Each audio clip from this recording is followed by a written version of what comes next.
Chapter 1. On an otherwise tranquil day at the naval base, an unusual commotion filled the air. Before the gates of the naval base, a throng of people surged restlessly, creating an atmosphere of palpable excitement. A man in his 40s, clad in the uniform of a captain, brandished a megaphone to maintain order. "Please do not push. Those wishing to enlist, come this way."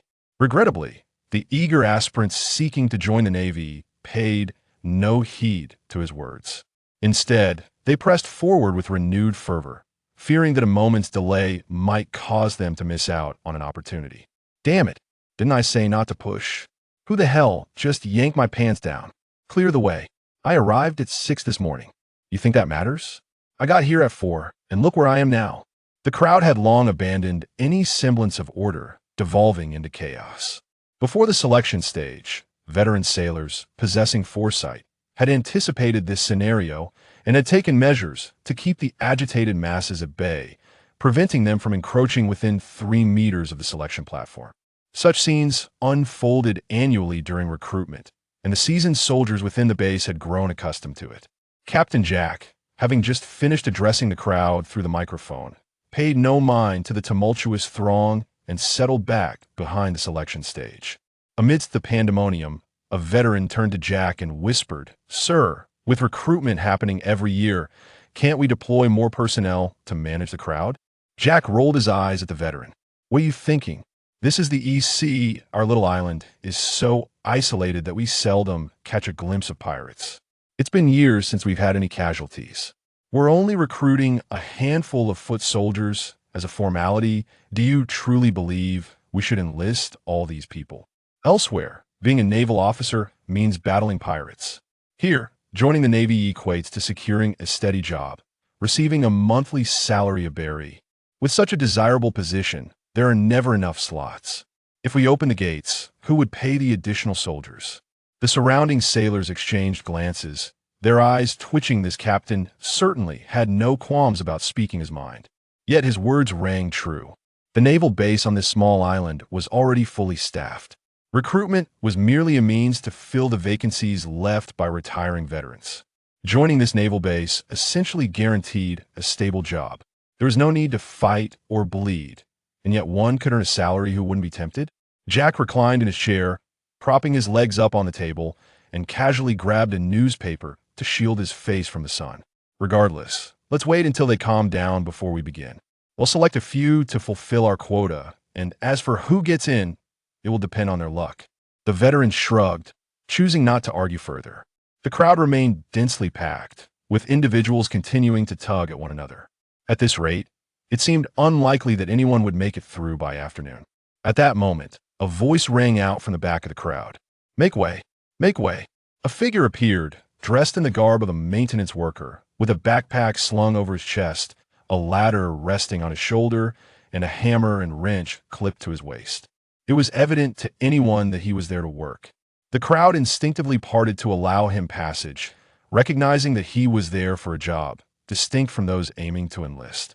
If his presence were to disrupt the operations at the naval base, who knew if this year's recruitment might be canceled? The available slots were already pitifully scarce. The worker navigated effortlessly through the throng, reaching the front without hindrance. Even the soldiers stationed at the front, upon seeing his attire, willingly stepped aside to grant him passage. The worker strode confidently to the selection stage. Old Jack scrutinized the newcomer, a look of confusion crossing his face. "Is there something wrong with the base that requires repair?" The nearby sailors shook their heads. "Not that we've heard. Perhaps he's been called in for maintenance." With numerous facilities in need of upkeep at the naval base, it was entirely normal to hire personnel for repairs, and no one paid it much mind. However, as the worker approached the selection stage, a rather mischievous smile crept across his face. "Hello, I'm here to enlist in the Navy." What the hell? Those who had previously dismissed the worker now widened their eyes in shock. This was an unexpected maneuver.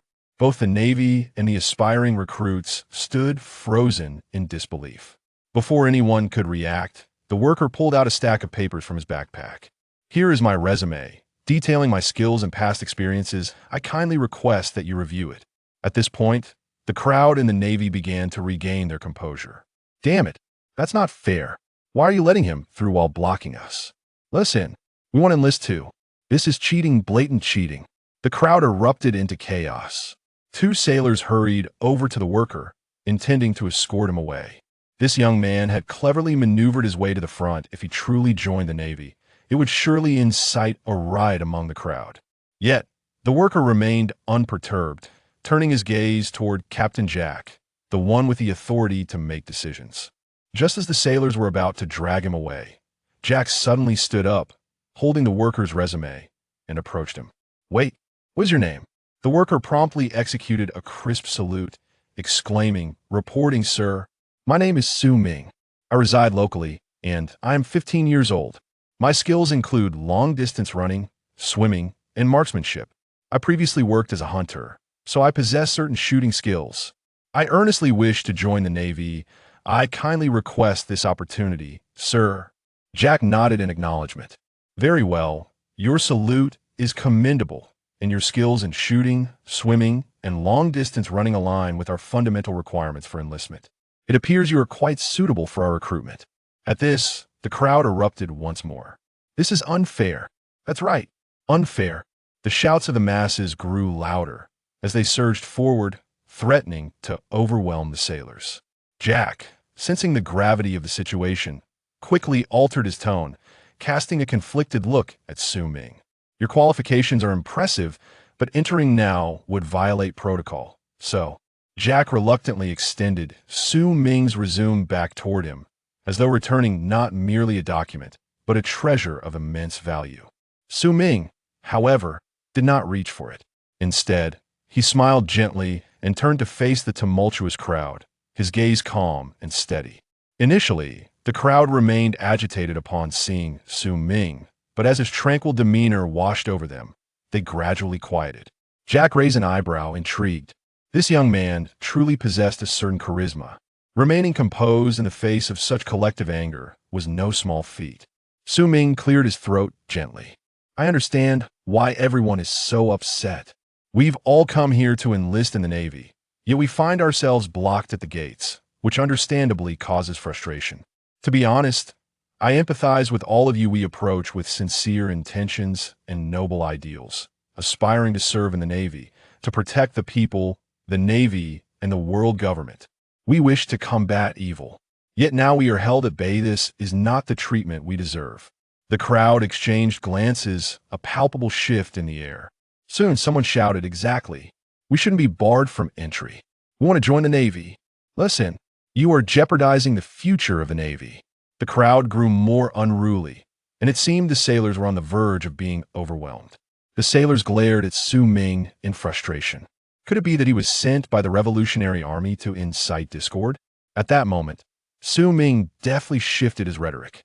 "However, I believe that our being blocked here should not be solely blamed on these sailors. Rather, we must reflect on ourselves." The previously agitated crowd fell silent in confusion. What was he saying? We are the ones being denied entry, and we shouldn't blame them, but ourselves? What sort of nonsense was this? Su Ming continued. "Some may think I am rambling. Consider this. The Navy is a disciplined force. We are not pirates. To join the Navy, we must understand discipline. We must clearly present our backgrounds and skills. Moreover, the conviction to join the Navy is essential. When I was very young, my parents were killed by pirates at the age of 7. Pirates destroyed my happy family. Therefore, I vowed from a young age to join the Navy. Additionally, I have a dream. I wish for a world free of pirates. A world where families are not subjected to persecution." With his heartfelt words, the crowd fell into a hushed silence. Occasionally, the sound of suppressed sobs could be heard. Having heard his story, the crowd no longer viewed Su Ming as an adversary. Even among the sailors, many cast encouraging glances in Su Ming's direction. Su Ming's tragic past, coupled with his noble aspirations, garnered unanimous support from those present. "Su Ming, I stand with you. With such conviction, you deserve to join the Navy. Indeed, Su Ming, you are not alone. You are the representative of our people. From now on, Su Ming, you shall be my idol."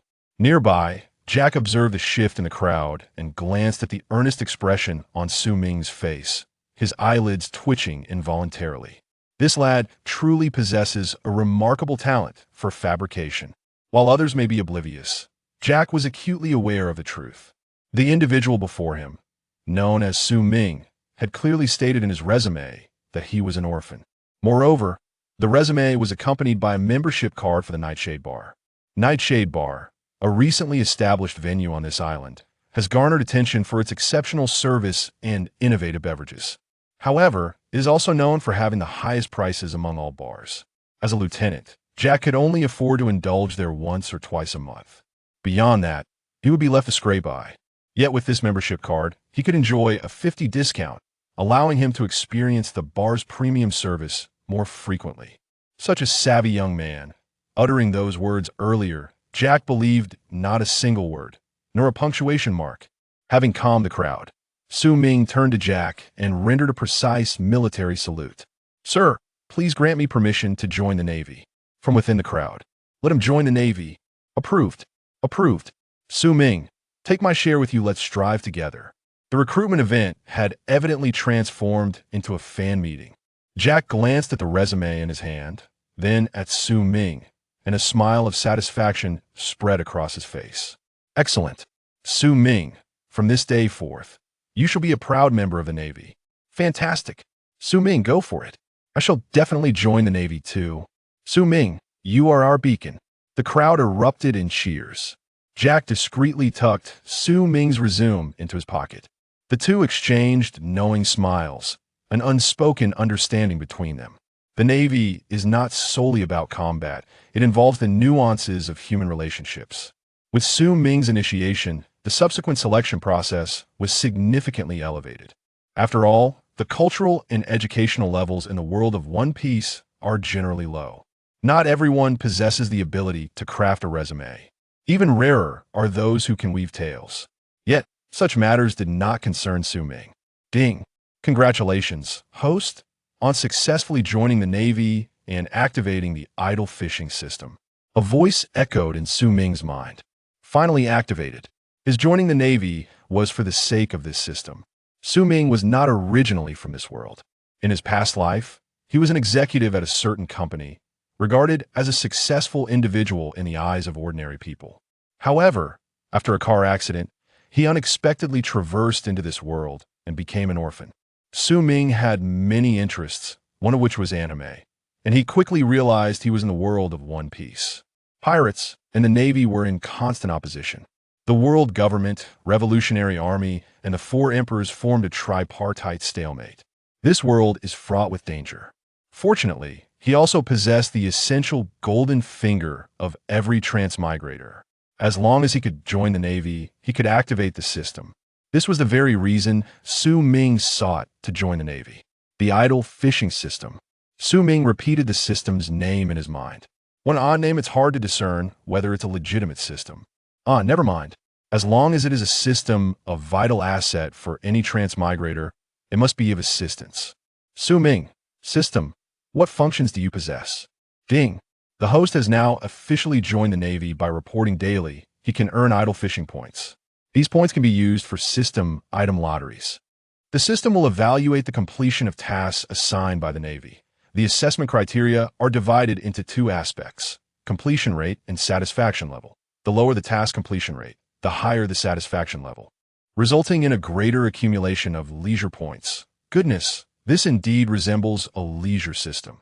The term leisure is one I am quite familiar with, having previously held an executive position in a company. In the past, I had several adept individuals under my command who excelled in the art of leisure. Leisure, too, can be categorized into various levels. The beginner level, one idles away the days, contributing nothing. Viewed as a burden by colleagues and despised by superiors, inevitably facing dismissal in due time. The intermediate tier consists of individuals with mediocre work capabilities but decent interpersonal relationships, seamlessly integrating with their peers. They are often seasoned veterans who manage to scrape by without making significant contributions. The advanced leisure practitioners possess abilities and are typically minor leaders within their units, focusing solely on core tasks that yield visible results. Such individuals usually command respectable incomes and are favored by higher-ups. However, they still fall short of the ultimate leisure king, who is invariably a master of human intellect. The Leisure King distinguishes himself from the ordinary leisure practitioner in fundamental ways. Firstly, one must possess a unique core skill that is not easily replaceable by others. Secondly, the ability to inspire and motivate subordinates, coupled with exceptional eloquence, is essential. After all, if everyone in a company were to indulge in leisure, there would be no opportunity for anyone to do so. Most critically, one must cultivate a network of connections beyond their department.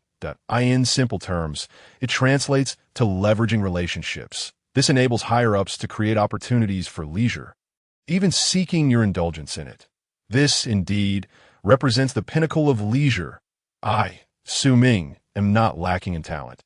In my previous life, I was a leisure king, and a top-tier one at that. Su Ming raised his brow, recognizing that this system was quite fitting for him. Ding! The system initiates for the first time, granting 3 free lottery draws. Su Ming felt a surge of joy that a novice gift pack as well. Commencing the lottery, with a mere thought, a colorful spinning wheel materialized before him. The pointer whirled rapidly. Ding! Congratulations, host, you have acquired basic swordsmanship. Ding! Congratulations, host, you have attained advanced culinary mastery. Ding! Congratulations, host, you have obtained a rare growth talent.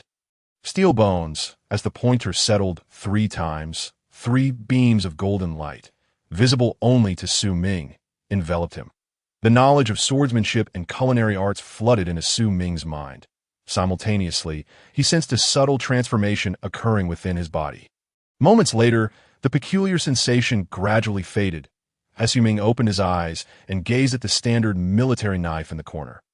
Approaching it, he grasped the knife, and a wave of familiarity surged within him. It felt as though he had immersed himself in this art for many years. With a casual flourish, he executed a sword flourish, his movements flowing like water. A swift swing produced a resonant sound. The blade displayed no tremor, and his hand and sword moved as one. This alone indicated that Su Ming's comprehension of swordsmanship rivaled that of a swordsman who had dedicated over a decade to practice. Yet he had not yet reached the level of a sword master. Merely having entered the realm of swordsmanship, Su Ming felt a deep sense of satisfaction, such a significant enhancement for basic swordsmanship. And what of that advanced culinary skill and the growth talent? Steel bones? Su Ming had just realized that the basic swordsmanship could be considered an ordinary reward on the wheel, the rare growth talent. Steel bones, however, was undoubtedly a superior reward. Talent, steel bones, a growth-type talent, bestows a significant enhancement to physical potential, markedly increasing strength and defense, while continuously evolving. The description of the talent is straightforward yet immensely powerful. Is this not the same talent possessed by Big Mom, one of the 4 emperors? Known as the Iron Balloon, a natural destroyer, it is precisely this talent that underpins her formidable prowess. One could assert that her ascension to the status of a 4 emperor owes more than half of its credit to this talent. The strength of one's body largely determines the upper limits of their devil fruit abilities. With the military knife in hand, Su Ming drew it across his arm. Although the Navy's knife may not rival that of renowned blades, it is considerably sharper than ordinary utensils. Yet, as the blade grazed his arm, it left only a faint white line. He felt no pain whatsoever. There was no breach of defense. This truly felt like a treasure obtained. With this talent, at the very least, he now stood on equal footing with the monstrous entities that roamed the seas in the future. Armed with talent and a system, Su Ming believed he could navigate this perilous world with resilience. Having tested 2 rewards, he was about to experiment with the advanced culinary skills when a voice from outside the door interrupted. Su Ming, come with me. The recruitment is complete. I will take you to receive your uniform. Subsequently, as a recruit, you will have tasks assigned to you. On the Navy base's training ground, Su Ming and the remaining selected recruits had already donned their military uniforms. Jack, hands clasped behind his back, surveyed the group with piercing eyes as he paced before them. From this day forth, you will serve as the recruits of this naval base. Your task is to ensure the cleanliness of the entire facility. I will assign you specific duties shortly. If I discover any of you slacking off, Jack's smile morphed into a menacing grin. The remaining recruits, aside from Su Ming, were visibly shaken. It was customary for seasoned soldiers to impose challenges upon new recruits, serving as a rite of passage, a tacit rule within the Navy.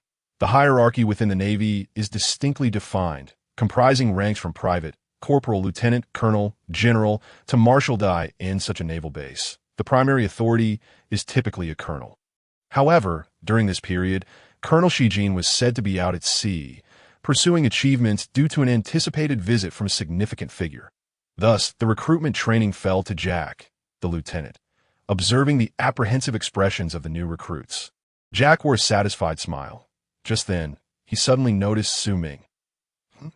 Su Ming stood tall, meeting Jack's gaze without cowering like the other recruits that Jack's brow furrowed.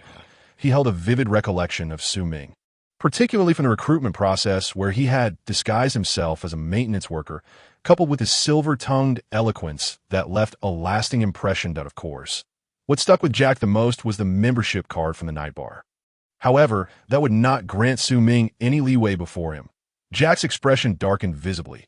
"You step forward." Su Ming glanced around, and the nearby recruits subtly edged away. Jack smirked at Su Ming. "Don't look around. I'm referring to you." Su Ming promptly stepped forward, standing at attention and saluting. "Please give your orders, sir." "Kid, you are Su Ming, right? You have made quite an impression among this batch of recruits." "Thank you for the compliment, sir.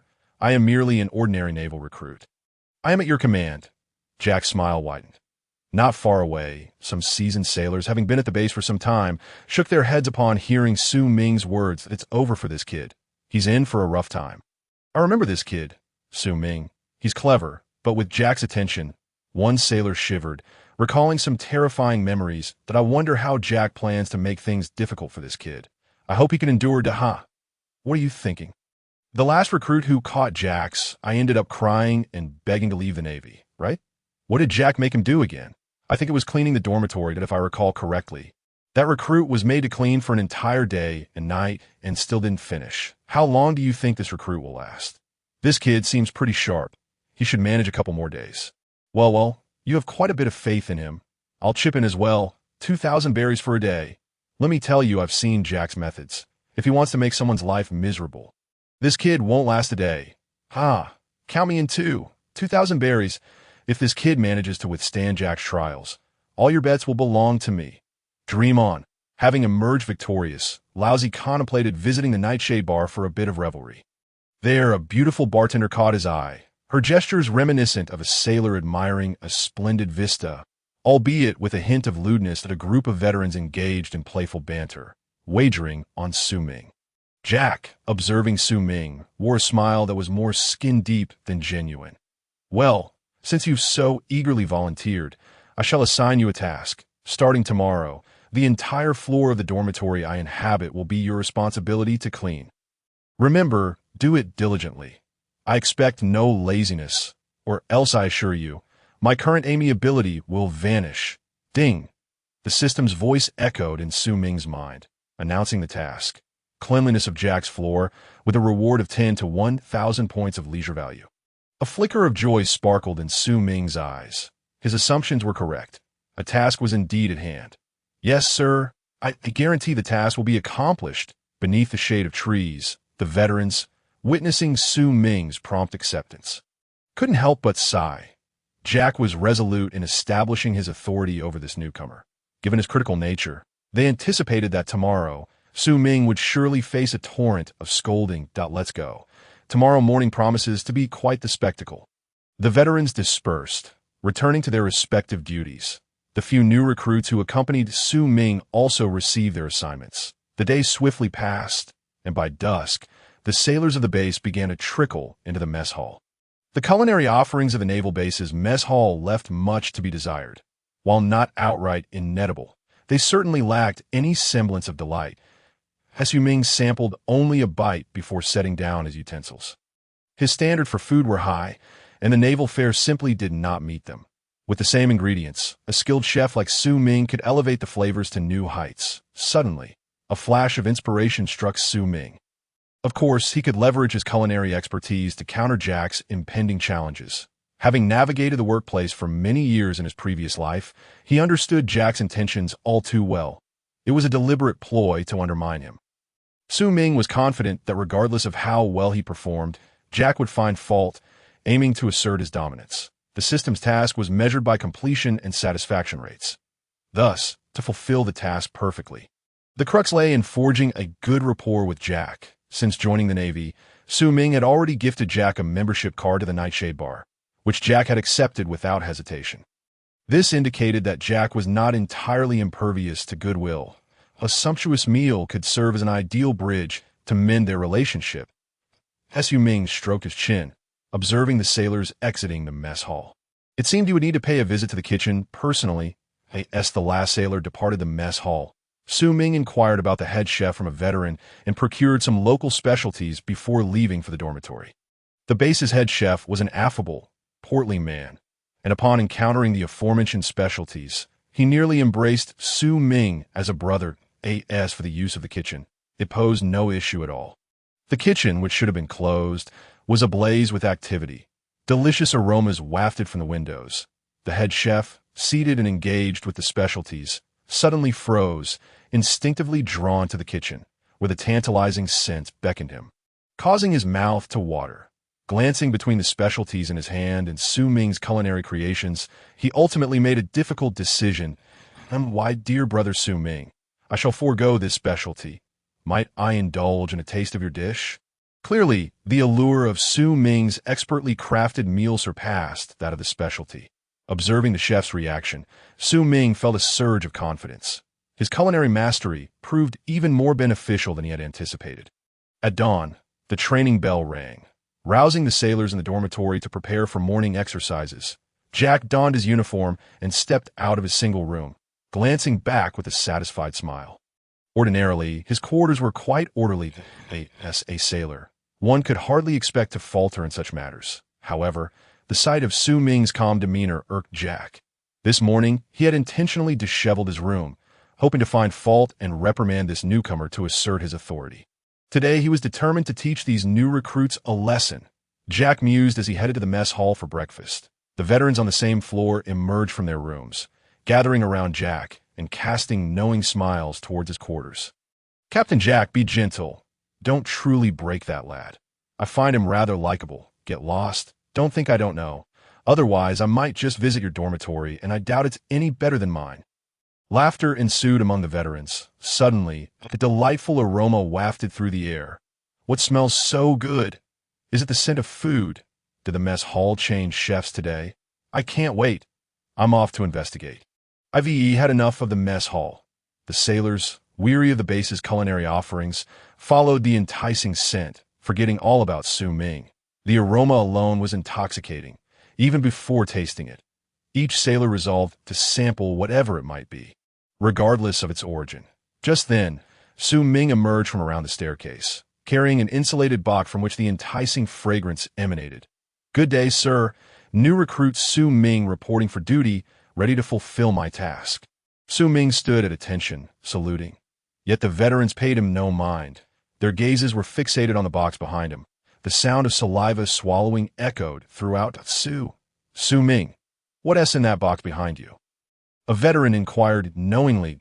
Su Ming grinned sheepishly, scratching his head. That I woke up early, and the mess hall wasn't yet serving breakfast, so I prepared a little something for myself and brought some for you. Captain Jack, unfortunately, I have cleaning duties today. Otherwise, I could have shared more with everyone. Upon hearing this, Jack suddenly found Su Ming much more agreeable. Before Jack could speak, a chorus of ravenous gazes bore down on him. Their intentions unmistakable. Damn it, that's what Su Ming made for me. I haven't had a bite yet. Jack's mind roared in frustration. Faced with the voracious stares of the veterans, Jack shot Su Ming a glare and begrudgingly declared, All right, I get it. Let's all eat together. Ha, Jack, you're the most righteous. Come on, Su Ming, why are you still hesitating? Hurry up and let us see what deliciousness you brought. Su Ming smiled as he set the insulated box down. As he opened the lid, the previously subtle aromas surged forth.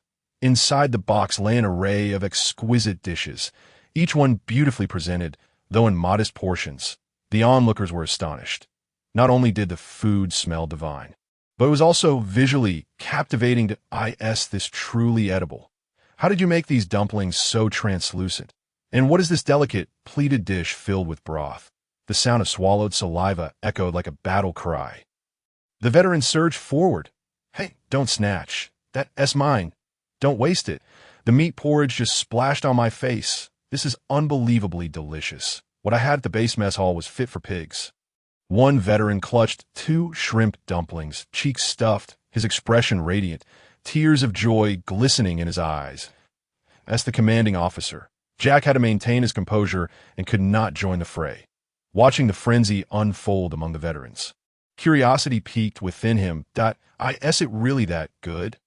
Damn it, I want some too. You lot better leave me some. Just the aroma of the dishes made Jack reluctant to return to the mess hall. Ironically, the breakfast prepared for himself had become something he couldn't even taste. Jack's anger intensified as he thought about it more. Su Ming, come here for a moment. Turning on his heel, Jack strode into the dormitory. A smoldering fire raging within him. Su Ming chuckled lightly, unperturbed, and followed Jack inside. Once in the room, Jack heard Su Ming's footsteps. With his hands clasped behind his back, he refrained from turning to look. Today, even without reason, he felt compelled to give this kid a good scolding. Otherwise, he would surely suffocate from frustration. Su Ming, you today, before he could finish his sentence, a delightful aroma wafted into Jack's nostrils. Sir, please eat while it's hot. I've specially saved this for you. Unbeknownst to him, Su Ming had already laid out an array of dishes on the dormitory table. Jack's words caught in his throat. Sir, I know bringing breakfast this early must feel like a theft, so I made sure to prepare 2 portions. This particular one is special, unlike anything you'd find outside. Su Ming flashed a knowing smile. Jack's expression gradually softened. Sir, please eat. It will get cold. Faced with Su Ming's considerate demeanor, Jack found it difficult to utter the reprimands he had intended. He took a seat at the table, gazing at the exquisite breakfast, and picked up a shrimp dumpling. Just moments ago, he had watched other veterans eat these with insatiable curiosity. Upon tasting it, the delightful texture and sweetness burst in his mouth. Jack's eyes widened in astonishment. It was simply too delicious. At that moment, he finally understood why those veterans outside had worn such expressions of delight. Compared to the meals served in the cafeteria, Su Ming's breakfast was fit for royalty. As Jack struggled to contain his excitement, he trembled as he continued to eat. It was painful, yet blissful. Su Ming observed all of this, a subtle smile playing at the corners of his mouth. It was no joke. In his previous life, he had been quite the culinary expert. Not to brag, but he was undoubtedly superior to the average restaurant chef, having drawn a system reward the previous day. He had become proficient in advanced culinary skills. The ingredients from the world of One Piece, combined with traditional Chinese cuisine, were a synergy that transcended mere addition. After this sumptuous breakfast, Jack felt a lingering desire for more. The food was exquisite, yet he sensed he was still a tad short of satisfaction. This was precisely Su Ming's intention, to instill in Jack a sense of dependence on him. Paving the way for future negotiations, outside, a group of veterans had already polished off their breakfast, staring blankly at the empty thermal boxes. How are we supposed to get by now? One lamented. That's it. I can't eat a single bite of the cafeteria food anymore. Suddenly, one veteran piped up. Wait a minute, didn't Su Ming just say he couldn't make too much food because of his heavy workload? What if he didn't have any tasks? Exchanging glances, the veterans instantly grasped each other's thoughts and dutifully returned to their dormitories. Make sure to clean your dorms thoroughly. Who dares let Su Ming lift a finger? I'll fight him for it, for the sake of good food. I'll accept that. Get lost. It's not just for the food. It's about survival. I can't stomach a single bite of cafeteria food anymore. Sir, how is the food? Does it suit your palate? Jack's face flushed crimson. Well, it's really good. Did you actually make all of this? Su Ming nodded, displaying a sincere smile. Today I was granted special permission to use the kitchen at the base. The term special permission indicated that it was a one-time affair, and such an opportunity would not arise again. Jack's eyes brightened. This was hardly a problem, Lieutenant. It should be well within his rights to allow someone access to the kitchen. Just as he was about to inform Su Ming that he could use the kitchen freely in the future, Su Ming added, but it's fine. I actually have a task to attend to. Sir, do you have any instructions for me? I'm ready to start cleaning now. Damn, I forgot about that. I had assigned this kid a task. Jack's intended words lodged in his throat. Ahem, now that you've just joined the Navy. These tasks are meant to hone your skills your best. I have faith in you. When you return to this dormitory, I will thoroughly inspect it, understood? Yes, rest assured, sir. I will ensure the task is completed. Jack turned on his heel and exited the dormitory. Watching Jack's retreating figure, Su Ming smiled to himself. The plan is in motion. Just moments ago, Jack had subtly hinted at inspecting this dormitory. This meant that as long as he tidied up the dorm, it would count as completing his task. Cleaning a single dormitory was far less daunting than tackling an entire floor. After all, he had merely prepared a few extra portions and used the cafeteria's ingredients. The base commander was rather decent, not skimping on the food budget for the lower-ranking sailors, ensuring a bountiful supply of ingredients as Su Ming glanced around the room, giving it a casual tidying up before checking out the other dorms on the floor. He found that the other dormitories were sparkling clean, from the floor to the ceiling, polished to a shine. It seemed he had underestimated the effects of his advanced culinary skills. He owed a debt of gratitude to the cafeteria's food as well. In summary, apart from Jack's dormitory, which required a bit of tidying up, there was nothing else to do on the entire floor. Su Ming stretched languidly and sank into Jack's chair, to his surprise. It was quite comfortable. Ding. 1 hour of slacking during work hours rewarded with 10 slacking points. The system's voice chimed in. So, it really is a slacking system that IT means that it's not just about completing tasks. As long as I slack off during work hours, I can also earn task rewards. Exactly. In addition to receiving rewards for completing regular tasks, slacking during work hours or while undertaking significant tasks will also yield varying degrees of rewards. The more critical the task, the higher the slacking points earned during that time. That a glimmer of excitement sparkled in Su Ming's eyes. This reward system was simply divine, even without the system's prompt. He had already planned to improve his strength to gain access to higher-tier missions and enhance his resume. After all, a mere foot soldier, no matter how much he slacked, would have limited benefits and workload, lacking operational freedom. However, if he could rise to the rank of a school-level officer or higher, it would be an entirely different story. Earning while slacking, even a bathroom break could yield thousands of berries. How delightful. Given the system's reward structure, I truly need to elevate my strength. Su Ming checked the calendar. It was the year 1498 in the Sea Circle calendar. This year, Pirate King Roger had just surrendered. Time always seemed to fly when one was slacking. After spending the morning resting in Jack's dormitory, Su Ming leisurely made his way to the back kitchen of the cafeteria as noon approached. What are you doing? Stop dawdling. If you break the ingredients, I'll throw you in the pot. Hurry up. The Navy is about to return from training. You call yourselves soldiers? Do you lack this much strength? Have you been eating all that food for nothing? Even before Su Ming stepped into the kitchen, he was greeted by a cacophony of shouts, making it seem as though he had entered a battlefield. Through the circular window of the door, he could see a 2-meter-tall, somewhat portly chef with a thick cigar dangling from his mouth. Bellowing at the logistics personnel, Su Ming pushed the door open and walked straight in. At the sound of the door creaking open amidst the chaos, every gaze in the kitchen turned towards him. Upon seeing Su Ming clad in standard foot soldier attire, the bustling logistics personnel exchanged looks of apprehension. That's it.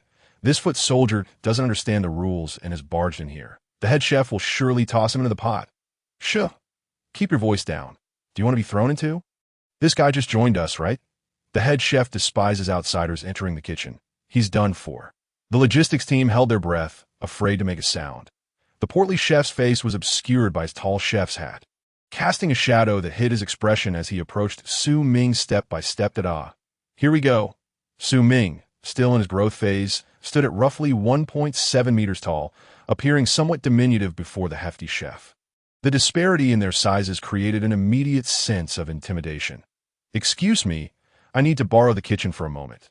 The kitchen staff, akin to a naval fleet, widened their eyes in disbelief, casting glances reminiscent of those who have witnessed a fatality. This young man has lost his mind.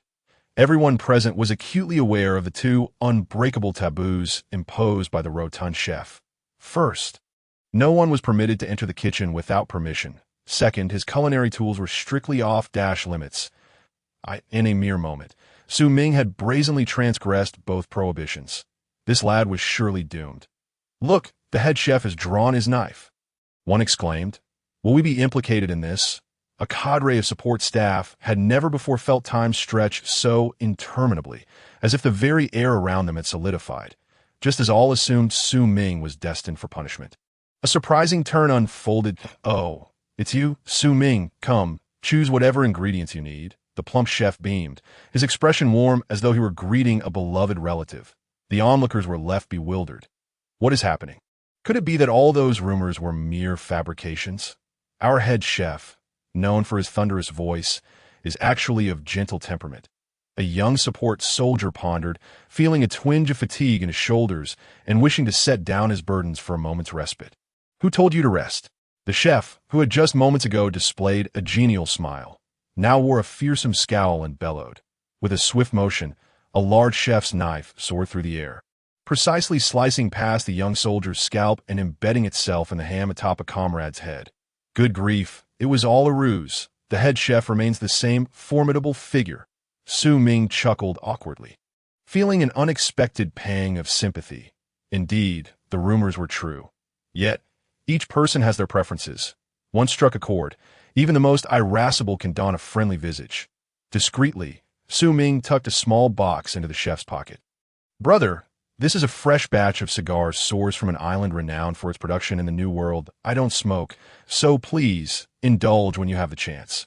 His voice was barely audible, meant solely for the chef's ears. Upon hearing this, the chef's smile brightened even further, his jowls jiggling with delight. When he regarded Su Ming again, his eyes no longer saw a junior, but rather a brother of his own blood. By noon, after the naval drills concluded, Jack did not head to the mess hall, but stealthily returned to his quarters. As he pushed the door open, an enticing aroma wafted toward him. Commander, you're back from training. Su Ming was busy wiping the table, with several neatly arranged boxes of food nearby. Jack's eyes sparkled, and he feigned seriousness with a cough. Su Ming, I see you prepared a little something for me. Shall I give it a taste? Isn't that a bit inappropriate? Then I shall not refuse. Without allowing Su Ming a moment to protest, Jack seized a pair of chopsticks and scooped up a delicate pink morsel resembling shrimp meat, promptly popping it into his mouth, the familiar flavors flooding back. This is absolutely delectable. Su Ming watched Jack relish the dish, a smile gracing his lips.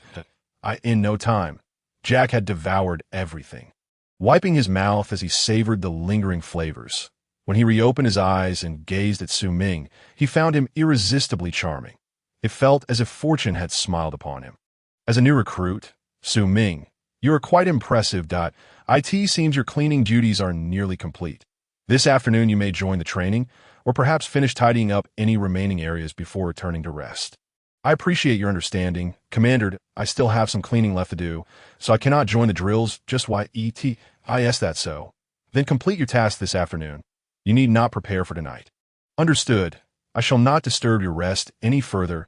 Su Ming exited the room. As he stepped outside, the system's voice echoed in his mind. Ding! Congratulations, host, for completing the cleaning task on the floor. Now proceeding with task evaluation. Task completion. 5. Merely tidied Jack's room. Task satisfaction. 100. Task issuer Jack greatly appreciates the host, and soldiers on the floor commend the host. Reward. 950 points for slacking off. Indeed, the task was accomplished. Jack's inquiries about continuing tasks were merely to benefit himself. That if Su Ming desired, he could easily take the afternoon off. The midday sun blazed fiercely. You there, you bumbling fool. Do you not possess the wit to see that my blanket is filthy? The barracks echoed with the roars of seasoned soldiers berating the newcomers. A lowly recruit. Su Ming had no choice but to interrupt his brief afternoon respite.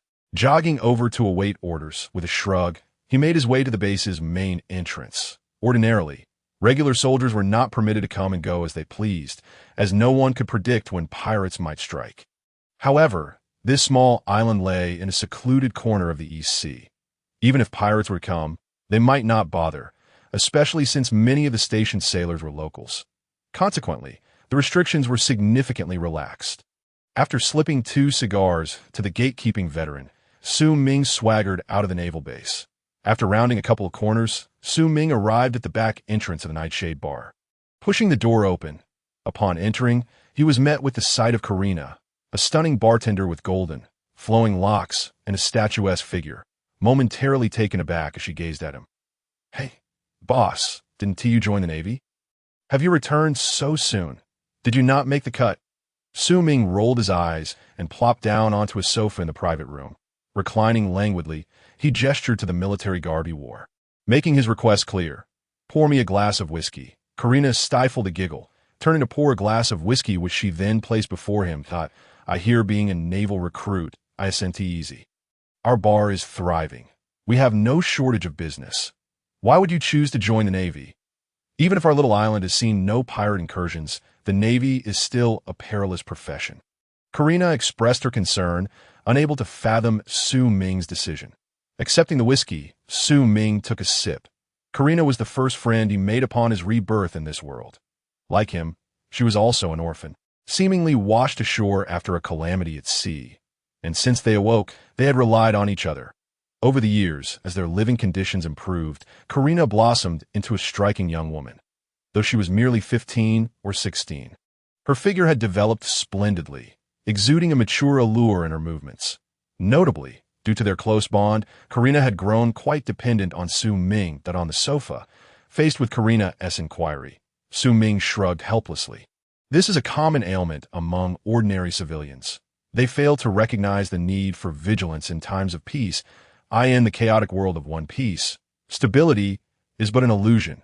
Sooner or later, any semblance of tranquility will be shattered. Even without the system, I would still join the Navy. It is a form of self-protection that I'm making plans for the future.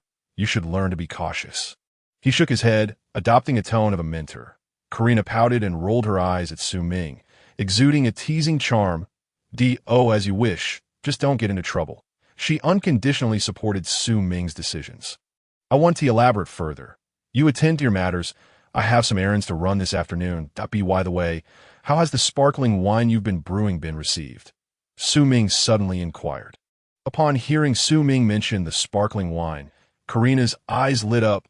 "Su Ming, let me tell you, the sparkling wine you developed has sold out. Just this batch alone, we estimate a profit of 700,000 berries. And that's just from sales on this island. If we expand beyond, the profits will surely multiply. We're about to strike it rich." However, upon hearing Karina's exuberance, Su Ming remained composed. 700,000. Not bad. But for now, we can only sell in small quantities on the island.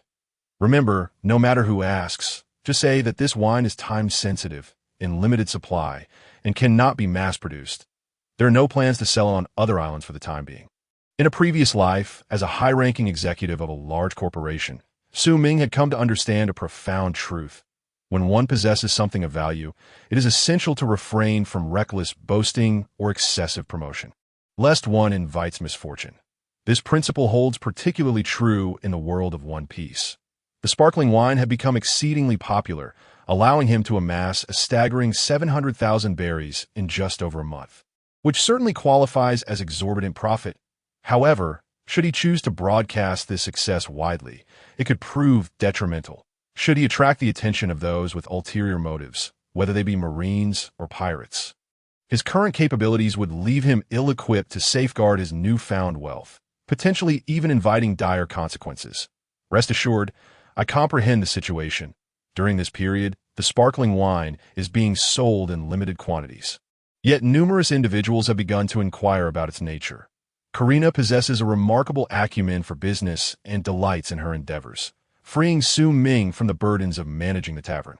Noticing Su Ming's fatigue, Karina refrained from disturbing him further and stepped out of the private booth to attend to other patrons.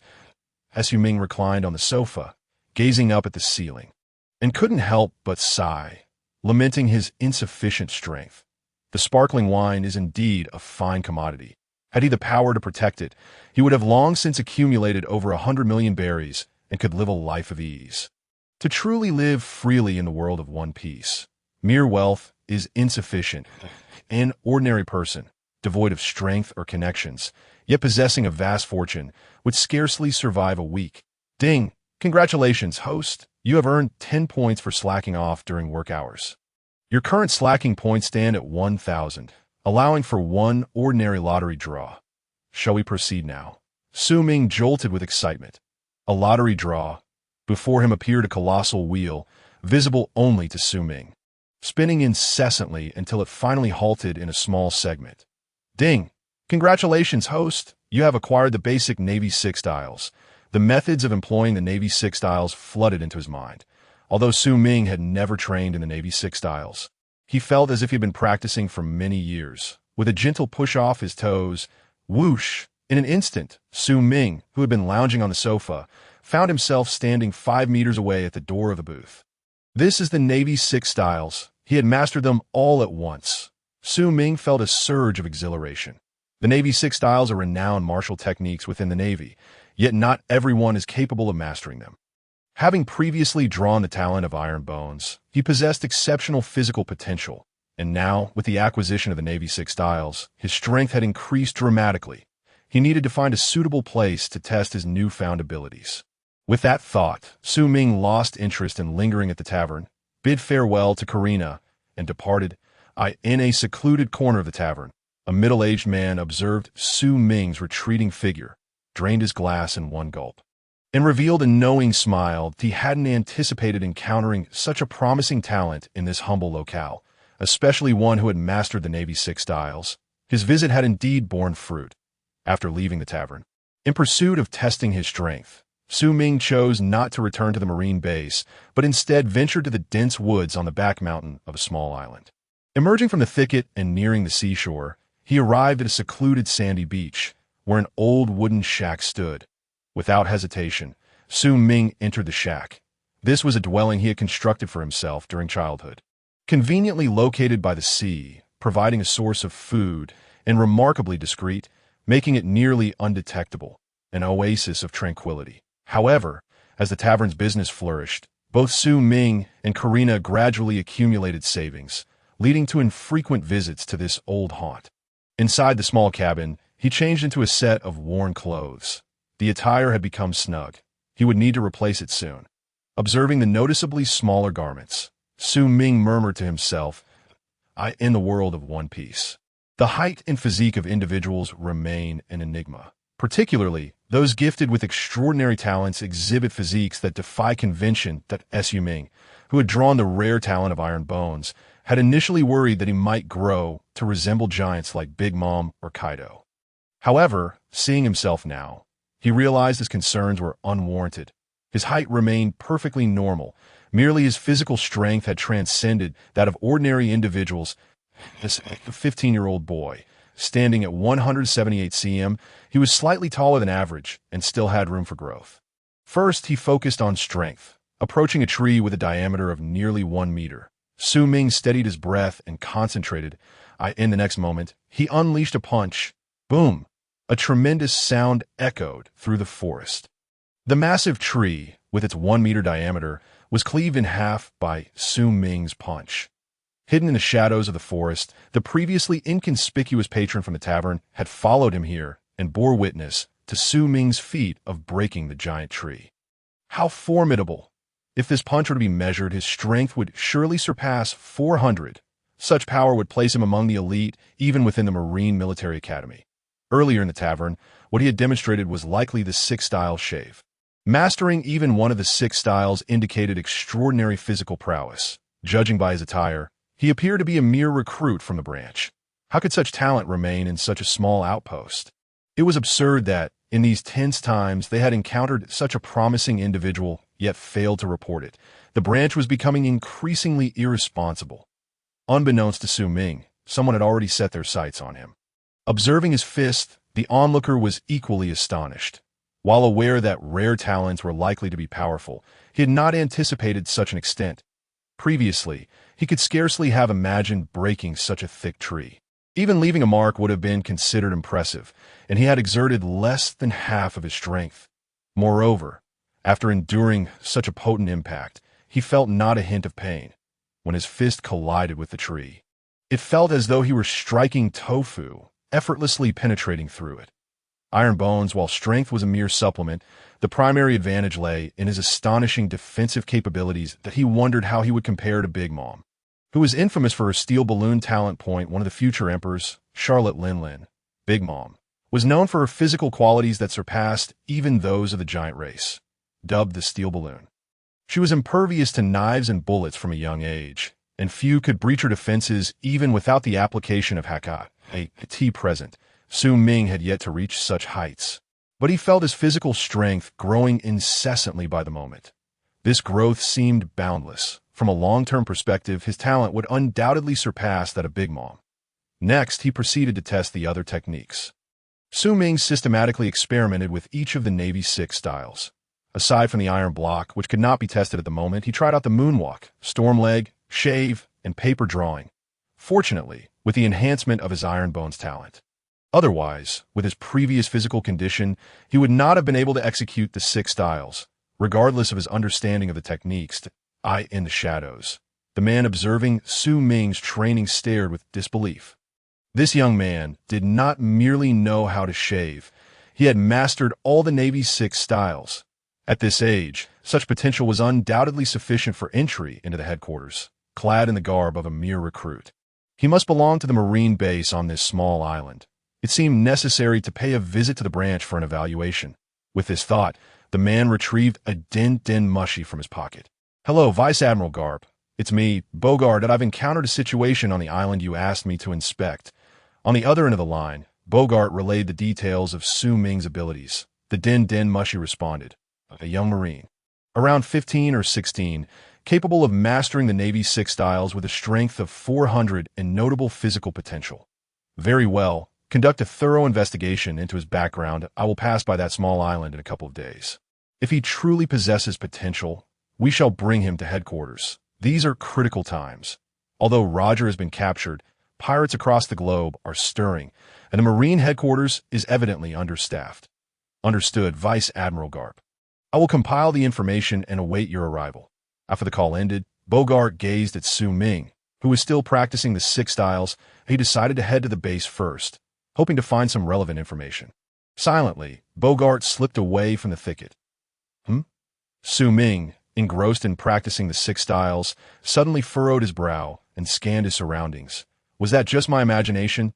Just moments ago, he suddenly felt as though the watchful gaze upon him had been lifted. Shaking his head, Su Ming chose not to dwell too much on the matter. Casually breaking off a straight branch, he grasped one end firmly and with a swift motion, stripped away the small twigs. Leaving behind a bare stick, he attempted to swing it a few times, and the wooden rod produced sharp whistling sounds as it sliced through the air, resembling a true sword. However, after a couple of swings, the makeshift weapon shattered. Su Ming glanced at the broken stick in his hand, pursing his lips that it seemed he would need to procure a proper weapon soon.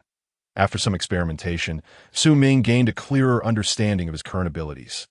He was undoubtedly stronger than the average naval soldier, with a foundational grasp of swordsmanship, physical techniques, and overall fitness. Yet, all of this was merely at an introductory level.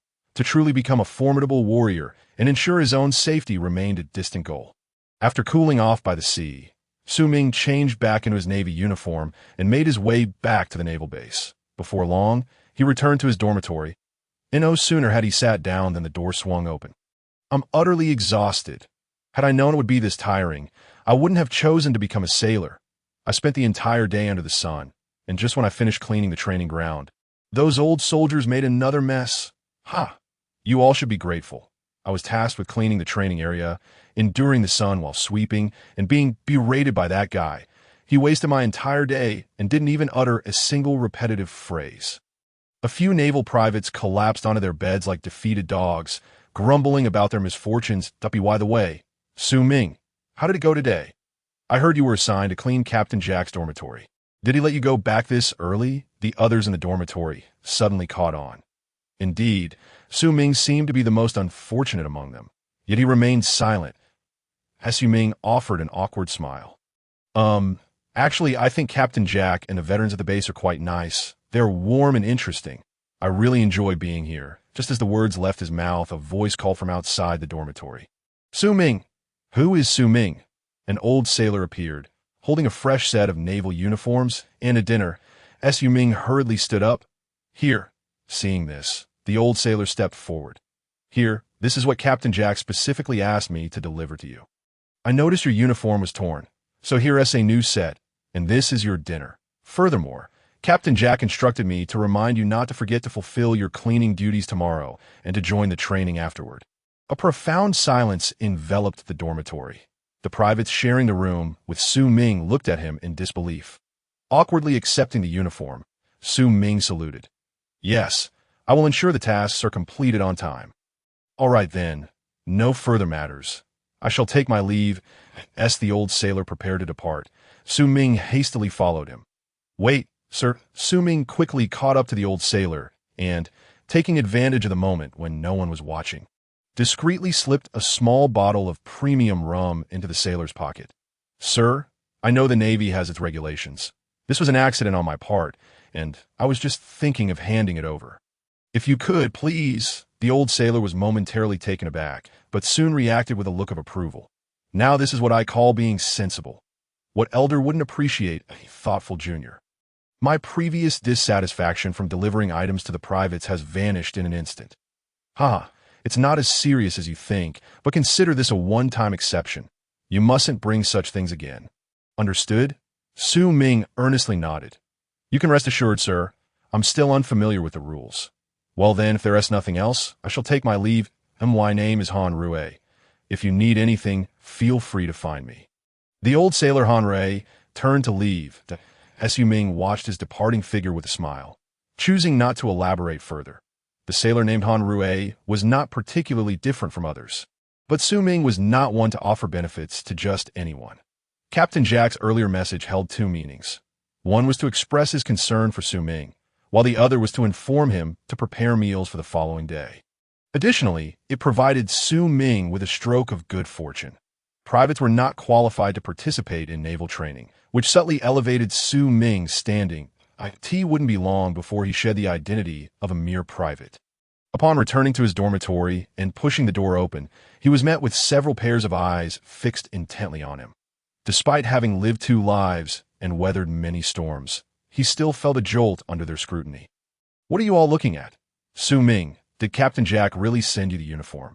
Boss, you can't possibly be related to some naval officer of the base, can you? Could you help us out by saying a few good words so these old soldiers won't give us such a hard time? In just a few minutes, Su Ming's status visibly rose. After Han Rue had left the new recruit dormitory, he did not return to his own quarters. Instead, taking advantage of the absence of onlookers, he retrieved the rum that Su Ming had given him from his pocket. The exquisite glass bottle indicated the liquor's value. Pop. He uncorked the bottle, sniffing it before his eyes brightened further, the rare treasure from the Nightshade tavern. After finishing the bottle, Han Rue felt unsatisfied. This kid certainly knows how to navigate the waters. He should engage more with him in the future, suddenly remembering that he had neglected to report to Captain Jack. He hurriedly made his way to the office. The door swung open. Captain Jack, I've delivered everything you asked me to bring to Su Ming. The person who entered was Han Rue, without lifting his head. Jack replied, What did he say? He said he would complete the tasks on time. A satisfied smile spread across Jack's face. Realizing that Su Ming had understood his intentions, the thought of tasting Su Ming's culinary skills again the next day filled him with anticipation. All right, you can go now. Yes. Just as Han Rue was about to leave, Jack suddenly recalled something. Wait. I asked anything else, sir? Jack inquired. What do you think of this new recruit, Su Ming? Han Rue paused, recalling the earlier incident when Jack had sent him rum. Reporting, sir.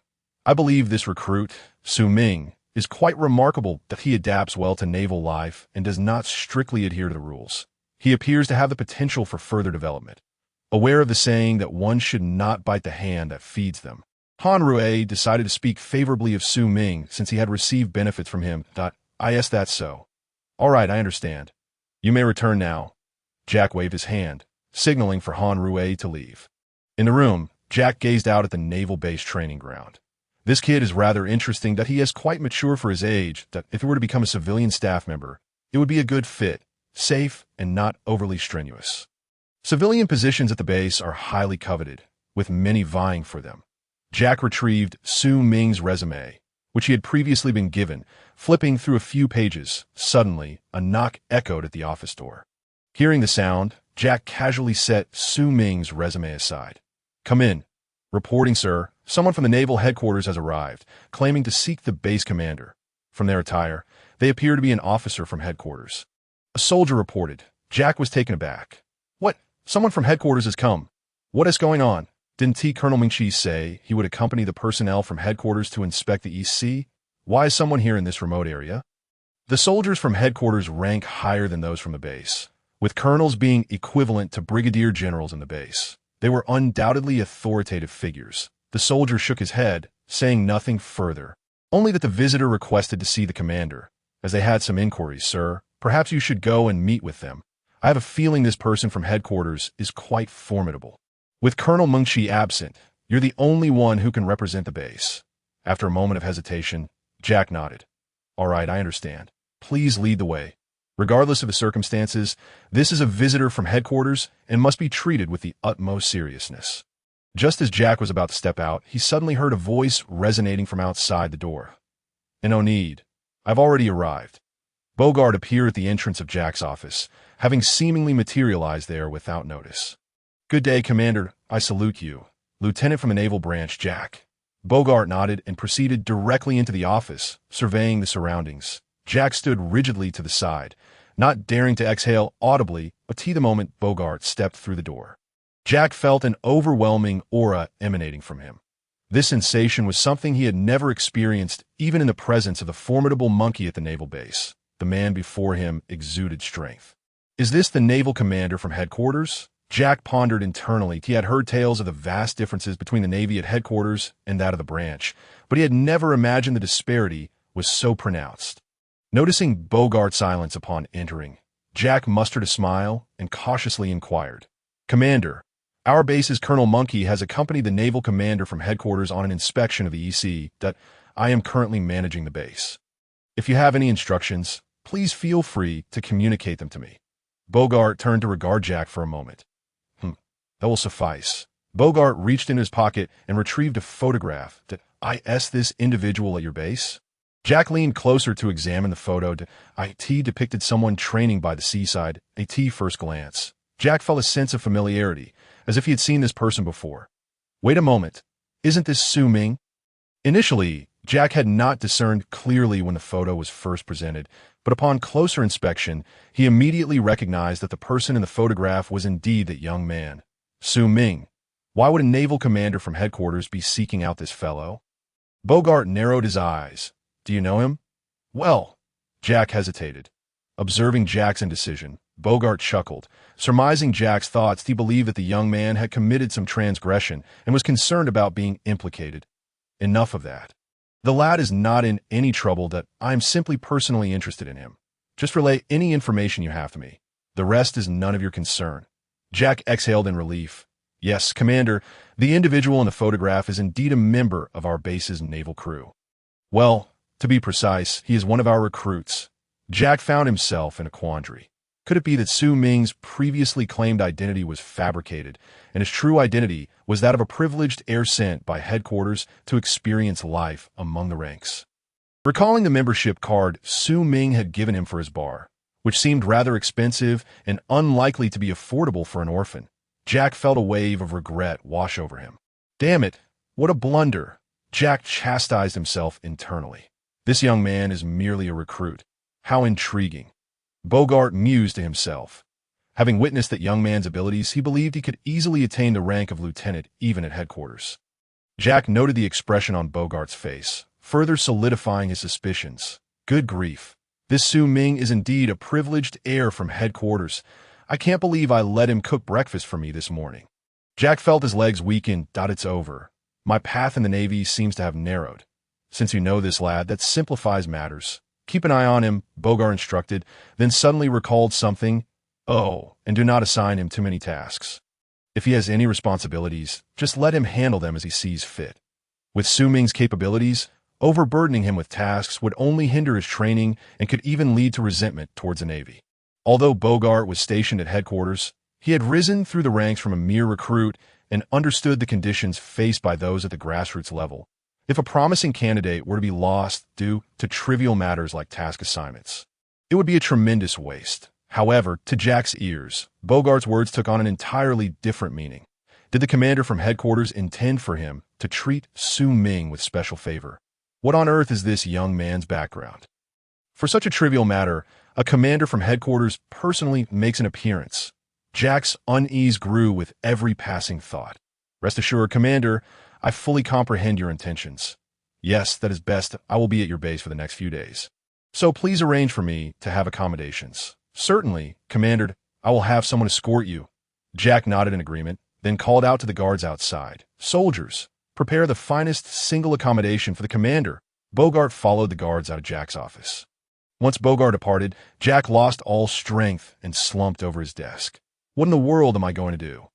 As a mere lieutenant from a branch, I inadvertently categorized a privileged heir from headquarters as a recruit and even made things difficult for him. No, wait a moment. Reflecting on the events of the day, he reasoned that he had not been excessively rude. Not a chance. He had almost treated Su Ming as his personal chef. If Commander Bogart were to find out, Jack dared not contemplate the consequences that if only time could rewind, he would wish to tell Su Ming, "My lord, you take a step back. Allow me to take charge." Suddenly, Jack jolted upright, his pupils trembling violently. Guards, guards! This time, Jack was not merely calling for assistance. He burst out of the door. "Commander, what is it?" The guards looked at Jack, bewildered. What on earth was going on with this commander today? He was acting as if a high-ranking official had arrived. Jack paid no mind to their confusion and seized the guard by the collar. "Now, immediately, find Su Ming and inform him that he is exempt from training for the time being. Tomorrow, no. From now on. All cleaning duties are canceled, and arrange for him to have a top-tier private room. If he has any requests, remember to fulfill them without needing to consult me. Understood?" Jack rattled off all the instructions he could think of in rapid succession. The guard stood there, stunned, momentarily unable to process the situation. If memory served correctly, Hans had just been sent by Jack to find Su Ming and had even provided him with a new military uniform. Wasn't that enough? Now he was requesting a private room. The guards exchanged glances, their expressions filled with confusion. Could it be that Su Ming is this guy's illegitimate child? The age seems to fit.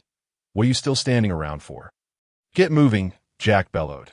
The guards, regaining their composure, responded, "Yes." Watching the guards scurry away, Jack still couldn't shake his anxiety to know, "I need to prepare further, at least during the days that the commander from headquarters is here. I cannot afford to be negligent." Jack's gaze shifted towards the kitchen direction of the base. Knock, knock, knock. Su Ming had not been in his dormitory long when there was another knock at the door. "Is Lord Su Ming in?" Su Ming was taken aback. That title sounded peculiar. Even his roommates wore puzzled expressions at the naval base. People typically either addressed each other by name or referred to them as recruits. When had respect been added to the address? Rising, he opened the door. Standing outside was none other than the guard summoned by Jack. The guard, with a serious demeanor, saluted as if in the presence of a superior. Su Ming's roommates widened their eyes in astonishment. Wow. It appears that Su Ming's identity is anything but ordinary. First, someone brought him a new military uniform, and now even the base guards are treating him with such reverence. "Lord Su Ming, please gather your belongings and accompany me. The base commander has instructed that you be assigned a new dormitory at Su Ming." In a daze, followed the guard as they relocated him to a luxurious single room. However, when Su Ming inquired about the reason for the change, the guard merely smiled foolishly, leaving Su Ming feeling perplexed. The effect of his superior culinary skills couldn't possibly be this significant, could it? As Su Ming transitioned from the recruit's 10-person dormitory to a single room, tales of his influential background began to circulate within the base. "Have you heard? That recruit who joined the Navy a few days ago is actually a privileged heir from headquarters." "Sure. What recruit?" That's such an unflattering term. He's a new recruit, after all, and has no sense of decorum. Wasn't that how we referred to them before? Nonsense. The past and present are not the same. From the moment Lord Su Ming arrived, I sensed he was extraordinary, possessing an ethereal quality. And now, it is proven true. You all are only aware of the surface details. Do you know Lord Su Ming's true lineage? Lord Su Ming was originally the illegitimate son of a high-ranking officer in the Navy headquarters, and due to his questionable lineage, it was rumored that he had joined the Navy to experience the life of a grassroots sailor. Within a single night, his identity was solidified into a version among this group of sailors. Su Ming, the illegitimate child of a high-ranking naval official, lacking legitimacy, yet possessing remarkable talent, was here to hone himself and immerse in the life of the Navy's lower ranks. In the dormitory, Bogart gazed at the messages that had come in.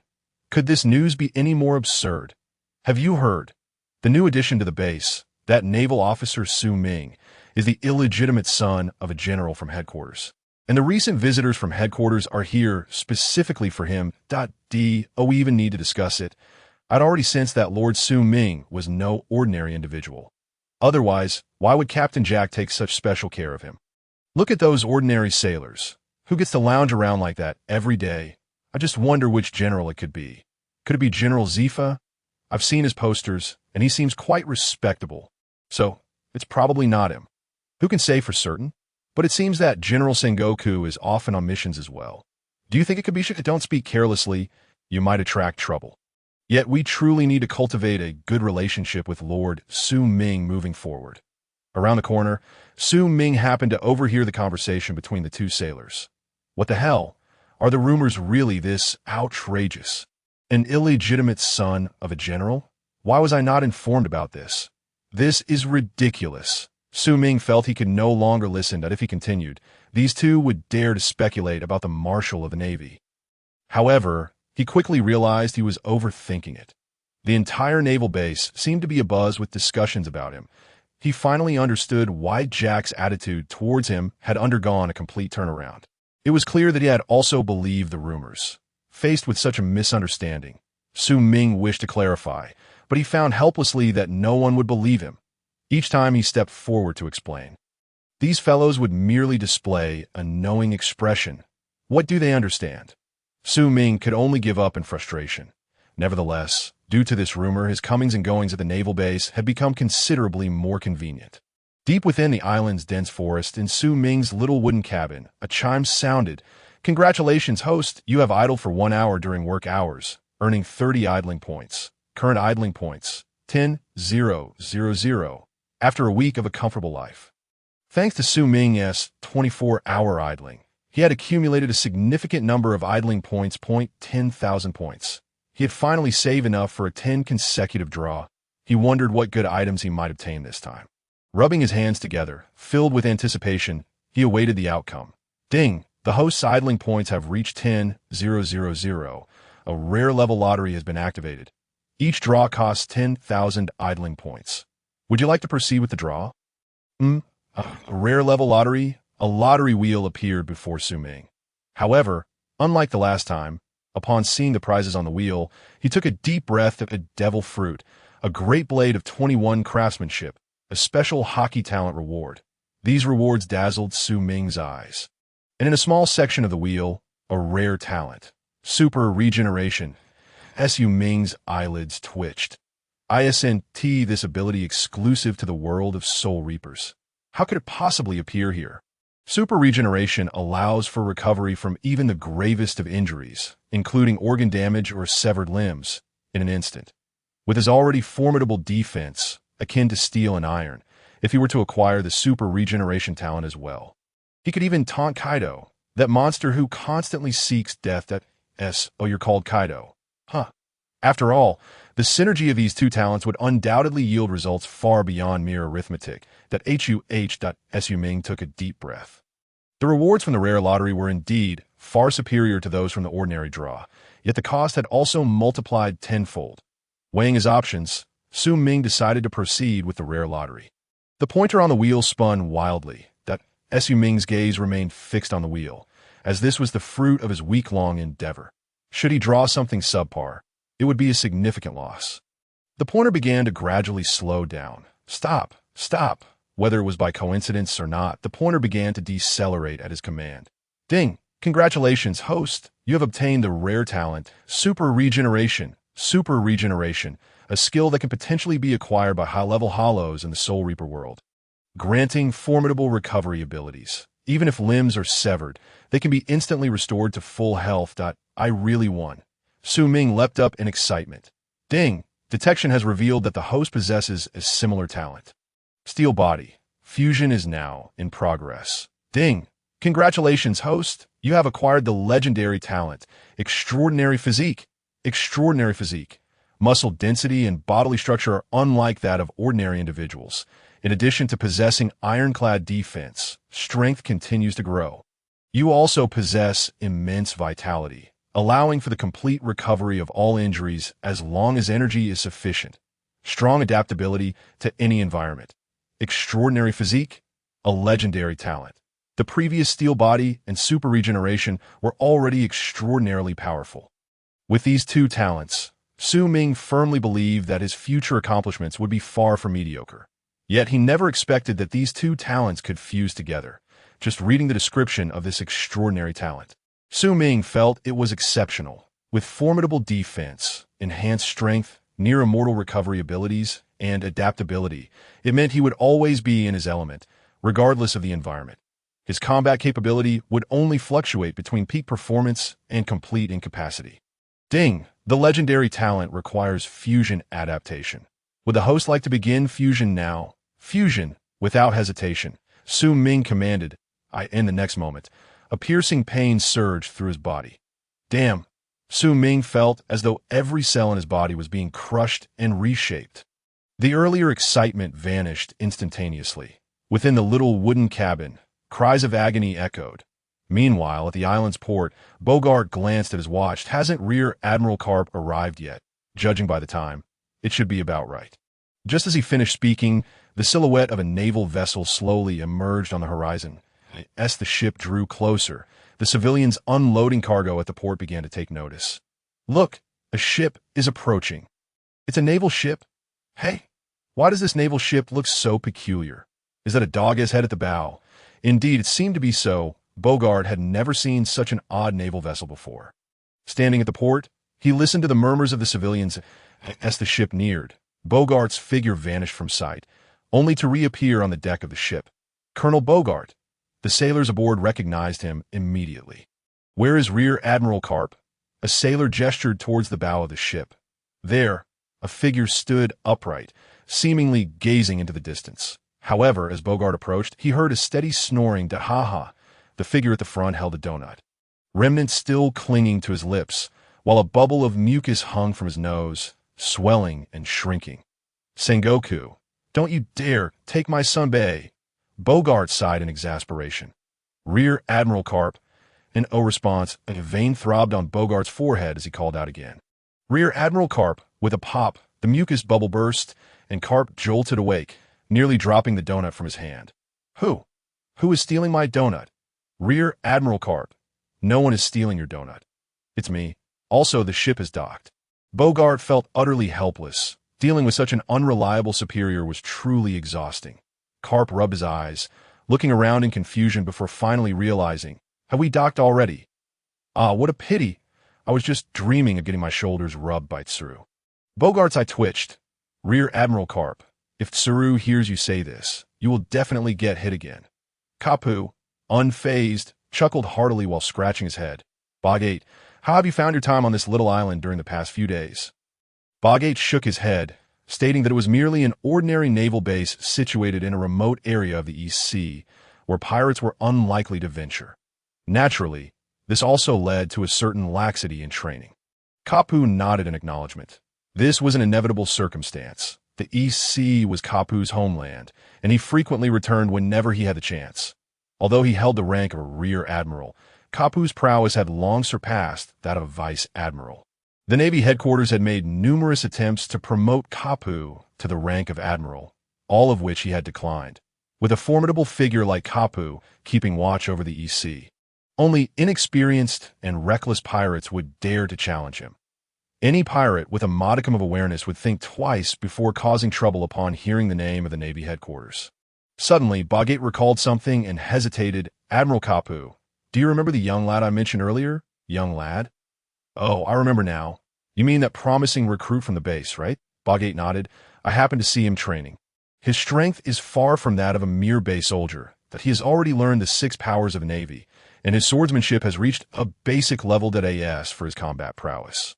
I estimate it to be around 400, that 8 the age of 15 or 16, he should be eligible for the Navy Academy.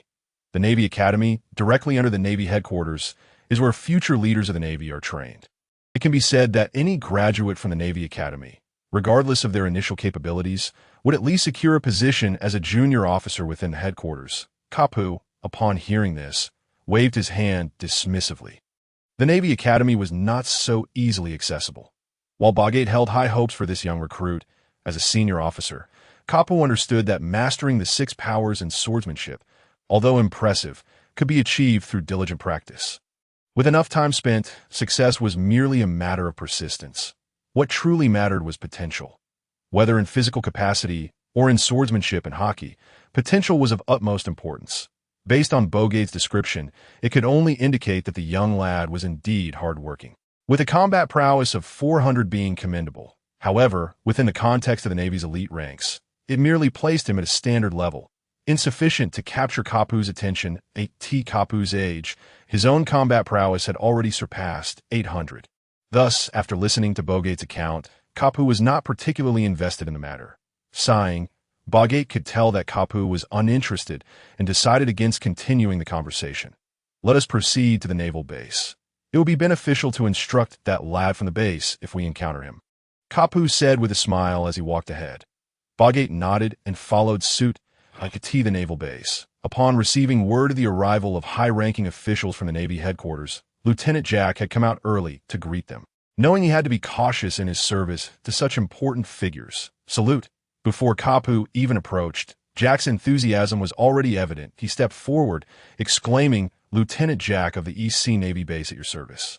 "Sir." Kapu looked down at Lieutenant Jack and inquired, "Where is your colonel?" Jack's expression stiffened momentarily before he replied, "Sir, the colonel has gone out on a maritime patrol and has yet to return." Kapu nodded, surveying his surroundings as if searching for someone. Jack, quick to read the situation, wondered what this esteemed figure was looking for. That a flash of insight struck him, and he recalled recent rumors about a certain recruit, Su Ming. Indeed, he had heard that this lad was related to someone high-ranking in the Navy headquarters. Now this significant figure... it was clear. The young man must indeed have ties to the officer from headquarters. And what was initially thought to be an inspection was, in fact, a family visit. However, if Su Ming was not present at the moment, what should he do? Jack, seasoned by years of service in the Navy, immediately devised a plan that would serve both parties well.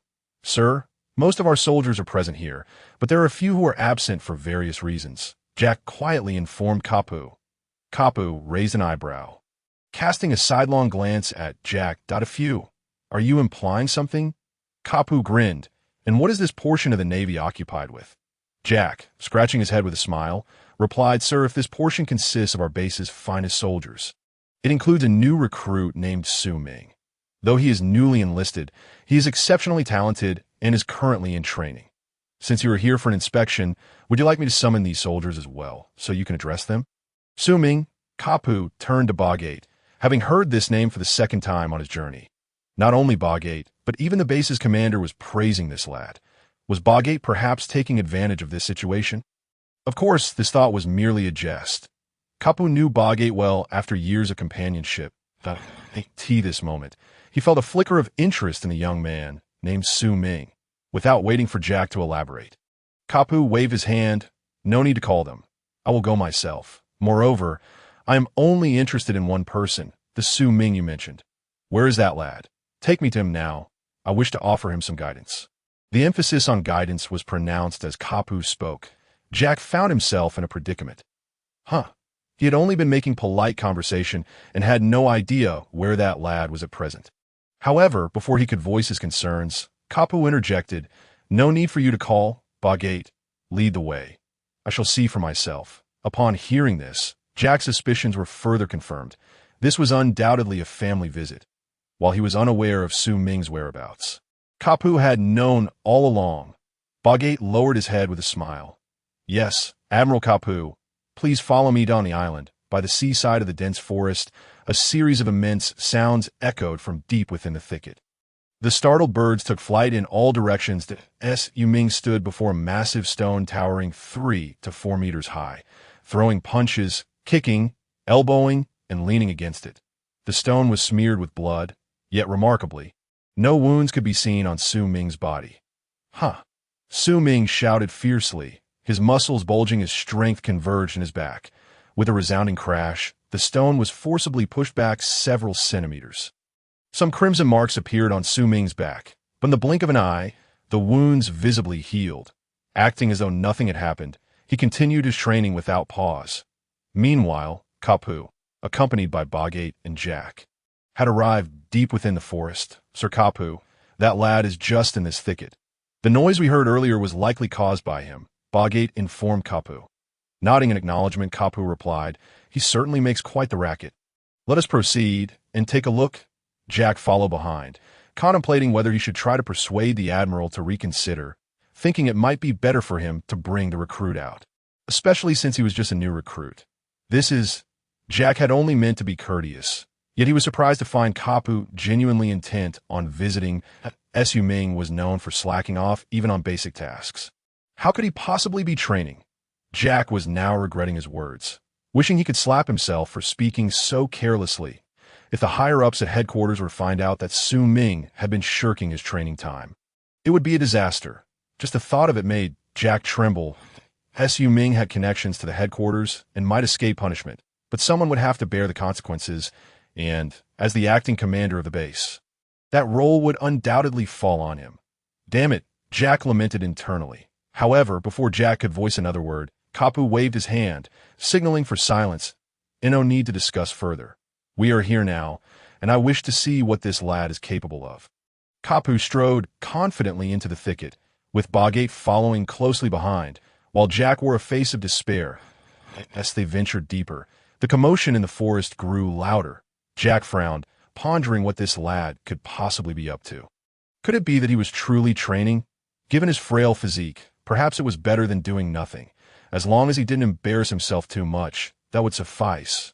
Jack silently prayed that Su Ming was indeed training, as that would salvage the situation. However, as they approached and parted the foliage, a resounding crash echoed through the air. Once again, a thunderous sound reverberated through the air, unveiling the scene upon the beach. Karp, Bogart, and Jack stood frozen, their eyes wide with astonishment. Could it be that this was Su Ming? "Bogart, did you not claim his spiritual energy was merely around 400? "I am uncertain. The last time I observed, he did not appear this formidable." Karp, seasoned from years of honing his fists against mountains, was acutely aware of the weight of that stone. Don't move it. Su Ming's spiritual energy must be at least above 1,000. Within the Naval Academy, a standard exists. Achieving 400 in spiritual energy before the age of 20 is deemed competent, placing one in the realm of considerable talent. Given Su Ming's apparent age, around 15 or 16, he had already met this criterion. Truly a prodigy among prodigies. Karp felt a stir of admiration within him. This boy's innate abilities might very well allow him to shine within the Naval Academy. Jack's expression transformed from despair to shock, and now to exhilaration. "Sir, that is the exceptional recruit I mentioned from our base. Should I call for him now?" Jack could hardly contain his eagerness to embrace Su Ming in celebration. This lad had hidden such capabilities all along. A talent emerging from their base to the main headquarters would surely not go unrewarded. And as his guide, perhaps he could even secure a promotion before retirement. Wouldn't that make his retirement life all the more comfortable? Reaching the rank of colonel would elevate him to a naval commander, with benefits multiplying exponentially. Who wouldn't be thrilled by such prospects? Just as Jack was about to summon Su Ming, Karp abruptly pulled him back. "Hush! Keep your voice down!" Jack was perplexed. Bogart added, "Let us observe further. I sense this boy harbors additional secrets." With that, Bogart turned to Karp, a hint of pride in his demeanor. "Vice Admiral Karp, I'm not mistaken, am I? This lad undoubtedly possesses the qualifications to join the Naval Academy." Karp smirked slightly. "Lower your voice. I wish to ascertain the extent of this boy's abilities." Being a master of pure physical combat, Karp understood the arduous nature of such training all too well. Now, witnessing Su Ming's prowess, he felt a thrill of excitement akin to that of a hunter spotting his prey. He had noticed the bloodstains upon the stone. Let us observe further to see just how capable this boy truly is. Afterward, I shall personally escort him to the naval headquarters. Jack, do you have any objections? Karp turned to Jack, who hastily shook his head. No, absolutely no objections. Our base would be delighted to provide talent to the naval headquarters. Karp smiled with satisfaction, revealing 2 rows of gleaming white teeth. "Ah, so your name is Jack? Not bad. You have a promising future." Jack's face radiated excitement. "This is it. My retirement is secured. Su Ming, You are truly my lucky star. At that moment, Karp's expression shifted, his earlier smile vanishing in an instant. His hawk-like eyes narrowed as they fixed upon the distant sea. Bogart sensed something amiss and followed Karp's gaze.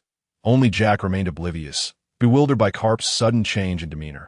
Are all the people from your headquarters so easily startled? Just a moment ago, everything seemed fine. How can the mood shift so abruptly? Do the prior arrangements still stand? While Jack fidgeted anxiously, Bogart's voice turned cold. Vice Admiral, there are pirates approaching. Their course seems directed toward this island. Karp chuckled knowingly at a group of fledgling pirates. It appears they are coming for me.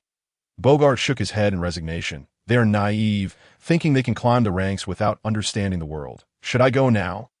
To Karp and Bogart, these pirates, who had yet to venture beyond the East Sea, were akin to children playing pretend. Dismissing them would be a mere flick of the wrist. Yet, all must pay the price for their ignorance. Sometimes, that price is life itself. Karp waved dismissively. In a hurry, he tilted his chin, gesturing towards Su Ming, who was engrossed in his training. Bogart understood the implication. You intend for this boy to confront that band of pirates? Is that not rather reckless? Although they were merely a band of neophytes from the East Sea, your keen observation should have revealed that the captain aboard that ship is no weakling.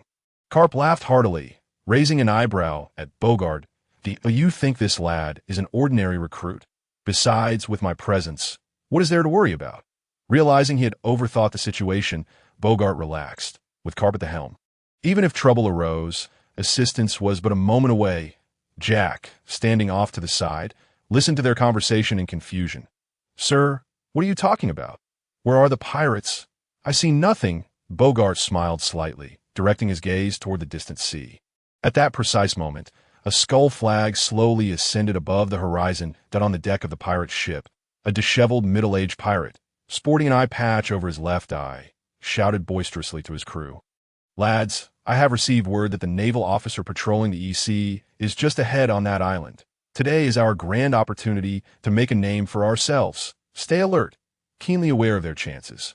The captain Keystone of the Vulture pirate crew gazed at the island with a cruel smile. He had gathered intelligence that the naval officer currently patrolling the East Sea was a vice admiral, a significant figure.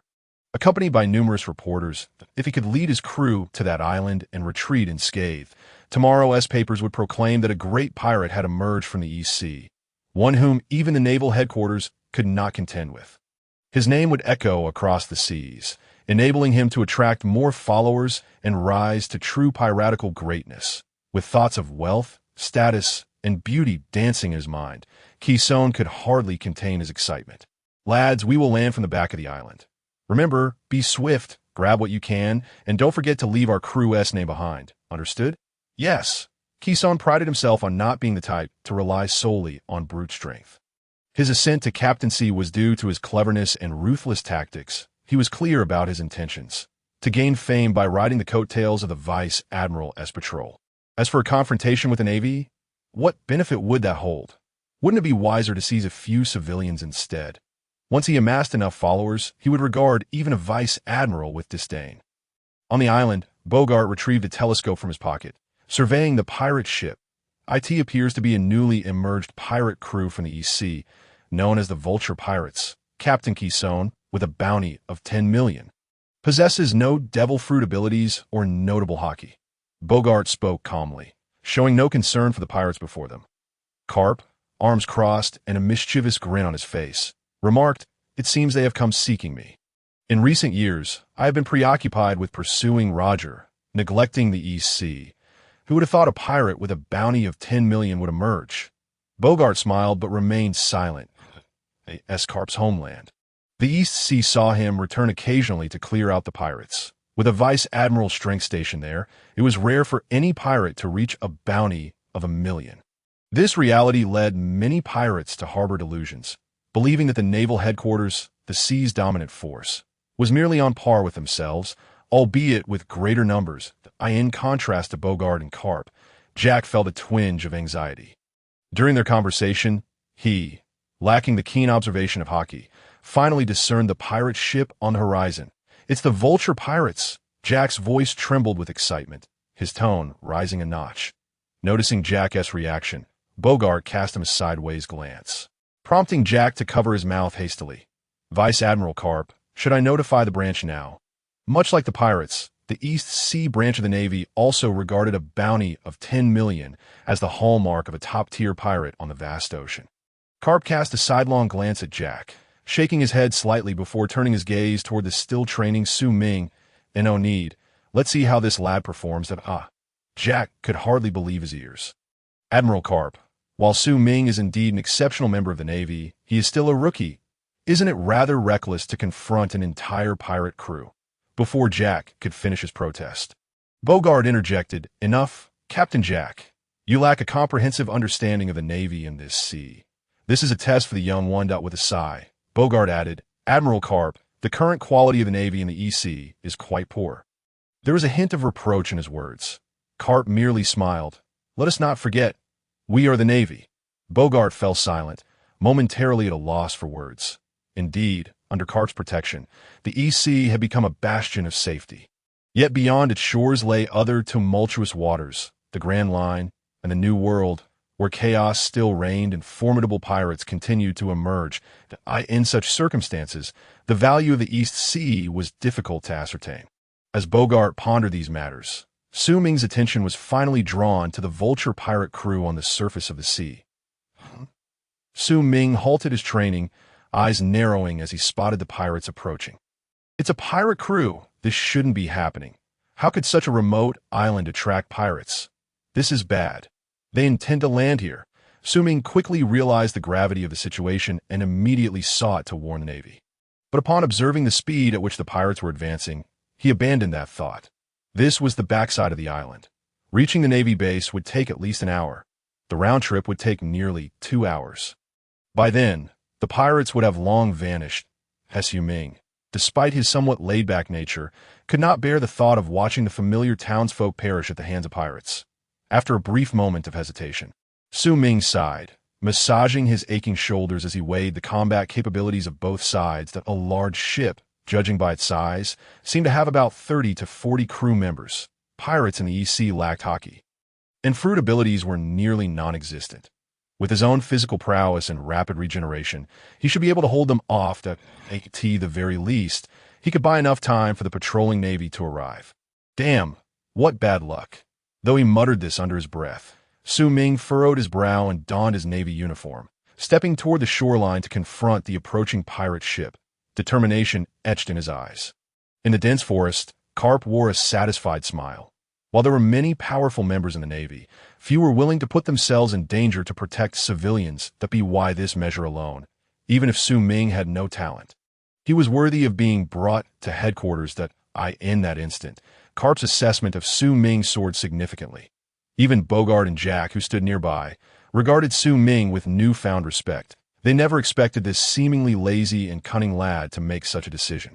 Little did Su Ming realize that the few standing in the distance, facing such a pirate crew, faced a significant risk to their lives. Reflecting on how Su Ming had previously sought to please him, Karp found himself comparing that to the sight of Su Ming now standing alone by the sea, resolute in his decision to confront a pirate crew. Jack felt a moment of disorientation. Was this truly the same Su Ming he knew? With a smile at the corner of his mouth, Bogart remarked, Admiral Karp, this lad's demeanor is rather reminiscent of yours.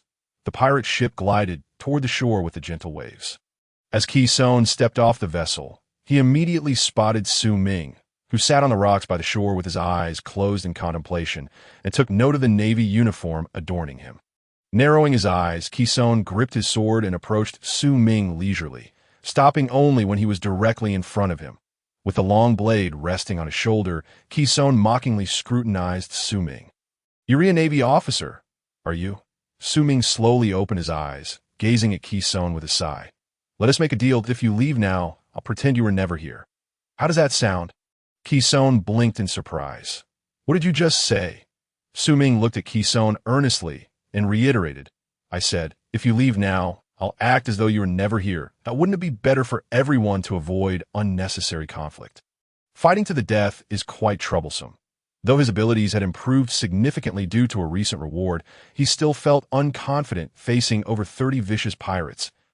If he could persuade them to leave, he would have time to alert the base and avoid a solitary battle. But alas, did you all hear that? He wants us to just walk away. What do you think? Should we leave? Keysone's demeanor was exceedingly arrogant. A group of pirates disembarking from the ship erupted into laughter, as if they had just heard the most ludicrous of jokes. This lad must be terrified. Look at him, he seems like nothing more than a lackey.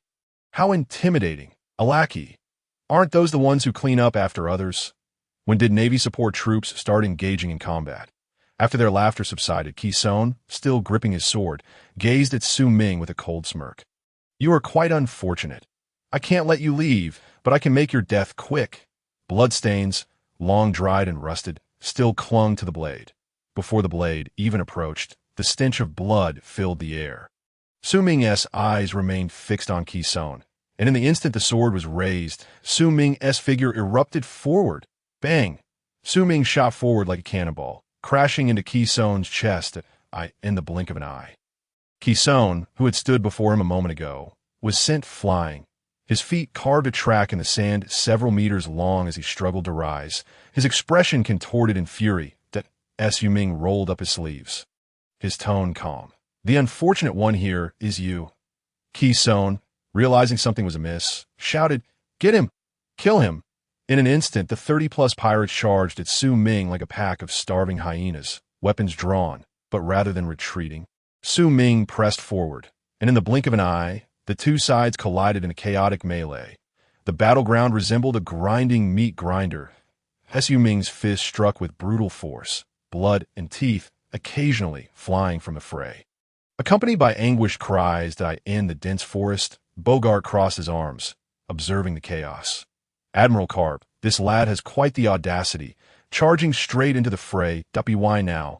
He must have taken a dozen wounds. He won't last much longer at this rate. Karp, however, wore an amused expression. Bogart, you've truly uncovered a remarkable talent. Bogart blinked in confusion. What do you mean? Just watch. This lad won't fall so easily. Jack, standing nearby, stared at Su Ming amidst the turmoil, his throat tightening as he tried to suppress his astonishment. The usually lazy Su Ming, appearing more like a desk officer, was fighting with incredible tenacity. As time ticked by, the tide of battle began to shift. The once frenzied pirates began to display expressions of fear. This guy's a monster. What is going on? He stabbed him so many times, and he has barely phased. No, something's not right. He is a monster. Those wounds, he is healing. We can't win. He is a monster. We can't beat him. Finally, the first pirate among them dropped his weapon and fled. Shortly thereafter, a second, then a third. Su Ming wiped the blood from the corner of his mouth, watching the fleeing pirates as he casually picked up a blade. With a swift motion, he dashed forward, and before the fleeing pirates could comprehend what had transpired, they found themselves staring at the ground. A headless corpse collapsing nearby, followed immediately by an eerie silence. Help! Don't kill me. I don't want to be a pirate anymore. Run, split up. Faced with the indomitable Su Ming, the inexperienced pirates were utterly paralyzed by fear. As Su Ming pursued them, he eagerly tested the skills he had acquired during this time. Swordsmanship, shave, moonwalk, storm leg, finger gun. He experimented with each in turn. With his rapid regeneration, he swiftly adapted and learned, his combat experience burgeoning. Ding! Congratulations, host! Proficiency in the Navy's 6 styles has increased. Current level. Mastered. Ding! Congratulations, host! Your proficiency in swordsmanship has improved, and you have now mastered it. The system's voice echoed in Su Ming's mind, yet he paid it no heed. In the distance, Karp and his companions observed the scene before them. What do you think, Bogart? Did you not notice this boy's potential before? Karp exclaimed, akin to a child who had discovered treasure. Boasting to Bogart, Bogart was utterly astonished by Su Ming's performance. Only upon hearing Karp's words did he come to realize that this boy was indeed a true monster. His physique, sword skills, and the innate talent for the 6 styles were all of the highest caliber. Especially his physique. Throughout the vast ocean, he had never encountered such a terrifying talent. Karp nodded in agreement, affirming, indeed, this boy's body not only possesses an extraordinary recovery ability, but his defense is equally formidable. The higher his willpower, the stronger his physical defense becomes. Judging by the willpower he has displayed thus far, he should not be capable of such defensive prowess. Bogart, did you notice? Throughout this battle, these pirates have only managed to inflict superficial wounds on him. The injuries may appear ghastly, but once they reach the muscle, they can no longer inflict any further damage. Precisely, and I can't tell if it's just my imagination, but it seems that this boy's physique has grown stronger from the onset of the battle until now. Karp chuckled, this is no illusion. Otherwise, why would we label him a monster? His body is enhancing every moment, and after recovering from injuries, this enhancement accelerates. However, I wonder if there are any limits to this improvement. If not, it would be truly terrifying. Karp spoke solemnly, a rare seriousness overtaking his usually carefree demeanor. Meanwhile, Jack, who had been standing to the side, was completely in a state of shock. The only thing he grasped at this moment was that Su Ming was exceptionally powerful. Garnering significant attention even from the higher-ups as for Su Ming's identity, it had become irrelevant. With such potential, he could rise to prominence. Who would want to settle for being second-rate? While the others conversed, Su Ming executed a swift kick, severing the head of the last pirate lackey. He then turned to gaze at Kison, who had yet to make a move. That I told you. The unfortunate ones are not me. But you. Kison trembled, muttering, monster, you are a monster. Su Ming frowned. How could Kison be so frightened by merely a battle? Boring, he said, shaking his head and turning to pick up his clothing. Just then, a voice rang out. Ha ha! Kid, you're still too naive. Even if your recovery ability is strong, what of it? If I sever your head, you will still die. A tremendous danger surged from behind Su Ming.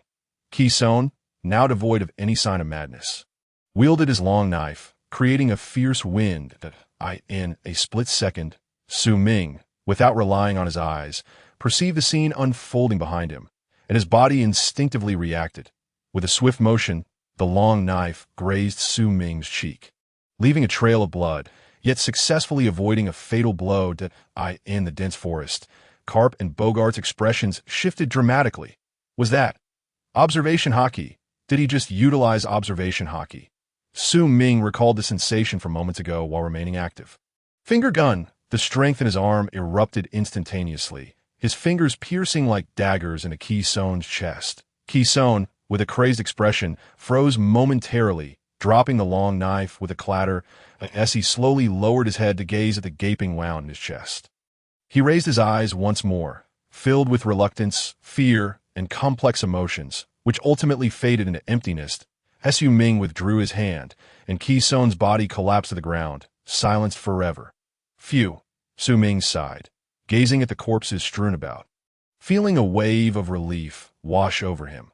Fortuitously, he possessed the gift of rapid regeneration and his extraordinary defensive capabilities.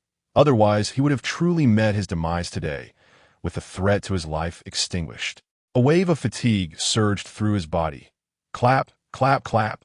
Ha ha. What do you think, Bogart? My judgment was not mistaken. Karp and Bogart emerged from the thicket, accompanied by Jack, who was still reeling from shock. Su Ming's previously relaxed nerves tensed again as he warily regarded the newcomers.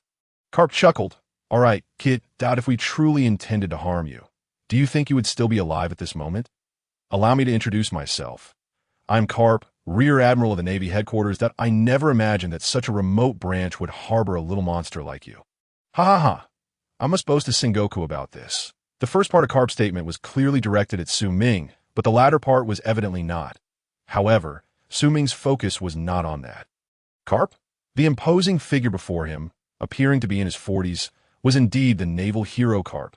Karp, lost in his own laughter, turned to Su Ming. Kid, do you recognize me? Su Ming smiled. Admiral Karp, you are the pride of the East Sea. How could I not know you? It was a jest. Anyone who had watched One Piece would surely know the name Karp. He was a character with unparalleled prowess from youth to old age. A veritable bug-level entity, a formidable opponent of the Pirate King Roger. He was also the grandfather of the future Monkey D. Luffy. Su Ming had no interest in the protagonist, but he harbored significant interest in this top-tier powerhouse. And it was substantial. Bogart raised an eyebrow, a knowing smile on his face. Admiral Karp, I never expected this kid to recognize you. Ha ha ha. What is so surprising about that? After all, I am a Rear Admiral of the Navy. This kid is my admirer. which means he possesses discerning taste. Su Ming was speechless. He had not anticipated that the youthful Karp would be so self-absorbed that he merely recognized him. He had never claimed to be an admirer. It seemed that even in his old age, this fellow retained the same self-involved demeanor. Jack observed the bigwigs bantering and joking, feeling too intimidated to utter a word. Indeed, he had subconsciously regarded Su Ming as a figure of the same caliber as the officer from the Navy headquarters. With such prowess, and given Su Ming's youth, it was merely a matter of time before he became a key figure in the Navy. After Karp had his fill of laughter, he turned to Su Ming. Speaking earnestly, kid, your potential is quite impressive that IT would be ashamed to remain on this small island. I plan to take you to the Navy headquarters. What do you think? Although his words were phrased as a suggestion, Karp crossed his arms, clearly confident that Su Ming would not refuse. The Navy Academy, a place for which countless individuals vie to gain entry. Karp had never considered that Su Ming might decline such an opportunity. However, Su Ming furrowed his brows and cautiously probed, Admiral Karp, if I were to refuse, you wouldn't resort to violence, would you? Of course not. Wait, what did you just say? You want to refuse? At this moment, not only Karp but also Bogart and Jack gaped at Su Ming in astonishment. Kid, do you even comprehend what you are saying? The Navy Academy, even within the Navy headquarters, is not an institution that just anyone can enter. Even with sunglasses, Bogart's shock was evident. Su Ming, don't be foolish. This is a monumental opportunity. Your potential should not be squandered on this small island, the headquarters. You will encounter a broader world, become a stronger naval officer, and save more people. Jack urged with a serious expression. Su Ming merely smirked. He was fully aware of what the Navy Academy represented. It was the training ground for the true forces of the Navy headquarters. However, with his system, even without entering the Navy Academy, his strength would still elevate rapidly. Moreover, now that Jack was aware of his capabilities, as long as he remained in this Navy branch, his days would be exceedingly comfortable, though wouldn't he be able to enjoy a leisurely existence? But if he were to enter the Navy Academy, it would no longer be his decision to make.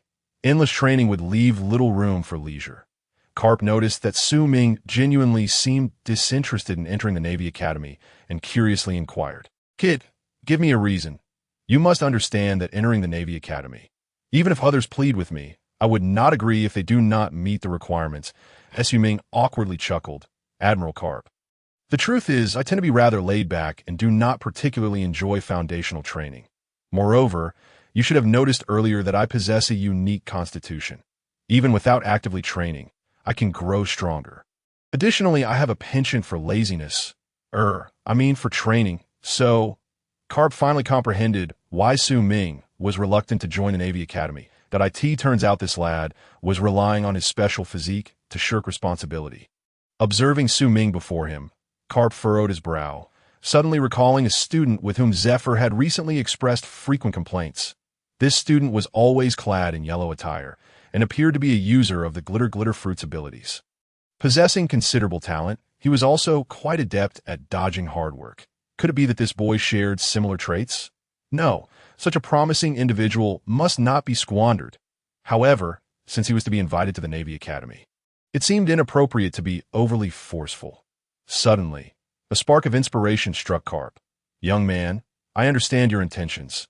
You wish to enter the Navy Academy, but are reluctant to partake in training, correct? Su Ming offered an awkward smile and scratched his head. If he could join the Navy Academy and still have the chance to slack off, he would certainly welcome that. Karp crossed his arms, wearing an expression that suggested he had seen through Su Ming's ruse. Bogart rolled his eyes beneath his sunglasses. This kid truly dared to dream to enjoy the benefits of the Navy Academy while simultaneously avoiding training. Did he think the Academy was his personal playground? Initially, Karp assumed such outrageous demands would render Su Ming's aspirations futile. All right, I agree. Bogart, who had already prepared to turn and leave, suddenly spat out a mouthful of blood, turning in shock to stare at Karp. And Major Karp, do you even hear yourself? Of course, the latter half of this statement was Bogart's inner thoughts. Even Su Ming gazed at Karp in disbelief. What? Such an outrageous request, and Karp actually agreed to it.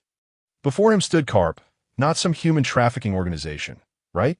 Karp waved his hand dismissively. Kid, if you desire this treatment, it's no problem, but you must first pass my test. With that, Karp extended a finger. You have 1 month.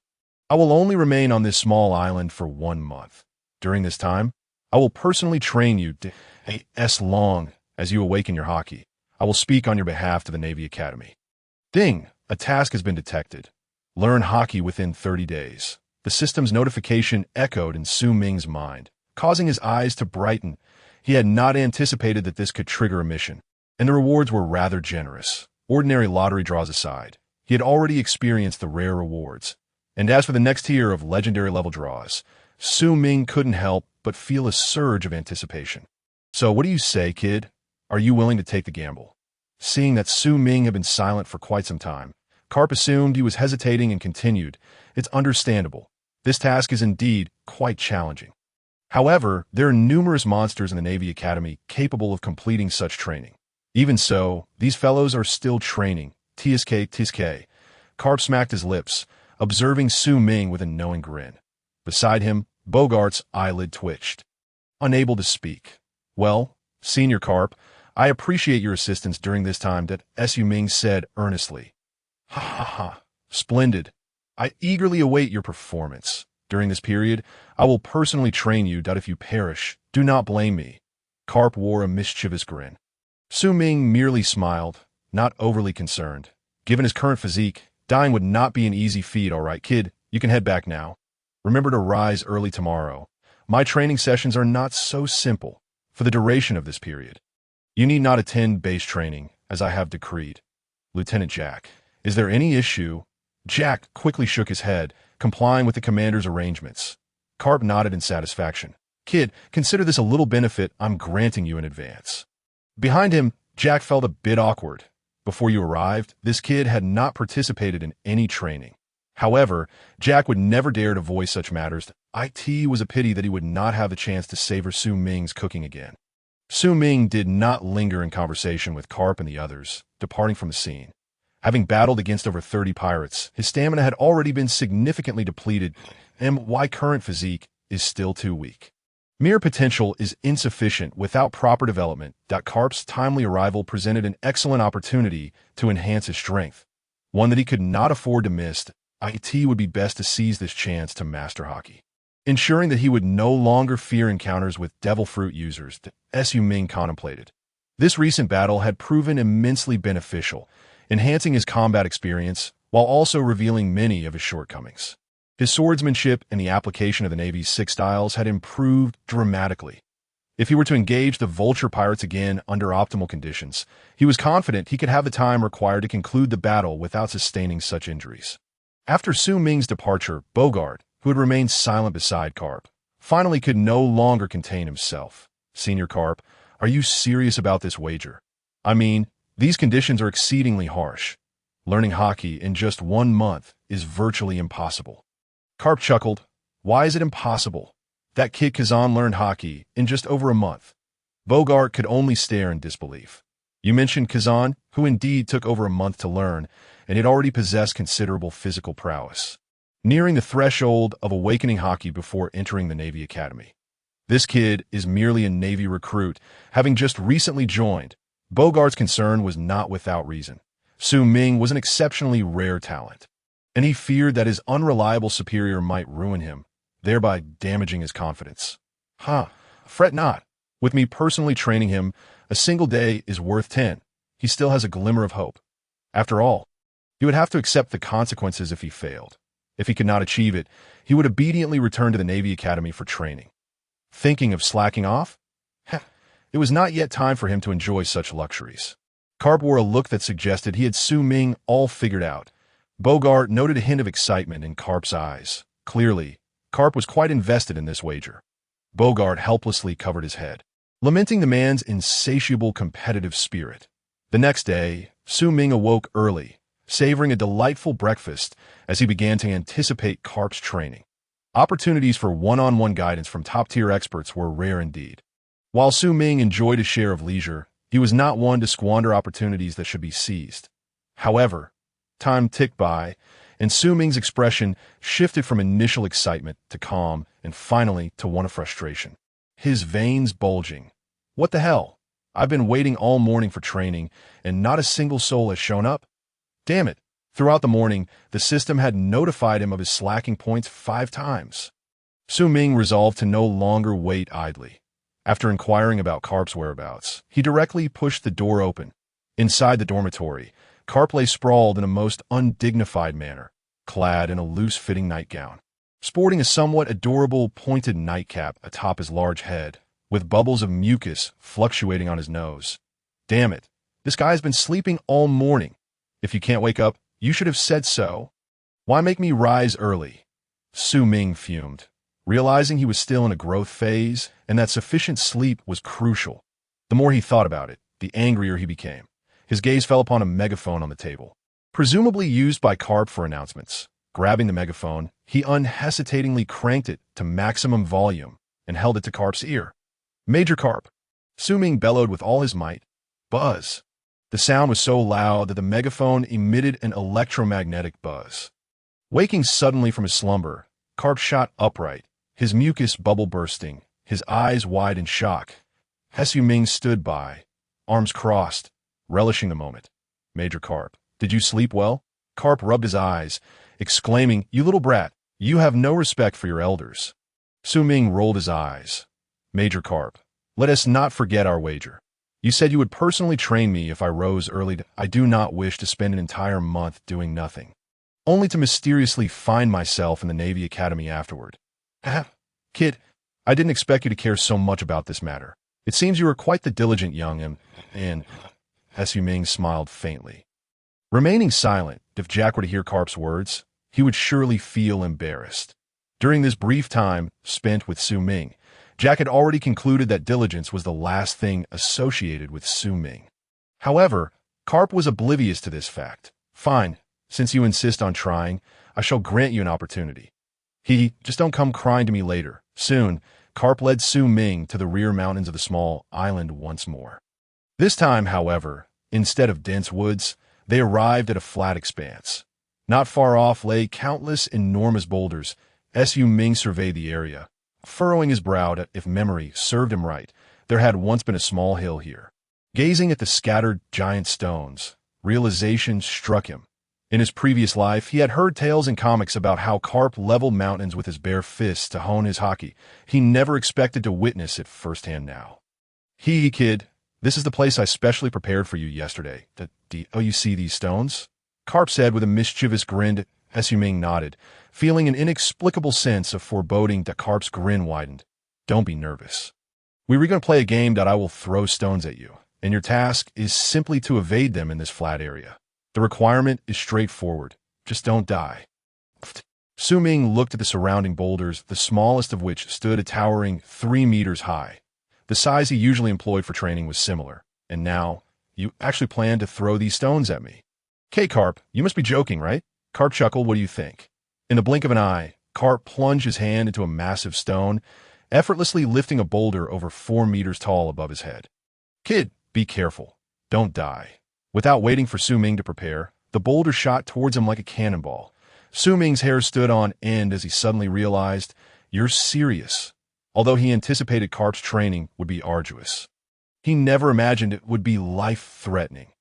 Even with his current strong physical defenses and the cheat-like skill of accelerated regeneration, being crushed by such a stone would surely turn him into pulp. As for whether accelerated regeneration would work, Su Ming thought, whoever is brave enough to try can do so. He certainly wouldn't take that risk. That Su Ming was not the future Kaido. With a penchant for self-destructive tendencies, faced with these terrifyingly powerful and swift boulders, Su Ming had no choice but to focus all his energy on dodging. Karp, while casually tossing stones, watched Su Ming with a grin. Kid, do you think I don't know your physical prowess is extraordinary? Awakening Haki is not that simple. Karp's intention was to force Su Ming to unleash his potential. He had clearly observed Su Ming dodging Ki-Son's strike yesterday. Noting the early signs of awakening in his observation, Haki, a formidable figure capable of competing with the Pirate King Roger. Karp's own stamina and physical strength were unfathomable. From morning until the sun dipped below the horizon, Su Ming was drenched in sweat. Yet Karp appeared unfazed, leisurely tossing stones as if they were mere pebbles. Each time a boulder crashed to the ground, the sound served as a stark reminder of their menace. Finally, as the sun set, Karp clapped his hands. "All right, kid, let us call it a day for training." Su Ming collapsed onto the ground, gasping for breath. Ding. Host has worked for 8 hours today, with 8 hours of leisure time. Reward is doubled.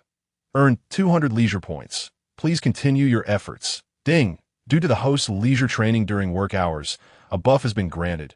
Stealthy effort. Lasting for 7 days. Stealthy effort. Performing tasks while in leisure state. With doubled effectiveness. With the system notification echoing in his mind, Su Ming suddenly felt something within him begin to elevate. For a brief moment, with his eyes closed, he sensed the surroundings. Was this the effect of the system buff? He distinctly felt that his awareness of the environment had significantly heightened at this rate. It wouldn't be long before he awakened his observation Haki. His earlier frustration vanished in an instant. Su Ming looked at Karp with excitement, causing Karp to jump slightly in surprise. "Are you all right, kid? Goodness, could this kid really be that fragile? It's only been a day of training. Has he truly been overwhelmed?" Su Ming shook his head. "I'm fine, Karp. Let us continue tomorrow, and if possible, I hope you can speed things up." After speaking, Su Ming hummed a tune and turned to leave, leaving Karp standing there. Stunned. "Damn, does this kid look down on me?" Karp suddenly realized he had been underestimated. "You little rascal, just you wait. I'll make sure you know what."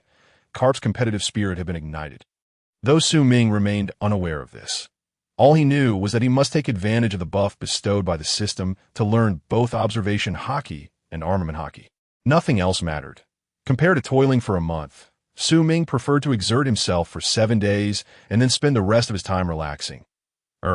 Resting that on the second day, Karp did not indulge in a lie-in. As soon as Su Ming stepped outside, he encountered an irate Karp that in the training grounds. Karp's speed in throwing stones was markedly quicker than the previous day. Moreover, the size of the stones had increased, clearly indicating he had come prepared.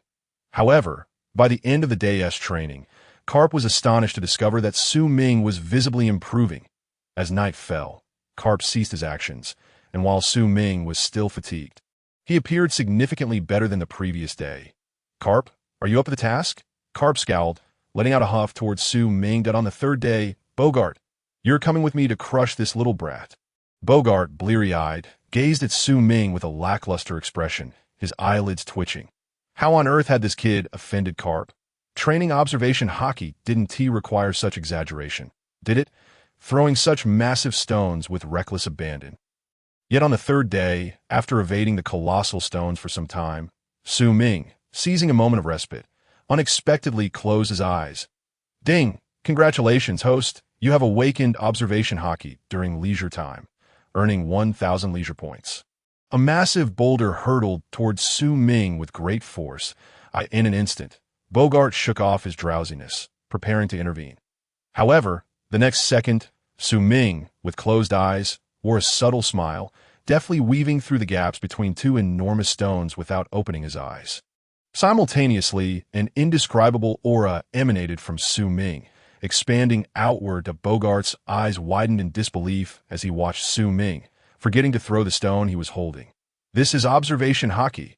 In just 3 days. This kid had managed to master it. Holy cow.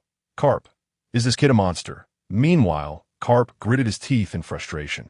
His initial one-handed stone throws had escalated to 2 hands, with shadows of his movements becoming apparent. Bogart felt a wave of embarrassment wash over him. Goodness, Karp's competitive spirit was so strong. How had he not noticed it before? He silently vowed to never gamble with Karp again. The day's training swiftly concluded, and with the system buff enhancing his progress, Su Ming successfully awakened his Haki. Recognizing that continuing to throw stones would yield no further benefits, Karp sullenly halted. Su Ming opened his eyes, beaming at Karp. "Karp, by this measure, I should consider myself a victor in our wager, right?" Karp, gritting his teeth, felt veins pulsing on his forehead. Karp remained calm. Beside him, Bogart hastily interjected a warning. Good heavens, he was genuinely concerned that Karp might lose his temper and strike again. Su Ming's smile deepened. It was now a foregone conclusion that he would spend his time idling at the Naval Academy. He could already envision countless opportunities for leisure beckoning to him. The points accrued for idling at the Naval Academy would undoubtedly surpass those at the Naval Branch, and he wondered just how many points he could amass by the time he graduated. "Umph, young man, consider this your victory." Su Ming rolled his eyes. What did he mean by consider a victory? A win is a win. General Karp, you granted me a month, and it has only been 3 days. Isn't that progress enough for you? Karp shrugged, suddenly appearing to have an epiphany as he looked at Su Ming with a mischievous grin. Haha, young man, you wish to satisfy me. Su Ming inwardly rolled his eyes. Of course, if you were dissatisfied, my legendary level lottery would be in jeopardy. Karp grinned again, suggesting that it would be quite simple to please him. The Haki that can be awakened through training is not limited to observation Haki. Facing the numerous pirates of the sea, armament Haki is an immensely important skill. If you can awaken armament Haki in the remaining time, I shall have nothing further to say. Haha, I never specified whether you were to awaken armament or observation Haki. Su Ming was at a loss for words. He hadn't expected Karp, at such an advanced age, to still possess this childish side. Even Bogart, standing nearby, covered his face in embarrassment. However, Karp was unfazed and provocatively asked Su Ming, "So, young man, do you wish to give a try?" Haha, but I'm not entirely unreasonable. Given that you have already awakened observation Haki, I can reluctantly speak to that old coot Zifa on your behalf and arrange for you a better class. Karp wore a look of confidence, as if he had Su Ming in the palm of his hand. Armament Haki differs from observation Haki, while both are a fusion of physical and spiritual power. Observation Haki leans more towards the mental aspect. Some individuals possess a naturally strong spirit, and under the pressure of life and death situations, it becomes easier for them to awaken. However, physical strength requires a steady, step-by-step advancement to meet the necessary standards that in this world. Most people first awaken observation Haki before progressing to armament Haki. Karp regarded Su Ming intently. Su Ming lowered his head, sighed, and conceded, "Very well, since you, General Karp, have said so, we shall continue our wager. But let it be clear, if I awaken armament Haki within this month, you cannot object." Karp chuckled. "No worries, my word is my bond." Originally, Karp intended to assert that his word was final. But upon seeing Su Ming's skeptical expression, he ultimately refrained from saying it aloud. Su Ming, uninterested in quarreling with the old rascal, rolled his eyes and asked directly, "So how shall we train from here?" Karp smiled, cracking his knuckles, the joints producing a series of pops. "Haha, from this point on, it shall be far more interesting. You and I shall spar until you awaken armament Haki." Bang! Ouch! Karp, you old coot. You actually ambushed me. That only proves your observation Haki is still lacking. I am utilizing only basic Haki and am not taking any advantage. Su Ming found Karp's shamelessness too exasperating to comment on and began to trade blows with him. Seeing that he had no part to play, Bogart settled down nearby, watching the sparring match between Su Ming and Karp out of course. While it was termed a spar, in reality, it was merely Su Ming being thoroughly beaten. With the strength of a vice admiral, Bogart could easily discern that his unreliable superior was not employing merely basic armament Haki. Otherwise, with Su Ming's physique, he wouldn't be left bruised and battered after just a short while. Bogart was seriously suspicious that Karp was using the training as a means to vent his frustrations. Just as Karp had surmised, Su Ming too realized that awakening armament Haki was not as straightforward as awakening observation Haki. 3 days had swiftly passed, and the effects of his stealthy efforts had expired. Yet still, there were no signs of awakening armament Haki. 1 day, 2 days, 3 days. Time ticked away. Even Su Ming couldn't help feeling a twinge of anxiety. This was not merely a matter of whether he could awaken armament Haki. It was tied to a legendary level lottery. The system had never before offered such generous rewards, and he had no idea when the next opportunity would arise. Above all, Su Ming was determined not to miss this chance. Bang! During training, Karp delivered a punch to Su Ming's face, sending him flying several meters, yet he did not pursue the opportunity to strike further. Rotating his somewhat sore wrist, Karp raised an eyebrow and chuckled. "So, young man, what have you to say? It has nearly been a week. Training for armament Haki had been a wholly different experience compared to training for observation Haki. During these days, Karp had thoroughly indulged himself. This kid's physique is monstrous. After all this time, he hasn't sustained a single injury. To be fair, Karp had gone easy on Su Ming, but even so, those punches were imbued with armament Haki. And yet, After several days of this, most individuals would have been bedridden from severe injuries. Anyone else would have long since been incapacitated. Su Ming furrowed his brow. Karp's concern weighed on him. At this rate, a month would surely not suffice, but he needed to accelerate his progress. After a moment's contemplation, Su Ming gritted his teeth and made a decision, fixing a serious gaze on Karp. Senior Karp. From here on, please do not hold back. What? Karp stared at Su Ming, thinking to himself, oh no, this kid has lost his mind. The strength he was currently using was already at the limit of what Su Ming's body could endure. If he were to increase his force, Su Ming would undoubtedly suffer severe injuries, possibly even incur irreversible damage, and that would hardly be training. Yet Su Ming insisted, General Karp, rest assured, I know my own body. Let loose, and I promise there will be no problems. To prove his point, Su Ming grasped his right arm with his left hand and pulled with all his might. Crack, his arm snapped audibly. Young man, are you insane? Karp exclaimed in shock. The next moment, both Karp and Bogart widened their eyes at the astonishing scene before them. They witnessed Su Ming's severed arm beginning to heal at a visibly rapid pace. Moments later, his arm was as good as new. Simultaneously, Karp keenly observed that Su Ming's physical strength had actually increased. Cradling Su Ming's arm, Karp murmured, Young man, you truly are a monster. On the beach, loud crashing sounds echoed. And from a distance, two figures could be seen colliding repeatedly. One figure would be sent flying, but would quickly rise again and charge forward, resembling an indomitable cockroach. Not far off, perched on a rock, Bogart crossed his arms, watching Su Ming's training with a mix of admiration and trepidation. This kid is truly a monster. After over half a month of training every single day, his energy remains remarkably abundant. During this half month, Bogart and Karp had focused solely on training Su Ming. Realizing that under normal circumstances, a month would not suffice to awaken armament Haki, Su Ming opted for an extreme training regimen. By utilizing his body's unique ability to enhance itself after each injury and his rapid regeneration, he aimed to significantly boost his physical strength in a short time. Thus, the earlier scene had unfolded. Another punch landed, and Karp sent Su Ming flying once more, blood splattering through the air, but the trio had grown accustomed to such sights. Yet this time, Su Ming did not rise again. Karp approached. Su Ming lay on the ground, staring up at the sky, gasping for breath. The indentation in his chest from Karp's earlier blow slowly began to mend with each breath. Monster, Karp muttered for what felt like the umpteenth time. Young man, what's this? Are you giving up? While he spoke these words, Karp was acutely aware that Su Ming would never simply give up, despite the young man's penchant for idleness. Once he set his sights on a goal, he would pursue it relentlessly. Moreover, Karp had gained a deeper understanding of Su Ming's potential.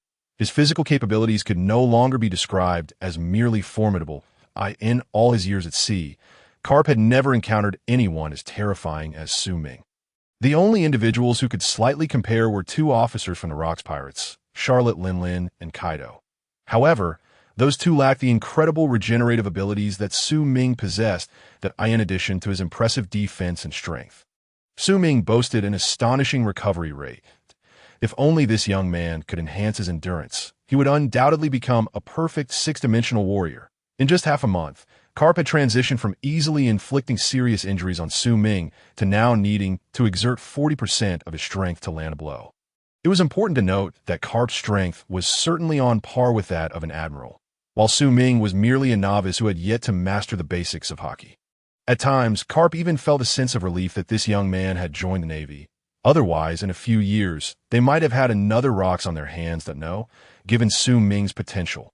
He could become far more terrifying than Rocks. Taking a deep breath, Su Ming rubbed his sore arms and propped himself up. Vice Admiral Karp, my physical strength should be sufficient for awakening Haki now. Wouldn't you agree? Recently, Su Ming had tested himself at the base, achieving a combat power of 1800. Karp nodded, affirming that if one were solely consider physical potential, it indeed should be enough. Then why is there no sign of my Haki awakening? Karp chuckled. You must understand that Haki, at its core, is the manifestation of a union between spirit and body. The most direct external manifestation of spiritual power is your aura, your killing intent, and such. Mastering the rudiments of Haki at sea often occurs in the heat of life and death battles. Su Ming grasped Karp's intent. What he truly needed was not training, but actual life or death combat. Of course, if you prefer at this pace, you will eventually master Haki, but not within a month's time, Karp said with a mischievous grin. Su Ming rolled his eyes, realizing that Karp had likely known this all along. He stood and extended his hand toward Karp. Hand it over. What? The bounty? Don't tell me you don't have it. Karp burst into laughter and waved at Bogart, who was nearby. Bogart, give this kid what he needs. Bogart glanced at Su Ming, hesitating. Vice Admiral, are you sure it's wise to give this to Su Ming? I sent it a bit premature for him. Karp casually picked his nose and replied. Nonsense, I'm not forcing him. He chose this path himself. Su Ming nodded, reaching out to Bogart. That you're right. It was my choice that I don't have much time, so let's not waste it. The sooner we finish, the sooner I can rest. Seeing Su Ming's determination, Bogart refrained from further objections and retrieved a few bounty notices from his pocket. These are some pirates who have recently been active in the East Sea. Their bounties are all in the millions, which suits your current situation perfectly. Su Ming took the bounty notices. Hyena Swank, bounty of 14 million berries. Glasses Sisk, bounty of 13.5 million berries. Devil's Boxer Swint, bounty of 16 million berries. And lastly, Hunter's Swank, bounty of 35 million berries. The bounty notice bore the image of a middle-aged man with a long scar across his face, a 35 million berry pirate appearing in the East Sea. Surely, I'm not at a level to handle such a formidable FO. Su Ming was self-aware enough to realize that he was currently capable of dealing with only those pirates with bounties below 20 million. Anything higher would not be training, but rather a reckless pursuit of death. In response to Su Ming's query, Karp chuckled. Don't worry, kid, that's Swank's actual strength doesn't team match that bounty, if we're being honest. He has only around 25 million at most. However, he is known for his brutality. Before arriving in the East Sea, he annihilated 2 small islands, hence the high bounty. Still, I recommend you target those pirates with bounties around 10 million. After all, you're going alone, and you wouldn't want to end up dead due to a moment's carelessness. Karp flashed a toothy grin, looking rather mischievous. Su Ming rolled his eyes and returned the 3 bounty notices of 10 million to Bogart, keeping only the one for Swank. I'll be back before the month is up. With that, he picked up his clothes from the ground and turned to leave. Karp watched Su Ming's retreating figure. Chuckling to himself, Bogart expressed concern. Vice Admiral, are you really going to let Su Ming go alone? That Swank seems to be a devil fruit user. Su Ming is currently no match for him. Karp chuckled. You underestimate this kid. Haven't you seen how resilient he is over the past few days? He is not so easy to kill. Bogart frowned, but if he really dies, Karp rubbed his sore shoulder. Then that would simply mean he was only capable of reaching this level. However, I believe he won't fall so soon. In all these years, he is the only monster to emerge from these waters. Just wait, Bogart. I have a strong premonition that this kid's name will one day resonate throughout the entire world. Holding the bounty notices, Su Ming did not set sail immediately, but returned to the tavern first. Upon seeing him, Karina was about to greet him, but a single glance from Su Ming halted her movement, and he silently entered the private room. What is going on? Why so cautious? Su Ming sat on the sofa and pulled out the bounty notice. Take a look at this. Karina took the bounty notice, examined it briefly, and then looked up at Su Ming with curiosity. What is this? Are we closing the tavern to become bounty hunters? Su Ming sighed. Help me gather information on this pirate. Find out about his strength, how many subordinates he has, and what his background is. Su Ming was not the type to recklessly charge into battle without a plan. Before taking action, he needed to thoroughly investigate the opponent's information. Bounties could only serve as a point of reference. Many pirates were incredibly strong, yet had low profiles, sporting modest bounties. Su Ming had no intention of falling into that trap. Karina playfully stuck out her tongue, folding the bounty notice and tucking it into her cleavage. By the way, the recently produced sparkling wine has been quite popular, and even people from outside the island have taken notice. We can still keep it under wraps for now, but after a while, it might be hard to conceal. Karina warned him. Su Ming frowned slightly but soon relaxed. Let us not worry about that for now. In a while, we should be leaving this place. Although the beverages in the world of One Piece are quite popular, their quality leaves much to be desired, as Su Ming has cleverly seized an opportunity, using it to brew a considerable amount of fine wine.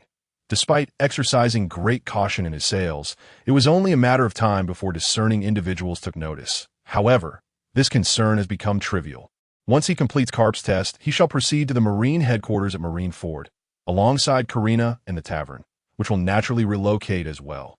After all, to live freely, not only strength but also berries are indispensable. Karina departed with the bounty notice, leaving Su Ming alone in the private room.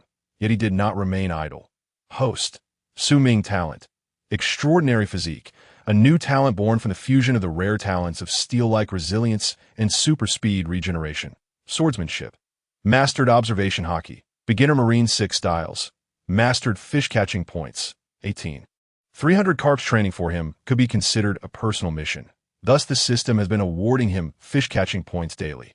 Under the double reward scheme, he has accumulated over 18,000 points in just a few days, enabling him to participate in another rare level lottery. Nevertheless, Su Ming remains unhurried. His current strength suffices for the time being, and he prefers to amass more fish-catching points to exchange for a higher level lottery later. Taverns, casinos, and inns are excellent places for gathering information. Although the tavern under Su Ming's command does not specialize in information trading, thanks to Karina's charm, they swiftly glean the desired intelligence. Here, these are the details regarding the Shadow Hunter pirates. Karina produced a piece of paper from her bosom, causing a slight ripple in the waves. Su Ming couldn't help but feel curious. This girl, who was evidently of a similar age to him, had developed so well. And what about that bosom? Did she possess some sort of dimensional pocket, allowing her to store everything within? Su Ming even began to suspect whether Karina had unknowingly consumed some kind of superhuman-type devil fruit. Ignoring Su Ming's peculiar gaze, Karina extended the note towards him.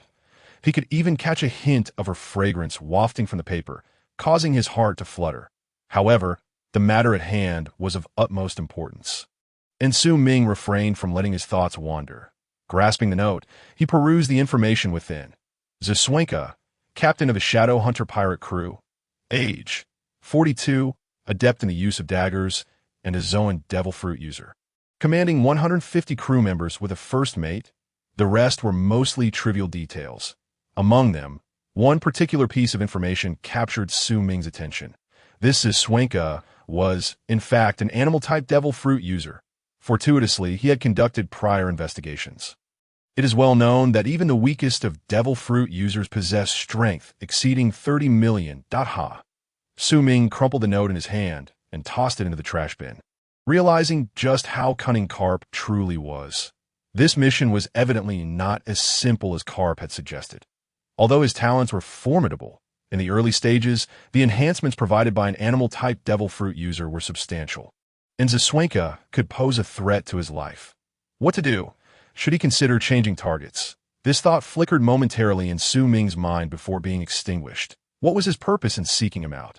If not for a trial of life and death. If he were to target a weaker pirate, while his life might remain unthreatened, his Haki might not awaken either. Firmly resolved, Su Ming made a decision. He raised his gaze towards Karina and requested, "Please procure for me a blade of superior quality, and, if possible, obtain some sea prism stone."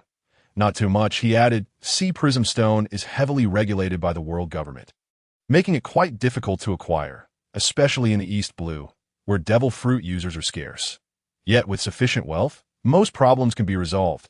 With the aid of money power, the beautiful bartender managed to procure a sea prism stone cross necklace and a long sword of decent quality for Su Ming.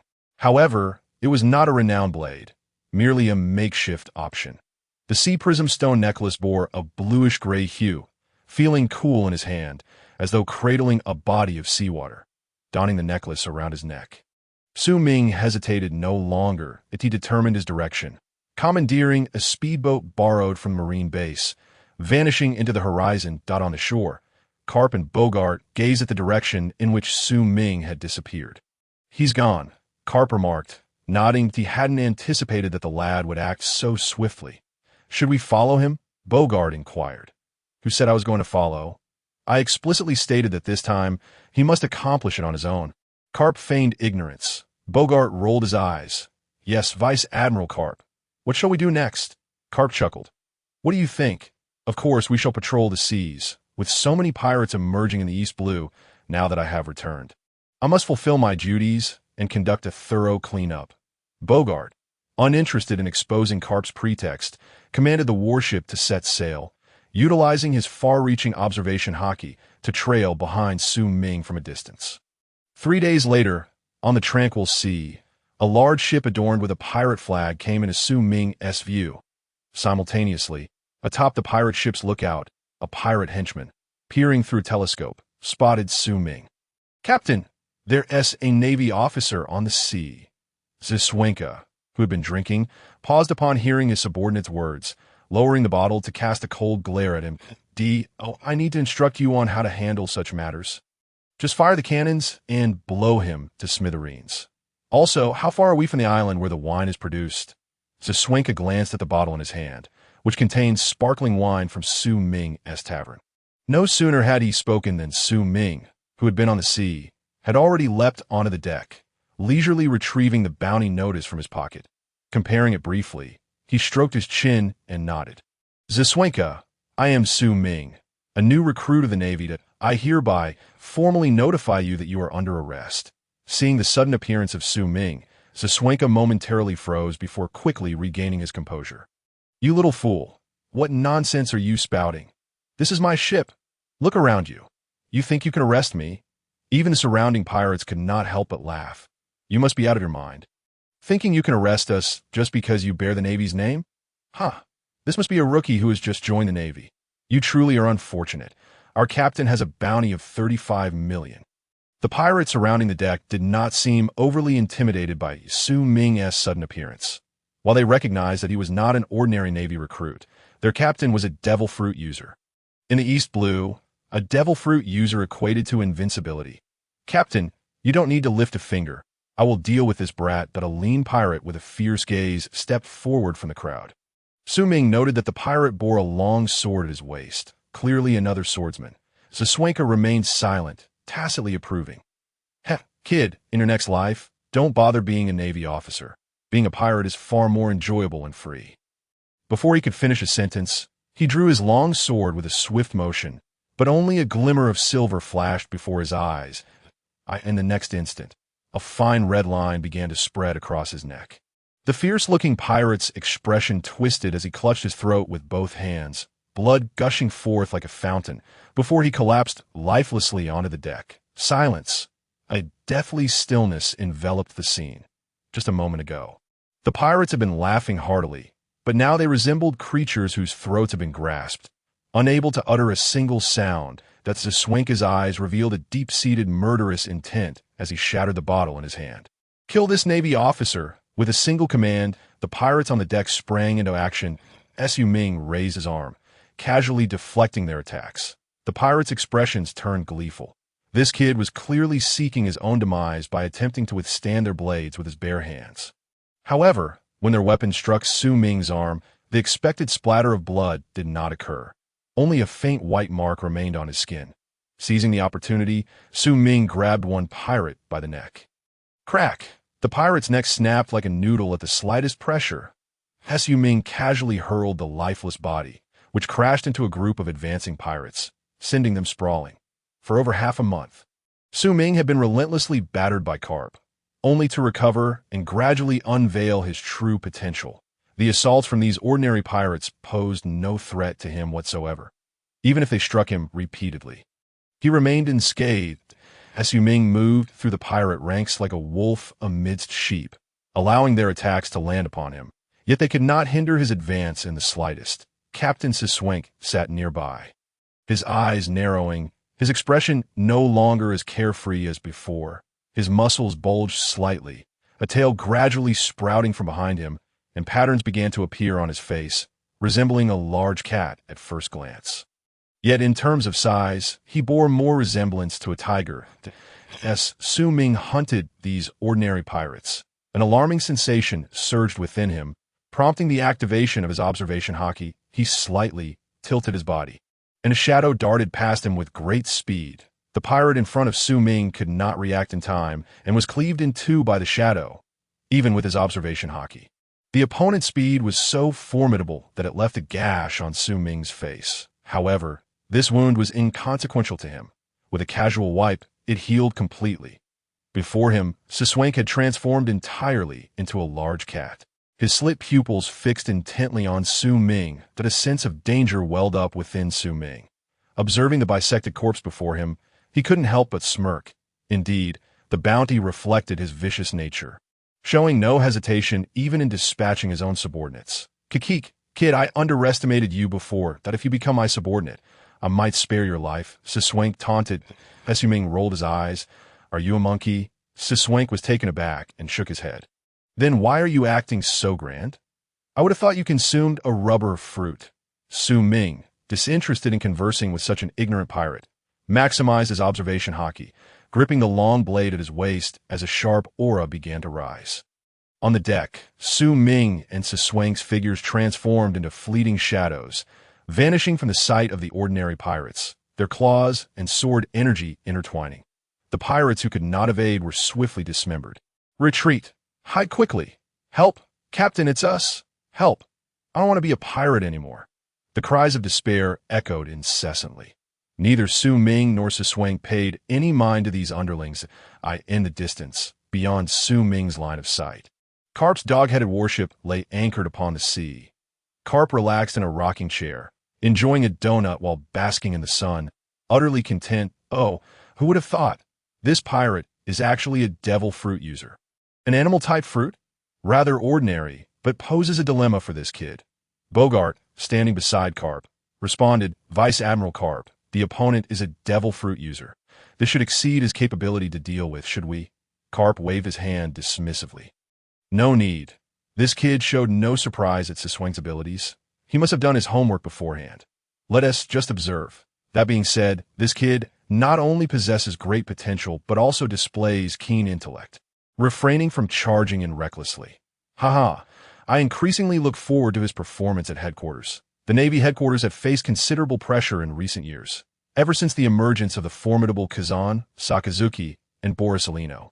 No true geniuses had surfaced.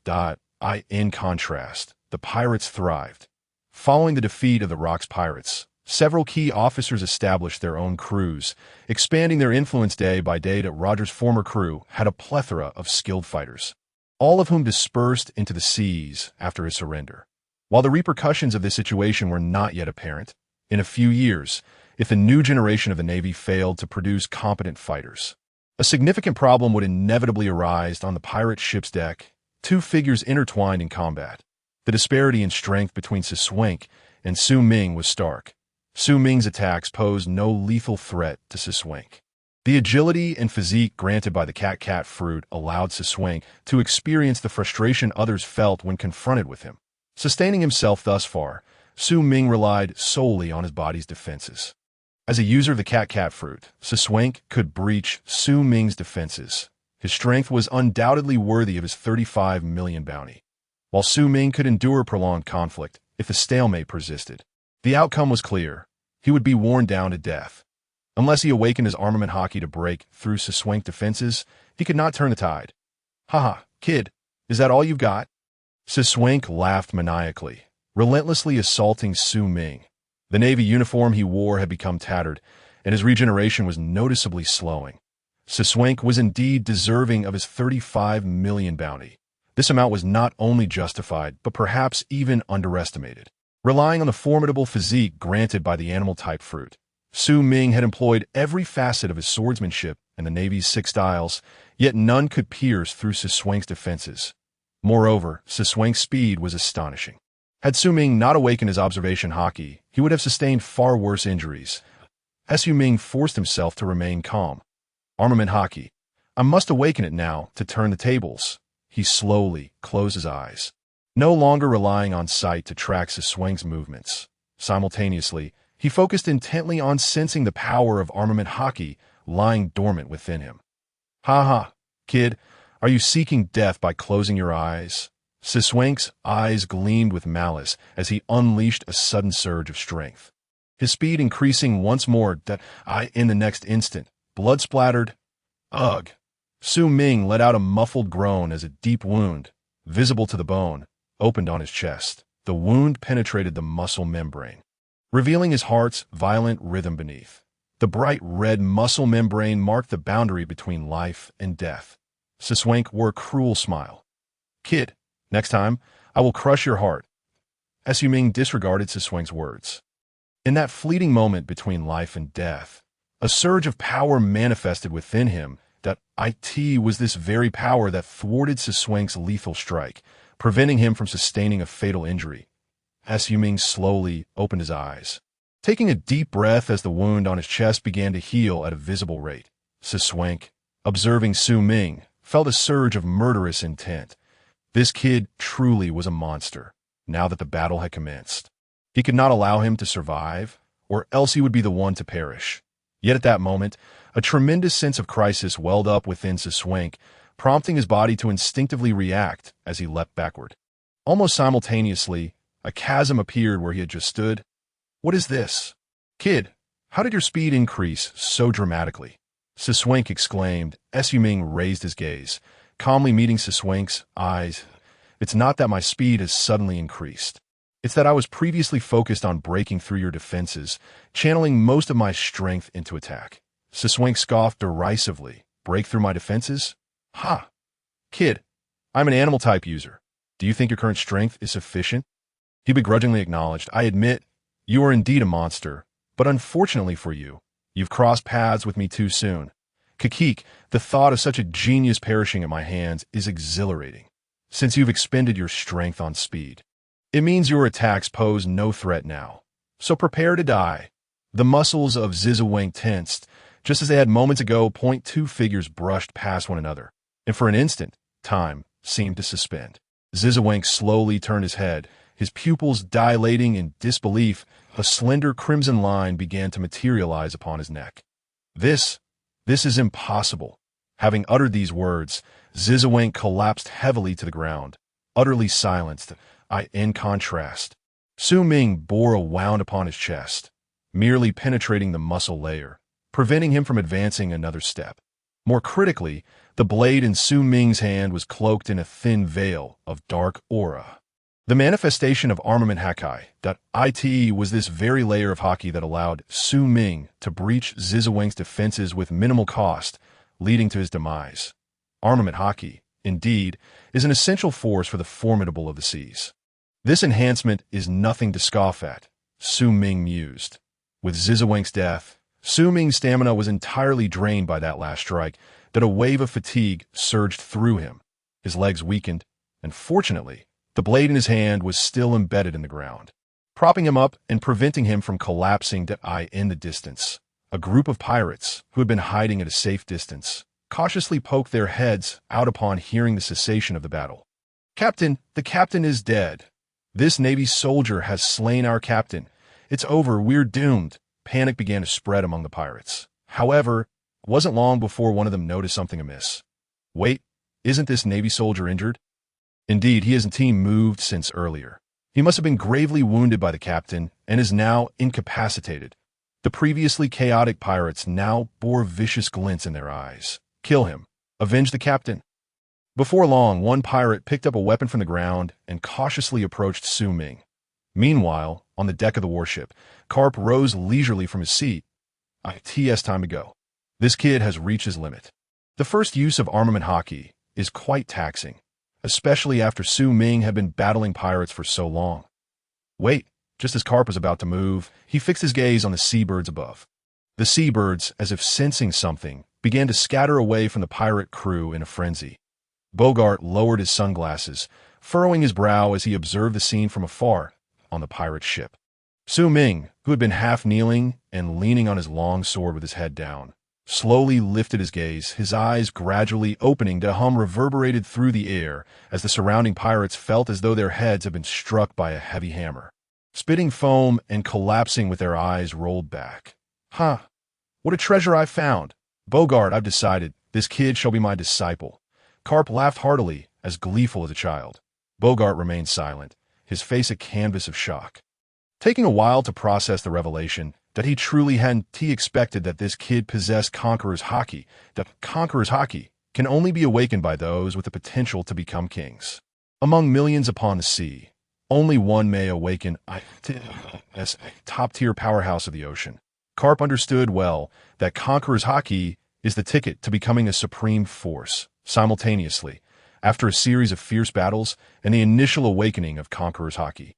Even Su Ming had reached his absolute limit and could no longer sustain himself. With a heavy thud, he collapsed onto the deck, unconscious. Karp and Bogart approached Su Ming, looking down at the tattered state of his clothing.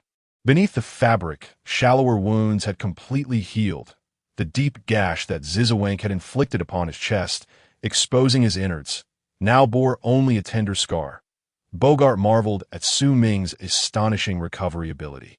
No matter how many times he witnessed it, Karp nodded in agreement, reflecting that compared to this kid, those from the Rocks pirates were entirely unworthy of being called monsters. Hey, Sengoku, I've struck gold this time in the East Blue. Just to formally inform you, I now have a disciple. Don't forget to prepare a welcome gift for our meeting. Don't come crying poor to me. I know you have several packs of top-quality tea hidden in your drawer. Bogart, sword in hand, stood by the window, accustomed to Karp's antics. What? You asked what this kid's name is? I want to tell you. Just wait until I return to headquarters, and I'll bring him along. By the way, Zifa is with you, right? Give him my regards that I plan to send this kid to the Navy Academy. So please take good care of him. All right, that'll be all. I won't keep you any longer. I'm off to have a drink. There's a beverage on this island called sparkling wine that's quite fascinating. Too bad you, as a general, have to stay at headquarters. I'll just have to sample a few more bottles for you. Rest assured, I'll summarize my tasting experience. With that, Karp hung up the din mushy without regard for Sengoku's furious protests, laughing heartily. Delightful. Bogart, I wonder what expression Sengoku has right now. At the same time, in the Marine headquarters at Marine Ford, in the office of Admiral Sengoku, the man with the explosive hair sat at his desk, glaring at the din mushy, his chest heaving with indignation. That Karp. How outrageous. Out on patrol, not only does he fail to bring gifts for his old comrades, but he even dares to covet my tea. On the sofa, Zifa couldn't help but chuckle, in contrast to his later years. The young Zifa sported short purple hair, his well-built physique stretching his purple suit taut, exuding a composed demeanor. All right, Sengoku. You know Karp has always been like this. Now, on a business, did I just hear that Karp has taken on a disciple? Sengoku was not genuinely angry. He merely scoffed. Yes, that's what Karp himself said. I'm a bit surprised, though. Despite his usual antics, we both know he has discerning taste, for him to acknowledge someone as a disciple. That person must be exceptional. By the way, he asked me to inform you that he plans to bring that kid back to Marine headquarters and send him to your academy for your oversight. Zifa's expression turned intrigued. I'm quite curious now. Sengoku waved his hand, shifting the topic. Let us not discuss that. The time and place for Roger's execution have been set. Speaking of Roger, Zifa's expression turned serious. When and where? Half a year from now, at Lobetown. Lobetown? That makes sense. I've heard Roger hails from there. Sengoku nodded. Although the Navy has made every effort to keep this information under wraps, you know that such matters cannot be concealed. Over the next 6 months, Lobetown will undoubtedly become a haven for pirates. Especially when the execution occurs, the higher-ups have decided that the entire Navy must mobilize to prevent any mishaps. Zifa nodded in agreement. The matter of Pirate King Roger is of utmost significance. Should anything go awry during the execution, the Navy and even the world government would face utter disgrace. What do you need me to do? As most of the Navy's attention will be focused on Roger, they cannot adequately protect civilians. Therefore, I believe it would be prudent to let the cadets from the Navy Academy undergo some training. It would serve as good practice for them. Zifa contemplated briefly. All right, then I'll take them along to Lobetown to safeguard the civilians. Looks like I'll need to ramp up the training intensity for these unruly kids over the next 6 months. In the East Blue, at the Navy Branch Hospital, Su Ming lay sprawled across the bed, the pristine white sheets long since kicked to the floor. A young nurse, carrying medical supplies, entered the room and blushed at the sight. Ahem, she cleared her throat twice, gently nudging Su Ming. What's the matter? Su Ming awoke groggily, taking a while to comprehend his surroundings. Where is this? A hospital. Yes, you were injured yesterday, and 2 officers from headquarters brought you back. You were covered in blood, and your clothes were in tatters. It was quite alarming. Gazing closely at the handsome Su Ming, the young nurse shyly replied, her cheeks flushed with embarrassment, while her curiosity compelled her to steal occasional glances at him. So, you've been taking care of me all day? Thank you so much. Su Ming beamed a radiant smile, his already attractive features appearing even more striking in the morning sunlight. The nurse's face, still slightly flushed, ignited once more with warmth. No, it's nothing. I've placed your meal on the table. You should be fine now. Just eat by yourself. With that, she hurriedly exited the ward.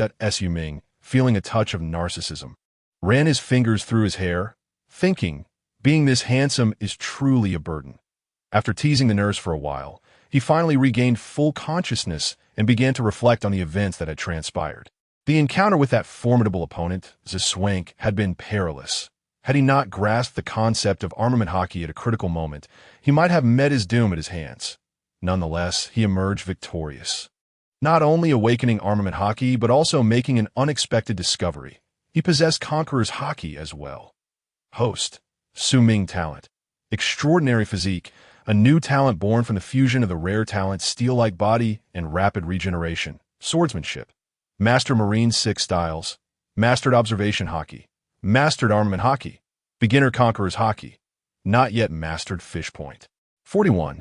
200 indeed. Fighting against others accelerated his growth the most. Under life-and-death circumstances, his swordsmanship, 6 styles, and observation Haki had all advanced a leveled AS for Conqueror's Haki. Although it had awakened, it was evident that he still lacked the ability to control it. Hence the designation of not yet mastered. Given this situation, if he were to elevate his armament Haki to a beginner level and gain more combat experience, his strength should be able to rival that of a rear admiral in the Navy, granting him a modicum of self-defense in these perilous seas. Ding! A task to pass Captain Karp's test within a month and learn Haki has now commenced, and rewards are being distributed. Detection. Karp satisfaction level 100. Congratulations. Host, you have obtained a legendary level lottery opportunity. Would you like to commence the draw now? Su Ming's eyes brightened. Yes, let's begin the draw. As he made his decision, a golden wheel appeared before him, visible only to him. Compared to the previous blue ordinary lottery and purple rare lottery, the legendary level lottery wheel exuded a more majestic aura, with rewards of greater value. Supreme Devil Fruit Ultimate Great Blade Bloodline Factor. He even spotted a legendary level talent, the Deadly Eye. Upon seeing this reward, Su Ming's breath quickened. This was an eye said to have the power to slay even gods that, if he were to draw it, he would be nearly invincible. The lottery commenced. The pointer spinning rapidly. Time trickled by, and the pointer gradually came to a halt. Ding! Congratulations, host! You have won 1 Supreme Devil Fruit. Su Ming furrowed his brow. Devil Fruit, disappointed that he hadn't drawn the coveted rare talent. He felt a twinge of reluctance that an original product of the pirate world. Su Ming held a slight aversion to devil fruits. It wasn't that they were inherently bad, but the acquisition of special abilities came with the addition of a weakness, which was rather bothersome. However, upon learning that it was a supreme devil fruit, he decided to take a look. The information about the devil fruit appeared in his mind. Animal type, human fruit, mythical zoan, thunder god fruit. It possesses an incredibly powerful physique and destructive capability, allowing for the manipulation of lightning at will. The reward is automatically stored in the system space. Su Ming took a deep breath.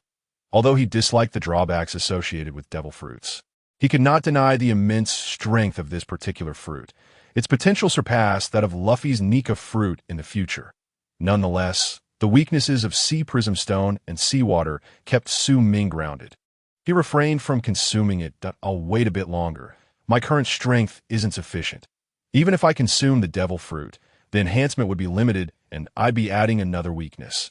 Having drawn a legendary level prize, but not receiving something satisfactory, left Su Ming feeling somewhat discontented.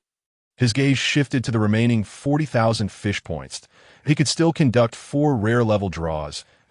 Su Ming discerned that, while the legendary level lottery offered excellent rewards, the cost was too high, given his current strength. The rare level draw would be of greater assistance. Let us do it. Su Ming gritted his teeth. System, grant me 4 rare level draws. Ding. Congratulations, host. You have received swordsmanship training advancement experience. Ding. Congratulations, host. You have acquired a small technological speedboat. Ding. Congratulations, host. You have obtained a pet egg. With 3 consecutive notifications. Su Ming couldn't help but curse the system. What a rip-off. 3,000 fish points yielded only these mediocre items. And what about this pet egg? If the next draw doesn't yield something good, I might as well turn this pet egg into a fried egg. Ding. Congratulations, host. You have received a rare level reward. Item enhancement card. Su Ming was taken aback. An enhancement card? This sounded intriguing. Moreover, being classified as rare minute must have some utility. He quickly accessed the system to view the introduction.rare level item. Enhancement card. One-time US IT can permanently enhance a selected item, improving its quality. The description was straightforward, and Su Ming stroked his chin, contemplating the potential applications of this enhancement card. Could it be used on items like swords, blades, armor, or ships? Su Ming retrieved the enhancement card and applied it to his blanket. Ding! Ordinary medical blanket, after enhancement, now features compressibility for easy portability. He then glanced at an apple nearby. Ordinary apple, after enhancement, will no longer rot or spoil. Consuming it will significantly restore stamina and eliminate all negative effects. Su Ming continued to experiment with various other items, gradually understanding the card's function. IT preserve the original utility of the item while enhancing certain characteristics and removing some flaws, though it could not be used on living beings. Suddenly, an idea struck him. He opened his hand, revealing an oddly shaped fruit, the Thunder God fruit he had drawn earlier. With a sense of urgency, Su Ming applied the enhancement card to it. Ding, animal type, mythical zoan, Thunder God fruit. After enhancement, is no longer affected by seawater or sea prism stone, has a delightful flavor, and additionally enhances the effects of the nature type Thunder fruit. I could see that moment. Su Ming's hand trembled slightly. If the Thunder God fruit was already a top-tier fruit, after enhancement, it would rightfully become the strongest fruit, without competition. The troublesome weaknesses he had previously dreaded could now be eliminated. Enhance, without a moment's hesitation. Su Ming envisioned the enhancement card transforming into a beam of light that penetrated the devil fruit in his left hand. A radiant glow enveloped the exterior of the fruit. Taking a deep breath, he calmed his nerves, brought it to his mouth, and took a bite. The sweet juice burst forth, earning the enhancement card his silent praise. Having heard that the taste of devil fruits was akin to that of certain secret burger, Su Ming had harbored some reservations, but he was pleasantly surprised to find that this flaw had been eradicated. He devoured the entire devil fruit without leaving a morsel behind. If other devil fruit users were to witness Su Ming's actions, they would undoubtedly admire him and commend him as a true warrior. Having consumed the devil fruit, Su Ming closed his eyes and began to sense his newfound powers. That he felt that his already extraordinary physical strength had surged significantly. Additionally, a surge of tiny electric currents continuously stimulated his cells. Compared to before, the speed of his physical growth had increased several-fold. Thanks to the stimulation from the lightning energy, the activity of his cells had greatly improved, indicating a substantial reduction in his aging process. This was a surprising benefit. Su Ming raised his head, looking towards the doorway, and with a thought, he transformed into a bolt of lightning, appearing instantaneously at the entrance of the room, his blanket still hovering in the air. This was elemental movement. Su Ming was certain that his fruit had melded the abilities of both the mythical Zoan Thunder God fruit and the nature-type Thunder fruit, significantly enhancing the fruit's potential for development. Finally, the legendary level reward had not gone to waste. After the exhilaration subsided, Su Ming gradually regained his composure. It was perhaps best to keep the fact that he was a fruit ability user conceal for the time being. Serving as a trump card, in any case, he had no fear of seawater or sea stone, nor did he worry about being discovered. Su Ming made a silent resolution in his heart. That moment. Footsteps echoed down the corridor, approaching his door. Su Ming returned to his bed. Haha, kid, I knew you were awake. Just now a little nurse stopped me, saying she was afraid of disturbing you and wouldn't let me in. Asking if you were up to something with that young lady. As soon as he entered the room, Karp boisterously shouted. Bogart, accustomed to this, shut the door while awkwardly smiling at Su Ming. Su Ming couldn't help but feel a sense of helplessness. How did Karp become increasingly unrestrained? However, that little nurse was indeed quite beautiful. Upon arriving at the hospital room, Karp informed Su Ming that he had passed the test, and then he spoke of the matter of taking on a disciple. Su Ming had no objections. Karp was a true top-tier powerhouse on the seas, a master of pure physical combat, proficient in observation Haki, armament Haki, and Conqueror's Haki. Given his own unique constitution, receiving guidance from such an esteemed mentor would undoubtedly enhance his training results manifold. With the prospect of having a disciple, Karp was delighted. After spending a week to finalize the handover procedures, Su Ming returned to his bar. The beautiful bartender, Califa, was busy at the front desk. Upon seeing Su Ming return, she greeted a customer before coming over to him. "Boss, have you sorted out the matters with the Navy?" Su Ming nodded, confirming that everything was arranged. He should be setting out for Navy headquarters soon. "Then this bar needs some tidying up. Moving such a large establishment to Marineford is quite a task, and you don't even offer to help," Califa pouted, expressing her dissatisfaction. Su Ming shrugged. "Once we get to Marineford, we can hire some staff. Besides selling drinks, we can also gather some maritime intelligence. Later, I'll pass on the techniques of the Six Powers and the methods to cultivate Haki to you. Practice when you have time. It will ensure your safety," Su Ming said with concern.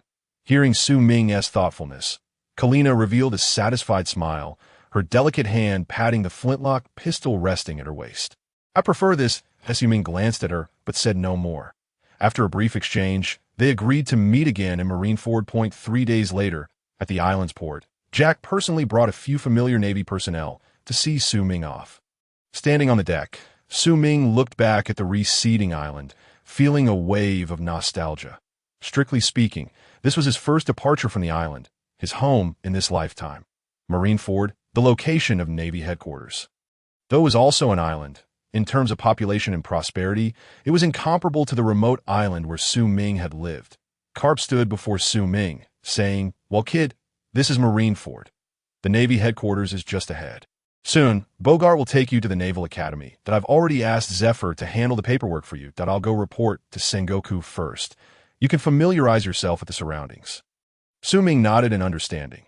After parting ways with Karp, he quickly followed Bogart to the entrance of the Naval Academy. Bogart halted and turned to Su Ming, saying, "Su Ming, I'll leave you here. You'll need to check it on your own. It would be good for you if others see you came in with me." That Su Ming was taken aback, then realized, and no wonder Karp left early. He was worried that others would think Su Ming had connections, which might tarnish his reputation. Feeling somewhat speechless, Su Ming thought to himself that he didn't mind. He just wanted to ride on someone else's coattails, letting others say whatever they wished. However, when he turned back, Bogart had already vanished into the crowd. "Damn." Su Ming silently raised a middle finger in universally understood gesture of camaraderie, with no one to guide him. Su Ming had no choice but to report on his own. However, he soon found himself in a dismal predicament. He was utterly lost. Despite being merely a naval academy, it was far from small. In fact, it was at least 3 times larger than the Navy branch base in the East Sea. After wandering around for an entire morning, Su Ming finally admitted defeat.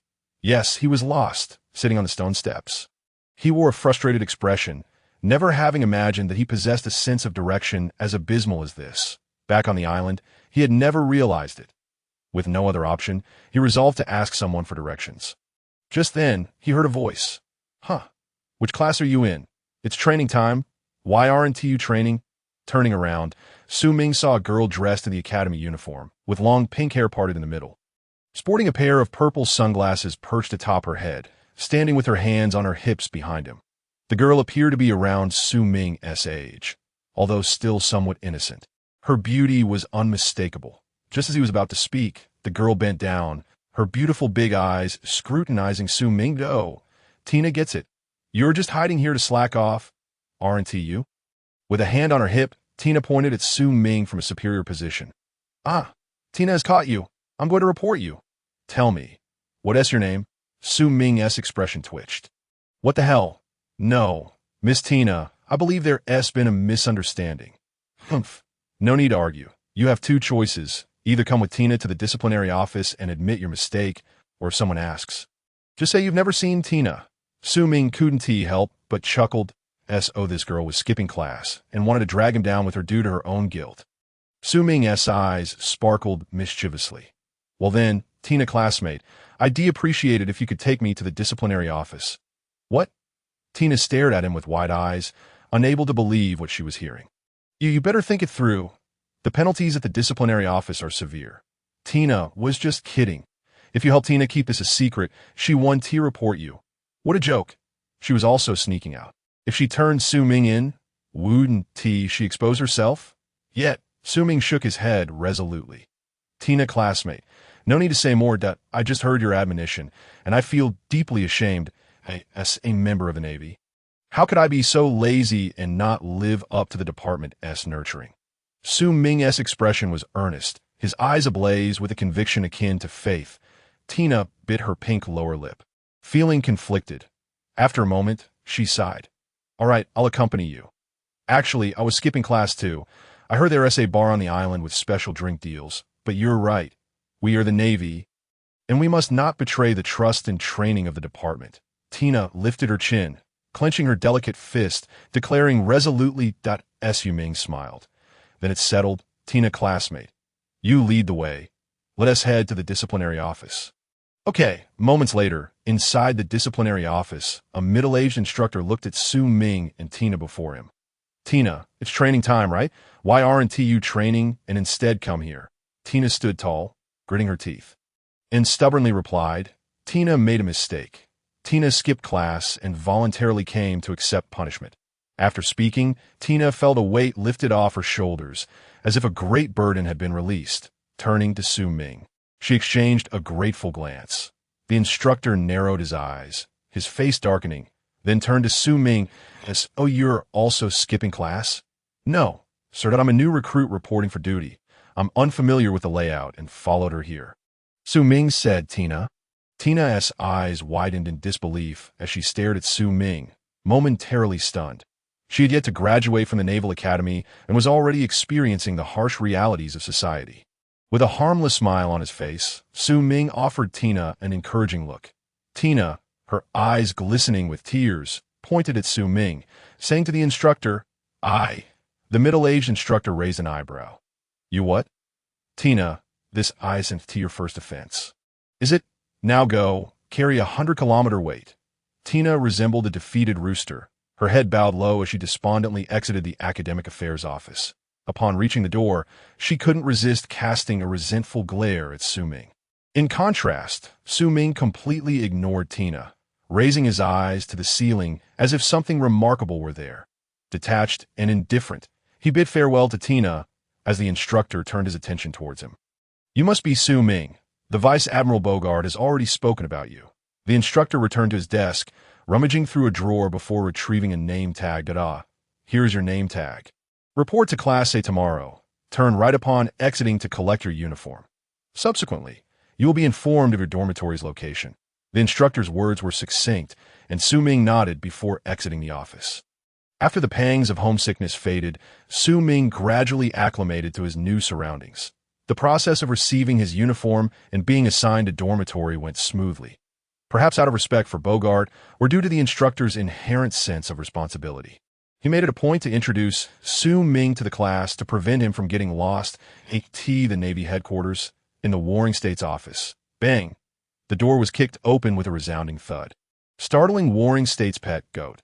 Inside the office, Warring States and Zephyr didn't need to look to know who had returned in the entire Navy headquarters. There was only one person audacious enough to kick open Warring States' office door. Outside, Karp swaggered in, exclaiming, Warring States. Ha ha! Quickly bring out your finest tea leaves. This time, I have unearthed a promising talent for the Navy. Warring States clutched his head, a look of exasperation etched on his face. Karp, can't you ever knock when you return? At this rate, I'm bound to suffer a heart attack from your antics. Karp shrugged off the concern, plopping down onto the sofa. Zephyr was also present, which was fortuitous. Let me tell you something, Zephyr. I have recruited a talented individual for the headquarters. I've already taken him on as my disciple, and he should be at the Naval Academy by now. I promised that he wouldn't have to participate in the regular training. Zephyr's brow furrowed at Karp's words. Karp, You know the rules of the Navy Academy. Not participating in training is against the regulations. Making exceptions is not beneficial for your disciple, either. A mischievous grin spread across Karp's face. Heh, that's not my concern that I've made a promise, and what you choose to do about it is entirely your business. Zephyr nearly spat out his tea upon hearing this. Karp, you gallivant about, recruit a disciple, and play the good guy, only to leave the troublesome matters to me. Karp chuckled. What can I say? That kid is extraordinarily gifted. I didn't expect him to pass such a difficult test. I've made my commitment, and you can't expect me to go back on my word. Zephyr rolled his eyes. Oh, you want me to take the blame for you? But what exactly did you put your disciple through to warrant such conditions? Karp replied with a grin. That's a secret for now. Zephyr, just bear with it, that I assure you. As you spend more time with that kid, you'll come to appreciate him. Besides, his physique is unique. The basic training won't be of much use to him. Instead, he lacks practical experience, which is where you come in. Upon hearing Karp's words, Zephyr shot him another exasperated look. Fine, I'm curious to see what makes your disciple so special. What is his name? Su Ming. You should meet him soon. The following day on the playground, the students of the military academy gathered for their morning drills. Most of the soldiers had already assembled. Among the ranks, Smoker glanced around, seemingly searching for someone. Not far away, Tina limped back to the formation, her legs trembling amidst the curious gazes of the new recruits. Smoker's eyes narrowed at Tina. Tina, you went out yesterday? At the mention of Smoker's words, Tina recalled the incident from the previous day when Su Ming had tricked her, her teeth gritted in indignation. Appearing as though she had been forsaken. How infuriating. If I see that despicable guy again, I won't let him off easily. Her words elicited expressions of heartbreak among the attentive recruits, the school beauty. Tina had been so easily taken away by an unknown boy, only to be discarded. Smoker stood frozen, unable to process the revelation. Meanwhile, Tina remained lost in her thoughts about Su Ming, oblivious to the peculiar stares surrounding her. Silence! The instructor's sharp command instantly hushed the crowd, their expressions quickly sobering. The instructor, a middle-aged man exuding a commanding presence, bore the insignia of a major. The empty left sleeve of his greatcoat flapped in the wind, and the scar that extended from his left eye down to his jawline attested to his battlefield experience. Class A, it has been some time since your testing and enrollment. After this period of training, I trust you have made progress. However, the man's tone shifted, his piercing gaze sweeping over every student present. Each student caught in his sight subconsciously straightened their posture. Remaining Class A is not an easy feat. You are enjoying the finest resources this academy has to offer. Therefore, at regular intervals, we will conduct assessments. Those who pass may stay, while those who do not. The man smirked ominously. You may as well leave Class A. Today marks your first assessment. Furthermore, there are two additional matters. First, Admiral Zephyr will be visiting to personally evaluate your training results. Thus, this is an opportunity for you to showcase your abilities. As for the second matter, a transfer student will be joining the class. Let me be clear, I have a strong aversion to these parachute arrivals. When asked, I informed them that Class A was at full capacity if your assessment results surpass that of the transfer student. Even if it means offending the Admiral, I will ensure he departs. Therefore, I implore you not to bring shame upon me. Do you understand? Understood. Louder.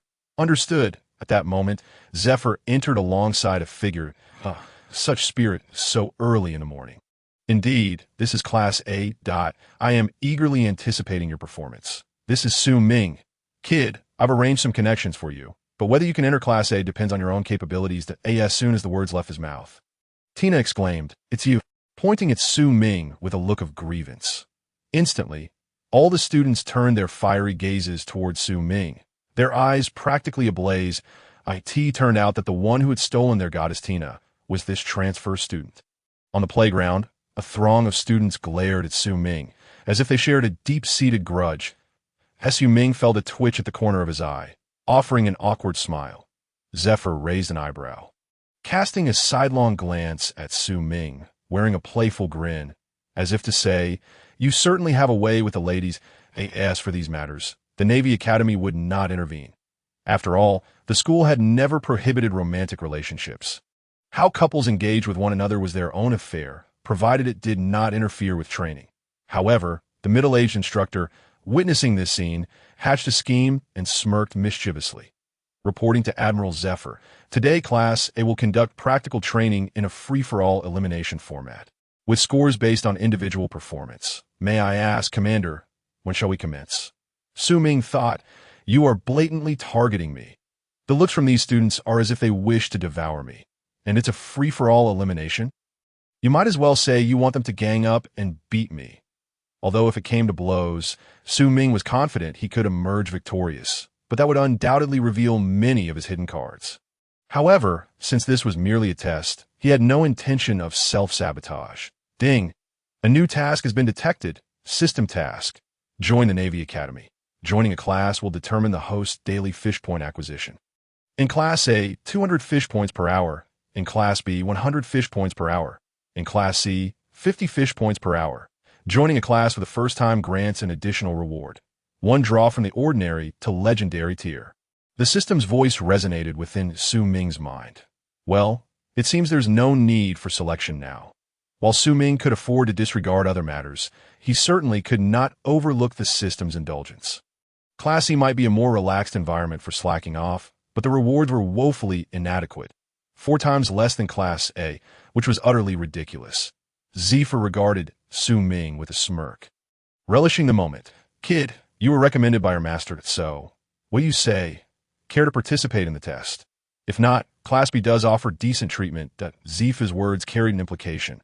Karp was a naval hero, and as his disciple, being assigned to Class B would tarnish both their reputations, and no need for that. Admiral Zephyr. "I am willing to take the test." "Haha, splendid, just don't embarrass your master. Join the team." With that, Zephyr nodded at the middle-aged instructor. Boundaries were set at the training ground. Conceding, losing consciousness, or exiting the training area would all count as failures. "Now, commence," with a commanding shout from the instructor. A dozen figures swiftly surrounded Su Ming. "Its this brat. Let us take him down first." "Exactly. I've got him." Driven by the resentment of the singletons, these trainees unleashed greater strength than ever before. Zephyr and the instructor retreated to a distance. "What's the matter? Is there an issue with this kid?" Zephyr suddenly inquired. The instructor hesitated, nodding and then shaking his head. "Class A is meant to cultivate the backbone of the Navy, not a gilded playground for these rich kids. This is detrimental to the Navy's interests." Zephyr chuckled softly, choosing not to disclose that Su Ming was Karp's disciple. The middle-aged man assumed Su Ming was merely a noble's son sent to bask in privilege, and it was no wonder he wore a sour expression. "Let us observe, if this kid truly doesn't meet the standards, I'll handle any unpleasantness myself."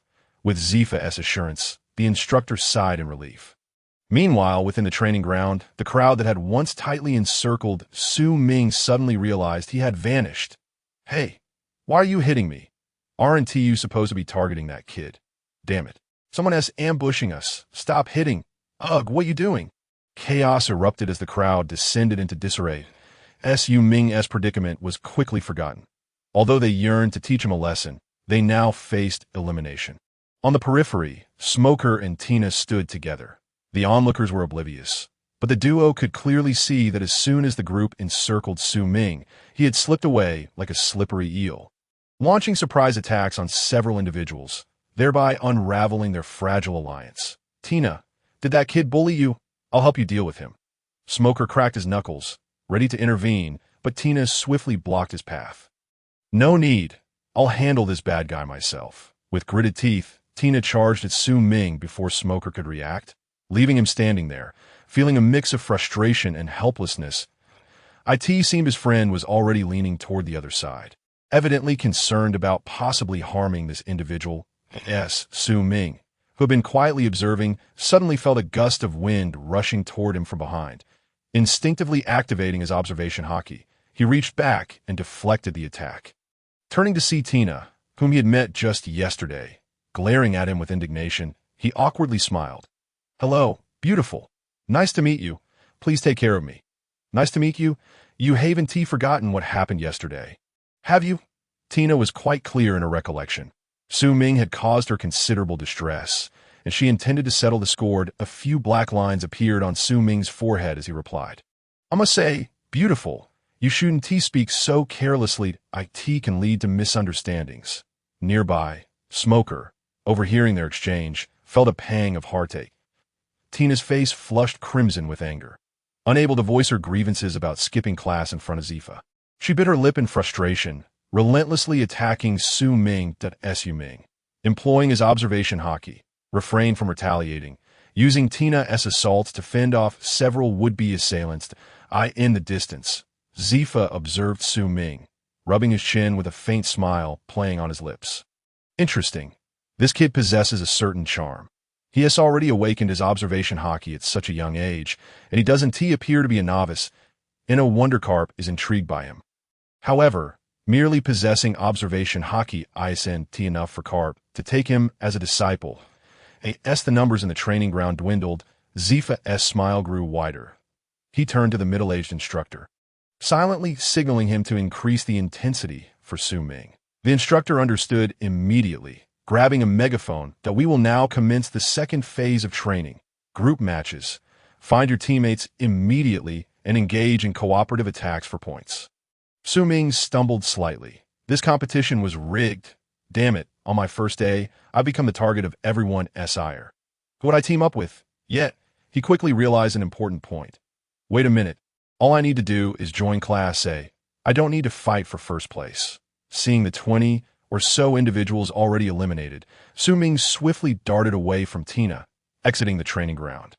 Apologies, I slipped. He turned to the middle-aged instructor and Zifa, scratching his head, and offered an honest smile.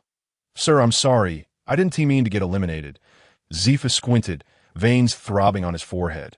This kid was insufferable. It was clear to anyone with eyes that Su Ming was merely feigning incompetence, deliberately withholding his full strength. Cunning little rascal. With a cold snort, Zifa refrained from forcing Su Ming to continue. As for Su Ming's class assignment, it was naturally Class A. The middle-aged instructor glared at Su Ming, seething with frustration, but found himself powerless to act. In a fit of rage, he expelled several individuals who had previously been eliminated from Class A. Tina stood in the training ground, her beautiful eyes fixed on Su Ming, emotions of anger and grievance intertwining as she sought to draw yet another wave of enmity.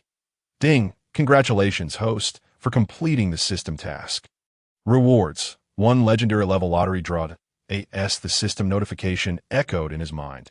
Su Ming navigated the class assignment challenge with surprising ease. On the training ground, the trainees continued their fierce skirmishes, ultimately leading to Smoker claiming first place, followed by Tina in second, and Su Ming finishing in 100th place. The total number of Class A members stood at precisely 100 as graduation loomed.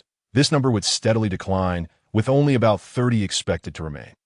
Given Su Ming's current ranking, he was almost certain to face elimination in the next round of testing. However, he remained unconcerned, whistling cheerfully as he made his way back to the dormitory. Due to the astonishing incident where both Tina and Su Ming voluntarily withdrew from the testing, he quickly became a figure of notoriety within the Naval Academy. Did you hear? A transfer student arrived yesterday, personally escorted by Admiral Zifa. What? The Admiral himself. My goodness, what status does that imply? Puffed, your news is outdated. My buddy told me that this new transfer student is extraordinary. He just arrived at the school and already got involved with the school beauty.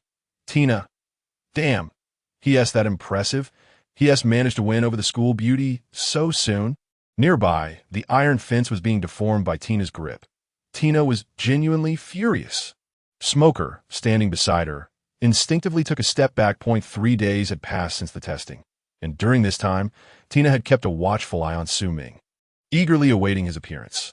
However, on the first day, Su Ming had feigned being lost to skip class. The second day, he claimed to have suffered from food poisoning and requested another day off.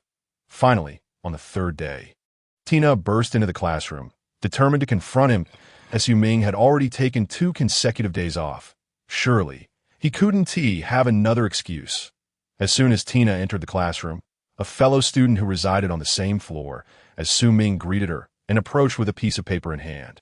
Tina, wait a moment. This is a note from Su Ming that he asked me to pass on to the instructor. Since you are here, could you please deliver it? After handing the note to Tina, the student turned and departed with an air of nonchalance. Tina glanced at the note in her hand. Due to my recent arrival in Marineford, I am experiencing severe discomfort and am temporarily unable to participate in military training. I kindly request the instructor's approval." Tina was utterly taken aback. This individual was not occupied with matters at hand, but was deliberately shirking responsibilities. How infuriating! He was even more adept at skipping classes than she was. He should be subjected to 100 kilometers of weighted training. Hearing Tina's grievances, Smoker's eyes twitched. He had learned the truth of the situation from her in recent days. Initially, he thought Tina was being bullied by Su Ming and considered seeking revenge on her behalf. But upon discovering that Tina intended to threaten Su Ming and ended up being outmaneuvered, voluntarily accepting punishment after running 100 kilometers with weight on the training field, Smoker abandoned that notion. Rumors about Su Ming and Tina had already spread like wildfire throughout the school.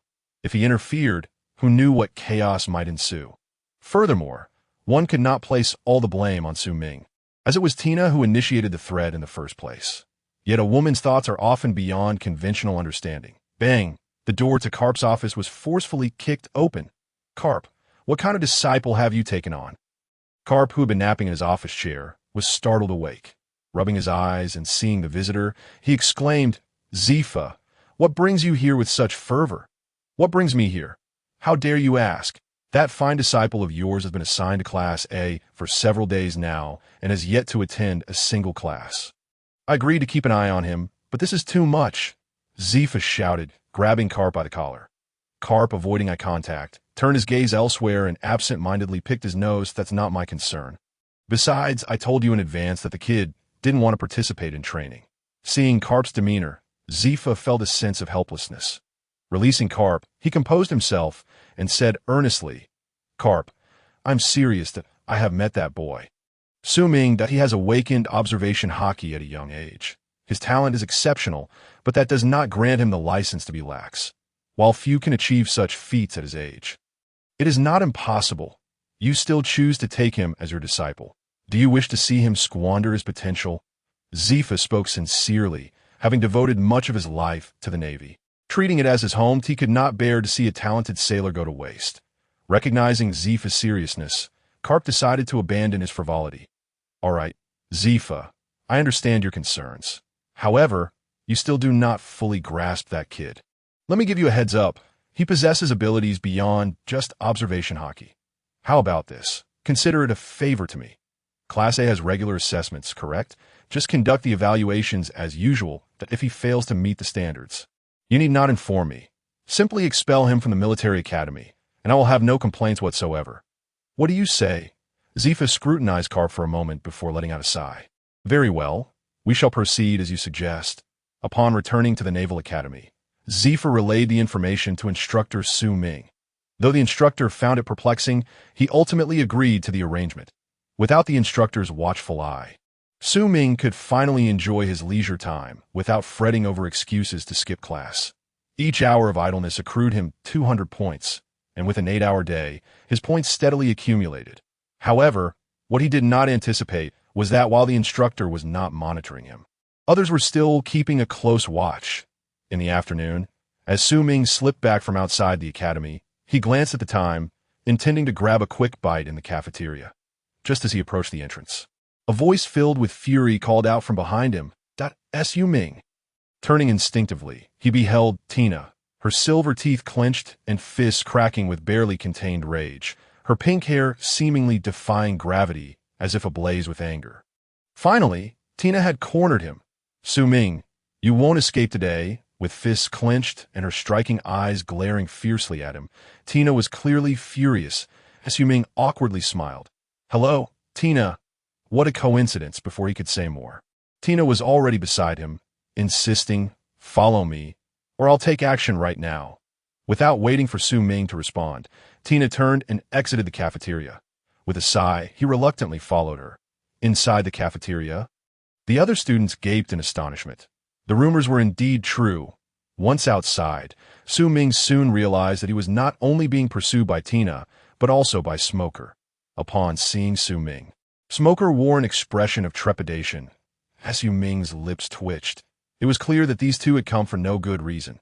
Following Tina, he could not help but inquire, "Tina, where exactly are we going?" Tina remained silent. Smoker glanced back at Su Ming with a knowing smile. If I were you, I wouldn't ask too many questions right now. An angry Tina is not to be trifled with. Mind your own business. Before Smoker could react, Tina landed a punch. Fortunately, Smoker managed to dodge just in time. Otherwise, he would have been the first to bear the brunt of her wrath. Su Ming couldn't help but chuckle, relishing the moment. Following Tina, they soon arrived at a forested area. Who would have thought that in his 2 lifetimes combined, he would find himself in a secluded grove with a beautiful girl, accompanied by an unwelcome third wheel? Smoker, unaware of Su Ming's thoughts, would have surely been infuriated had he known. This was an undeveloped part of Marineford, retaining its pristine ecology, seldom visited by anyone. Suddenly, Tina halted, turning to face Su Ming. Tina is quite angry. Last time on the training ground, we didn't settle our score. Today, you cannot escape. With that, she charged at Su Ming like a shadow, her speed alarming. Smoker cautioned from the side. Be careful. Tina is genuinely furious now and won't hold back. If you don't want to get hurt, you better show some real skill. Everyone could tell you were hiding your strength during the previous test. With a sigh, Su Ming activated his observation Haki. Tina, we have no real enmity. Is it necessary for you to pursue me like this? You. The one being punished is Tina, not you, she retorted, her tone tinged with indignation. It appeared that she held a grudge. Though Tina was a girl, her strength was not to be underestimated. Su Ming estimated her combat power to be at least 700. Truly, she was a future leader among the new generation of the Navy. However, strength is relative, especially when compared to Su Ming, whose power had surpassed 2,000. Tina's strikes, while powerful, felt like mere pinpricks to him. Nevertheless, he feigned difficulty in fending them off, occasionally swaying his body as if struggling to withstand her blows, showcasing his acting skills to the fullest. As Tina's expression shifted from anger to a hint of pride, Smoker observed from the sidelines, noting that Su Ming had indeed been putting on an act. The strength and speed he displayed now were significantly greater than during the assessment. Given his capabilities, he likely ranked just below Smoker and Tina in Class A. However, it seemed that this fellow was reluctant to reveal his true potential. What a curious individual indeed. The battle rages on, within the depths of the forest, where Su Ming and Tina engage in a fierce exchange of blows, their fists and feet intertwining in a spectacular display. Occasionally, Tina interjects with the 6 styles of the Navy, though her execution appears somewhat clumsy. The powerful gale foot technique, unleashed from her long, elegant legs, merely strips the bark from nearby trees, should it strike Su Ming. Given his current defensive prowess, it would likely leave no mark whatsoever. Faced with such formidable techniques, Su Ming is hesitant to engage, wary of inadvertently revealing his true abilities. However, Tina seems to delight in this maneuver, relishing in Su Ming's constant evasions with evident satisfaction. Ultimately, Su Ming resolves that he cannot remain a passive participant any longer. He fears that if this continues, it will only be a matter of time before Tina uncovers a secret. He desires to conclude this senseless conflict swiftly. Suddenly, inspiration strikes him. Indeed, there exists a technique that would allow him to concede in a plausible manner. One of the traditional skills of the Navy, known as iron block, is said to compel all who encounter it, save for Garp, to kneel. Su Ming has already mastered the 6 styles. This skill is also within his repertoire, by compressing his muscles. He can attain a hardness rivaling steel. With his innate physical talents, the use of this skill would yield similar results whether employed or not. However, to convincingly lose to Tina today, he decides to utilize it just once. Seizing a momentary opening, he channels his energy into a powerful punch, forcing Tina back several meters. In the next instant, he plants his feet firmly on the ground, assuming a bow-like stance. Iron block. Yet the gale foot he anticipated from Tina does not materialize. Shave! The distance of several meters is the limit of Tina's capabilities, and the exertion is considerable. Nevertheless, in a bid to catch him off guard, she grit her teeth and executes the technique. As she lands, Tina swiftly passes through Su Ming. Simultaneously, an inexplicable prison of pure black material encases Su Ming within. Having completed this, Tina places her hands on her hips and glances back at Su Ming with a smug expression, declaring her identity as a devil fruit user. You shall remain here for a while, deprived of sustenance for 2 days as punishment for deceiving me." With that, she adopts a fierce expression and waves to Smoker. As Smoker passes by Su Ming's dark prison, he shrugs and reassures her, "Fear not, there will be no one around here, and soon enough, this prison will unlock itself." With that, the two depart, as Su Ming, leaning against the bars, shakes his head with a bemused smile. Tina, revealing herself as a devil fruit user, so soon takes him by surprise. However, as long as this conflict concludes, he is content. That being said, despite Tina's constant proclamations of anger and intentions to teach him a lesson, her actions tell a different story. That if she truly wished to vent her frustrations, she could easily defeat him at school and abandon him in a crowded area. Yet, she refrains from doing so. TSK, she still possesses some youthful innocence. Inside the prison, Su Ming stretches languidly before grasping one of the vertical bars and exerting a gentle force. Crack! The seemingly indestructible prison is effortlessly bent by Su Ming's strength. Nonchalantly, he strolls out of the cell, stifling a yawn. After all this commotion, he should have been resting comfortably in bed by now. Shaking his head, he activates the shave technique, reappearing 100 meters away, his expression betraying no hint of fatigue. With 2 swift movements, his figure vanishes completely. Just as Su Ming exits the dense forest, a figure emerges from behind a tree, observing the direction of his departure. This figure is none other than Zifa. The news of Tina escorting Su Ming out of the school spreads rapidly. Aware that these two are at odds, Zifa is intrigued by Su Ming's capabilities and decides to follow discreetly. Initially dissatisfied with Su Ming's apparent disadvantage in the battle, he questions how someone with such strength can afford to skip classes. After all, even Tina and Smoker must adhere to their training regimen. Leaving Zifa perplexed as to Garp's reasoning. As he watches their confrontation, Zifa mentally assesses Su Ming's abilities. His strength is commendable, with a combat power estimated around 600, excellent defense, and average endurance. His proficiency in observation Haki is quite adept. He has mastered the shave and iron block techniques of the 6 styles. Beyond that, he seems to lack any particularly remarkable attributes. Zifa inwardly shakes his head. Witnessing Su Ming's defeat at Tina's hands is entirely within his expectations. He had almost decided to leave when he suddenly witnessed the earlier scene. Approaching the black prison created by Tina, Zifa reaches out to break off a segment. His expression shifts dramatically. "Damn, I've been tricked." The piece of the black prison he just snapped off confirms that its durability is below 1000. It is impossible not only to break it, but even to reshape it slightly. Yet, Zifa clearly saw Su Ming shatter this prison without a hint of strain.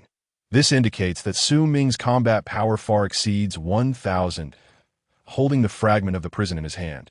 He recalls Su Ming's earlier display of shave, and a smile spreads across Zifa's face. Garp, you old coot, you've hidden such a monster all this time.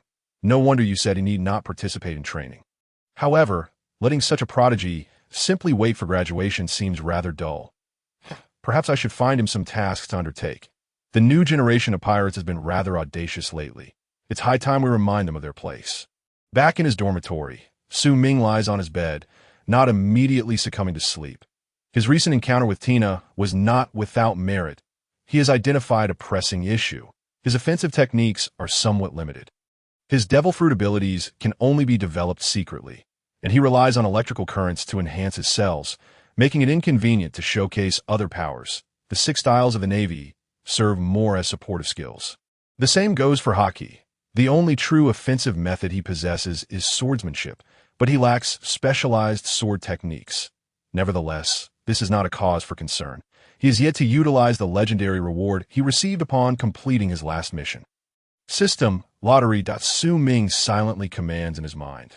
The golden wheel reappears before his eyes, spinning rapidly and leaving trails behind. As time passes, the speed gradually declines. Ding! Congratulations, host! You have drawn a legendary level reward. Ghost Sword Technique from a certain dubious source. Ghost Sword Technique. In a mysterious land, there exists a group of individuals who, regardless of the circumstances or challenges faced, never yield. They devoted themselves to the study of swordsmanship, ultimately establishing a lineage of sword techniques that have been passed down through generations. Su Ming's body trembles, and he bolts upright from his bed. Fortune has smiled upon him. Just as he lamented his lack of sword techniques, he has now received an entire set. The Go sword technique is not simply a collection of skills crammed into Su Ming's mind, but a detailed method of cultivation. He can use these guidelines to forge his own Go sword technique. Moreover, due to the nature of these instructions, his progress in mastering this sword technique will be exceedingly swift, truly a legendary level reward. It offers an entire system of swordsmanship right from the start. Su Ming diligently examines this sword technique, quickly grasping its essence. It bears similarities to the content from the dubious source. The Go sword technique is also divided into 3 stages. Go sword technique, Extreme Ghost sword technique, and Divine Ghost sword technique. Each advancement represents a significant qualitative leap. At present, his body continuously benefits from the passive enhancement of the Thunder God fruit, eliminating the need for dedicated training. The 6 styles of the Navy are currently sufficient for him. Thus, the only area in dire need of improvement is his swordsmanship. The training swords of the Navy base are too light. He must seek out some genuine weaponry. Tomorrow, he will visit the weapon shop. Additionally, the Califa tavern should be nearing completion, so he ought to check on that as well. With a heart brimming with excitement, Su Ming slipped into the realm of dreams. The night passed in silence, undisturbed by any interruptions. Such a life, waking naturally, is undoubtedly a beautiful one. Su Ming is currently savoring this exquisite tranquility. After tidying up his belongings and resolving his breakfast in the cafeteria, he ventured alone into the dense forest to commence his training. Fishing for leisure does not equate to idleness. One must still engage in the necessary cultivation. The system mandates a certain degree of indulgence. Yet enhancing one's strength serves as a crucial means of self-preservation. Once assured that no one was around, he diligently practiced both the domineering techniques and the Navy's 6 styles, while also quietly experimenting with the powers of the devil fruit. Everything was steadily improving. Having high potential is indeed a boon. The enhancement of strength feels as effortless as eating or drinking. That be why the time he finished all this, it was already afternoon. Upon returning to school and changing his attire, he stepped outside once again. Thus, Su Ming's day of bliss came to an abrupt halt. At the entrance to the dormitory, Tina glared with fiery eyes. Smoker, leaning against the flower bed with crossed arms, kept his distance. It seemed that his escapade had been discovered, and the consequences were dire. Clearly, Tina had realized she had been deceived by Su Ming once more. His ability to escape her grasp indicated that his strength far surpassed her own. That detestable fellow! Tina was seething with anger. Noticing that Tina was on the verge of exploding, Su Ming stepped forward and covered her mouth. Without allowing her a moment to react, he swiftly evaded back into the courtyard. The onlookers among the students were left dumbfounded. What just happened? The goddess was abducted by that guy. Incredible, truly incredible. If I'm not mistaken, he just carried Tina away. How infuriating. My goddess, how could she succumb to him? You're unaware, but news has long circulated in Class A that the moment he arrived at school, he and Tina were already an item. How absurd. Does being handsome make one exceptional? Smoker stood by the flower bed, equally taken aback, his cigar dropping to the ground. Only after Su Ming had vanished did he come to his senses and hurriedly pursue him. But alas, Su Ming was nowhere to be found. In a flash, Su Ming, cradling Tina in his arms, materialized in a secluded alley.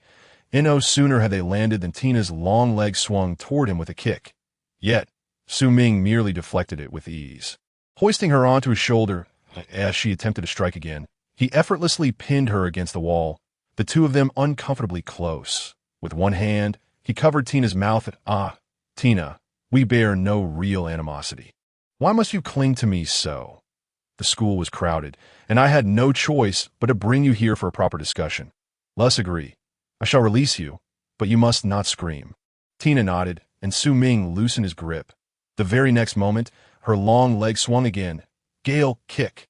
In the alley, the sounds of their scuffle gradually subsided. With flushed cheeks and eyes filled with indignation, Tina found herself pressed against the wall once more. Su Ming looked at the bright red bite marks on his arm with exasperation. Did I ask, have you consumed a Zoan-type devil fruit? Release Tina. She's furious. With a sigh of resignation, Su Ming replied, I can let you go, but we must first agree that you will not strike me again, in your dreams. You bullied Tina. Please, do we not speak with reason? When have I ever bullied you? Moreover, your words could easily be misconstrued, you know? Then tell me, during the training ground test, why did you willingly concede? In truth, Tina wasn't particularly angry about the penalties. What truly irked her was that Su Ming had publicly showcased his power in front of all the students. This was the root of Tina's ire. Beneath her seemingly fragile exterior, Tina was remarkably resilient. She had initially hoped to teach Su Ming a lesson, proving that even without his assistance, she could emerge victorious. Yet upon returning, she discovered her black cell had been shattered, and she had been outmaneuvered by Su Ming. It was easy to imagine the extent of Tina's fury. Su Ming, with a face full of helplessness, stated, You may be overthinking this, that I did not intentionally let you win. I simply found it bothersome. Besides, it was merely a test. Was it necessary to take it so seriously? Tina's beautiful eyes fixed on Su Ming, her anger palpable. Why is it not necessary? You are clearly very strong. Now, rumors abound at school that you entered classes solely because of your connection to Admiral Zephyr. You not care at all? Su Ming shrugged, indifferent to the gossip. Let them say what they wish. Besides, there are plenty of rumors about the two of us circulating around the school, yet I don't see you bothered by them. You gale kick, finger gun. Having spoken out of turn, Su Ming found himself on the receiving end of another round of Tina's strikes. Tina's attacks were fierce, but regrettably for her, they were wholly insufficient against Su Ming. With the 6 styles paper drawing technique, he danced through the openings in her assault, rendering her efforts futile. After a while, Tina gradually ceased her attacks, turning away with crossed arms, sulking in solitude, an oddly endearing sight. Su Ming raised an eyebrow and chuckled. I recall our first encounter, when you were attempting to skip class to drink. How about this? I also plan to visit a bar soon. I hear they have a new sparkling wine that tastes delightful. Allow me to treat you, as a gesture of goodwill. Shall we? Tina's eyes widened slightly, looking at Su Ming with suspicion. Really? Indeed. Once we arrive, drink to your heart's content. It will all be on me. However, we must agree that today's events remain confidential. Curious, Tina inquired. Why? Why keep it a secret? Su Ming smirked. This is the mentality of these rookie Marines, always eager to showcase themselves without understanding the saying, the tallest tree catches the wind.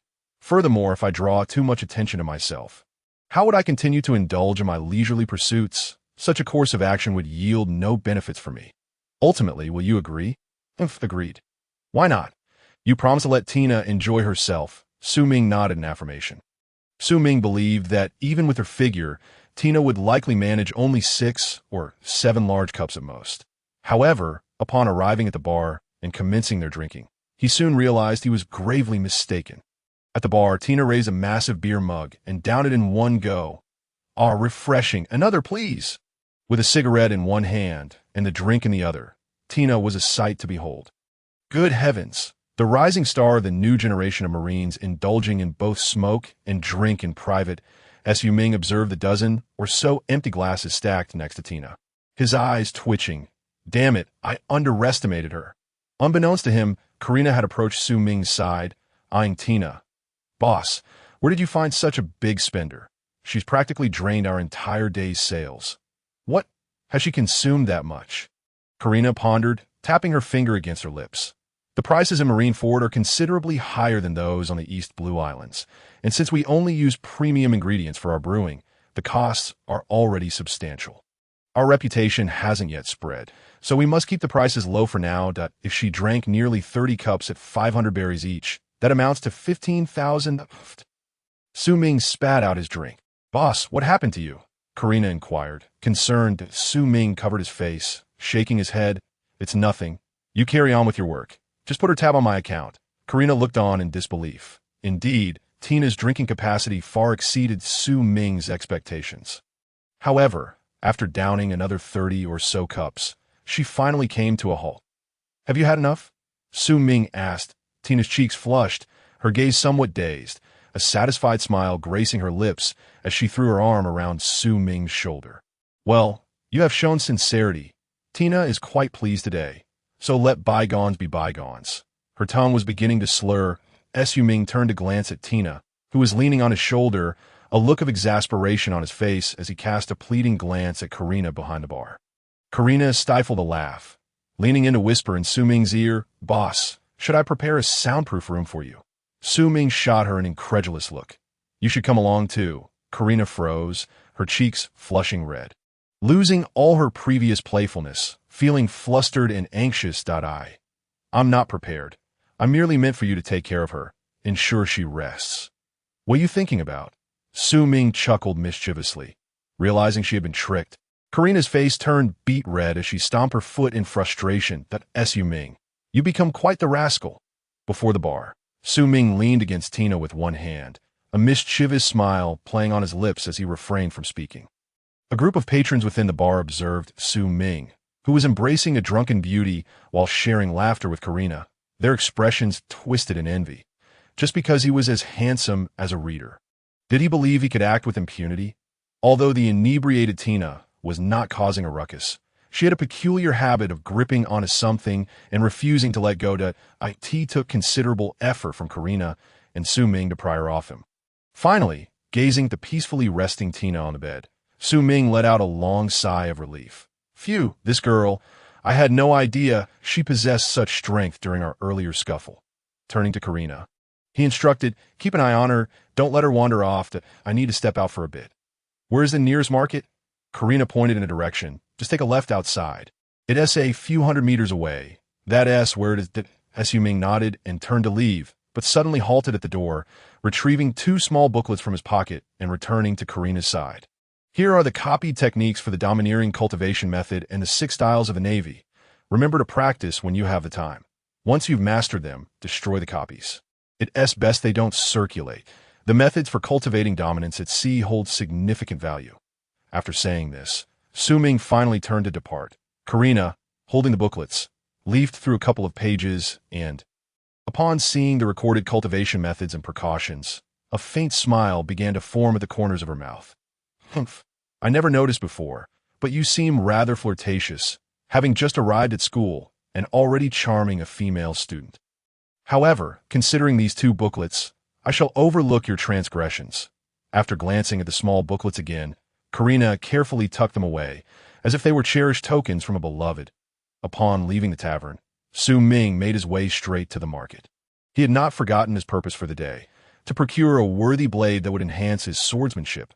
Clang, clang.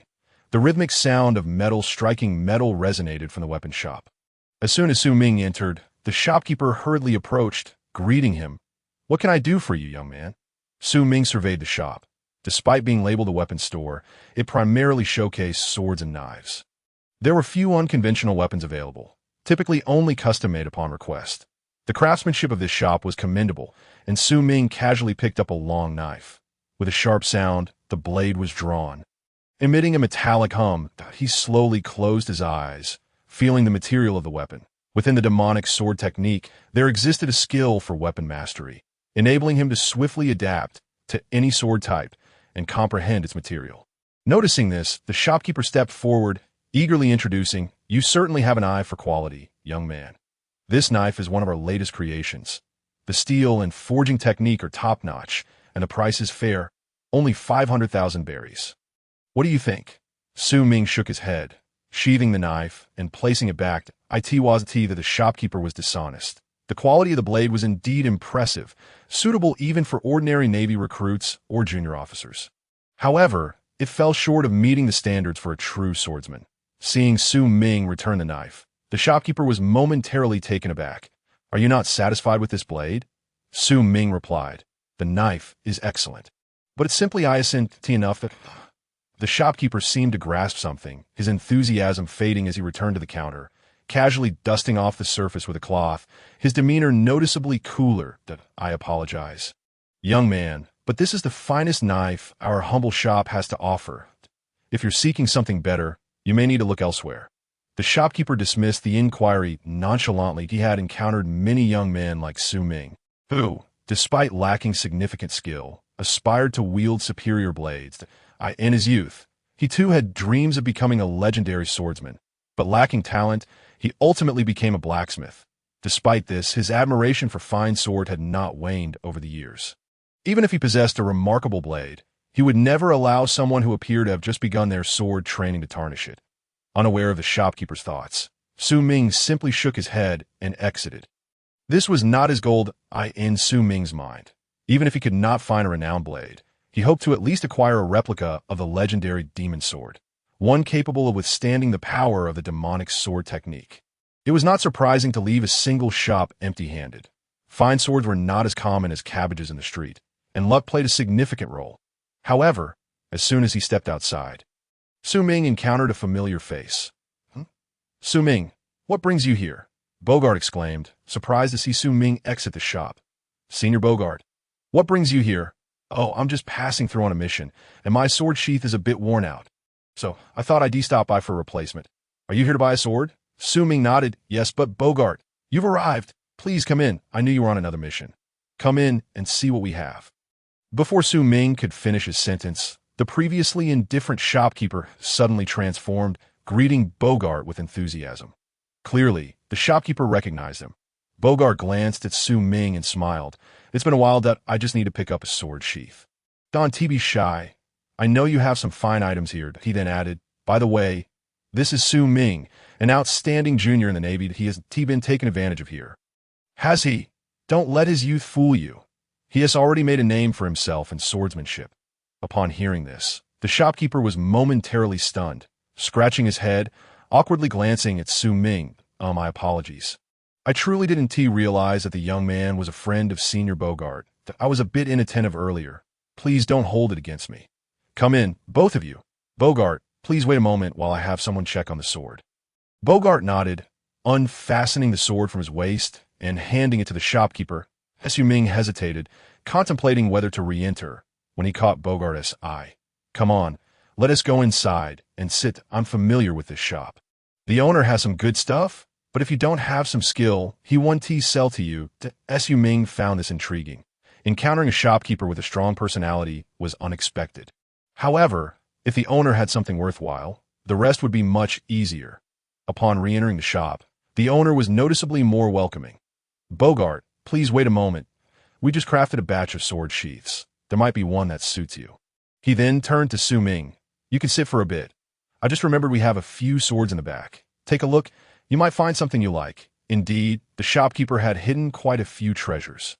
Su Ming felt reassured and replied, All right, thank you, shopkeeper. In a short while, the shopkeeper returned with several swords in hand. Young man, take a look at these. As he spoke, he wiped the sweat from his brow, clearly indicating that these swords were of significantly higher quality than those displayed earlier. Su Ming stepped forward, picking one up, his eyes narrowing slightly. These swords were indeed different from the previous one, not only in their ornate appearance, but also in their weight, which was of an entirely different caliber. The blade, drawn from its sheath, gleamed like a mirror, adorned with patterns left from the quenching process. After inspecting the remaining swords, Su Ming noticed they all bore a consistent craftsmanship, indicating they were forged by the same individual. A smile crept across his face.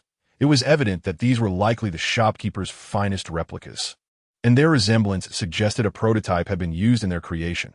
However, these were not what Su Ming sought. If even the replicas could achieve such quality, one could only imagine the excellence of the genuine article. Su Ming turned to Bogart, who seemed to understand his thoughts. Rising with a smile, Su Ming, it has been a while since I've seen you in action. How about we have a little spar today? Su Ming smiled faintly. I have no objections, but this is inside the shop. If we were to engage in combat. The shopkeeper, upon hearing this, hurriedly interjected, Little brother, there's no need to worry that my backyard has a spacious area. Ample enough for the two of you to spar. Very well. Then please lead the way, replied Su Ming. In the training area, Su Ming and Bogart each wielded practice long swords. The shopkeeper, understanding the situation, stood at a safe distance, his expression filled with excitement. Bogart chuckled. Su Ming, feel free to unleash your attacks without holding back. Su Ming examined the practice sword in his hand, gently tapping the blade twice, producing a clear, ringing sound. A slight smile graced his lips as he mused, the quality of this material is quite commendable. It should hold up well. Rest assured, Commander, I certainly one T hold back against a swordsman of your caliber. As his words fell, his gaze sharpened instantly, and with a swift motion, he sheathed his sword, adopting a low stance with his weight centered down. The atmosphere around him shifted, exuding an air of danger. Draw and slash, with a low shout from Su Ming. A blade of light whipped around him in a circular arc. A strong sense of urgency surged within Bogart, who, sensing the imminent threat, hastily coated his blade with a layer of armament Haki. Clang! The clash of sword energy against metal resonated. Bogart's pupils contracted as he realized that even with the Haki, his sword had sustained a minor nick. Before he could ponder further, Su Ming executed the shaving technique, creating an afterimage as he vanished from sight, reappearing at Bogart's side in an instant. With his sword similarly imbued with Haki, Su Ming struck downwards in a diagonal fashion. Feeling the danger, Bogart snapped back to reality. Abandoning his previous bravado, the two figures flickered in and out of visibility within the arena, their presence marked solely by the sparks of metal clashing. The weapon shop owner stood transfixed at the spectacle before him, the cigarette dangling from his lips having burned down to his fingertips. Forgotten, is this truly the encounter of genuine swordsmen? Observing their duel, the long-buried dreams of his youth surged back to life, igniting a fervor within him. Against Bogart, Su Ming harbored no intentions of holding back. While Bogart appeared unassuming in daily life, he was, after all, the future aide of Captain Karp, destined to succeed Admiral Akiji. It was evident that he accompanied Karp on perilous missions, attesting to his strength. Indeed, as Su Ming had surmised, Bogart's prowess had undoubtedly reached the level of a rear admiral, and he ranked above average even among them. Moreover, he was still in a phase of ascent, with the next decade promising further growth in his abilities. Su Ming was not so arrogant as to believe he could best a naval elite rear admiral at this moment. However, under the guise of sparring, it was certainly permissible to assess his own strength. Being Karp's protege, he had no worries about revealing any of his trump cards, in stark contrast to Su Ming's calm demeanor. Bogart was astounded that this kid truly a monster. It has barely been a month since they departed from the East Sea. Just a month prior, Bogart had witnessed Su Ming's capabilities. He had just grasped the dual-color Haki. His swordsmanship was rudimentary, and his physical strength barely reached 2,000 units. Yet today, during their exchange, Bogart had nearly misjudged Su Ming based on his previous abilities, almost suffering a grave loss within the span of a month. Su Ming had mastered both observation and armament Haki to a proficient level, employing them fluidly in combat. Previously, Su Ming's armament Haki could only provide a thin coating over the blade, highly unstable, akin to a candle flickering in the wind, easily extinguished. But now, the entire sword, including the hilt, was enveloped in Haki, even beginning to extend towards his arm. Has he truly awakened armament Haki just a month ago? Bogart recalled his own experience of awakening it, which had taken over a year to reach this level, and even then, it had been quite taxing to wield. Simultaneously, Su Ming's physical power had become even more formidable. In terms of strength, Bogart was certain that Su Ming's power was now perilously close to 3,000 units. Young man, are you still a student at the Naval Academy? Your classmates barely muster 700 or 800 units of power. Is this truly appropriate? What astonished Bogart even more was Su Ming's swordsmanship. This was something Su Ming had absolutely lacked during their time in the East Sea. When battling against the Swank, both had fought for their lives, leaving no room for Su Ming to conceal any other hidden cards. Previously, Bogart had observed Su Ming wielding his sword from a distance using observation Haki. Due to physical limitations, while his swordplay had strength and a solid foundation, it suffered from a lack of combat experience and, most critically, lacked powerful sword techniques, essentially missing decisive finishing moves. However, now, the recent draw-slash had left Bogart feeling a lingering fear. This kid's strength has already reached the level of a vice admiral. Captain Karp, you have indeed found a monster. After exchanging several more blows with Su Ming, Bogart's prowess continued to escalate, and he had long forgotten that their duel was merely a means to persuade the shopkeeper to present a worthy sword for Su Ming. During one of the exchanges, Bogart intentionally struck Su Ming's wrist. Yet the blade, imbued with armament Haki and sharp sword energy, merely left a faint white mark on Su Ming's arm. Monster! Bogart cursed inwardly. losing the desire to continue fighting. This is utterly unfathomable. Noticing Bogart cease his attacks, Su Ming refrained from pressing the advantage, sheathing his sword with a smile. "Forgive my senior for the jest." Bogart rolled his eyes that it was he who had been mocked. During their brief exchange, despite matching strength, he had consistently been on the defensive against Su Ming. Only after augmenting his power had he managed to gain the upper hand. However, neither would dare voice this.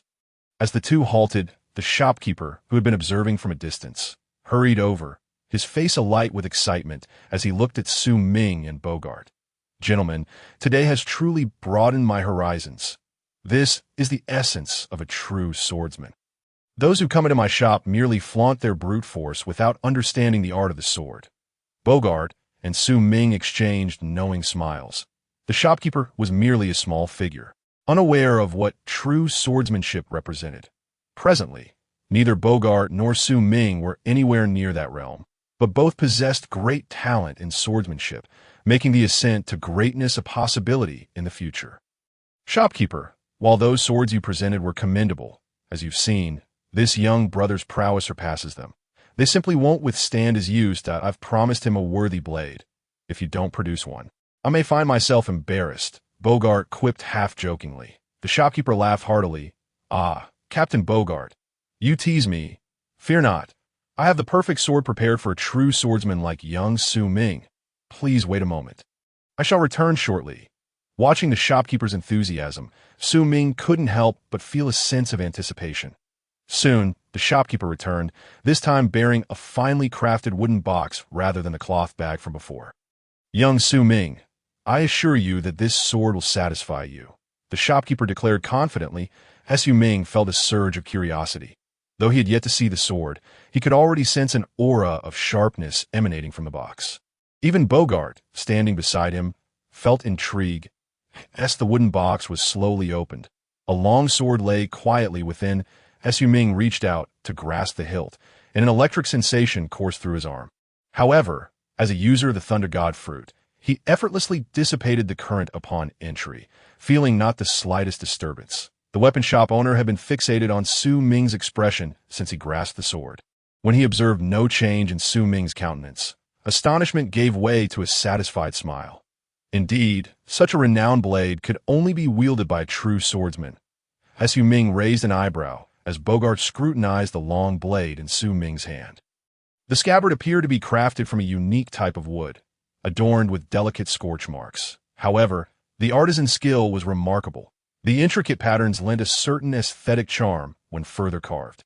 Su Ming slowly drew the blade, and unlike the metallic clinks of other long swords, this one emitted a particularly piercing hum as it was unsheathed, reminiscent of distant thunder. As the blade was fully revealed to the onlookers, Su Ming noticed that it bore markings resembling lightning, with arcs of electricity flickering across its surface. The weapon shop owner elaborated that the sword was named Thunder's Gift, belonging to the prestigious line of the Great Blades. Specifically, the 21st craft. It was said that this sword could only be forged by harnessing the power of lightning fire and was tempered anew with thunder to eliminate all impurities, rendering it not only razor-sharp but also remarkably resilient. Rumors suggested that the blade's potential extended further. If forged with lightning once more, it could attain even greater strength. However, over the years, due to its unique properties, no one had been able to wield it. Until today, when it finally met its true master, Su Ming.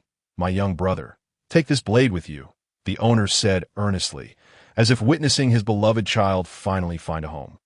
Thunder's Gift seemed to resonate with an understanding, emitting a low hum in response.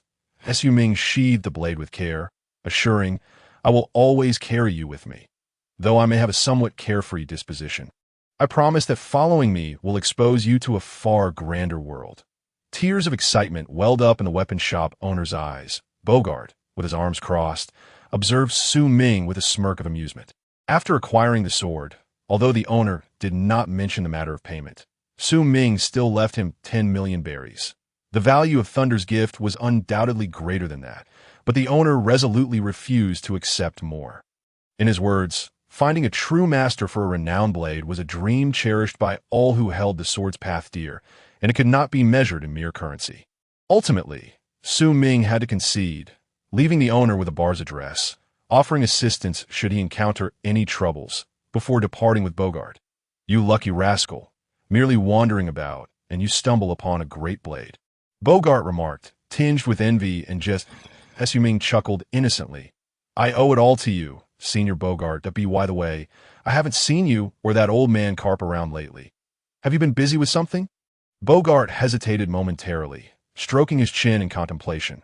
Sensing Bogart's reluctance, Su Ming quickly added, if it's inconvenient, you needn't share, Senior, that I was just asking casually. Bogart chuckled awkwardly. Actually, it's nothing too secretive. It's something everyone is aware of. Pirate King Roger has surrendered, and the headquarters is preparing for his execution. Since Karp personally apprehended him, it falls to him to handle the subsequent issues that Su Ming's pupils involuntarily constricted for a fleeting moment. But he quickly regained his composure. The execution of Pirate King Roger signified an impending new era upon the seas, with the number of pirates set to surge dramatically, each vying for supremacy. Is there a confirmed date? Su Ming inquired once more. In about 5 months, Bogart replied. For now, you should focus on your training in the Naval Academy. Once this matter passes, Karp will likely personally instruct you. Su Ming nodded, refraining from further discussion. After parting ways with Bogart, Su Ming pondered the words he had just heard. The execution of Pirate King Roger meant that soon, chaos would reign over the seas. Powerful pirates would emerge, vying for the titles of the 4 emperors.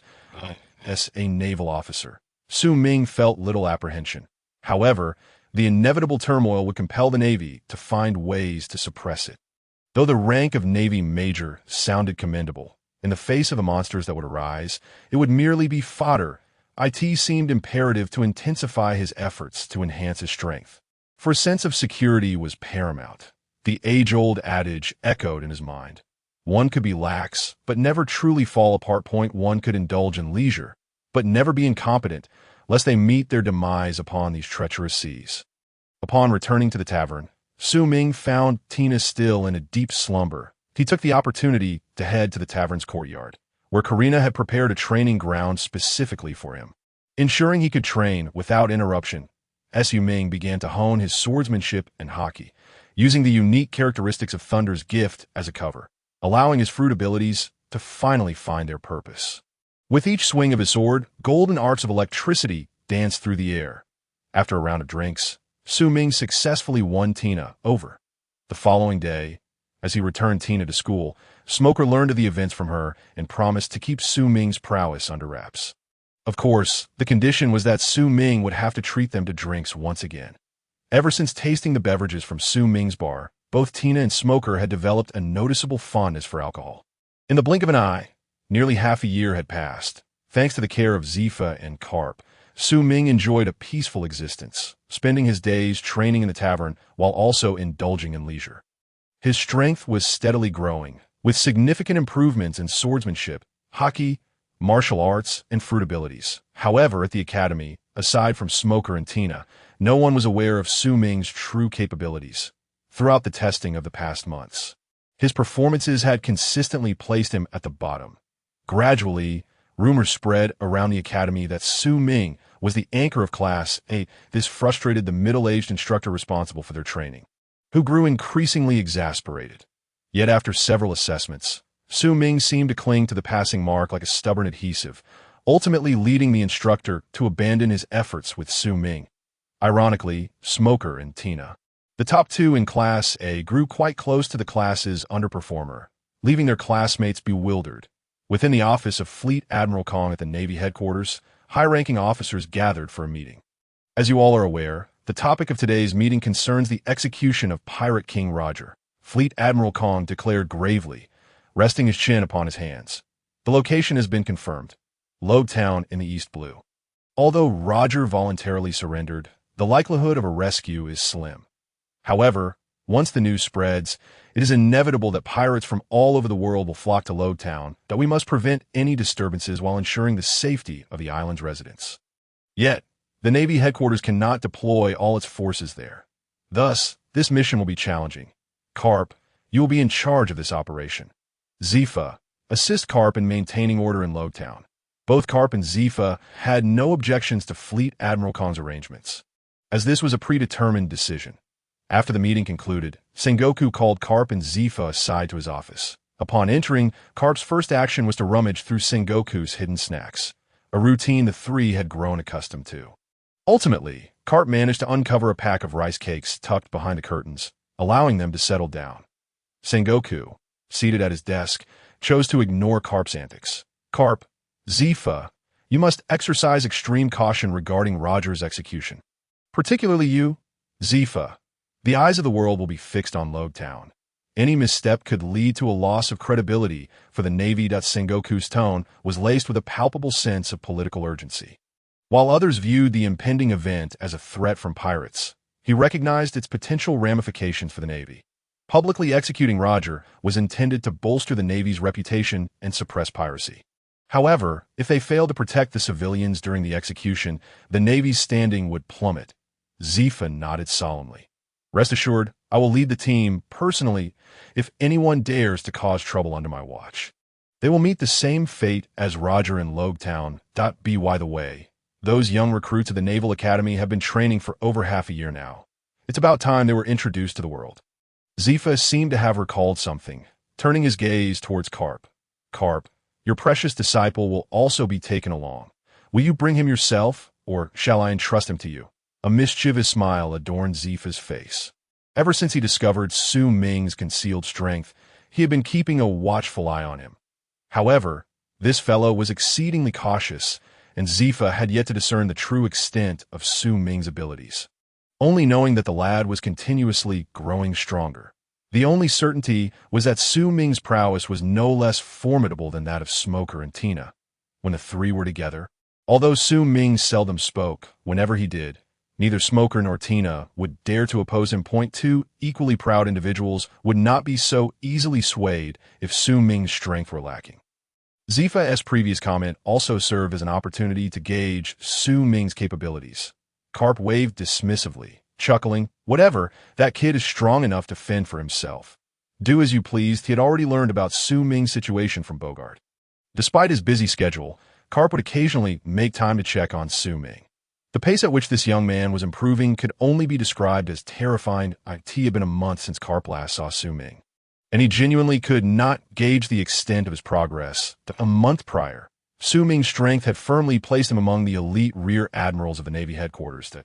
In Karp's estimation, he was likely the strongest among the ranks, just below the vice admirals at the Navy Academy. Beneath the dormitory building, Tina and Smoker stood at the entrance, having grown acquainted with Su Ming.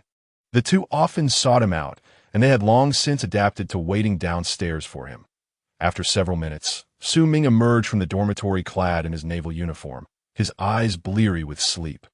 He rubbed the ponytail that had formed in his hair and approached Tina and Smoker. Tina opened her eyes and looked at Su Ming with discontent. I've told you every time. Can't you be quicker? Don't keep Tina waiting. Sometimes, haste isn't a virtue. Su Ming yawned. Don't you ever take a break from training? Especially you, Tina. Lack of sleep is detrimental to a girl's complexion.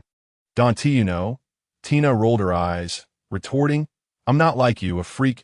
I don't have the luxury of time to rest, and my skin is perfectly fine, so you needn't worry about it. As for you, with all that eating and sleeping, be careful not to gain weight. Su Ming chuckled. How fortunate. I'm a type that can't gain weight, just the kind that girls envy.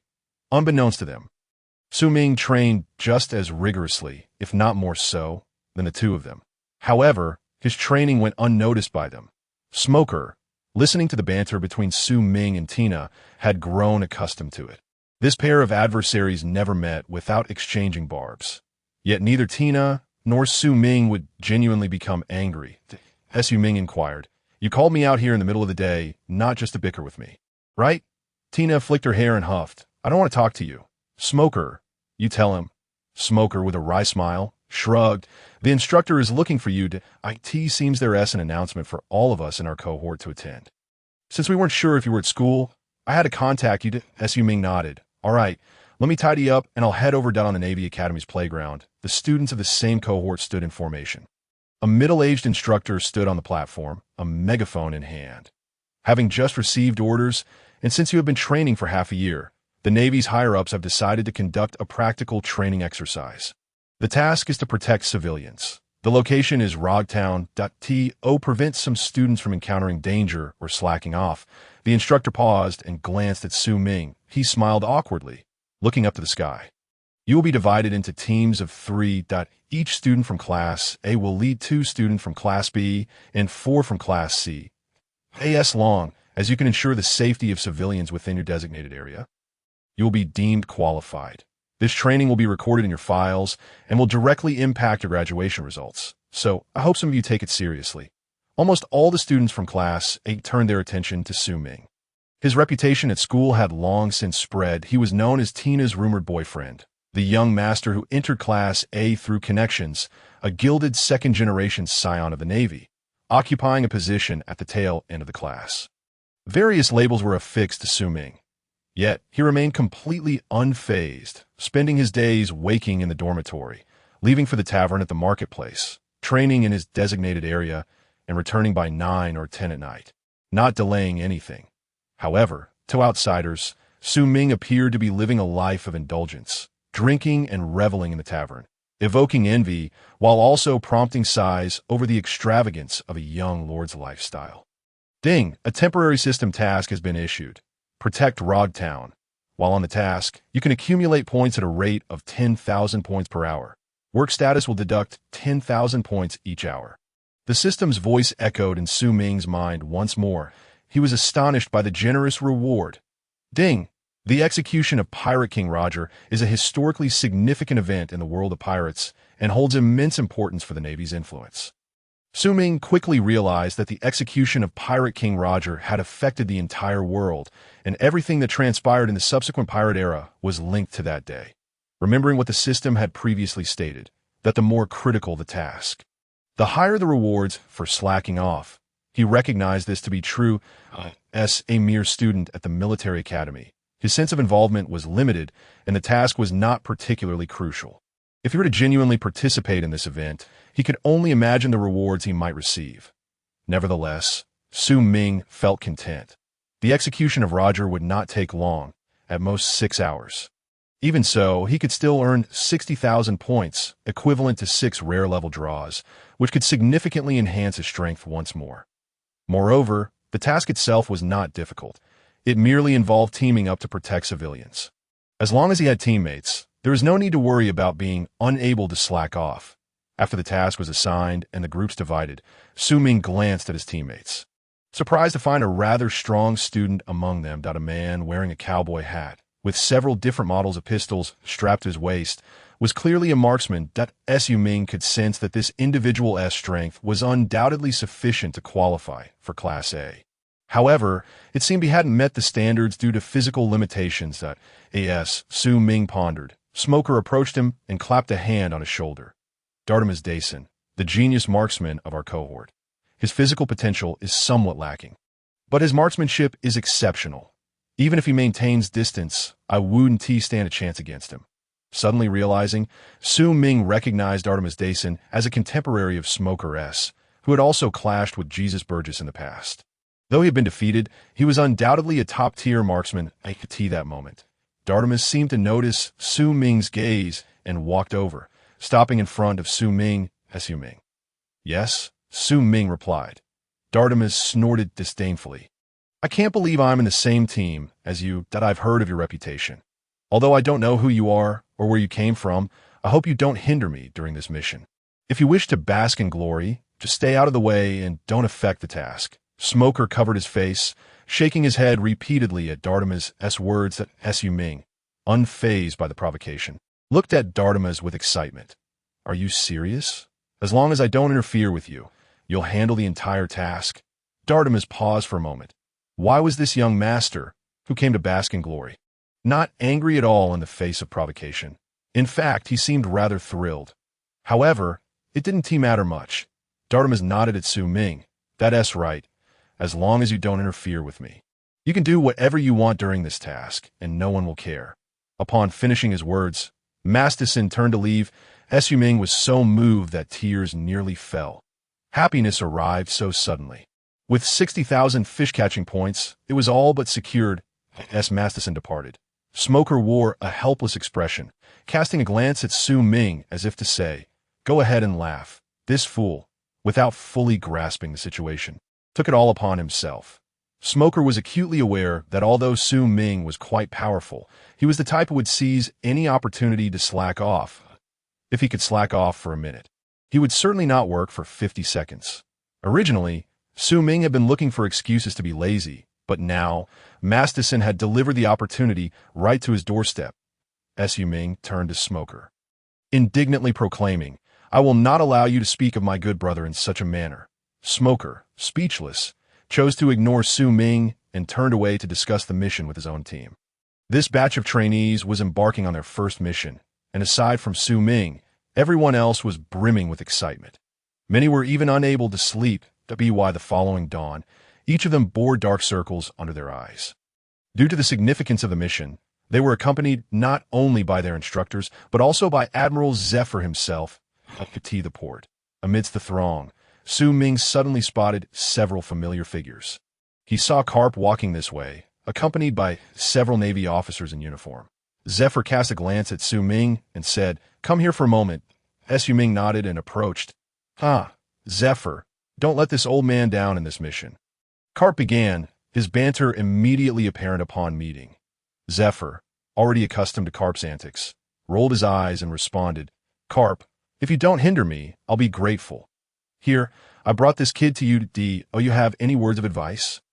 Zephyr pushed Su Ming forward. Upon seeing Su Ming, Karp's smile faded, replaced with a serious expression. "Kid, I've heard from Zephyr that you've been living quite well at school," he remarked, clearly displeased. Zephyr crossed his arms, thinking Karp was going to reprimand Su Ming. This kid had been absent from school, and even though his strength was commendable, he had been rather excessive. The purpose of calling Su Ming over was indeed to have Karp, as his mentor, give him a lesson to rein him in. However, in an instant, Karp's serious demeanor vanished. "Well done, kid," he exclaimed, puffed. Zephyr nearly spat out a mouthful of blood. "Karp, is this how you mentor your disciples?" Karp chuckled, "Indeed, not just the disciples, but everyone under me is taught this way." Zephyr was momentarily at a loss for words. Watching these two old children bicker, Su Ming felt as though he had no part in it and contemplated whether he should return. Suddenly, a shadow loomed over him. Hey there, you are Karp's disciple. I've heard about you." Looking up, he saw a giant, towering 7 or 8 meters tall, clad in military attire, with a wild mane of orange hair. Grinning down at him, beneath the giant stood a tall, slender man wearing round sunglasses. "This is Vice Admiral Hartle, Sergeant of the Navy. I am Kazan." Vice Admiral Karp said, "It is a pleasure to meet you." Su Ming then recognized the two. Both were quite renowned within the Navy. The giant admiral was considered elite combat strength at Navy headquarters, while Kazan, as Karp's aide and a future admiral, was truly among the elite. Both belonged to Karp's inner circle and were particularly cordial upon realizing Su Ming's identity as Karp's disciple. Kazan extended his hand for a handshake with Su Ming, due to his size. Admiral Hartle could only smile and greet Su Ming. That moment, Karp and Zephyr finished their banter and prepared to board the warship. Before they could say much more, Kazan and Sauron followed suit. Su Ming cast a deep glance at the two, shook his head, and turned to leave, returning to his squad. It was evident that Kazan and Sauron maintained a good relationship, but Su Ming knew that this bond would be shattered with the outbreak of the O'Hara incident. Nevertheless, that was of no concern to him. All he needed to do was to remain steady in his role as a Navy officer. Upon returning to the squad, Su Ming was inevitably bombarded with inquiries from the other trainees about what Admiral Zephyr wanted him for. Su Ming's response was quite uniform: to serve tea and water. He certainly couldn't tell them he was introduced to 2 young naval talents, though the distance from Marineford to Road Town was not short. The Navy's warship reached its destination within a day, which was remarkably swift. If it had been an ordinary pirate ship, it would have taken 5 to 6 days, which was not uncommon in this world. The Navy was always at the forefront of technology, especially with weapons like Vegapunk at their disposal. Stepping off the warship and breathing in the air of the EC, Su Ming remarked, "Still salty. All trainees assemble." The instructor shouted through a megaphone. The still excited trainees quickly gathered. "Now, we will assign you your tasks. Your mission is to protect the civilians of Road Town and ensure they are not disturbed by pirates during this incident." The 44 trainees of Class A were divided into 44 groups, each responsible for a designated area. As the instructor called out names, the designated trainees stepped forward to receive their area assignments. Everything progressed smoothly until the instructor hesitated upon calling Su Ming's name, a flicker of uncertainty in his eyes. Ultimately, he handed the area map to Su Ming. Descending from the platform, Su Ming directly approached Masterson and thrust the map into his hands. "Good brother, I can't do it. You take over." Not far off, Smoker and Tina simultaneously covered their faces, unable to bear to watch. The nearby ordinary trainees shot disdainful glances at Su Ming. Unfazed, Su Ming dutifully followed behind Masterson, making his intentions to cling to him quite apparent. Although the Navy was doing its utmost to control the situation, as news spread, Road Town saw an influx of unfamiliar faces, most of whom were pirates arriving from the four seas or individuals aspiring to become pirates. Su Ming trailed behind the group, displaying not a hint of nervousness. In stark contrast to the seriousness of the others, he appeared as though he were on a leisurely excursion, stopping at a stall to purchase items that piqued his interest. Before long, Su Ming found himself carrying a bag of local dried fruits, a package of persimmon cakes, and some quirky little toys. Even the hilt of his Raijin sword was adorned with a cute little figurine. At a glance, one might think he was merely a vendor selling trinkets. The jingling and clattering sounds trailing behind him caused the group of trainees in front to visibly tense. Masterson clenched his fists, pressing his left hand against his right, fearful that he might lose his temper and shoot this ruffian. Upon arriving at the task location, the trainees collectively exhaled in relief. As Masterson turned, he spotted Su Ming sitting on a small stool that he had somehow procured, one hand clutching a watermelon and the other a handful of sunflower seeds. Su Ming, you're pushing it too far. Masterson finally erupted. Su Ming, momentarily taken aback, chuckled and waved his hand. My apologies, I forgot. I shouldn't disturb you all. Please, carry on. I'll just go over there. He pointed to a shaded pavilion nearby, taking his little stool and walking away without a care for Masterson's fury. This guy is utterly outrageous, Masterson thought. What right does he have to be in Class A? He is clearly just a gilded rich kid. Who knows which high-ranking Navy official he is related to? That even Admiral Zephyr has to give him face. Honestly, if he has connections, why not keep him at Marineford? Why drag him out here to burden us? Indeed, if it weren't for Masterson this time, we would surely suffer a great loss if we encountered a formidable opponent. The members of the group incessantly voiced their grievances. Masterson glanced at Su Ming, who had retreated to a corner, took a deep breath, and chose to avert his gaze. All right, everyone, please check your surroundings and ensure the safety of the civilians within our vicinity. Remember, should you encounter any formidable adversaries, signal for help first to guarantee your own safety. The group responded in unison. As for Su Ming, he had never been considered part of the combat unit from the outset. Naturally, he was fully aware of the opinions held by these individuals. During this period, Su Ming's physical prowess had significantly increased, and his senses had been greatly enhanced. However, he chose to disregard their remarks entirely, as the bell of Rogtown tolled. A large crowd gathered in the central square.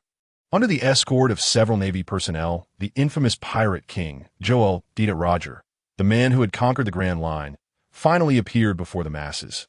Although shackled with handcuffs and leg irons, he exuded none of the despondency typically associated with a convict.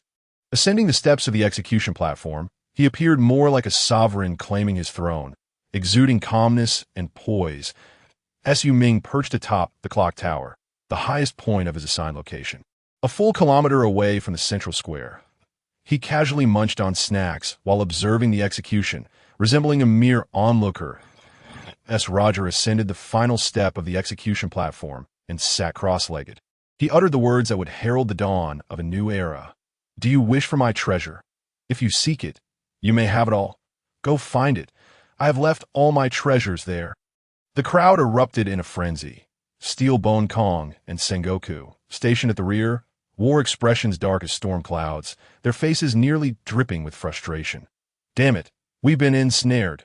Roger, even in death, refused to grant them a moment's peace. This man had ignited a new era with his very life. The Navy would have their work cut out for them. Orders were swiftly dispatched to seal off Rog Town, with the intent of capturing as many pirates on the island as possible. These were the seeds of evil. Su Ming, from his vantage point atop the clock tower, set aside his snacks and shook his head at the sight of the deceased Roger. He did not endorse Roger's actions.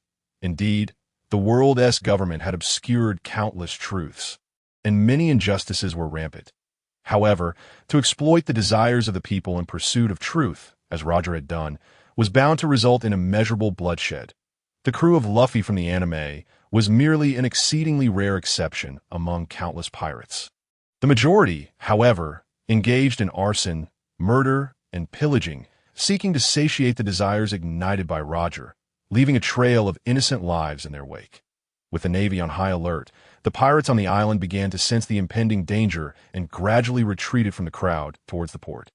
Thus commenced the first clash of the new era between the Navy and the pirates. Quick! Reinforcements needed. 3 pirates spotted in the southeast. Do not let them escape. Within the town, the Navy and pirates clashed. No, to be more precise, it was a desperate fight. After all, the island was fortified by the presence of admiral-level combatants. Once the core Navy dealt with those formidable pirates, the lesser thugs would undoubtedly meet a grim fate. Their only chance for survival lay in escaping Rog Town before the higher-ups of the Navy concluded their business. Therefore, even the most ruthless pirates dared not strike back against the pursuing Navy. Fearing the wrath of the collective, which could cost them their lives, bang, the sound of gunfire echoed. Masterson stood at his chosen vantage point, and with a single shot, a pirate fell several hundred meters away. The barrel emitted steam. Without waiting for it to cool, he switched to another gun and aimed again. His shots were unerring, each bullet finding its mark, and he fired with remarkable speed, prompting Su Ming to applaud in admiration. This marksmanship was truly worthy of a genius sniper within the Navy. However, it raised a question. Given that the Navy possessed superior technology, why were so many formidable snipers aligned with the pirates? Su Ming could only surmise that Vegapunk had little interest in such matters. Otherwise, with Vegapunk's intellect, the creation of an automatic Barrett rifle would not be beyond the realm of possibility, which would be a game-changer for Navy snipers. During a moment of reloading, Masterson caught sight of Su Ming leisurely snacking, which ignited a surge of frustration within him. Damn it, my gun is still smoking, and you're just sitting there munching snacks? Before arriving, they had agreed that Su Ming would neither hinder nor assist. Masterson had thought that no matter the circumstances, Su Ming would at least make a show of holding back 1 or 2 pirates. After all, even the lowest member of Class A was still superior to the average cadet. But to his astonishment, Su Ming was entirely uninvolved. Then, to Masterson's surprise, Su Ming waved at him, giving a thumbs up as if to mock him. Masterson thought, just stay still, and I'll give you a mouthful. Atop the clock tower, Su Ming couldn't help but chuckle at Masterson's exasperated expression. Ding! Congratulations, host. You've successfully slacked off for an hour during the mission, earning 10,000 slacking points. Splendid. Now that's what I call a good teammate. Unfortunately, Masterson was a devoted family man, eventually sacrificing a promising future in the Navy to become a bounty hunter for the sake of his daughter. Otherwise, even with Su Ming's relatively low status, he would have eagerly clung to this leg of support. Su Ming expanded his observation Haki to its maximum range, covering a radius of a full kilometer, effortlessly enveloping the mission area, including a significant portion of the central square. From this vantage point, he discerned several future notable figures. For instance, the pale-skinned, somewhat peculiar individual capable of manipulating shadows, who would eventually become one of the 7 warlords of the sea, Moonlight Moria. The flamboyant Doflamingo, donned in flip-flops and sporting gaudy pink sunglasses, wore an expression of mischief as he surveyed those around him.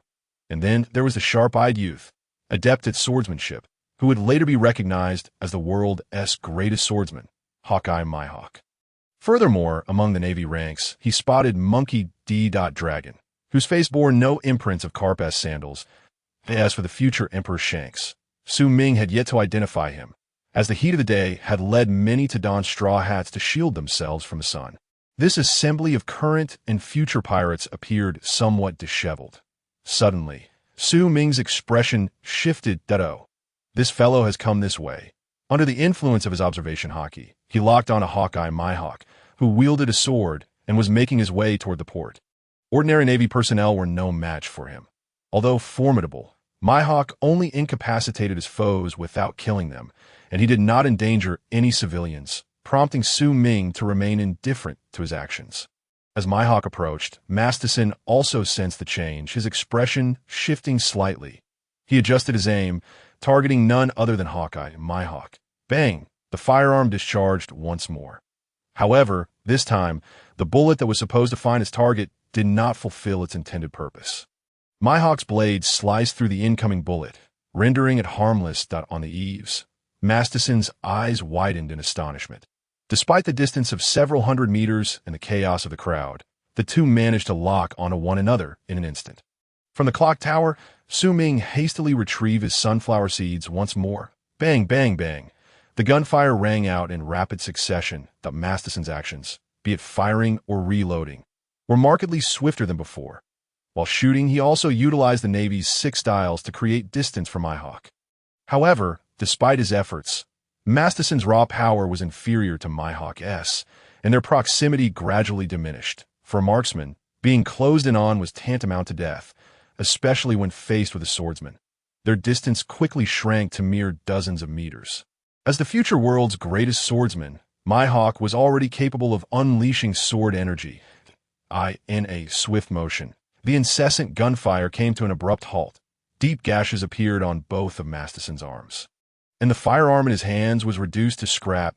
Su Ming's eyes lit up. Was that a sword slash? No, wait, he hadn't fully grasped it yet. Truly, the future world's greatest swordsman had already reached this level at such a young age. Zhang Gang signifies that a swordsman has truly ascended to the status of a swordmaster. The blade in hand and the wielder have become one, moving with utmost freedom. However, the current Hawkeye still falls slightly short. He has not slain Masterson, merely incapacitating him and casting a penetrating gaze in his direction. Navy, do not obstruct me. With that, Hawkeye leaps, preparing to exit the battlefield. Su Ming, feeling somewhat bored, pouts in disappointment. He had finally witnessed an engaging duel. Now that Masterson is rendered powerless and Hawkeye harbors no intent to kill, the pirates here will likely no longer pose any resistance. Su Ming merely awaits the conclusion of his mission, eager to return to headquarters with his hard-earned leisure points, feeling quite content. Just then, a cackling sound interrupted. Keek, I never expected to encounter such a swordsman here. Showing mercy towards the Navy is hardly the pirate way. Su Ming, who is just about to recline for a moment, sits up and gazes below. Don Quixote, Doflamingo, clad in a dazzling outfit, hands in pockets, emits a peculiar chuckle. As he passes, the Navy behind him appears to lose control, turning on one another in a frenzy. Following closely behind him are 2 other oddly attired individuals. Point 1, draped in a blue coat resembling a cotton-padded jacket, holds a cane, with a persistent drip of mucus hanging from his nose, oscillating up and down without falling. The other man, sporting boxing gloves, possesses a robust upper body, yet a slender lower half, his voice gratingly harsh, reminiscent of claws scraping against a chalkboard. Keek, swordsman, you must be a pirate. Not a single Navy soldier has fallen at your hand during this journey. That hardly seems fitting. Allow me to teach you how it should be done. Doflamingo extends his hand, sending 4 thin strands of silk that connect to Masterson. What have you done to me? Masterson, who had previously fallen, rises in an uncanny manner, simultaneously aiming a weapon at a nearby civilian child. Upon witnessing this scene, Su Ming's expression turns icy. Keek, the Navy executing a civilian child in the street. Now that is a significant headline. No sooner had he spoken than a chilling voice erupted from behind Doflamingo. I dare say. Executing a pirate, like you would also make for quite the news. Doflamingo's pupils dilate sharply beneath his sunglasses, and a cold sweat breaks out across his brow as he hastily leaps forward to create distance, retracting all his threads for defense. The control over Masterson is lifted, and he exhales with relief. Only then does Doflamingo turn around to see a strikingly handsome Navy officer, his gaze exceptionally frigid, having stealthily approached him. This individual is none other than Su Ming. As he regards Doflamingo, Su Ming's earlier nonchalance vanishes, replaced by an invisible aura of intimidation that permeates the area. In the face of Su Ming's sudden appearance, Doflamingo is taken aback. although he had not activated his observation Haki moments ago. The fact that someone could close in so closely without being detected is no ordinary feat. Torbol and Pika, who had accompanied Doflamingo, also sensed the threat, hastily retreating to ensure their safety before turning their attention back to Su Ming. A new recruit in the Navy, upon seeing Su Ming's attire, the members of the Don Quixote family exchange puzzled glances. Su Ming is dressed in the standard uniform of a Navy recruit, draped in a trench coat. With Reisai hanging at his waist, at the first glance, aside from the sword at his side, he appears to pose no threat. Yet, inexplicably, in that brief moment, an overwhelming fear wells up within the hearts of the Don Quixote family. As if they were on the brink of death, standing firm, Su Ming's gaze remains icy as he fixes his eyes on Doflamingo that he is incensed. Just moments ago, when he acted, a system notification echoed in his mind. Ding. The host is still within the mission time frame. Exiting the leisure state incurs a deduction of 10,000 leisure points per hour. Were it not for this man, he would not have had to intervene at all. He does not consider himself a saint, nor does he harbor any grand ambitions of changing the world or saving all innocents. Yet, watching an innocent child perish before him without stirring a single emotion within, Su Ming knows he could never remain indifferent. You, scoundrel, truly deserve to die. Now that he has taken action, Su Ming has no intention of allowing this scum to leave alive. He slowly draws Reisai from its sheath. The sound of metal scraping resonating coldly and ominously. With each inch Reisai is drawn, Su Ming's aura intensifies. Once the blade is fully unsheathed and held firmly in his grasp, the previously unassuming Su Ming vanishes entirely. Not far away, Hawkeye's expression shifts to one of surprise. This Navy recruit is anything but ordinary. As a fellow swordsman, aside from Doflamingo, who is now ensnared by Su Ming's sword intent, Hawkeye feels the intensity of the moment most acutely. Doflamingo, equally enraged, cannot believe he was intimidated by a mere Navy recruit. Moreover, this recruit now dares to exhibit murderous intent toward him. Doflamingo, furious yet amused, cackles, "Keek. I never imagined there would be such an unusual Navy officer hidden away. What, do you intend to stop me as well?" Su Ming remains silent, an arc of electricity crackling along Reisai's blade. With a swift motion, he employs the six forms technique, Soru, launching himself forward. Doflamingo's heart skips a beat. So fast, he swings his arms, weaving a wall of threads for defense. Almost simultaneously, the blade, charged with electricity, flashes toward him, colliding with the thread shield, producing a cacophony of metal clashing. The shield can only withstand for a brief moment before being utterly cleaved apart. The blade continuing its relentless descent. Doflamingo, seizing the opportunity amidst the chaos, narrowly evades the strike. The ground is cleaved, leaving a gash stretching several meters. Witnessing this, a cold sweat breaks out on Doflamingo's back. Damn it, how can such power belong to a Navy recruit? Su Ming's strike jolts him back to reality. Not far away, Mastison's eyes widen in disbelief. Is this really Su Ming? Even witnessing it firsthand, he struggles to reconcile the current Su Ming with the earlier carefree figure who had been loafing around. That last strike was crystal clear. The wall of white threads that had held him captive crumbled like paper beneath Su Ming's blade. Furthermore, the speed of the six forms technique, Mastison is certain that even a commander-level instructor could not match Su Ming's swiftness. This is the bottom of Class A. He would never believe it. Meanwhile, Hawkeye, who has not left the area, perceives even more. Watching Su Ming, he momentarily forgets that he is fleeing for his life. This young man has already grasped Zhanggang. He appears younger than I. Yet he has become a true sword master. Such a swordsman genius exists within the Navy. In the realm of swordsmanship, Hawkeye has never believed there to be a peer capable of surpassing him. Yet today, upon witnessing Su Ming, he realizes he was gravely mistaken.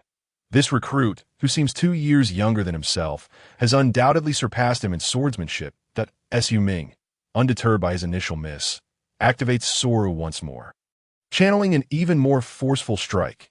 Damn it, Doflamingo weaves his threads for defense while dodging.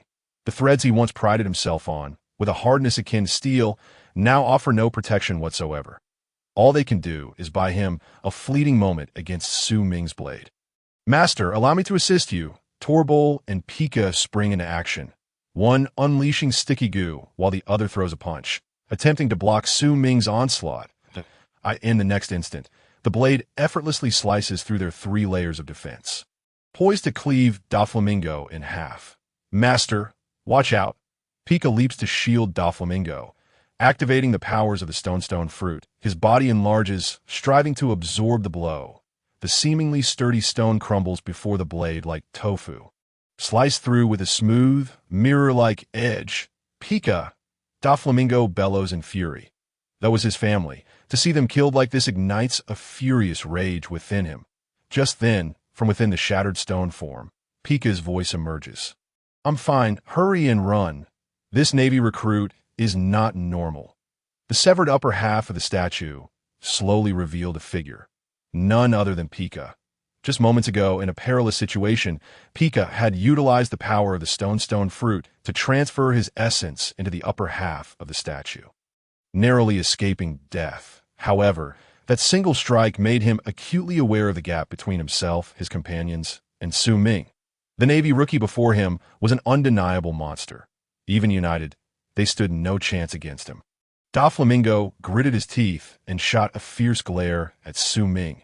Retreat. Though he felt a deep-seated reluctance, it was evident that this individual was beyond his means to contend with upon hearing their intent to flee. Su Ming remained utterly unfazed. He bent slightly, sheathing Thunder's gift, as the blade's energy began to surge wildly. Preparing for a draw slash, a profound sense of danger surged within Doflamingo and his companions. They realized they could not evade this strike. In the face of a life-threatening crisis, Doflamingo's mind raced, recalling the moment Su Ming had appeared. His fingers deftly released thin threads, connecting them to the civilians and Navy personnel around. What is happening? I can't control my body. No, don't attack me. The Navy and civilians cried out in panic, helplessly drawn towards Su Ming. Doflamingo's face twisted into a smug smile. Navy, if you wish to stop me, you must disregard these people's lives. Unfortunately, our time is running out, so we shall take our leave. I wish you an enjoyable game. Doflamingo shot forth several threads. Some ascended skyward while others ensnared Torbol and Pika. The two, having escaped, laughed maniacally. Navy, until we meet again. Under the control of the threads, they soared away into the distance. Witnessing Doflamingo once again using innocence as leverage, Su Ming's murderous intent flared. Seeking death, draw slash. Thunder's gift erupted from his hand, the blade's light flashing. Within a radius of 100 meters, the thin threads were severed completely. Yet, in that fleeting moment, Doflamingo and 2 of the Don Quixote family members had already escaped 1,000 meters away.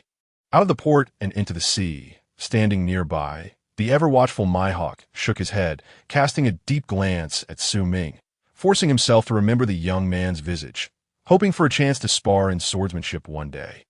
Although Su Ming was formidable, he had still failed to intercept the cunning Doflamingo. Madsen, in a fit of anger, slammed his fist into the ground. How infuriating it was to have allowed that scoundrel to escape. Just as everyone assumed the battle had concluded, Su Ming's sword aura surged once more. Thunder's gift aimed directly at the distant Doflamingo. Doflamingo, reveling in his triumph, suddenly felt a familiar chill of impending doom envelop him once again. Instinctively glancing back, he was taken aback to see Su Ming, who had just been at the port, now standing before him as if he had teleported. Torbol and Pika gasped in shock. I could see that moment. The dragon's fangs echoed ominously from Su Ming, his voice resembling a whisper from the Grim Reaper. The sword light streaked across the sky like a dragon, instantly bridging the 1,000-meter gap. The threads connecting the clouds were severed entirely. Doflamingo, Torbol, and Pika were all struck fiercely, their bodies cleaved, exposing flesh and bone, their innards laid bare. Just a moment ago, they had felt they had escaped death. But in the next instant, despair consumed them as they plunged into the sea, sending up a spray of water before silence fell. Su Ming, stepping lightly, returned to the port. Mihawk had already seized the opportunity to depart. The civilians saved by Su Ming gazed at him with gratitude. The little girl, who had nearly been shot by Madsen, timidly approached him, retrieving a somewhat melted piece of candy from her pocket. "Big brother, thank you." Su Ming took the candy, smiling as he unwrapped it and popped it into his mouth. Upon seeing him eat it, the little girl beamed with joy, her lovely big eyes curving into crescent moons, exuding cuteness as she skipped back to her mother, shyly hiding behind her. "Today, this candy is especially sweet." Ding! During the mission, the host exited the fishing state, deducting 10,000 fishing points that Su Ming thought. "Perhaps it isn't as sweet as I thought. This system is truly ruthless. I barely engaged Doflamingo for 10 minutes. Yet it charged me as if an hour had passed," Su Ming pondered, feeling disheartened. "Hey, Su Ming, thank you." Madsen, dragging his injuries, approached him, awkwardly expressing his gratitude. Alongside him were fellow students from Su Ming's team. Remembering their earlier mockery of him, they all turned crimson. Ashamed to meet his gaze, Su Ming scratched his head, grinning as he waved his hand dismissively. "No need for thanks. If there are future missions, just take me along." Madsen paused, taken aback. "Me? Take you?" He scrutinized Su Ming, incredulous. "Are you certain you're not mistaken? With your strength, you want me to lead?" Su Ming chuckled. "It's just that working with you is much easier. You're far more competent than Smoker, who always clings to me that you're the better choice." Madsen suddenly recalled the expression on Smoker's face when he had approached Su Ming before their departure, and it dawned on him. Damn it, Smoker must have known all along. He then added, "By the way, one more thing. Please keep what happened here into wraps. That I would greatly appreciate it." Su Ming spoke earnestly. The group of students looked at each other in confusion. "Huh? Keep it a secret?" "Yes, I'd be grateful. I don't want to be under Admiral Zifa's scrutiny for constant training. That I'd rather have a little more time to sleep." "Thank you all, but I won't disturb you any longer." Without waiting for their reactions, Su Ming vanished in a flash, returning to his designated seat in the clock tower, resuming his leisurely state. Left behind, Madsen and the other students exchanged glances, bewildered in the wind, the Admiral's special training. How we wish we could have such troubles. A single question flashed through their minds. How on earth did his character transform him into such a powerhouse?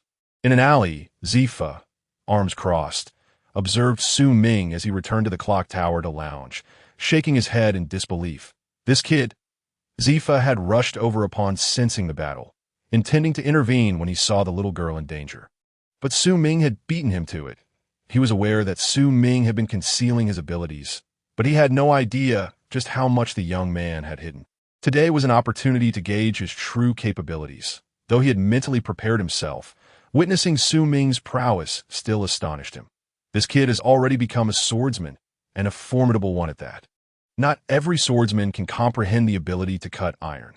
Furthermore, Su Ming's exquisite swordsmanship indicated that the Navy was about to gain a great swordsman. No, I need to confront that old rascal Karp and demand an explanation. How could he allow a disciple with such talent to remain hidden until now? With such capabilities, he ought to be out in the field on missions, not lingering at the Navy Academy. Doesn't he realize we're severely understaffed? In the central square, the chaos ignited by Roger's death had been subdued, with Karp and other Navy leaders capturing the hidden pirates among the crowd. Karp, just as he was about to sit down and catch his breath, Karp heard Zifa's furious voice and turned to see him striding toward him, seething with anger. "Zifa? What's up? Have you finished your end?" Zifa approached, arms crossed, casting a sidelong glance at Karp, sneering. "What's the matter?" "Karp, you old rascal, how could you keep a swordsman under wraps without telling me? Are we not old comrades?" "A swordsman?" Karp looked utterly bewildered. Zifa's irritation deepened. "Are you pretending? I saw it with my own eyes. Your prized disciple is not only a swordsman, but has also grasped the ability to cut iron. Were you planning to wait until he became a grand swordsman to inform me?" Only then did Karp register the gravity of the situation, though it was not as he had anticipated. He, too, wore a confused expression as he turned to look at Bogart. He is already a swordsman, and has comprehended cutting iron. That can't be right. Just months ago, I faced him, and he was merely touching the threshold of swordsmanship. At this moment, Zephyr finally comprehended the true extent of Su Ming's prowess. A fact that even Karp was unaware of. Zephyr, in disbelief, clutched his head, questioning how Karp could possibly take on the role of mentor when he was oblivious to the capabilities of his own disciple. Karp awkwardly chuckled. Haha, I've just been too busy lately, but I must say he's been trained remarkably well. In such a short span of time, he has become a swordsman of great renown, proving that this old man indeed possesses a knack for teaching. Bogart silently turned away, not uttering a word. It seemed that he had encountered Su Ming far more than Karp had. Realizing that Karp was also unaware of Su Ming's true situation, Zephyr felt a sense of balance restore within him. Suddenly struck by an idea, he leaned closer to Karp, nudging him with his elbow. Say, since you hardly teach this lad, why not consider handing him over to me? You wish. Karp sprang up, indignant. I regard you as a comrade. And you dare to covet my disciple? Not a chance. Zephyr grew animated. Karp, you are leading him astray. That young man possesses such extraordinary talent. He can comprehend the essence of cutting through iron. He should have already mastered Haki. This is a clear dereliction of duty on your part as a teacher. Upon hearing this, Karp chuckled. I thought you understood the situation better, but it appears you do not. Well, since you already suspect that the lad is concealing his strength, allow me to share a secret. He is not as inept at Haki as you believed. That I encountered him in the East Sea, and we made a wager. If he could learn Haki within a month, I would permit him entry into the Navy Academy without any training. Do you think I would agree to such an outrageous request otherwise? You mean to say he can wield Haki? Zephyr was taken aback once more. Just moments ago, Su Ming had engaged in combat with those pirates without revealing even a hint of Haki. Zephyr had assumed he had yet to learn it, only to discover that the young man had mastered it long ago. This revelation led him to ponder. What sort of enigma was Su Ming, and how many hidden cards did he possess? Karp, pinching his nostrils, remarked, Bogart is aware of this as well. The young man's Haki is far from weak.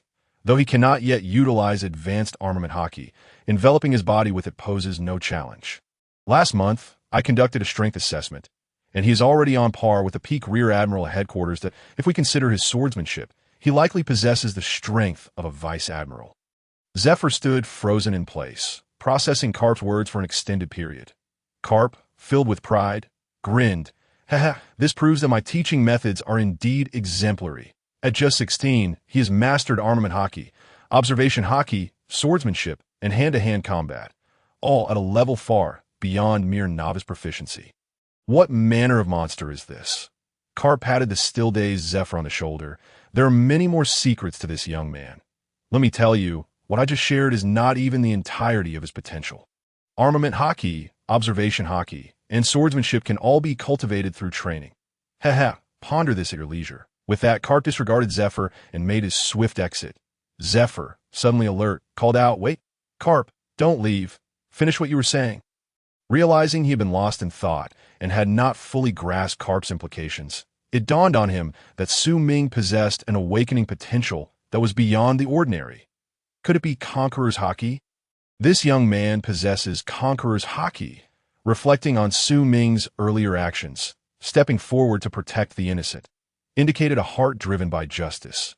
Furthermore, his indifference to the mockery from his peers, combined with his formidable talent, painted a picture of a remarkable individual. The only flaw seemed to be his penchant for laziness, but with some refinement that could surely be corrected. This young man's achievements could only be likened to that of a high-ranking admiral. As the principal of a Navy Academy, Zephyr had nurtured talents like Kazan, Sakazuki, and Borisolino, yet none of them aligned with his ideals. On one hand, they were overly reliant on their devil fruit abilities. On the other, their sense of justice diverged greatly from his own. Observing Su Ming, it appeared that his approach resonated deeply with Zephyr's own principles. That no, he needed to have another conversation with Karp. There was no rule stating that this young man could only have one mentor. Filled with excitement, Zephyr pursued Karp's departing figure. The 6-hour mission quickly came to an end, whether it was due to the intimidation of Su Ming's radiant sword light. After Hawkeye and Doflamingo's departure, no pirates dared to approach their mission territory. Aside from the initial moments, Su Ming had accumulated a total of 40,000 points during his downtime. Had it not been for Doflamingo, he could have earned an additional 20,000. Knowing he had lost so much, he regretted not taking a few more swings.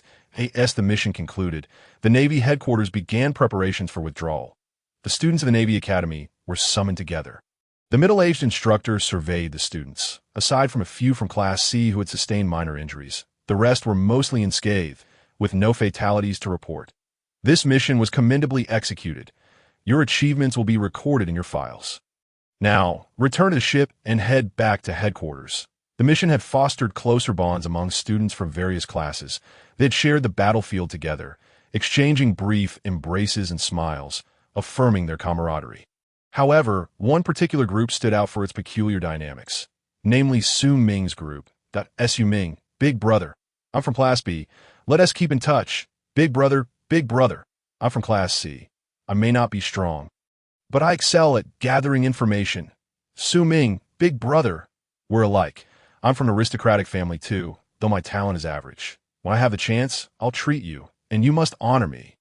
One by one, students queued to exchange contact details with Su Ming, shedding their earlier disdainful attitudes at a member from another team. Witnessing this scene, curiously inquired, "What is going on here? Isn't he just someone who relied on connections to get in? Why are you all fawning over him?" The student who had just handed over his note shot a glare at the inquisitive peer. "Shut it. This is my first time hearing about him. If I hear you speak ill of Su Ming again, I'll one-t hold back." The reprimanded student was left bewildered, thinking, has this guy lost his mind? In truth, the others were far from oblivious. They had witnessed Su Ming's prowess firsthand. He undoubtedly belonged to the ranks of geniuses. Additionally, considering Su Ming's recent behavior at school, it was evident he had the support of high-ranking Navy officials. After all, how else could he skip class daily and remain undisturbed? He would have been expelled by Admiral Zephyr long ago otherwise. What kind of genius, possessing both strength and backing, would they not seek to befriend? Some of the female students from his group even hinted at affection, discreetly brushing Su Ming's hand while handing over their notes and casting flirtatious glances. Young men must surely learn to safeguard themselves in such environments. However, being a principal Navy officer, Su Ming resolutely declined the advances of the several openly flirtatious girls that, it's definitely not because of Tina's murderous glare from afar that I turned them down. Smoker leaned against his beloved scooter, observing Su Ming from a distance, realizing that the young man seemed to be quite popular. Tina, with a haughty expression, scoffed and turned her head away. What poor taste. With his personality, he wouldn't appeal to girls at all. Smoker, taken aback, responded, not appealing to girls. Looking at you, my friend, I think he is quite charming. Both Smoker and Tina recognized Su Ming's exceptional strength. When the sword light had illuminated the harbor, they both knew it was Su Ming's doing. Finally managing to send his teammates away, Su Ming enjoyed a rare moment of solitude. Ding! Rogtown mission completed.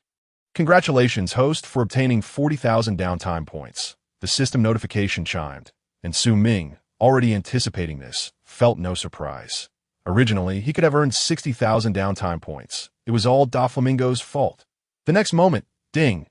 During the mission, host has achieved 100 satisfaction from Karp, receiving an additional reward of 30,000 downtime points. Ding! During the mission, host has achieved 100 satisfaction from Admiral Zephyr, receiving an additional reward of 20,000 downtime points. Ding! During the mission, host has achieved 100 satisfaction from teammates, receiving an additional reward of 10,000 downtime points. With 3 consecutive notifications, Su Ming stood utterly dumbfounded, soon followed by an overwhelming surge of excitement. I've struck gold. Su Ming hastily opened the system panel to check. Host, Su Ming. Talent, extraordinary physique, a new talent born from the fusion of the rare talents steel-like resilience and rapid regeneration. Swordsmanship, iron-cutting sword master. Navy 6 styles, proficient. Observation Haki, proficient. Armament Haki, proficient.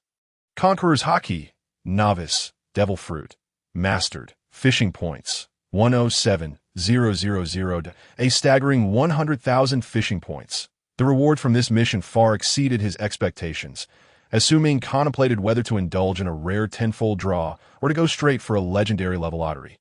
A notification chimed. Congratulations to the host for successfully activating the system shop function. Suddenly, an unprecedented interface popped up in Su Ming's mind, a light blue frame resembling an auction interface from a gaming marketplace.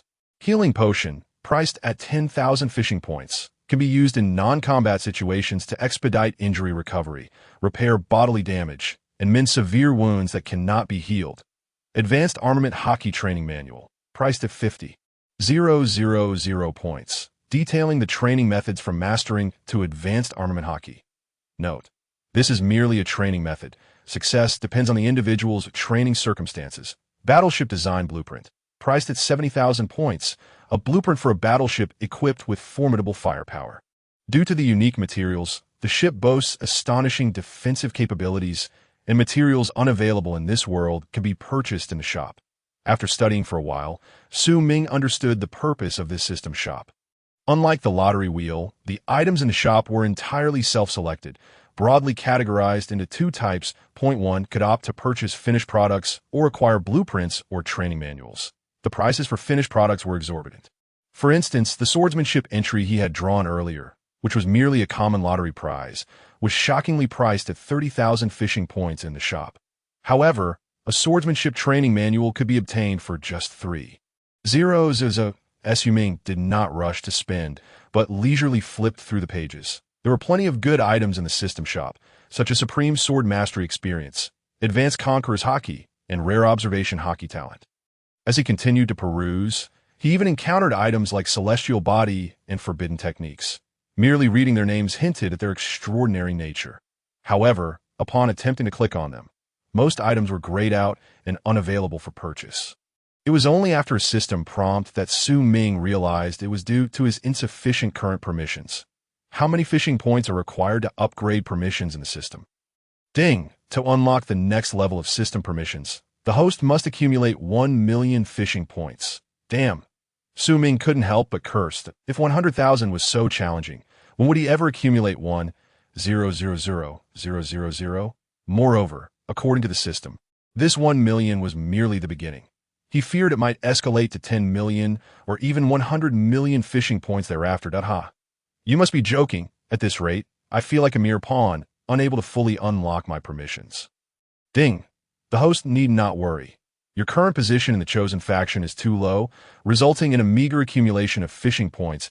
As your rank increases, the fishing points earned will also multiply. Realization dawned on Su Ming. Well, it wasn't of immediate use anyway, so let it be. He shrugged in resignation and flipped through the shop interface a few more times, preparing to exit when an item caught his eye. Dual pistols, black ebony, white ivory, priced at 50,000 fishing points, a rare item from the world of Devil May Cry. The user can infuse energy into the pistols to fire bullets, with the bullet's power dependent on the amount of energy infused. A splendid find. Su Ming's eyes lit up. These two pistols were undoubtedly the coveted artifacts of any gunslinger. Infinite bullets and the ability to adjust the power according to one's will, ensuring the user's strength was not limited by the firearms. Previously, Karina had mentioned that she preferred using firearms over hand-to-hand combat. These dual pistols would be perfect for her.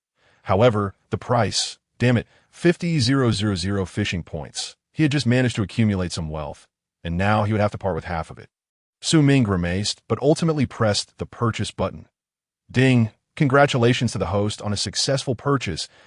Su Ming felt a weight in his hands as two pistols, resembling desert eagles, appeared in his grasp. Black ebony and white ivory. The name alone hinted at their striking dual colors. Su Ming channeled his Conqueror's Haki into the pistols and pulled the trigger once more. Bang! A thunderous sound erupted as a bullet infused with Haki shot forth. Its speed so astonishing that it startled even Su Ming. Looking at the ground not far off, a meter-deep pit marked the spot where the bullet had struck. What immense power! He had only infused a small amount of Haki, and yet the effect was astounding. Had he not been indifferent towards firearms, he would have considered keeping them for himself.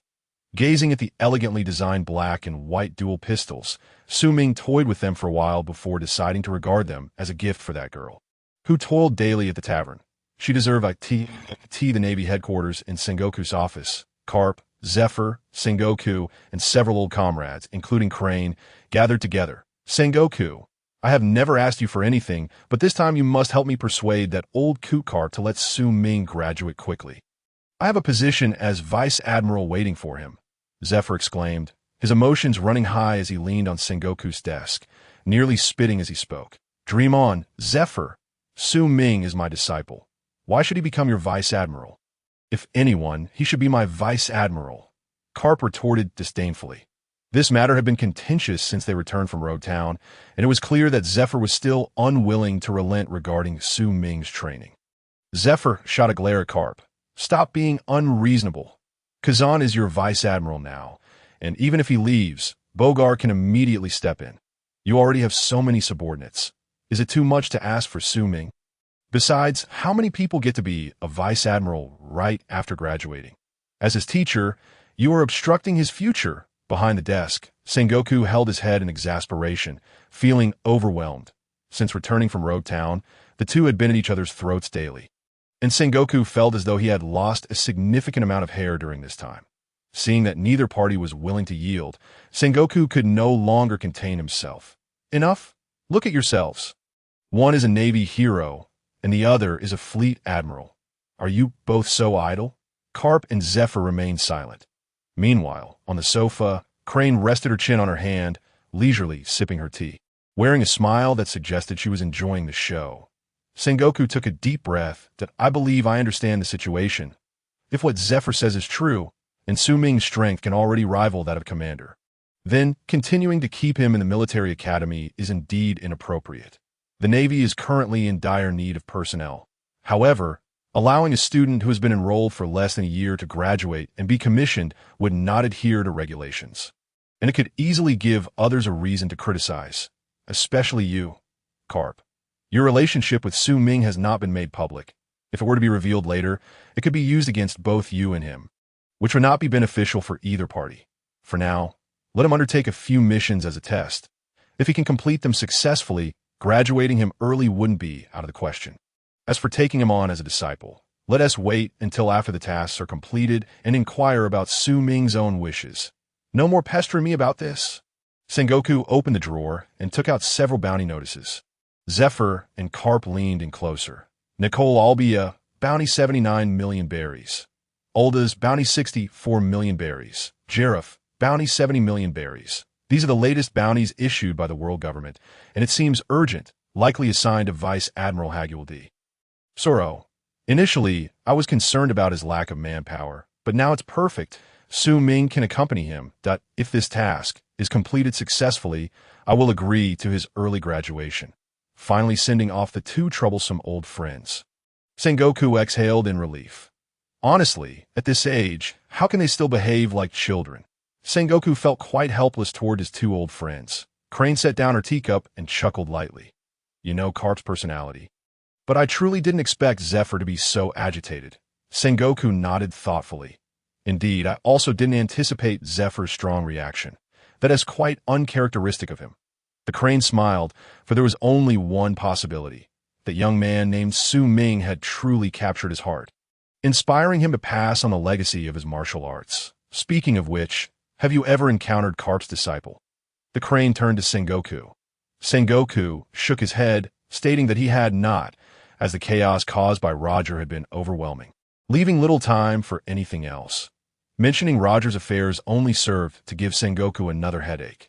The Crane offered reassurance, advising him not to burden himself too heavily, although Roger had stirred considerable trouble before his demise. Upon reflection, could they have truly prevented it had they known in advance? She held a rather lenient view on the matter. Perhaps, Sengoku merely nodded, uncertain if he had truly absorbed her words.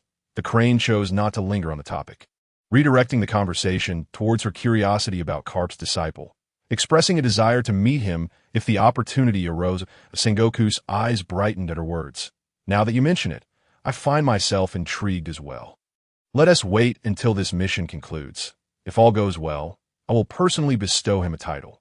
The Crane chuckled lightly, pointing out that with only a few bounty missions in the tens of millions, alongside the giant Rear Admiral Hagurdi Soro, it was unlikely that anything could go awry. Sengoku fell silent, stroking his chin in contemplation. The recent bounty issued by the higher-ups seemed somewhat peculiar, yet he was at a loss to identify the issue. When he inquired with Marshal Kong, he received no clarity, only an insistence to complete the mission promptly. By the way, Sengoku suddenly lifted his gaze to the Crane. Ji Yuan should have returned from her mission by now. Yes, she has been back for quite some time and has been complaining to me about wanting to go out on a mission. The crane replied with a smile, a hint of fondness in her voice. Sengoku pondered for a moment, suggesting, "How about we let Ji Yuan accompany you on this mission?" "Ah." The crane looked at Sengoku, puzzled. "I can't shake the feeling that this bounty is somewhat off. Ji Yuan's strength has reached the rear admiral level. And with Haguver and that young man Su Ming, even if something were to happen, they could wait for reinforcements. However, there's no need for Ji Yuan to get directly involved. She could follow discreetly, intervening only if necessary, while otherwise serving as an observer to assess Su Ming's capabilities." The crane considered this and nodded. "Very well. I will inform Ji Yuan that I am the Nightshade tavern within the training grounds." Su Ming stood bare-chested, displaying a well-proportioned physique, his muscles sharply defined, exuding strength without appearing bulky. Grasping Reisai, he fixed his gaze ahead, repeatedly slashing with precision, each stroke executed flawlessly, sweat cascading from his body, saturating the earth beneath him. Not far off, in the shade of a tree, Karina sat on a bench, engrossed in a magazine, occasionally glancing at Su Ming and flashing a sweet smile. The scene was delightfully heartwarming. Given Su Ming's strength, swinging a sword for 3 days and nights would hardly exhaust him. Yet at this moment, with each swing, he gritted his teeth, refusing to relent, for he had discovered some intriguing items in the marketplace. Weight Enhancement Talisman, priced at 500 leisure points, a one-time use item that increases the weight of the object it is attached to. The talisman becomes ineffective once removed. When he first stumbled upon this item, Su Ming was elated, believing he had found a loophole that if he acquired several hundred, he could affix them to his opponent during a fight, overwhelming them with sheer weight. However, upon acquiring it, Su Ming realized the item had significant usage restrictions.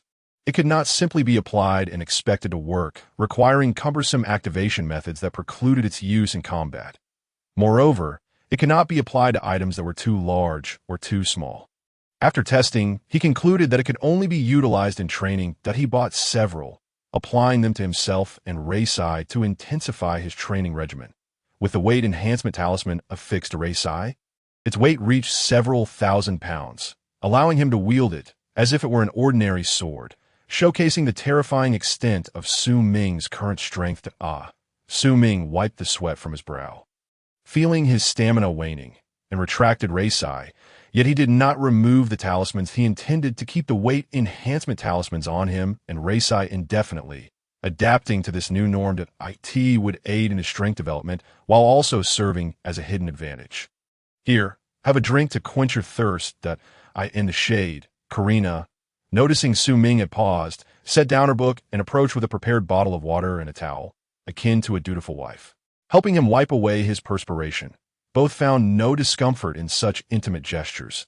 After gulping down a cup of water, Su Ming felt a slight alleviation of his fatigue, observing Karina's caring demeanor.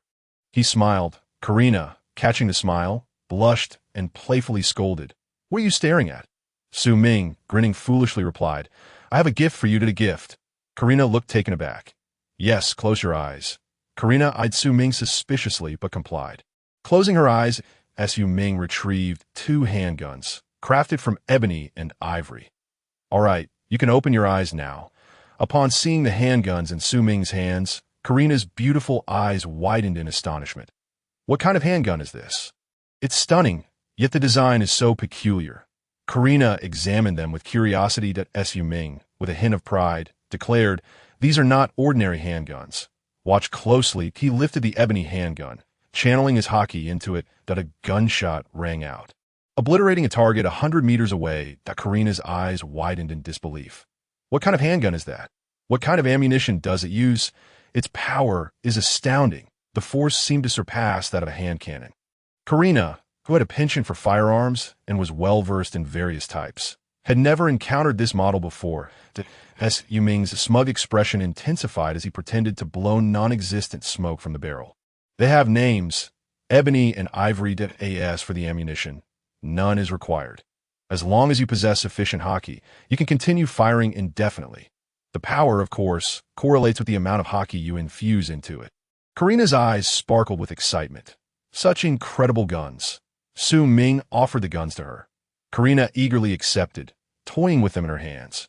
Unfortunately, as she had yet to master Haki, she could only fire standard bullets from ebony and ivory. Nevertheless, she was utterly captivated. Observing Karina's childlike joy, Su Ming felt that the 5,000 leisure points spent were well worth it. "Thank you, Su Ming. I absolutely adore this gift." Su Ming smiled and was about to respond when suddenly he felt a soft touch on his lips, accompanied by a delicate fragrance. He stood there, wide-eyed and rooted to the spot.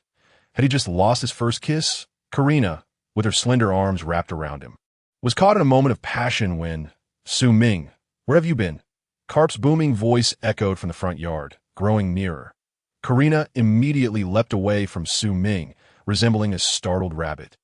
Su Ming regained his composure, watching Karina retreat and the approaching Karp, feeling utterly speechless. Surely, the old man couldn't he have done this on purpose? "Hey, Su Ming, I've been calling you for ages. Do you even acknowledge me as your teacher?" Su Ming, suppressing the urge to draw a race eye at the sight of Karina fleeing, replied irritably, "What is it?" Karp paused, noticing the retreating figure of Karina, and a mischievous grin spread across his face. "You rascal. I've got a mission for you. Got a mission for me?" Su Ming asked, perplexed. "Indeed, it's for you, Hagover D. Soro, whom you've met before, right? This time, you're to deal with the individuals listed in this bounty." Karp produced several bounty notices from his pocket. Su Ming accepted them, glancing at the names listed, his expression shifting slightly before quickly returning to normal. Ding! A series of tasks has been triggered. The O'Hara Scholar Incident. A group of historians on O'Hara Island was investigating the history erased by the world government, leading to their discovery and subsequent bounties being issued. Within the task deadline, leisure points can be earned during downtime, while work hours yield none. Additionally, successfully triggering the next phase of the task will grant an extra reward, a legendary level directed lottery. Directed lottery, indeed, the directional lottery allows the host to partake in a single draw within a specific category. For instance, in a skill lottery, the roulette would consist entirely of skills, significantly increasing the chances of acquiring a legendary level skill. Does the host accept the task? "I accept," Su Ming silently affirmed. He raised his gaze to Karp, tucking a few bounty sheets into his pocket, thus signaling his agreement to the mission. Due to the urgency from above, Su Ming had little time for preparation. The following morning, at the Navy headquarters dock, Sauron and Su Ming arrived early. "Hey there, Su Ming. It's good to see you again." Sauron greeted, his demeanor warm and inviting. Contrary to his rugged exterior, even in the presence of a mere Navy cadet, he exhibited no arrogance, extending a hand with a hearty smile. This gesture endeared Su Ming to the towering figure before him. I didn't expect to see you so soon. I'm just here to broaden my horizons, and I hope to rely on you, Sauron, along the way." Hearing Su Ming's words, Karp shot him an exasperated glance. "Cut the chatter. It's time to board the ship. If you dawdle and hold Sauron back, you'll regret it." It seemed that this lad was already planning to slack off before even boarding the ship. Su Ming chuckled. "Don't worry. What a joke. When encountering such a powerful ally, he always intended to cling tightly and reap the benefits." Sauron, good-naturedly, interjected, "Karp, please don't be angry. Rest assured, I will take good care of Su Ming." Hearing this, Su Ming couldn't help but give Sauron a thumbs up. He appreciated having a responsible teammate. Karp sighed in resignation, already predicting the course of this mission, that it seemed Sauron would end up helping Su Ming count his earnings. "Just ignore that kid. He can take care of himself," Karp advised, to which Sauron nodded in understanding. Not far from the port, on an observation deck, Crane and Sherhorn stood together. The future Vice Admiral, Peach Rabbit Sherhorn, appeared to be just in her early 20s, her face still bearing a hint of youthful innocence. Yet, her physique was impressively developed, with all the right curves. "That must be Karp's disciple," Crane remarked, directing her gaze towards Su Ming, who had already boarded the warship. "Is that him?" Sherhorn furrowed her brows. "He doesn't seem particularly special." Karp couldn't have lost his touch, could he? Crane chuckled, choosing not to comment further. She had never seen Su Ming in action and couldn't ascertain the truth behind Zephyr's descriptions. In any case, your task is to follow Sauron's warship and observe this kid's capabilities. That if anything goes awry, lend your support. Otherwise, stay out of it. Sauron will handle the bounties. Sherhorn nodded, understood, as the Navy warship emitted a horn. It departed from the port, with a vessel's speed. It took merely 3 days to reach the small island indicated by the intelligence organization that a few individuals from the bounty list were present there. On the deck, Sauron turned to Su Ming. "Would you like to give it a try?" Su Ming hurriedly waved his hands. No, I'm just a rookie. I need to learn more. I believe that Karp summoned me for that very reason. So you needn't worry about me. Just focus on your tasks. Back at Navy headquarters, Karp, who had been sleeping in his office, suddenly sneezed, awakening with a puzzled expression. Sauron acknowledged Su Ming's reasoning. "All right then. Keep your distance and follow behind. After all, these bounties exceed 50 million. We must exercise caution." "Sure thing." Su Ming was eagerly awaiting this response. Before Sauron could say anything else, he swiftly darted to the back of the group. His movements so practiced that Sauron was taken aback. Along the way, Su Ming trailed behind the group, enjoying a sense of leisure. Every hour, the system's delightful voice chimed in his mind, followed by the deposit of 2,000 fishing points. Although the hourly rewards were not as substantial as those from Roger's execution task, the extended duration of the mission compensated for it. The bounty list featured over a dozen individuals, scattered across different small islands. Excluding the time spent searching, visiting each island would take at least half a month. During this period, Su Ming consistently accrued 20,000 fishing points daily. A week passed in the blink of an eye.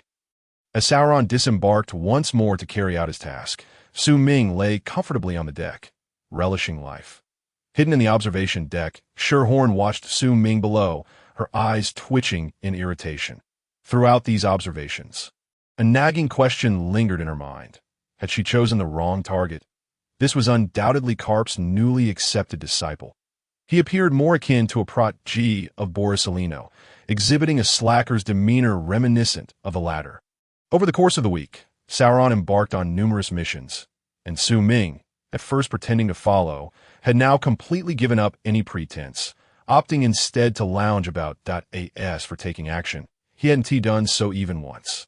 Moreover, even during his moments of idleness, he moved sluggishly, as if burdened by several 1,000 pounds of shackles. Sherhorn found it utterly impossible to discern even a hint of capability from Su Ming. Infuriating. How could she report back under such circumstances? Sherhorn felt an overwhelming urge to draw her sword and confront Su Ming.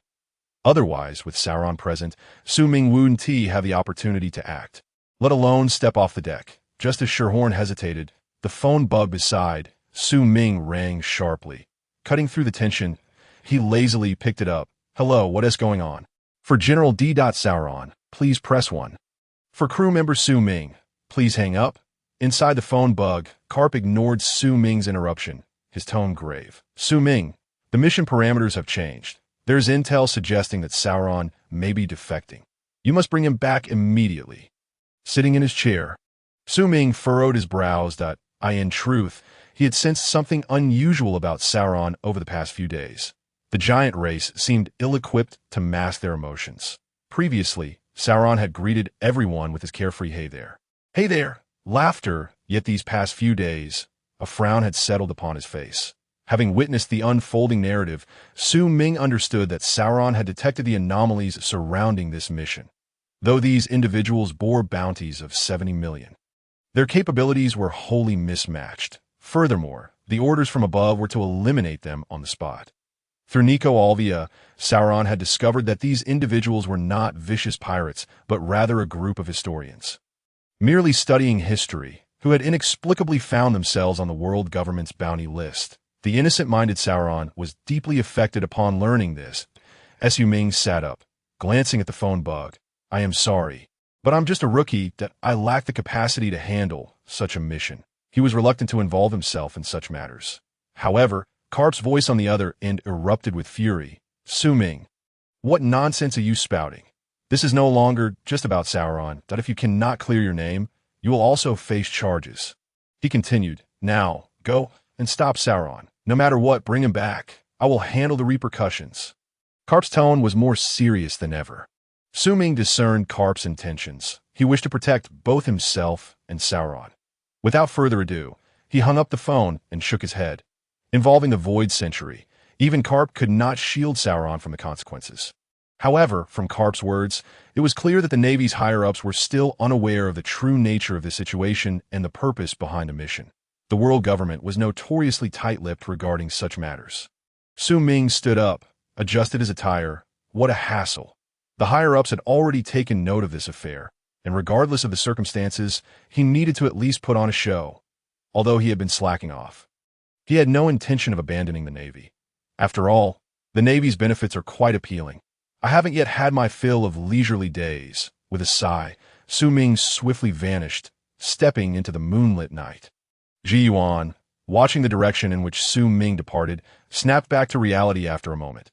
She had just received word to apprehend Soro alongside Su Ming. Just as she was about to take action, she was taken aback by Su Ming's astonishing speed. Damn it, this guy's strength is certainly not that of a rookie, Ji Yuan muttered in displeasure, simultaneously employing the 6 styles to pursue him. At another port on the island, Soro expressed his gratitude. Thank you, Soro, you're a good person. Nicole Orbia gazed at him appreciatively, even presenting him with a good person card. Soro scratched his head sheepishly. Well, you're not a pirate, so I have no reason to capture you, but you should leave quickly. Don't let anyone discover you. There are more Navy personnel on this island besides me. Just as he finished speaking, a voice called out from behind him. Senior, are you referring to me? Su Ming's voice echoed. Soro jolted, turning around to meet Su Ming's gaze. Su Ming, what are you doing here? Shouldn't you be on the warship? Soro instinctively shielded Nicole Orbia behind him, attempting to conceal her from Su Ming. With a resigned shake of his head, Su Ming sighed. I would prefer to lounge comfortably on the deck, but they won't allow it. He looked up at Soro as Reisai slowly unsheathed. I'm sorry, Senior, but orders have been issued to apprehend you. I cannot shirk my duties. In the distant alley. Ji Yuan felt a surge of excitement upon seeing Su Ming draw his sword. After all these days, this guy was finally going to take action, allowing her to fulfill the task assigned by Crane S for Soro. Capturing him could wait until after testing Su Ming. Ji Yuan had absolute confidence in apprehending Soro and was not concerned. Soro appeared quite troubled. Su Ming, please don't make a move. I don't wish to harm you. He was afraid of Su Ming, but having been cared for by Garp, Soro genuinely did not want to engage him. However, ignoring Soro's warning, Su Ming gripped Reisai tightly and charged fiercely toward Nicole Orbia. Stop! Soro urgently intervened, using his strength to block Su Ming's attack. He even feared that he might injure Su Ming in the process. In the alley, Ji Yuan could barely contain her excitement. Just like that. I want to see what this guy, who seems so lackadaisical, has that qualifies him as Garp's disciple. However, the next moment, a loud crash echoed as Su Ming collided with Soro's hand, forcefully propelled backward, crashing through several buildings before finally landing amidst the rubble. Motionless, Soro stood there bewildered, and even Nicole Orbia behind it was taken aback. That Soro, did he really need to be so ruthless? Nicole Orbia voiced her concern. Wait, aren't you colleagues? Why the harshness? Soro was equally stunned, questioning when he had become so powerful he had not intended to harm Su Ming, even using his strength at the risk of injuring himself. Nevertheless, with Su Ming still incapacitated, Soro wasted no time and leaped onto the ship, releasing the anchor with a vigorous push. The vessel surged forward as if equipped with an engine, rapidly departing the port. In the alley, Ji Yuan finally snapped back to reality, shocked by Su Ming's exaggerated performance. Oh no! Soro is escaping, but by the time she attempted to give chase, Soro had already made his preparations. Elbaf Spear, the strongest technique of the giant race, was unleashed, but the target was not Ji Yuan. It was the sea. The immense recoil propelled the ship forward. By the time Ji Yuan reacted, Soro had already vanished from sight. That moment, Su Ming emerged from the ruins, as if timing his reappearance perfectly. He surveyed his surroundings, kneeling and pounding the ground in frustration. Damn it! Did he really manage to escape? He lamented, I must be too weak. Observing Su Ming's theatrical display, Ji Yuan felt her chest heaving with rage, her silver teeth grinding audibly. You're not too weak. You're just too good at acting. Su Ming, I am Rear Admiral Ji Yuan of the Navy Headquarters. I will report your performance in this mission accurately. Humph. You'd better think about how to explain yourself when you return. Su Ming paused. Ji Yuan, Since boarding, I suspected there was another strong presence aboard besides Soro. I initially thought it was someone sent by the world government, and why earlier performance was merely for a benefit. Yet, Su Ming was genuinely taken aback to discover that the person accompanying them was none other than the future candidate for Admiral, Peach Rabbit. This is a misunderstanding, Su Ming chuckled awkwardly. Well, this is all a misunderstanding. A misunderstanding? Don't tell me you didn't receive orders from above. If it weren't for you, how could Soro have escaped? Su Ming scratched his head. Well, let us be honest. Soro escaping has nothing to do with me, right? I was thrown away due to my lack of strength. How could I have stopped him? Besides, you, as a rear admiral, were present. Why didn't you intervene? You should have received the orders as well. Su Ming scrutinized Ji Yuan meaningfully. Ji Yuan's face flushed red. Damn it, am I supposed to admit that I was stunned by your blunder? Realizing she could not win the argument, Ji Yuan shot Su Ming a furious glare and turned to leave. Back on the ship, Su Ming soon received a transmission from Garp. Su Ming, you've caused a major mess, letting Soro escape. Return to headquarters immediately, and whatever you do, don't speak carelessly upon your return. Damn it, I must have owed you in my previous life. In the office of Sengoku, Crane, Zifa, and Garp all wore grave expressions. After a moment, Sengoku spoke solemnly. This situation is quite troublesome, though we just received news that this mission is not just a routine pirate extermination. It is related to the blank 100 years. Therefore, if Su Ming and Ji Yuan cannot prove that Soro's defection is unrelated to them, it's likely we won't be able to protect them even with our combined efforts. In the Navy headquarters conference room, Su Ming, how do you explain this incident? Marshal Kong glared at him from behind the desk. Present were the upper echelons of the headquarters, including Sengoku, Zifa, Garp Crane, as well as Kazan, Bogart, Sakazuki, and Palyasolino. Clearly, this matter had escalated significantly. Standing in the center, Su Ming adopted a nonchalant demeanor. Marshal Kong, after all, Soro is a vice admiral and a member of the giant race, that I'm merely a student from the Naval Academy. It is reasonable that I couldn't stop him, right? Su Ming had already prepared this retort. Then what do you have to say about the reports we received that you were negligent in your duties during this mission? Report, Marshal, that was not negligence. It was a matter of my inadequate strength.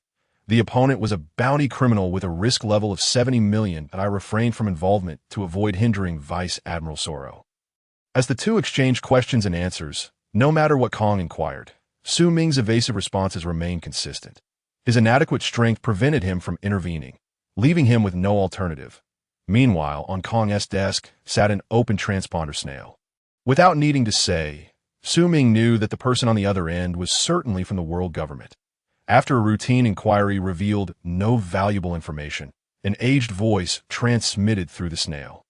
Su Ming's inability to stop Soro is normal, but he still cannot be cleared of the suspicion of collusion.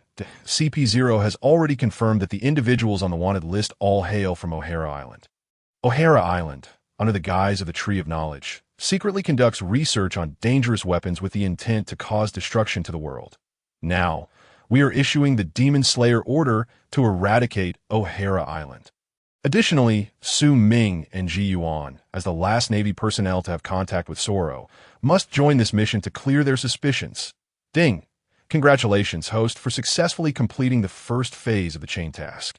You have received a reward of 160,000 leisure points. Ding! Congratulations, host, for receiving one legendary level directed lottery draw. The host has initiated the second phase of the task, the O'Hara Demon Slayer Order incident. During the task period, the leisure state will yield 10,000 points of reward per hour. The voice from the transponder snail echoed. The system's voice reverberated in Su Ming's mind. That Su Ming remained composed. Hearing the words of the five elders, Marshal Kong nodded. I understand. Upon finishing the call, I lifted my gaze to Su Ming and the already interrogated Ji Yuan. Did you both hear everything clearly? My vacant stare swept across the conference room, ultimately fixing upon Sengoku. Sengoku, you are to lead the extermination mission this time. Sengoku nodded and stood up. As the meeting dispersed, Su Ming also prepared to leave. However, just as he stepped out the door, Karp trailed behind him, casting a meaningful glance as he passed by. Once inside Karp's office, Su Ming languidly settled onto the sofa. Old man, what do you want from me? I still have to participate in the extermination mission. Honestly, I am merely a military academy cadet. How can you expect me to take part in this? Don't you feel any guilt? Su Ming couldn't help but complain. Karp shot him a glare. Oh, you have any idea of the trouble you've caused, yet you still complain? If it weren't for Sengoku and me helping you navigate this mess, do you think it would be so easy for you to clear your name? Cut it out. Su Ming rolled his eyes, yet he understood Karp was indeed speaking the truth. This was the nature of those in power.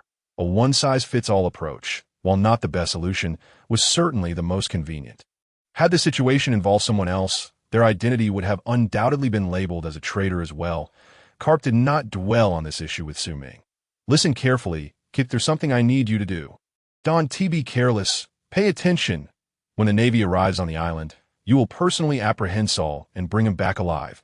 Su Ming sat up incredulous. Wait, old man, are you out of your mind? You want me, a Navy cadet, to capture a vice admiral? Alive, no less? I told you to cut back on fried foods. It's clearly affecting your brain.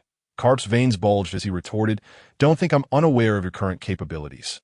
You've already mastered the iron-cutting technique. Capturing an exhausted vice admiral should pose no problem for you, that you've also fully grasped Haki. Haven to you. If you complete this task, I'll teach you advanced applications of Haki and Kenbunchaku.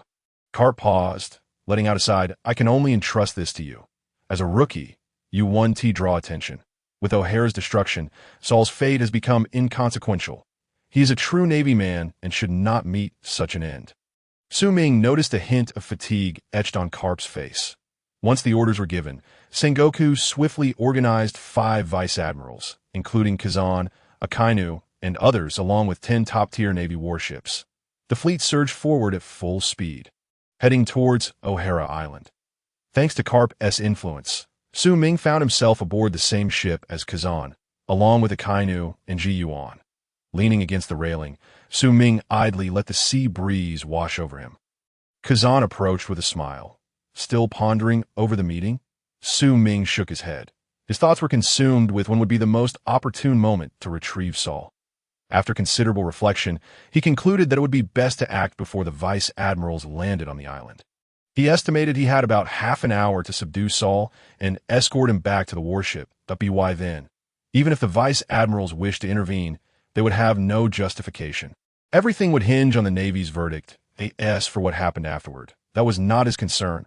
Ultimately, Su Ming agreed to Karp's request, not solely for the sake of refining his advanced Haki. There was another reason. As Karp had articulated, Saul was a genuine member of the Navy.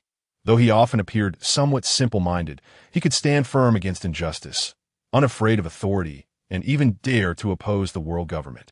Su Ming was not that type of person, but he harbored no disdain for those who were.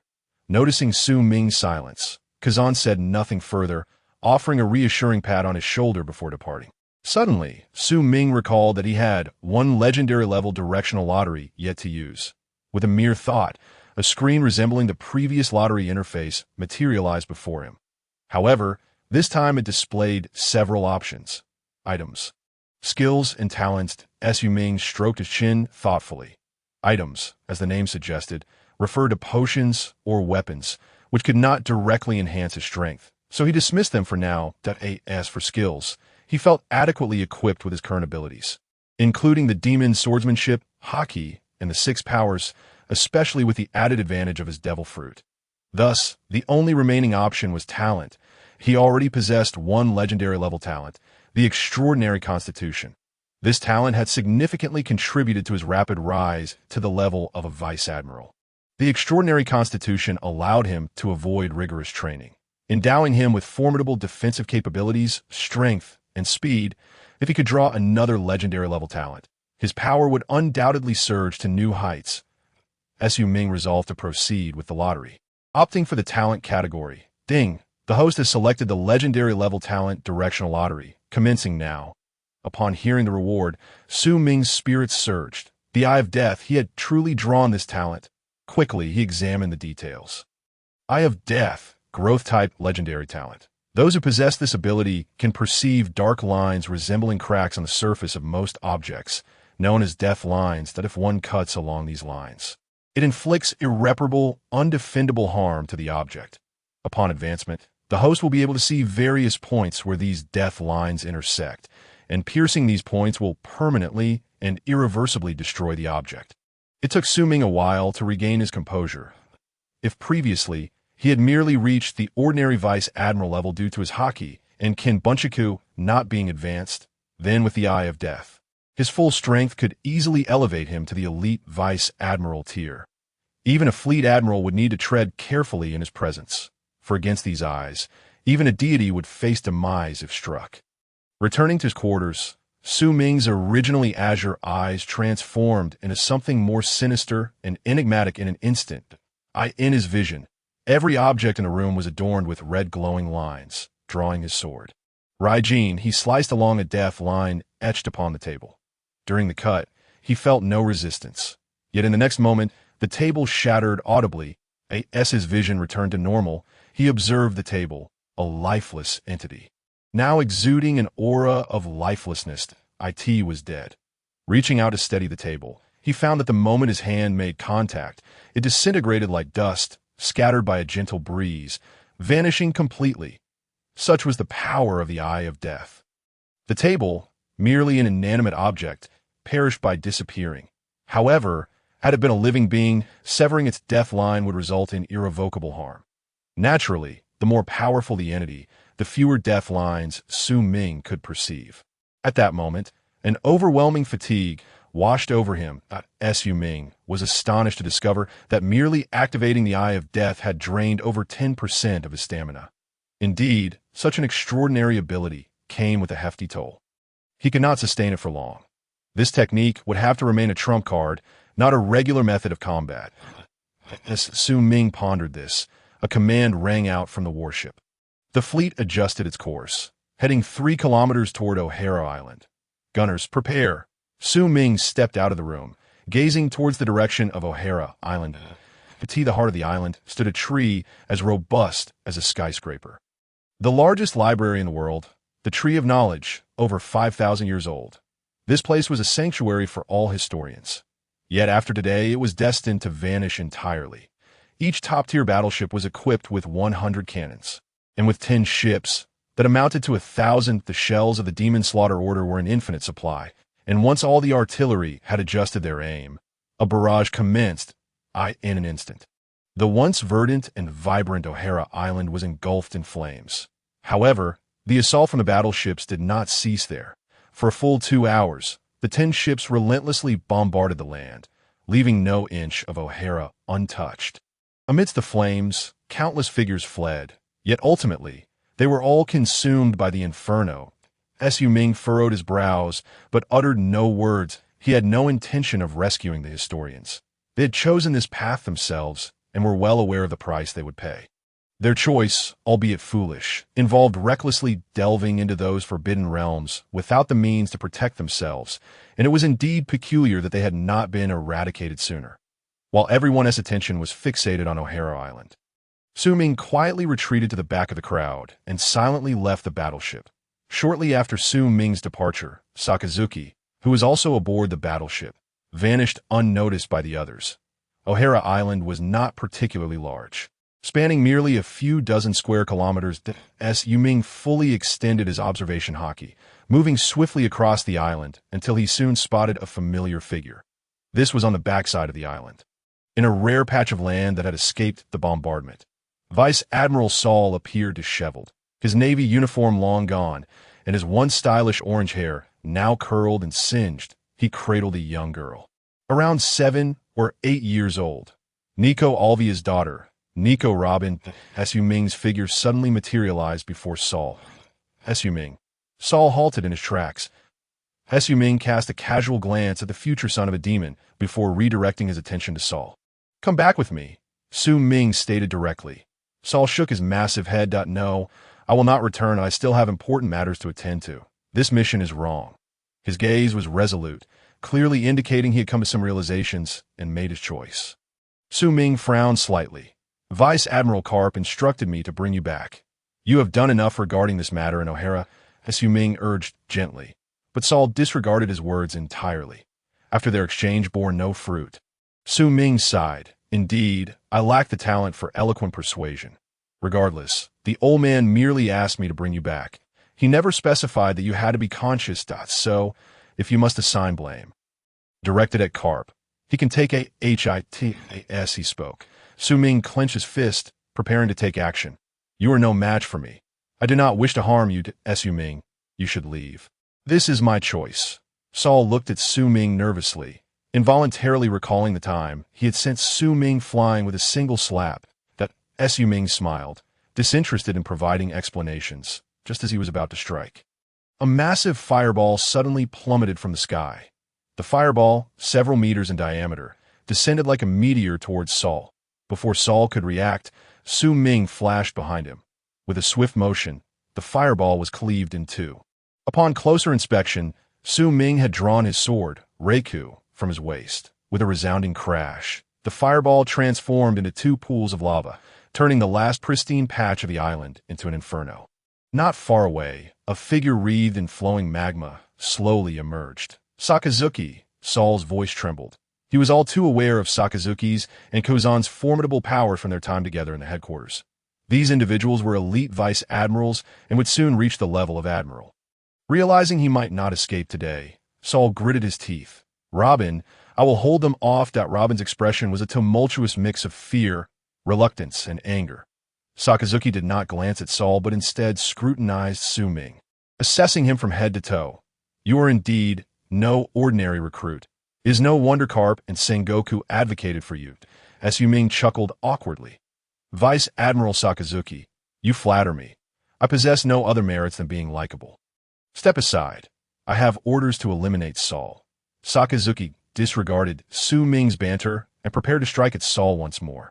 However, just as he stepped forward, a sword aura crackling with electricity struck the ground before him, carving a deep trench several meters long. Apologies, but I did not receive such orders. Saul is a vice admiral. Even if he is wanted, he must be brought back alive. Sakazuki's expression darkened instantly. If you do not step aside, you shall die as well. In the face of Sakazuki's threat, Su Ming showed no signs of retreat. He toyed with Reiku, smiling lightly that I am afraid. Vice Admiral Sakazuki, as a righteous Navy officer, I cannot stand by and watch you tread the path of crime by turning against your comrades. Sakazuki's eyes glinted with cold fury, and he ceased his words, stepping ever closer to Su Ming. The moment one of his feet crossed the boundary marked by Su Ming's sword aura, the two figures transformed into shadows. Moving in unison, the surging magma clashed violently with the lightning-imbued blade, scattering lava like a brilliant firework display. Yet behind this beauty lurked a deadly peril. Not far away, Saul shielded Robin in his arms. Watching as Su Ming matched Sakazuki blow for blow, his heart unable to find peace, this truly Su Ming's strength. Indeed, being taken in as a disciple by the venerable Karp means he cannot be an ordinary recruit. Saul realized that while Su Ming was confronting Sakazuki, it was the perfect opportunity for him to escape. Clutching Nico Robin, they seized the chance to flee towards the coastline. There lay a small boat, their only means of survival, for himself. Saul was prepared to sacrifice his life for Robin's chance at survival. Sakazuki paid no heed to Saul's escape. His sole focus was on Su Ming. The crimson magma fist was met with Su Ming's Reiku, holding firm against the onslaught. The blade of Reiku was enveloped in a thick, purplish hue of Haki, unaffected even by the searing heat of the magma. Your Haki training is commendable, Sakazuki remarked, his voice Su Ming. Do you understand what you are doing? Defying orders. Do you wish to betray the Navy like Saul? After a few exchanges, Sakazuki realized he could not best Su Ming without employing his full strength. As he watched Saul retreating further away, his earlier calm demeanor evaporated, and he resorted to his rank in an attempt to intimidate Su Ming. Su Ming maintained his cheerful faade. Vice Admiral Sakazuki, please do not misunderstand. I am merely assisting you. If the Navy were to learn of your slaughtering comrades, your reputation within the ranks would be irrevocably tarnished. As for the orders, I recall that the mission of the Demon Slaughter Order was to annihilate O'Hara Island. I believe that task has been splendidly accomplished, has it not? Su Ming. Sakazuki's fury erupted. This fellow was utterly impervious to reason if that is the case. The magma around Sakazuki began to boil, reaching a critical point. And even Su Ming sensed a hint of danger. Great eruption. Sakaski's entire arm transformed into molten lava. Like a volcanic eruption, the magma erupting from his fist cascaded down like a rain of fire. The searing heat assaulting the senses that in the wake of such an assault, the surrounding area morphed into a hellish inferno, devoid of life. Faced with this onslaught, Su Ming dared not underestimate the situation. Sakaski was genuinely enraged and exerting his full power. Su Ming's mind raced. Withstand Sakaski in this state. Relying solely on his swordsmanship and domineering presence was clearly insufficient. His mastery of armament Haki and observation Haki was on par with Sakaski's. Perhaps even slightly inferior. Were it not for his extraordinary physique, he would have already found himself at a disadvantage. For his swordsmanship, Su Ming's current skills were somewhat limited and did not hold an advantage against a Logia user like Sakaski. It seemed he had no choice but to resort to his trump card. Su Ming closed his eyes, unleashing his observation Haki and armament Haki. Even amidst the torrential rain of magma overhead, he displayed no sign of panic. In the next moment, Su Ming suddenly opened his eyes, a golden arc of lightning flashing within them. His muscles became more solid, sharply defined, bursting with explosive power, an overwhelming aura radiating from him. The patterns on the blade of the thunder gift began to shimmer with a golden glow. In the face of the fiery deluge, Su Ming swung his sword, with a resounding crack of thunder. A sword aura extending 100 meters, infused with golden electricity, surged skyward. The rain of fire was obliterated by a single stroke. Sakaski's heart jolted in surprise. What was happening? Could it be that this fellow was also a devil fruit user? Meanwhile, the clash on the island drew the attention of everyone aboard the warship. What was going on? Vice Admiral Sakaski was on the island. Who was he fighting? Was there an unknown powerhouse in O'Hara? That sword light just now was undoubtedly that of a sword master. Kuzan furrowed his brow, casting a glance back, his eyes widening behind his sunglasses. It's Su Ming. What? Vice Admiral Kazan, did you just say it was Su Ming? Shiwan gazed at Kazan in confusion. The mole, Strollberry, and Fire Mountain also turned their curious eyes towards him, eager to learn more. Kazan looked at the flickering sword light on the island, knowing that Su Ming's identity could no longer be concealed. He shook his head. Su Ming was the military academy student who had sailed with me this time, if I'm not mistaken. It should be him fighting Sakaski now. What? A military academy student is clashing with Sakaski. Everyone wore expressions of disbelief, thinking this was an outrageous joke. When did students from the academy become so formidable?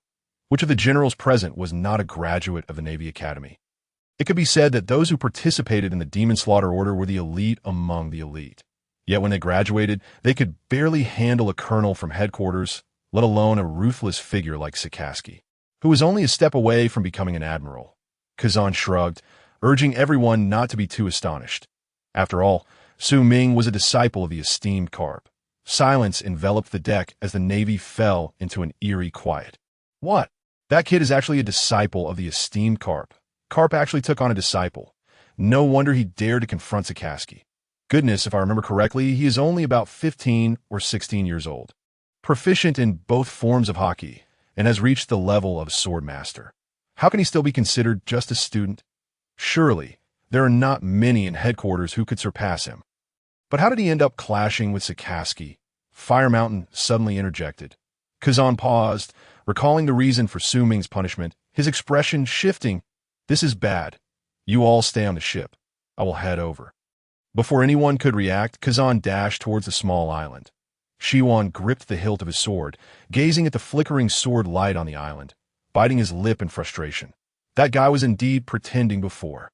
In that moment, Shiwan understood everything. With Su Ming's strength, it would be a simple task to save Saul. How could he have been casually knocked away by Saul? You think you can slack off and drag me into this? This matter is far from over. Sean noted Su Ming in his mental ledger. Almost simultaneously with Kazan leaving the ship on O'Hara Island, a bolt of lightning streaked across the sky, the thunder resonating like a dragon's roar. In the heavens, a dragon of lightning, composed of sword light and thunder, dove down. With a tremendous crash, white light flashed. Looking back, the sea split in two, electric currents dancing through the water, countless fish bobbing on the surface. The spot where the Thunder Dragon descended was now scorched earth on the island. Sakaski's clothing lay in tatters, his elemental body unable to recover from the effects of a lightning and sword energy. Severely diminished and powered, in contrast, Su Ming had already exited his previous state, sheathing the Thunder Gift. Vice Admiral Sakaski, this should be enough, right? I could be quite respectful of the rules. One must not be disrespectful towards an officer. Sakaski stood in the pit, gasping for breath, staring at his shredded coat, torn asunder by the sword energy, internally cursing himself. Is this how you show respect to an officer, Su Ming? What is going on? Just as Sakaski was about to continue attacking, Kazan descended from the sky. Observing the disheveled Sakaski and the relatively unscathed Su Ming, a hint of shock flickered in his eyes. Sakaski, whose strength was comparable to his own, had not only failed to gain the upper hand against Su Ming, but had instead been suppressed. Did this mean that if he were to confront Su Ming, he would meet the same fate? At this moment, Kazan no longer regarded Su Ming as a junior, but as a formidable opponent on par with himself, even if Su Ming was still merely a Naval Academy student. Sakaski snorted coldly at Kazan, angrily stating that Saul had escaped thanks to Su Ming, asking how long they were going to keep talking about it. What? Kazan frowned as Su Ming quickly interjected, Hey, Vice Admiral Sakaski. Don't slander me. When did I let Saul escape? I risked my life to stop you from killing him. Were it not for me, Vice Admiral Sakaski would have already been branded with the infamy of killing a comrade. I never expected the Vice Admiral to say such things about me. A look of heartfelt distress crossed Su Ming's face. Sakaski was so enraged that he nearly ground his back teeth to dust. Do you dare to babble any more? Risking your life. You are clearly risking mine. That last strike, had I not been a Logia user, I would have been left maimed. How dare you act aggrieved? Sakaski felt as though he had never been this speechless in his entire life. However, eliminating Saul, the giant Vice Admiral, was ultimately the will of the world government, and such matters could not be openly discussed. He could only glare fiercely at Su Ming. Suddenly, he noticed Saul had already made it to the sea, pushing a small boat that a little girl sat in the boat. There were survivors from O'Hara. That little girl was a survivor from O'Hara. Saul was attempting to help her escape. Ignoring his injuries, Sakaski gritted his teeth. Hellhound! Sakaski's arm transformed into lava, erupting like a volcano, surging towards Saul and Robin in a flash, clearly intending to obliterate both Saul and Robin in one fell swoop. Kazan, witnessing this, wanted to intervene, but Sakaski's attack was a surprise assault. There was no time to stop it. A flicker of irritation crossed Su Ming's eyes. Sakaski was truly intent on exterminating them. Even after holding back, he still refused to relent. Regardless, Saul had once been a comrade. He watched Robin and Saul teetering on the brink of death beneath Sakaski's molten fury. Su Ming swung his sword with determination. The immense sword energy seemed to cleave through the heavens. As the sword energy swept across, the sea split in two. The sword energy precisely shattered the magma of the Red Dog. Then, like a divine retribution, separated Saul from Robin. Su Ming. Sakaski completely lost his composure. What do you mean? That girl is a citizen of O'Hara. You are defying orders. What else is there to say? Even Kazan looked at Su Ming. If this were to get out, Su Ming would truly face great trouble. Su Ming chuckled awkwardly, scratching his head at my apologies. My swordsmanship still requires improvement. That I was originally aiming to assist Vice Admiral Sakaski in eliminating the future threat. But it seems I miscalculated. Upon my return, I shall certainly devote myself to rigorous practice, striving for a flawless performance. Sakazuki nearly spat out a mouthful of blood in frustration. You take me for a fool. You just engaged me in combat, and I did not witness a single misstep on your part. Su Ming chuckled awkwardly, attributing it to a matter of probability, suggesting that the Admiral Sakazuki was simply fortunate. For I tend to miss with my sword strikes. Yet, curiously, I was pondering the same just moments ago. Sakazuki remained silent. Su Ming continued. Although I may have missed, it is true that Saul was indeed intercepted. Should we not just take him back? Su Ming glanced at Kazan, clearly indicating he wanted him to take action. Kazan rolled his eyes, as if to say, so, This troublesome task falls to me. The ice beneath his feet formed as he stood upon the sea. And before long, the gravely injured Saul was brought back. With Saul captured, Sakazuki found it unwise to continue his assault. Gritting his teeth, he glared at Su Ming, seething with anger, declaring, "Very well. I shall report this matter truthfully upon my return." Su Ming, you are jesting with your own future. After being thoroughly bested by Su Ming and failing his mission, Sakazuki was filled with pent-up rage, due to the tempest stirred by Su Ming's sword energy.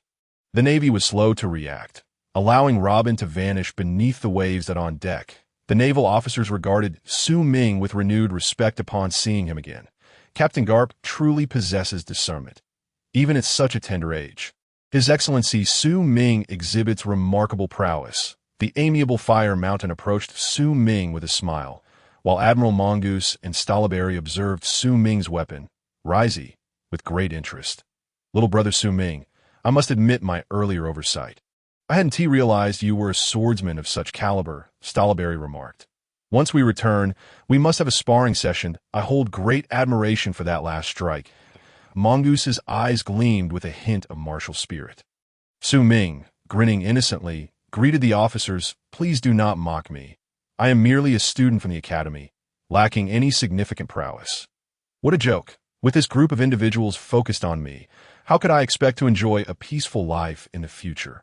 Nevertheless, the officers merely chuckled at Su Ming's words, taking them lightly, for when those without strength speak thus, it is seen as weakness. Yet when those with strength do so, it is regarded as humility. As they conversed, a cold voice pierced through from behind Su Ming. How fearsome your strength truly is, Su Ming. Mongoose, Fire Mountain, and Stolberry exchanged glances, sensing the tension in Ji Yuan's demeanor.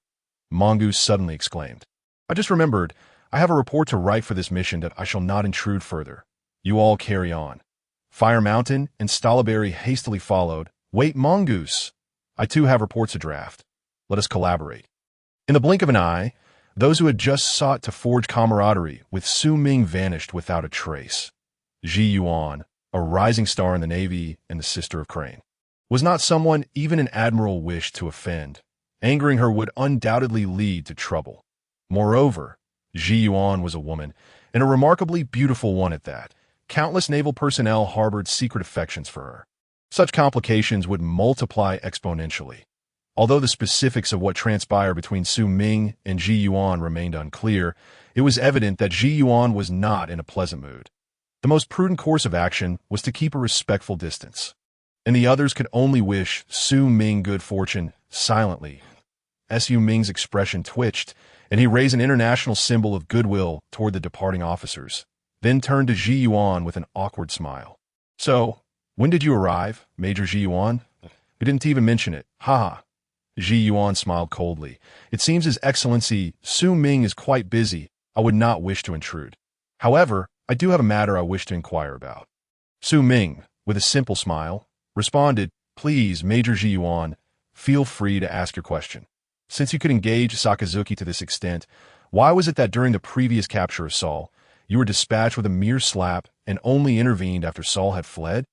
I, too, faced punishment due to that incident.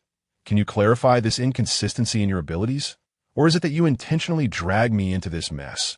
Ji Yuan's beautiful face was nearly pressed against Su Ming's, her enchanting eyes clearly conveying her displeasure. Actually, Su Ming hesitated, attempting to feign ignorance. Clang! Ji Yuan unsheathed part of her golden blade, its cold glint reflecting ominously on Su Ming's face, laden with threats. You better think carefully before you speak, Su Ming. Ji Yuan's striking eyes bore into him fiercely. Su Ming felt a wave of resignation wash over him.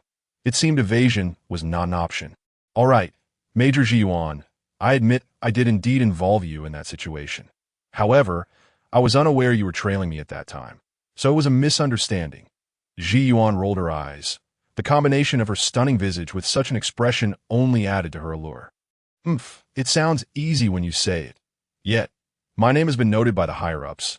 I was on the verge of a promotion to Rear Admiral, but now, due to this incident, who knows how long it will be delayed? Shouldn't you take some responsibility? Faced with Ji Yuan's somewhat ambiguous request, Su Ming couldn't help but ponder deeply. Of course, I would gladly take responsibility for a beautiful major like you. Su Ming chuckled awkwardly. Ji Yuan realized her wording had been somewhat inappropriate. Her cheeks flushed as she shot a glare at Su Ming, advancing her blade closer to his neck. Be serious, or you'll regret it, she warned. Faced with Ji Yuan's threat, Su Ming promptly straightened his demeanor. Though he knew that standing still would not endanger him, he had no desire to earn the ire of such a captivating woman. That would be truly troublesome. Within the Navy's headquarters, Ji Yuan had no shortage of admirers, and should they learn of this, Su Ming shivered at the thought of being pursued by them, which would surely disrupt his peaceful days ahead. May I ask, Major Ji Yuan, what precisely do you wish from me? It would be best to state it plainly. With such a beautiful woman so close to me, and with so many others aboard, I fear I might be misunderstood. I truly do not wish to become the target of resentment among my fellow naval comrades. That would be quite troublesome indeed. Su Ming lamented. Ji Yuan shot him a disapproving glare. Countless young and talented officers within the Navy would leap at the chance to be close to her, yet this fellow was complaining about complications. How absurd! My request is simple. When time permits, I wish for you to spar with me at full strength. Su Ming was taken aback. What do you mean, Is it so difficult to agree to a full-strength spar? Ji Yuan retorted. Realization dawned upon Su Ming. This young woman was indeed a swordsman, and quite accomplished at that. Upon witnessing his swordsmanship, she had been keen to engage him in a duel, rather than seeking retribution. How foolish of him to misjudge her intentions. Looking into Ji Yuan's eager eyes, Su Ming sighed in resignation. Very well. I accept your challenge. But let it be known, this shall be a one-time affair. And we shall not speak of any misunderstandings afterward. With a graceful motion, Ji Yuan sheathed her golden blade, her confidence evident. That is only natural, provided you give your all in our duel. Su Ming shrugged. Having tacitly agreed to engage in the contest, and one more thing. Just as he prepared to leave, Ji Yuan turned back. What was that sword strike of yours that resembled a thunder dragon? Have you consumed a devil fruit? Indeed, it appeared that his earlier display of power had drawn attention. It is widely known that only those with the abilities of a devil fruit could wield elemental forces. The energy Su Ming had just demonstrated was unmistakably that of lightning, albeit in a small measure. It had been noticed. Fortunately, Su Ming had already prepared an explanation. He shook his head and drew forth Risey from his side. The blade crackled with faint arcs of electricity, mirroring the golden lightning that had flickered above the island earlier. Ji Yuan observed Risey with curiosity, her expression shifting to one of surprise. What a fascinating blade. It even possesses an electrical effect. If I am not mistaken, it should be a great cutlass, correct? Su Ming nodded in affirmation. Indeed, this blade is a great cutlass of the 21 grade. Risey. With your swordsmanship. Wielding a great cutlass is indeed quite fitting. Ji Yuan chose not to press further, simply attributing the earlier strike to Su Ming's unique blending of Lei Si's characteristics. Satisfied with Su Ming's assurance, Ji Yuan departed. Su Ming exhaled deeply, relieved to have navigated through the situation. He had not explicitly claimed he was not a devil fruit user. That was merely Ji Yuan's interpretation, which did not constitute deceit. The devil fruit was one of Su Ming's trump cards, and had it not been for the mission assigned by Karp, he would not have resorted to using it. Suddenly, Su Ming recalled Saul. He must have awakened by now. After all, they had shared camaraderie, and his bond with Karp was significant. Shaking his head, Su Ming resolved to pay Saul a visit. In the ship's lower hold, within a massive iron cage, sat Saul. With a creak, the door swung open, allowing a beam of light to pierce through. Saul's eyes sparkled, and he broke into a hearty laugh, exclaiming, "Talai Shi! Talai Shi!" Su Ming approached the cage. Offering some food to Saul paused for a moment before eagerly accepting the sustenance and devouring it. With a wry smile, Su Ming remarked, "You truly possess a remarkable audacity, showing no fear of poison in your food, especially considering many are plotting your demise."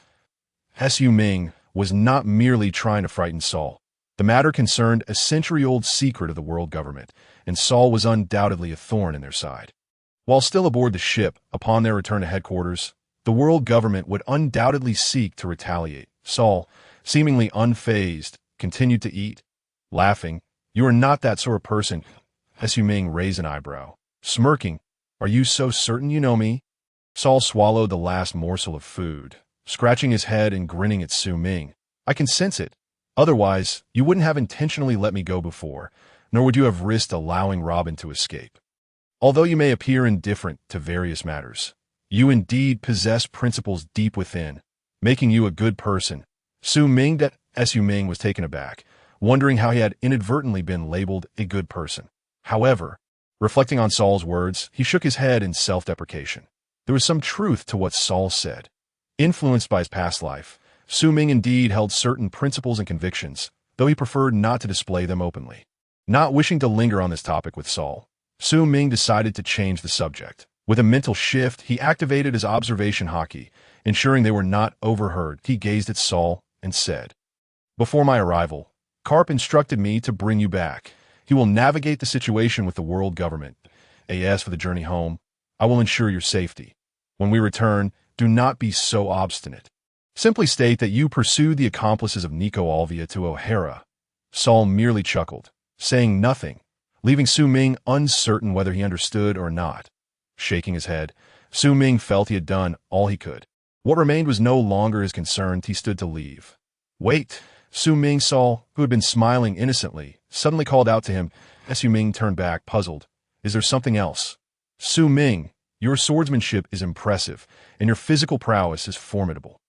We giants possess a combat technique that I would like to teach you as a token of my gratitude." Su Ming furrowed his brow, suddenly realizing the implications, staring at Saul in disbelief. Saul smiled. "It seems you have guessed correctly. Indeed, it is the technique I employed when I left the island. The Elbaf spear, our giant's pinnacle combat skill. Due to our unique physiology, it is generally unattainable for others. However, for you, I believe it poses no problem." Days swiftly passed.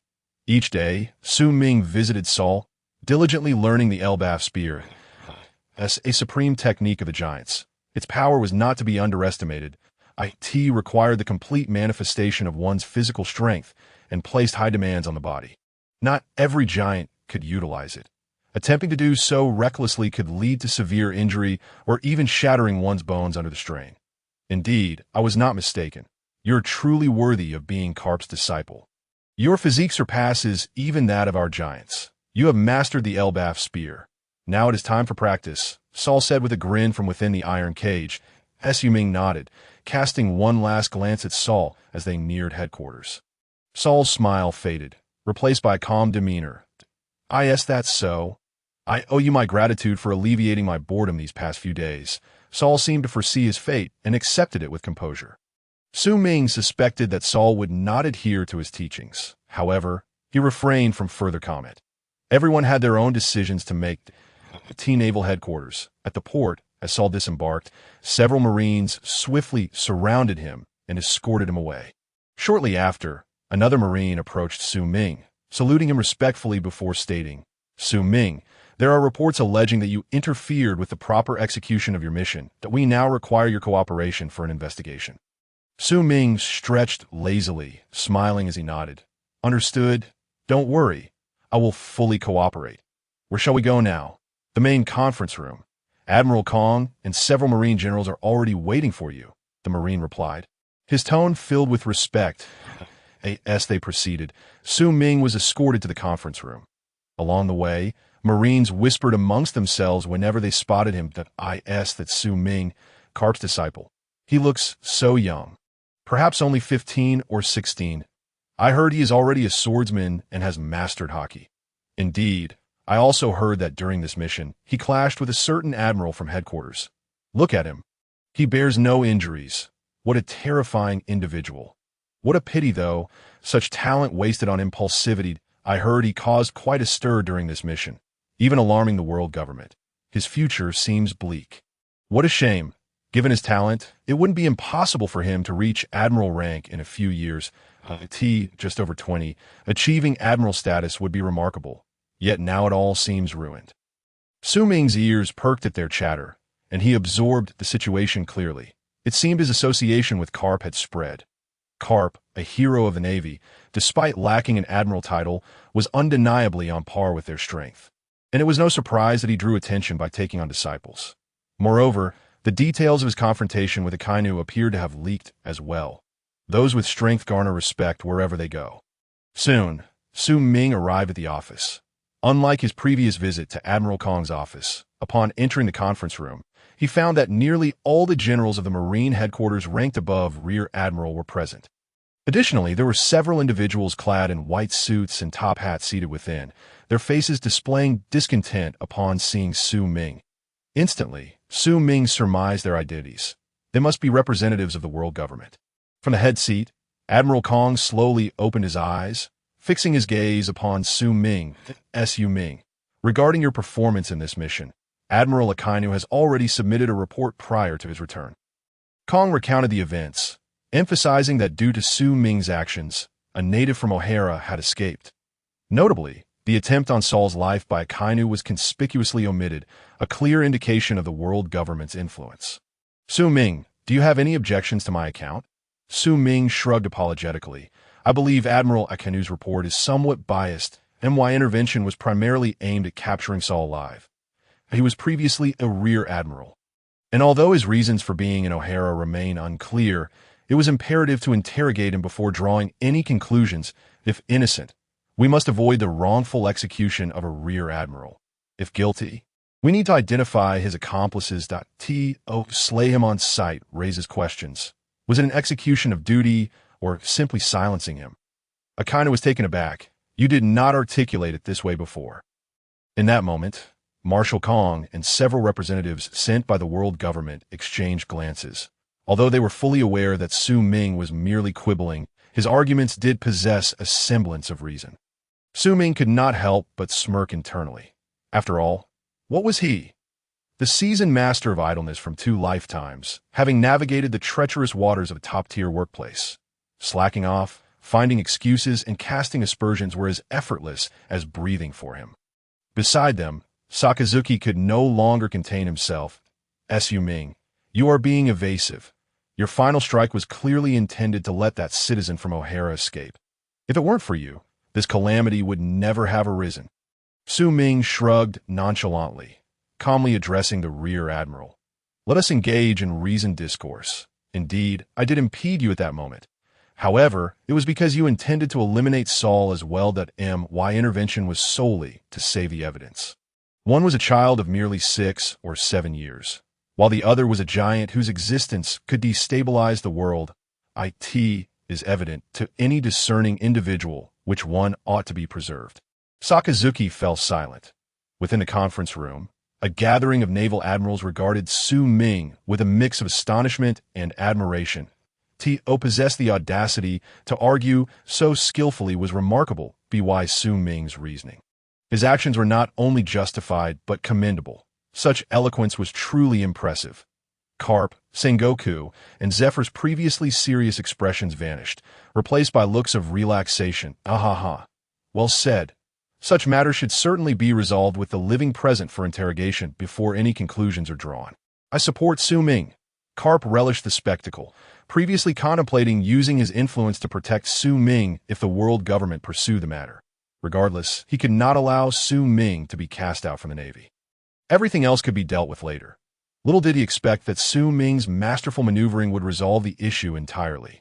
Sitting beside Gyeon, Tsuru observed Su Ming leading the entire conference room with deftness, a slight smile tugging at her lips. This young man was indeed extraordinary. He was not the type to act recklessly without considering the consequences. After 2 hours of back and forth in the conference room with the world government and Kong, during which Karp and Zephyr argued fiercely, a decision was finally reached. Su Ming was credited for his contributions during this mission, granted early graduation, and appointed as a lieutenant stationed to the Eastern Sea Branch base. Su Ming merely curled his lip, too apathetic to voice any complaints. What was termed a reward was, in essence, merely a rephrased punishment. The world government was adept at distorting the truth, regardless of how artfully Su Ming spoke. In the balance of power, black could indeed become white. Being assigned to the Eastern Sea, a desolate place, was tantamount to being buried. Given his capabilities and the circumstances of graduating from the Naval Academy, he should have been able to secure a position as a colonel within the Navy headquarters, with the rank of Rear Admiral not far beyond. Nevertheless, Su Ming was unconcerned. This arrangement was, in fact, advantageous for him. Once at the branch, he could slack off without anyone supervising him, seizing the opportunity to accumulate leisure points. The future promised tumultuous seas, and this incident was not a significant issue. He could not be permanently sidelined, that he would treat this period as a vacation, seizing the chance to solidify his strength. Ding! The mission concerning the O'Hara incident has been completed. Accumulated leisure points, 310. 000. Current total leisure points, 540. 000. Remaining points needed to unlock the new system feature.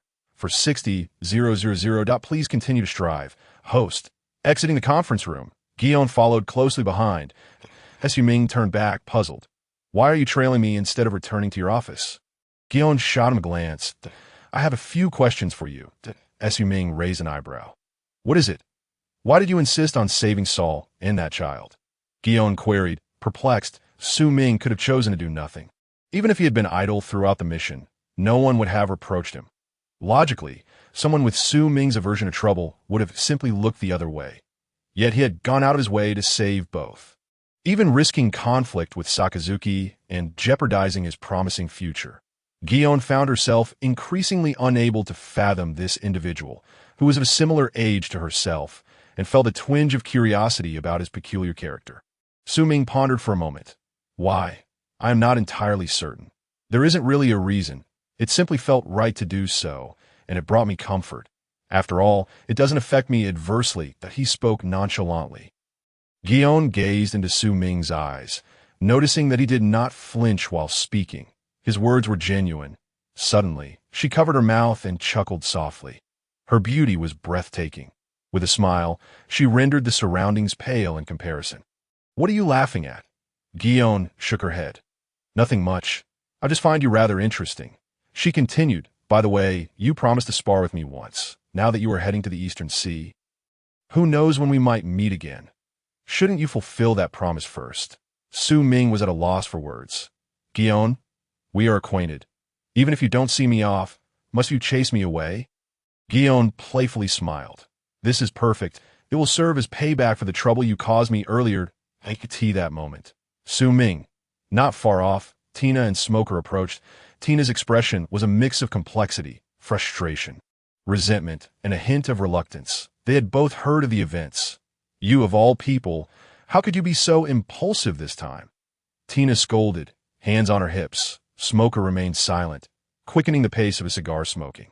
Su Ming chuckled. It's fine. I was not penalized.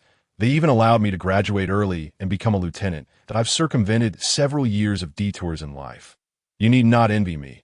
Upon hearing Su Ming's offhand remark, both Tina and Guion burst into laughter, the atmosphere lightening considerably. By the way, I haven't introduced you yet. This is Major Guion.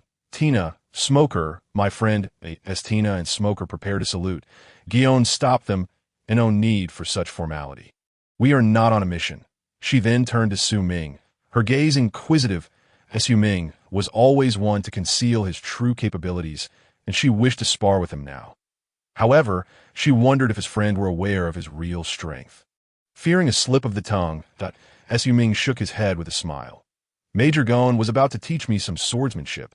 Since we had crossed paths, why not do so together? Would that be agreeable? Major Guion? Guion rolled her eyes internally, but replied with a smile, of course. That would be wonderful. Let us proceed together. Tina and Smoker's eyes lit up. They had not witnessed Su Ming in action for quite some time and seized the opportunity to gauge his current prowess. Thank you, Major Guion. Guion beamed sweetly. Just call me Guion. I have a small warship nearby. Let us find a secluded island to avoid any interruptions. Su Ming eagerly accepted the proposal. The group departed for the dock. Meanwhile, in a nearby room, Karp, Zephyr, Sengoku, and Tsuru were all present. Tsuru stood by the window, sipping tea, her gaze fixed on the direction Su Ming and Guion had taken. Karp, that kid may appear laid back, but he possesses a deep-seated pride. He dares to defy the world government's orders, somewhat reminiscent of you, Tsuru remarked meaningfully. Karp, lounging on the sofa, casually picking his nose, replied, of course, my disciple naturally resembles me to haha. I believe this young man has handled the situation quite well. He aligns with my sensibilities, Karp added. Zephyr nodded in agreement. The world government's actions this time were excessive, directly issuing a massacre order against a group of scholars. Even our admirals received secret assassination orders. Sengoku, resting his chin on his hand, frowned. All of this is irrelevant. We should focus on that young man. The world government is clearly intent on sidelining him. The young man was indeed quite forthright. Yet it would likely prove challenging for him to re-enter the Navy's inner circle henceforth. Within the office, silence enveloped the room as everyone contemplated the matter at hand. Ultimately, it was Karp who spoke up, suggesting that the lad take refuge in the East Blue for the time being. After all, he was still young, and even a few years' wait would be entirely manageable. Once the incident faded from memory and the young man's strength had sufficiently grown, he would naturally be afforded the opportunity to return to the headquarters. The others in the office pondered this, and it appeared they had arrived at a singular solution that on a deserted 30 nautical miles from the headquarters. Su Ming grasped Lei Ci, his previously languid demeanor now replaced by an aura of sharpness. Jiuan similarly brandished his Jinbiro before him. Only when faced with Su Ming's drawn sword could one truly comprehend the terror he embodied. In the next instant, the two figures vanished from sight, and a multitude of sword lights flickered continuously, interspersed with flying slashes. Not far away, on the deck of a warship, Tina and Smoker fixed their gaze intently upon the two figures on the island. Given their current strength, they could barely discern the movements of the two Dades for attempting to counter them. That was utterly impossible. They were simply not on the same level. Su Ming had astonishingly grown to such an extent. Both Smoker and Tina found themselves sharing the same thought at this moment, feeling a sense of urgency as contemporaries. Minutes later, a sword light mingled with golden arcs of electricity flashed past Jiuan's side like a slender line. The two stood back to back, and after a brief moment, they instinctively sheathed their swords. Su Ming turned to Jiuan with a smile, expressing gratitude for the invaluable lessons learned. Having said this, he gracefully stepped away, swiftly returning to the ship. Meanwhile, Jiuan remained rooted in place, a piece of fabric from his collar slowly slipping down. He replayed the final sword strike from Su Ming in his mind. It had struck like a bolt of thunder, leaving him no chance to react, let alone defend himself. Jiuan realized that a considerable gap still existed between his swordsmanship and that of Su Ming. Casting his gaze back to Su Ming, who had returned to his previous relaxed manner, Jiuan couldn't help but smile. What a curious fellow. With such prowess, how could he possibly remain in the East Blue? When we meet again, I shall surely catch up to you.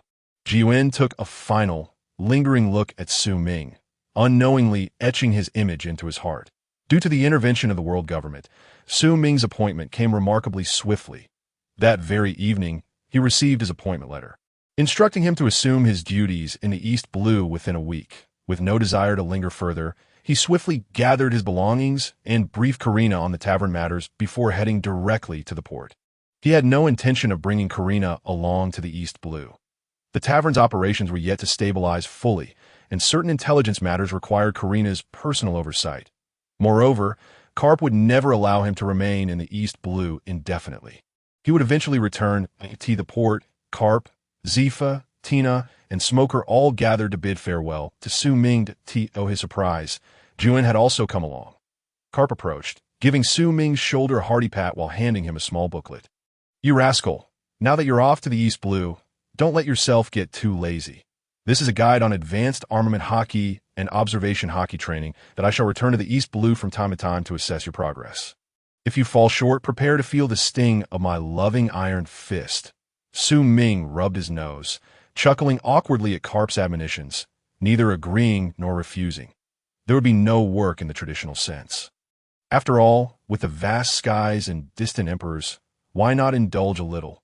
Nevertheless, training could not be neglected. Through this ordeal, he had come to realize that in this world, lacking strength was utterly unacceptable. Regardless of one's knowledge or wealth, without the protection of power, the outcome would invariably be dire. Zifa stepped forward, his voice low and serious. Su Ming, remain steadfast in your sense of justice. Su Ming maintained a gentle smile, though his eyes had grown markedly serious as he nodded in acknowledgement of Zifa's words. I understand, and I am grateful for your guidance during this time. Zifa chuckled softly, realizing that his care for the young man could hardly be described as such. Su Ming, when we meet again, Tina will surpass you, Tina declared, biting her lip with a hint of defiance. Don't let your guard down in the East Blue, or I might just catch up to you. And I will not hesitate to mock you mercilessly. Su Ming regarded them both with a sincere smile. Though their time together had been brief, less than a year, they had forged a solid friendship and made significant gains. Once the farewells concluded, Jiwen stood silently to the side, not uttering a word. Su Ming turned to him with a smile, inquiring, Major Jiwen, since you've come to see me off, don't you have anything to say? Jiwen crossed his arms, pouting slightly. Nothing to advise you on. What could possibly happen to you in the East Blue? Su Ming chuckled softly. Very well, take care, everyone. Until we meet again. Boarding the warship, Su Ming found himself once again at the point from whence he had come. As Jiwen had remarked, given Su Ming's prowess, there was truly little need for further counsel regarding the East Blue. Upon assuming his duties in the East Blue, Su Ming promptly entered a state of leisure. Aside from addressing his meals in the cafeteria, his presence was scarcely felt at the base. He spent his days enjoying his salary while diligently pursuing his personal endeavors, blissfully indulging in his paid respite. His mastery of armament Haki, observation Haki, swordsmanship, fruit abilities, and even Conqueror as Haki steadily progressed. The base S commander, aware that Su Ming hailed from headquarters, chose not to interfere, allowing him to do as he pleased. If one were to consider Su Ming's contributions to the base, it would likely be his high culinary standards, for which he had even gone so far as to invest additional funds. However, this had earned him considerable popularity among the lower-ranking sailors. In the blink of an eye, a year had passed. One sunny afternoon, Su Ming had just finished his workout, dressed in beach attire and sporting sunglasses. He reclined luxuriously on a beach chair, basking in the sunlight and sipping juice, thoroughly content. Suddenly, a shadow loomed over him.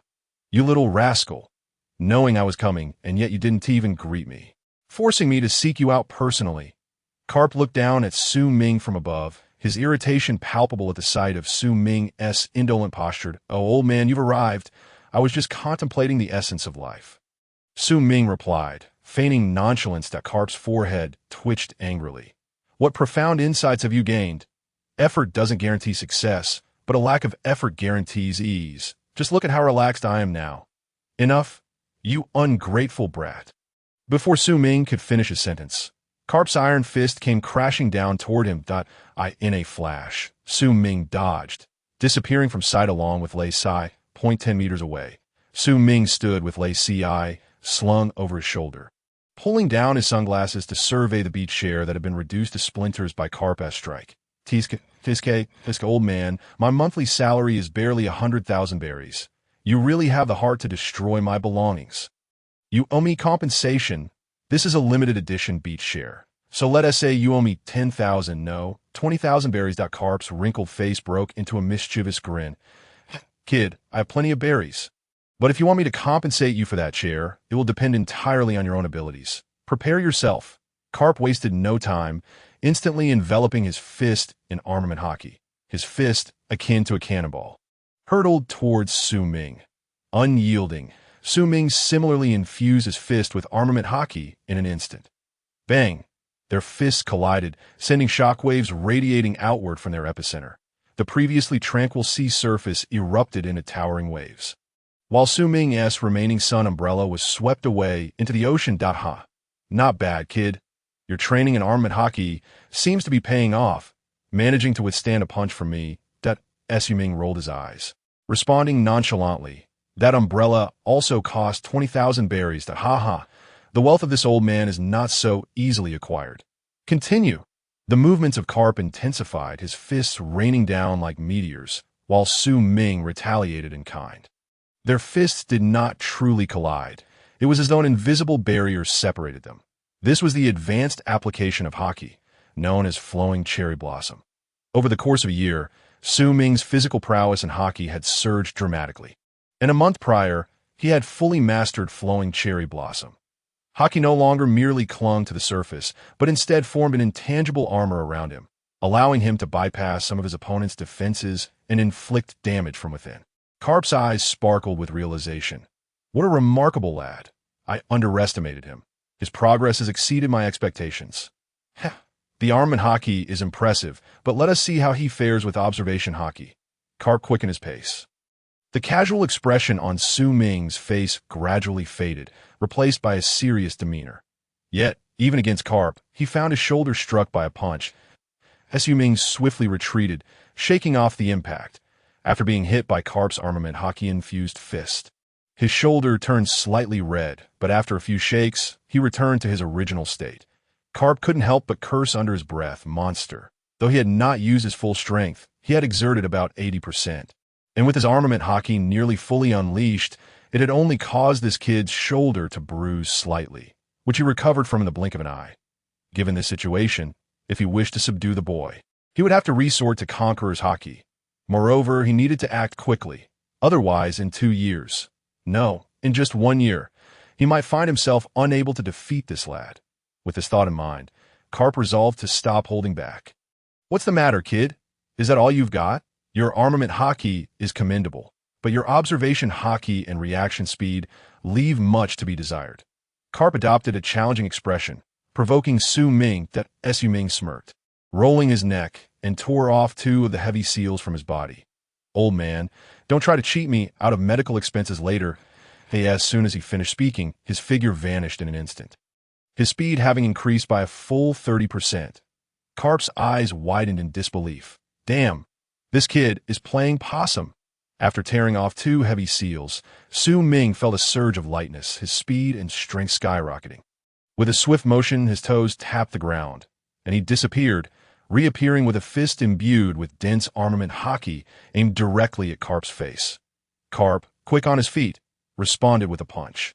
Their fists collided, and Karp's pupils constricted. What a remarkable kid. He still has this much strength hidden. Su Ming chuckled. Old man, you're definitely paying for those damages today. With that, Su Ming tore off several more heavy seals. Utilizing Karp's force, he spun in midair and brought his left leg down like a battle axe towards Karp that a tremendous force erupted, causing Karp's body to sink deep into the ground, leaving only his head exposed. Karp, with a dark expression, growled, "You little rascal, you're doing this on purpose," like a petulant child. Karp, feeling wronged, no longer held back his strength, fully unleashing his armament Haki. The earth around him felt like tofu, and he easily extricated himself. The two resumed their fierce battle, in mere moments. The area within 1,000 meters of them had been utterly ravaged, trees uprooted, and the ground resembling a battlefield after bombardment. Karp, truly a top-tier naval powerhouse, upon fully utilizing his armament Haki, caused the slight advantage Su Ming had just gained to vanish entirely. Although he had not sustained any serious injuries due to his innate talent, his clothes were tattered, a testament that his armament Haki was still inferior to Karp's. Karp unleashed a flurry of punches, exhilarated by the encounter. Wasn't this far more enjoyable than hitting a sandbag? Su Ming's exceptional physical condition allowed Karp to unleash his attacks without concern for inflicting real harm. However, Karp also recognized that this was not Su Ming's full strength. "You little brat, stop pretending. Tear off those strange papers from your body. Furthermore, I recall that your sword is not merely for show." Karp continued to taunt him. Su Ming rolled his eyes at Karp, choosing not to engage further in banter. Over the past year, his strength had indeed increased significantly, but to conceal his power from Karp was impossible. Su Ming slowly drew Lei Ci from his waist, revealing that the once silver blade now bore a hint of darkness. Karp's heart skipped a beat. This kid hasn't even infused it with armament Haki yet. What is this?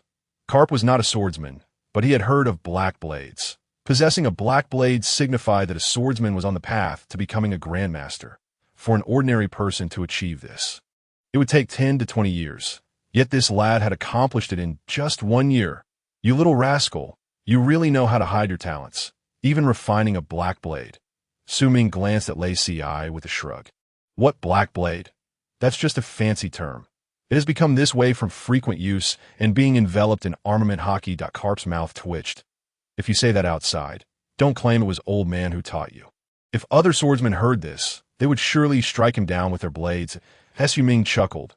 "Old man, you really ought to be careful from here on out." As soon as the words left his mouth, The heavy seals on him and lay CI ignited under arcs of electricity.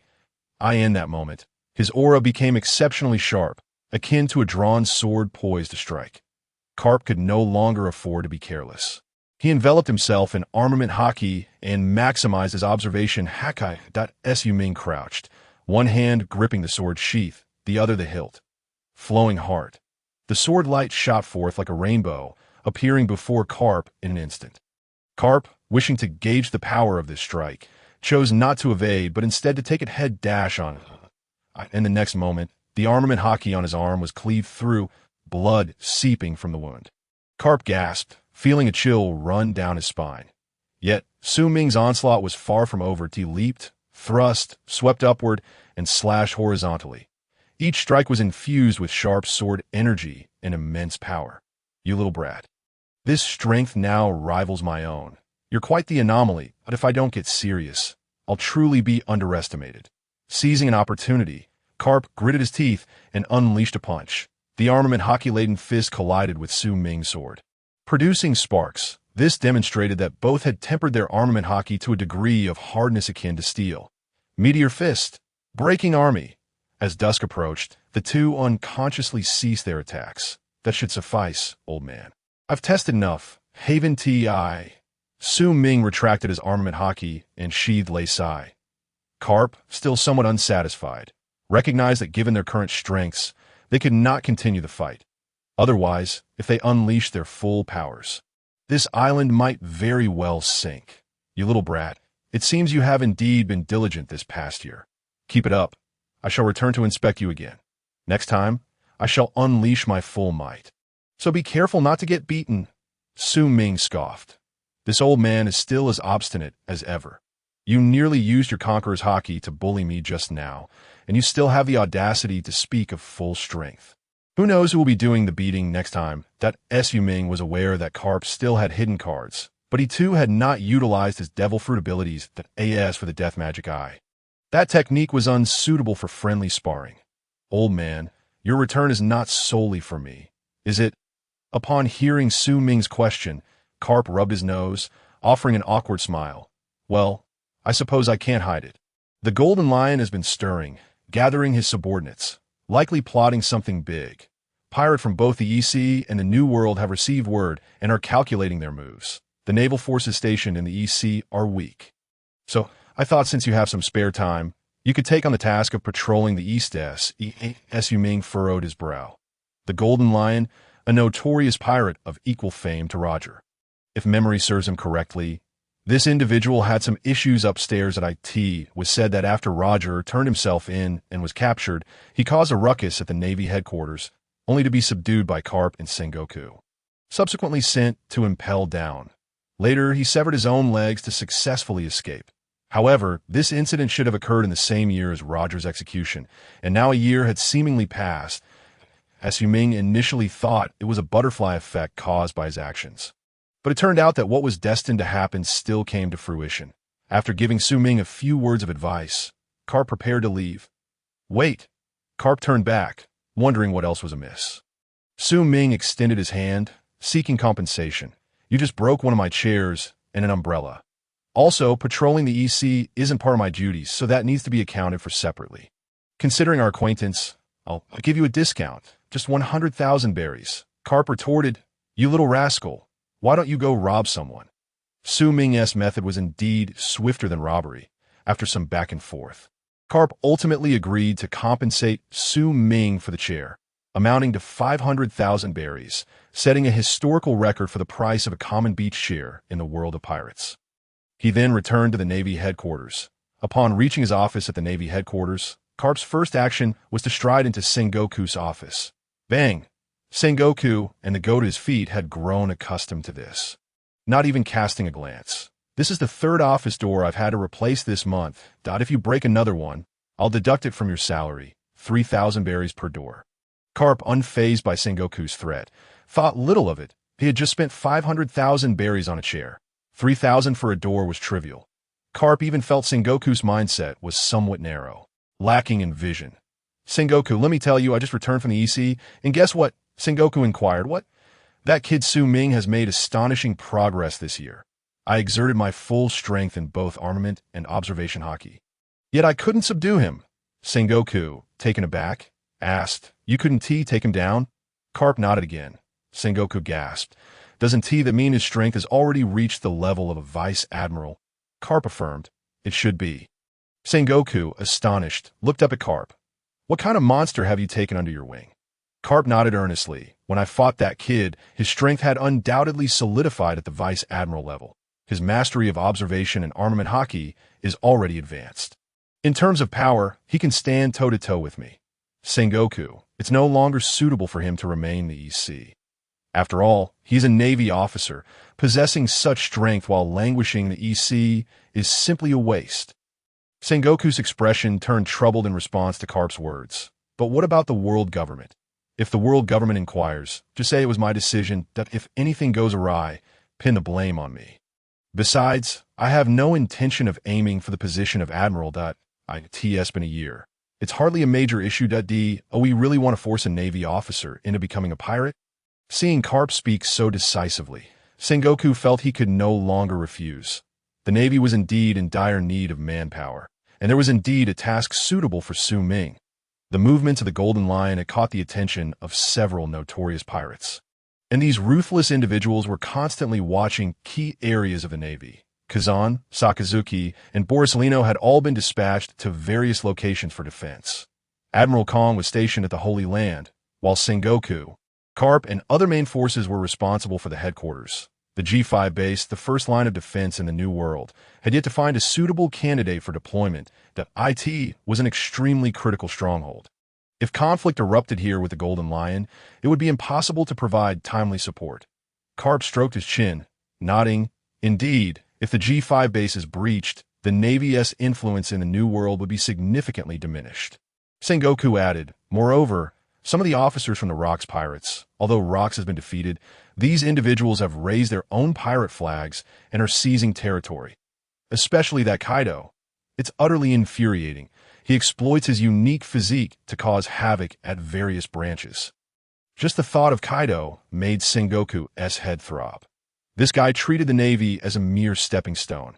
In the New World, he frequently executed high-altitude jumps in Navy bases without a parachute.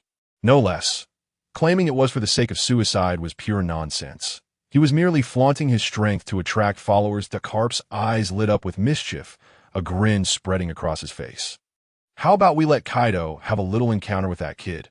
That boy's physical prowess was undoubtedly on par with those monsters from the Rock Pirates.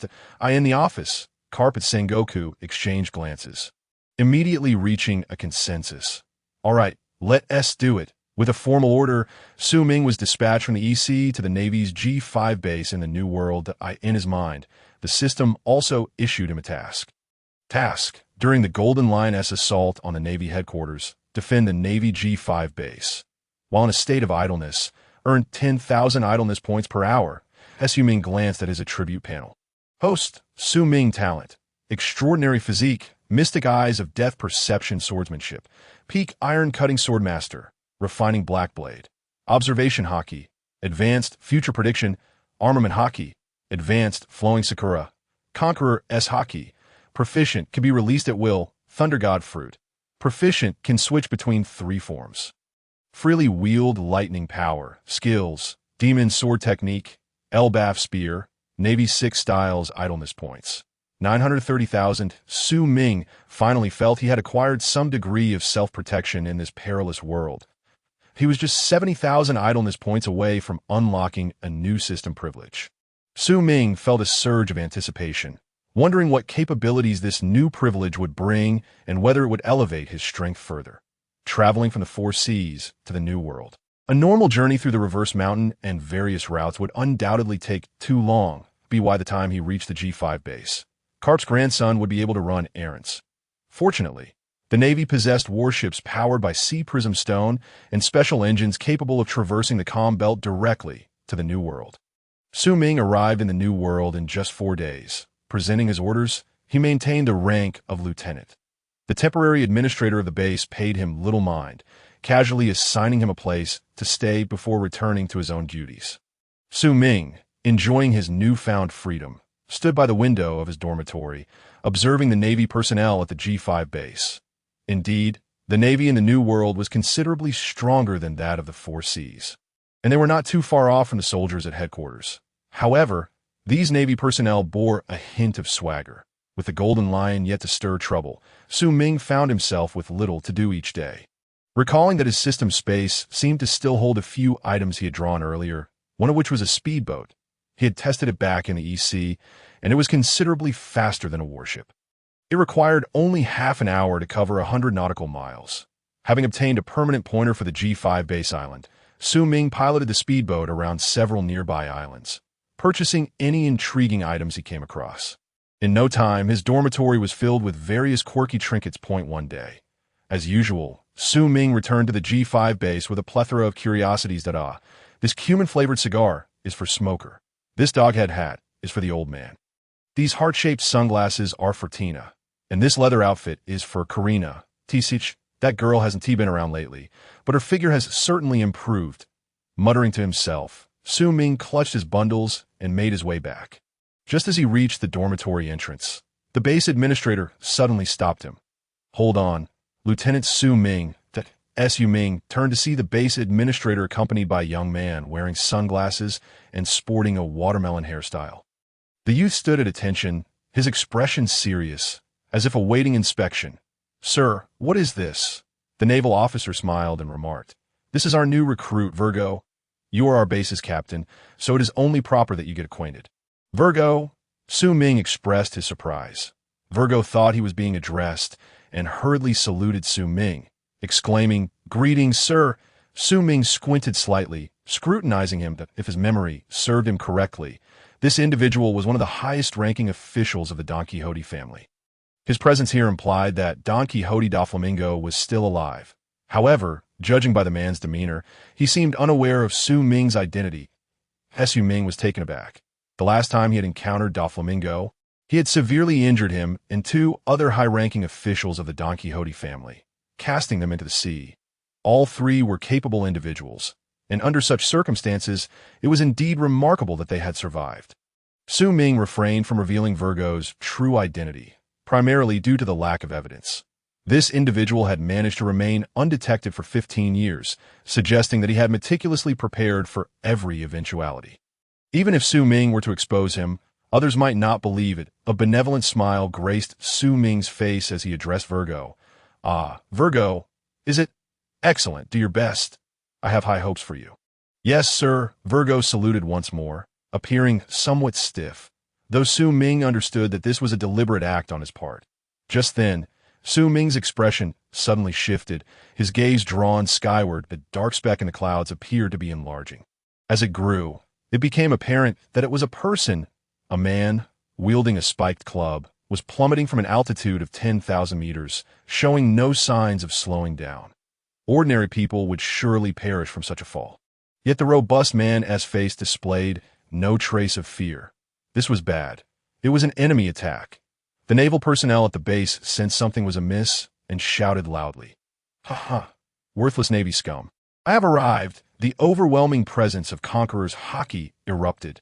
The G5 base's Navy, caught off guard, fell to the ground, rolling their eyes in defeat, including Virgo and the other naval officers present. Su Ming was left stunned. "Damn, they all fainted before the fight even began. How am I supposed to slack off now?"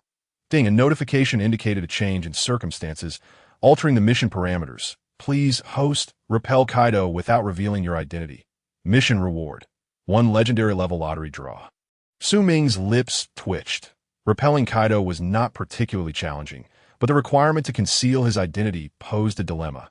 Where could he find a suitable identity? Suddenly, he spotted the raccoon mask he had casually purchased and glanced at the unconscious Virgo. A mischievous smile creeping onto his face, he picked up the bamboo stick that Virgo had been using as a weapon. Su Ming activated his advanced observation Haki, pinpointing Kaido's landing spot in his mind. Upon reaching the location, he enveloped the bamboo stick with a layer of armament Haki and forcefully thrust it into the ground.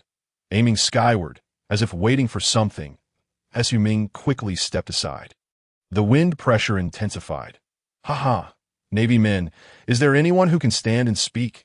Come and kill me now. A heart-wrenching scream echoed throughout the G5 base. The supposedly immortal Kaido collapsed to the ground.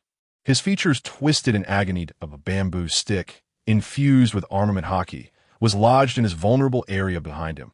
The bamboo had penetrated deeply, leaving only a small segment exposed, continuously seeping blood. Who the hell lacks public virtue? I'll kill him. Kaido struggled to rise, his enormous eyes bloodshot, scanning his surroundings, desperate to locate the one who had thwarted him and to extract his vengeance. Come out from behind the wall. Kaido gritted his teeth, unsure whether it was pain or rage that fueled his words. Su Ming donned the raccoon mask he had casually acquired and stepped out from behind the wall.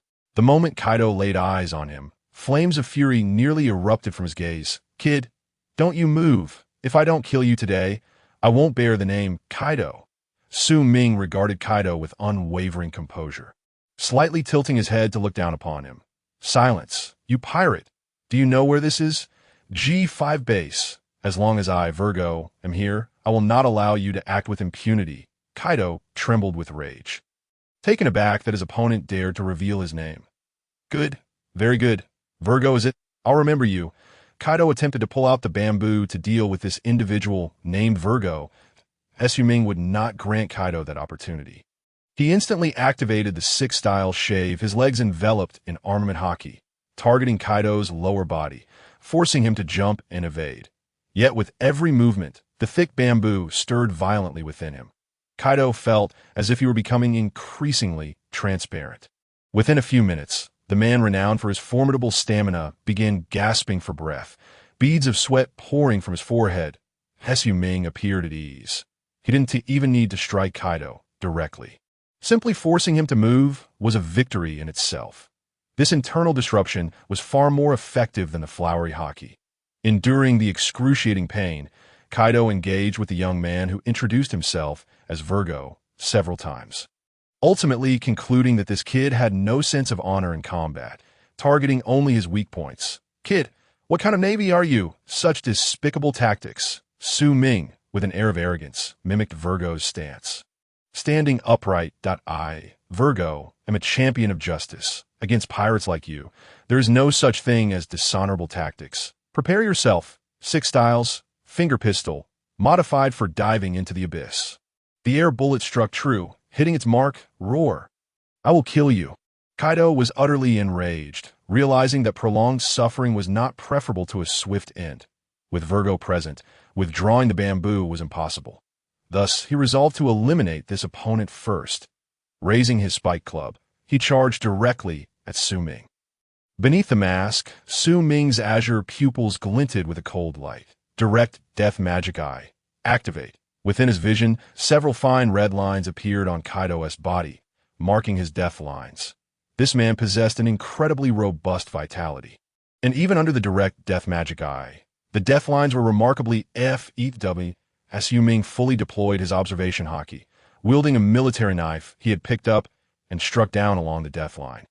Kaido completely disregarded the attack, believing it to be an ordinary strike that could not penetrate his defenses. There is nothing that can harm me, Kaido, except that damned bamboo. The next moment, puffed, the military knife sliced through Kaido's renowned flesh. His defenses crumbling like fragile paper. In an instant, the sensation of death washed over him. Ignoring his injuries, Kaido retreated, distancing himself from Su Ming. Looking down, he saw a deep gash across his chest, exposing bone. How is this possible? Kaido's eyes widened in disbelief. Su Ming flicked the blood from his knife, remarking, "Nothing is impossible, Kaido. Haven't you always wanted to die? I can fulfill that wish, as long as you remain still." At that moment, Kaido perceived his opponent as a reaper, truly intent on taking his life. No. Under the looming threat of death, Kaido's fury was suppressed, extinguishing any desire to fight. This individual's methods were too bizarre. He would have to wait until he recovered before making a move. With a roar, he transformed into a colossal dragon, soaring into the sky on a cloud of flames, effectively fleeing. Su Ming gazed up at the dragon in the sky, shaking his head in disappointment. Is he really running away? With a thud, a bloodied bamboo stick fell to the ground. Su Ming stroked his chin, noting he must truly despise that bamboo, not even leaving behind a memento. As Kaido departed, the Navy personnel at G5 began to regain consciousness. Su Ming approached Virgo, rolling up his sleeves. Slap? A resounding smack sent Virgo spinning like a top. Virgo groggily regained his senses. He looked around in confusion. What is this? Su Ming grasped Virgo's hand, exclaiming, "Young man, I see great potential in you. If it weren't for your intervention against that pirate, the G5 base would have suffered significant damage." Virgo, bewildered, responded, "Did I really repel the pirate? Indeed. That pirate was utterly vile, even launching a surprise attack on you as he departed. You were just a bit dazed. It's over. I must have sustained amnesia from the blow. Do not worry. The Navy will not let this matter rest." Virgo contemplated for a moment, realizing that indeed, upon awakening just moments ago, he felt a slight dizziness. His gaze drifted towards the bloodied bamboo stick lying on the ground not far away, which was none other than his weapon. There was no escaping it. It seemed he had indeed driven off the pirates himself. He observed the surrounding Navy personnel gradually regaining consciousness, their admiring looks directed at him in response to Su Ming's words. Virgo straightened his chest, recalling his mission. "This is what I am meant to do. I am a member of the Navy, a companion of justice, and it is my duty to repel the pirates." Su Ming, with a cheerful pat on Virgo's shoulder, exclaimed, "Well said. From now on, introduce yourself this way.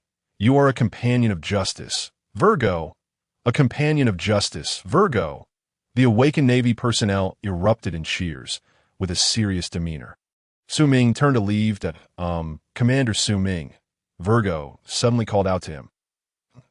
"Is there something else?" Su Ming inquired, puzzled. "Commander, I'm grateful for your guidance. I have heard that you will soon be departing from this base.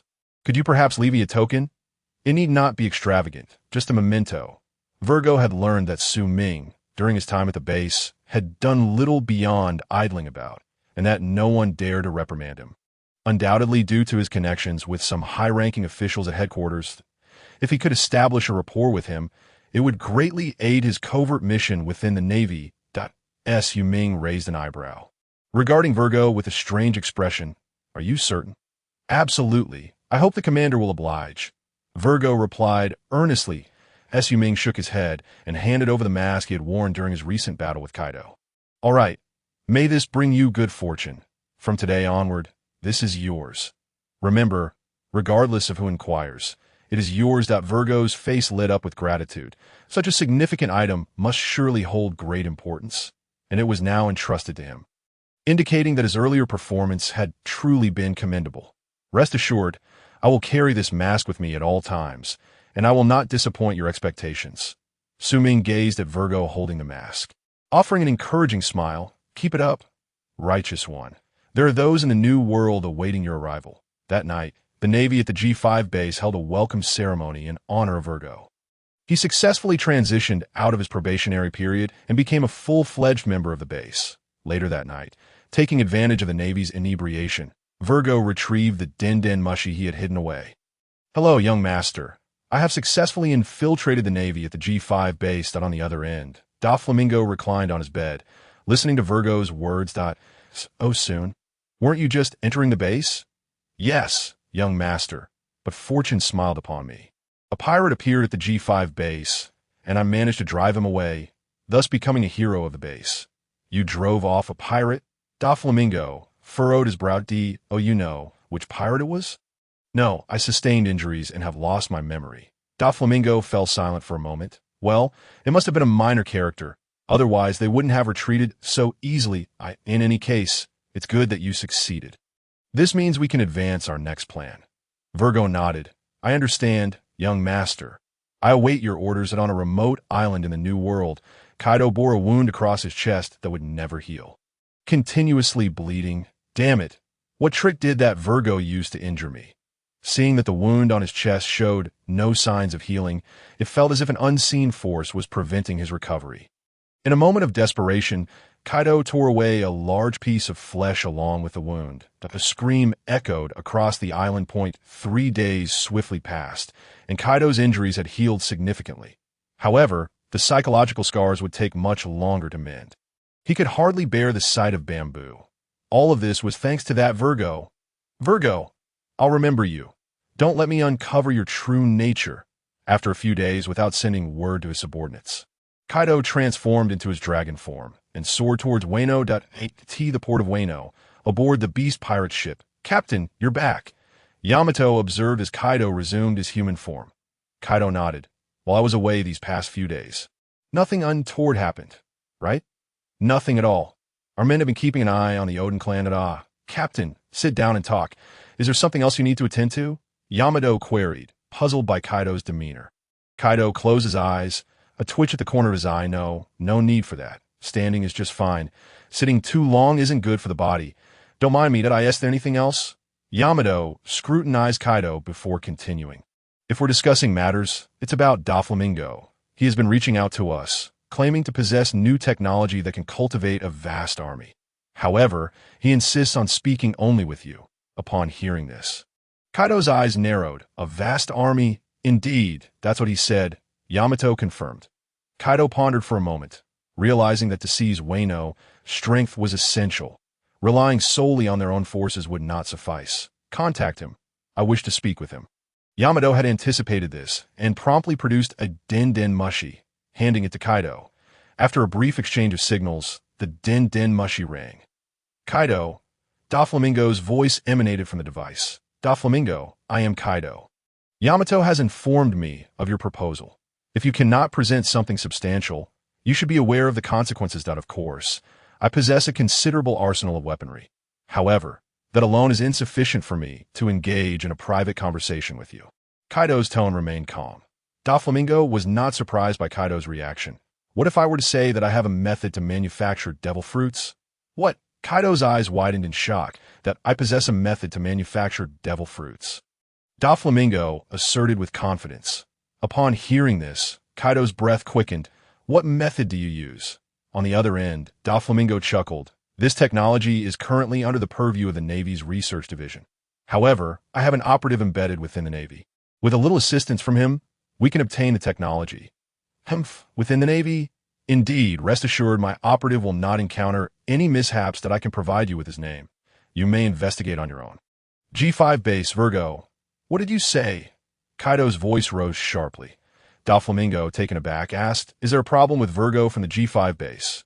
Kaido clenched the den mushi, struggling to suppress his rage. Where are you now? Dressrosa, we are not far apart. All right, don't leave.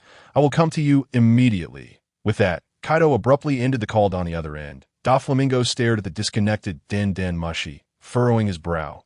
But soon, a smile crept across his face. It seemed the allure of the artificial devil fruits was indeed potent. Kaido was coming in person. Young master, has Kaido agreed to the deal? Toripol, lurking in the shadows, asked weakly. Doflamingo nodded. Is your health satisfactory? Toripol emerged from the shadows, revealing his disheveled appearance. Now even more pitiful, his body emaciated, a gruesome scar stretching from his left shoulder down to his hip. He walked with a limp, seemingly in immense pain. I'm fine. Fortunately, we had prepared a contingency plan. Otherwise, that young Navy officer might have truly killed me. Just recalling the moment he was struck down by Su Ming a year ago made Toripol tremble involuntarily. Doflamingo gritted his teeth, veins pulsating on his forehead. Beneath the surface of his anger, a flicker of fear lingered deep within. That fateful sword strike had become an indelible shadow in his heart. Since awakening his Conqueror's Haki and consuming the devil fruit, he had experienced a smooth and steady ascent. Doflamingo had always believed himself to be the chosen one, until he encountered Su Ming. Although Su Ming was slightly younger, his strength seemed as unfathomable as an abyss. Even after a year of training, Doflamingo felt he had no chance against the Su Ming of the past. Damn it, have we not yet gathered any news about that Navy officer? Toripol weakly shook his head. We have done our utmost to search among the admirals at Navy headquarters, but there is truly nothing. Continue the search. Such power could never belong to a mere recruit, nor could it be that of some random scoundrel from the seas. It's possible that this individual is a weapon secretly cultivated by the Navy. Toripol nodded but remained silent, as that sword strike had wounded his very insides. Though he had survived, he was merely clinging to life. Doflamingo wished to say more, but a roar erupted like thunder in the sky. Doflamingo, get out here now! Doflamingo's pupils constricted, and he hurriedly dodged to the window, only to see a massive dragon coiling in the air. Kaido, here so soon. How can he dare to conduct such a grand transaction without a shred of caution? Truly foolish. Doflamingo stood in the air, hands in his pockets, and called out to Kaido, I'm here. Let us discuss this down below. However, get down here, you bastard. Thunder Bagua. Time passed swiftly, and a week went by. The Golden Lion, ever so headstrong, plunged into the Navy base when they were fully prepared, nearly being unrecognizable even to Garp and Sengoku, as expected. He was sent to impel down, securing himself a lifetime of meals. Upon learning this news, Su Ming couldn't help but shake his head. This was undoubtedly a case of the waves at sea being too tumultuous, leaving one's mind muddled. What kind of identity is this? Charging towards Navy headquarters in a shabby ship? Commander Su Ming, headquarters has sent word for you to return to Marineford. Reported a Navy officer from G5. Su Ming nodded and returned to headquarters with the gifts he had prepared. Following the incident in O'Hara, Su Ming had become somewhat familiar within the upper echelons of the Navy. He was seen carrying a large pile of gifts through the Navy base, attracting many curious gazes along the way. Those familiar with Garp knew that seeking this old man in his office was futile. It was far more reliable to find Sengoku's office. Knock, knock, knock. Come in. Sengoku's voice echoed from within the office. Su Ming opened the door and, as expected, immediately spotted Garp lounging on the sofa in a relaxed manner. Oh, the kid is back, Garp said, nonchalantly picking his nose. Sengoku nodded at Su Ming, acknowledging his presence. Su Ming smirked. I brought you a gift. At this. Garp's eyes lit up, sitting up eagerly. Huh. The kid has some filial piety. He remembers to bring gifts for the old man after going out. Garp couldn't resist raising an eyebrow at Sengoku, flaunting his pride. Sengoku, speechless, sipped his tea, pondering whether it was time for him to take on a disciple as well. Garp grinned. Hey kid, hurry up and show what my good disciple has brought for me. Su Ming chuckled, knowing Garp was impatient. I've already prepared it for you. It's just outside the door. Let me tell you, so many people asked me what I was carrying, and I told them it was a gift for you. And their envy was palpable. Garp beamed at this. What a face-saving gesture. This disciple of mine is truly worth it. Garp patted Su Ming's shoulder, satisfied. Not bad. I did not misjudge you. Turning to Sengoku. He said, come on, Sengoku, don't just stand there. Let us go out and take a look. When it comes to picking disciples, I have the best EYE. Su Ming chuckled. You flatter me. I'm almost embarrassed. I chose this gift to help you relax and relieve stress. I'm sure you'll be satisfied. Good, kid. You have a kind heart. Su Ming displayed a sincere smile, scratching his head, that I just got back and have other gifts to deliver. So, I want to keep it by the way. Sengoku, this is for you, Su Ming said, pulling out a rectangular box. IT comes with a manual and seasoning for better effect. Without waiting for further discussion, Su Ming turned and left at IT the door. He couldn't help but glance back at Garp. Teacher, don't overwork yourself. With that, Su Ming pushed the door open and departed. Watching Su Ming leave, Garp smiled. Let us go, Sengoku accompanied the old man out for a look. The two stepped out of the office. Just a moment ago, Garp had a beaming smile, but in the next second his expression froze. There at the office entrance stood a package shaped like a human silhouette, with a curvaceous form, and emblazoned with conspicuous lettering. Marine Headquarters Vice Admiral. Monkey D. Garp. Custom order. From a distance, several Navy personnel glanced over, some with barely concealed amusement. Sengoku, standing beside him, realized the situation and struggled to suppress his laughter, patting Garp's shoulder. When it comes to picking disciples, you truly have an eye for it. This gift has struck a chord. Garp's forehead twitched with veins. Su Ming, get your ass back here. Having already fled from Navy headquarters, Su Ming vaguely heard the furious shout from behind. Turning back, he shook his head. No need to thank me. It's just a human-shaped punching bag. This is what a disciple should do. Humming a tune, Su Ming made his way towards his tavern. Upon returning to Marineford, Su Ming had important matters to attend to. Inside the tavern, Karina was seated in her office, reviewing the accounts. Suddenly, she furrowed her brow, swiftly drawing her ebony and ivory pistol. channeling her Haki, pointing at the figure behind her, ready to fire. But upon recognizing the person, she lowered her weapon. Karina shot Su Ming a glare that, "You're so stealthy." Su Ming chuckled. "Just came back to check on you that a year had passed since their last meeting. You know what they say? A woman changes greatly in 18 years." Su Ming observed Karina, who, although it had only been half a year, had undergone a remarkable transformation. Her shapely figure, coupled with a pair of golden-rimmed glasses, exuded an aura of maturity that belied her age. Noticing Su Ming's gaze, Karina smiled slightly, a hint of sweetness blooming within her, yet she still shot him an exasperated look. "All right, stop staring. Let us talk business. The tavern has changed considerably during your absence." She handed him the year's profit report. Su Ming took a glance, momentarily stunned.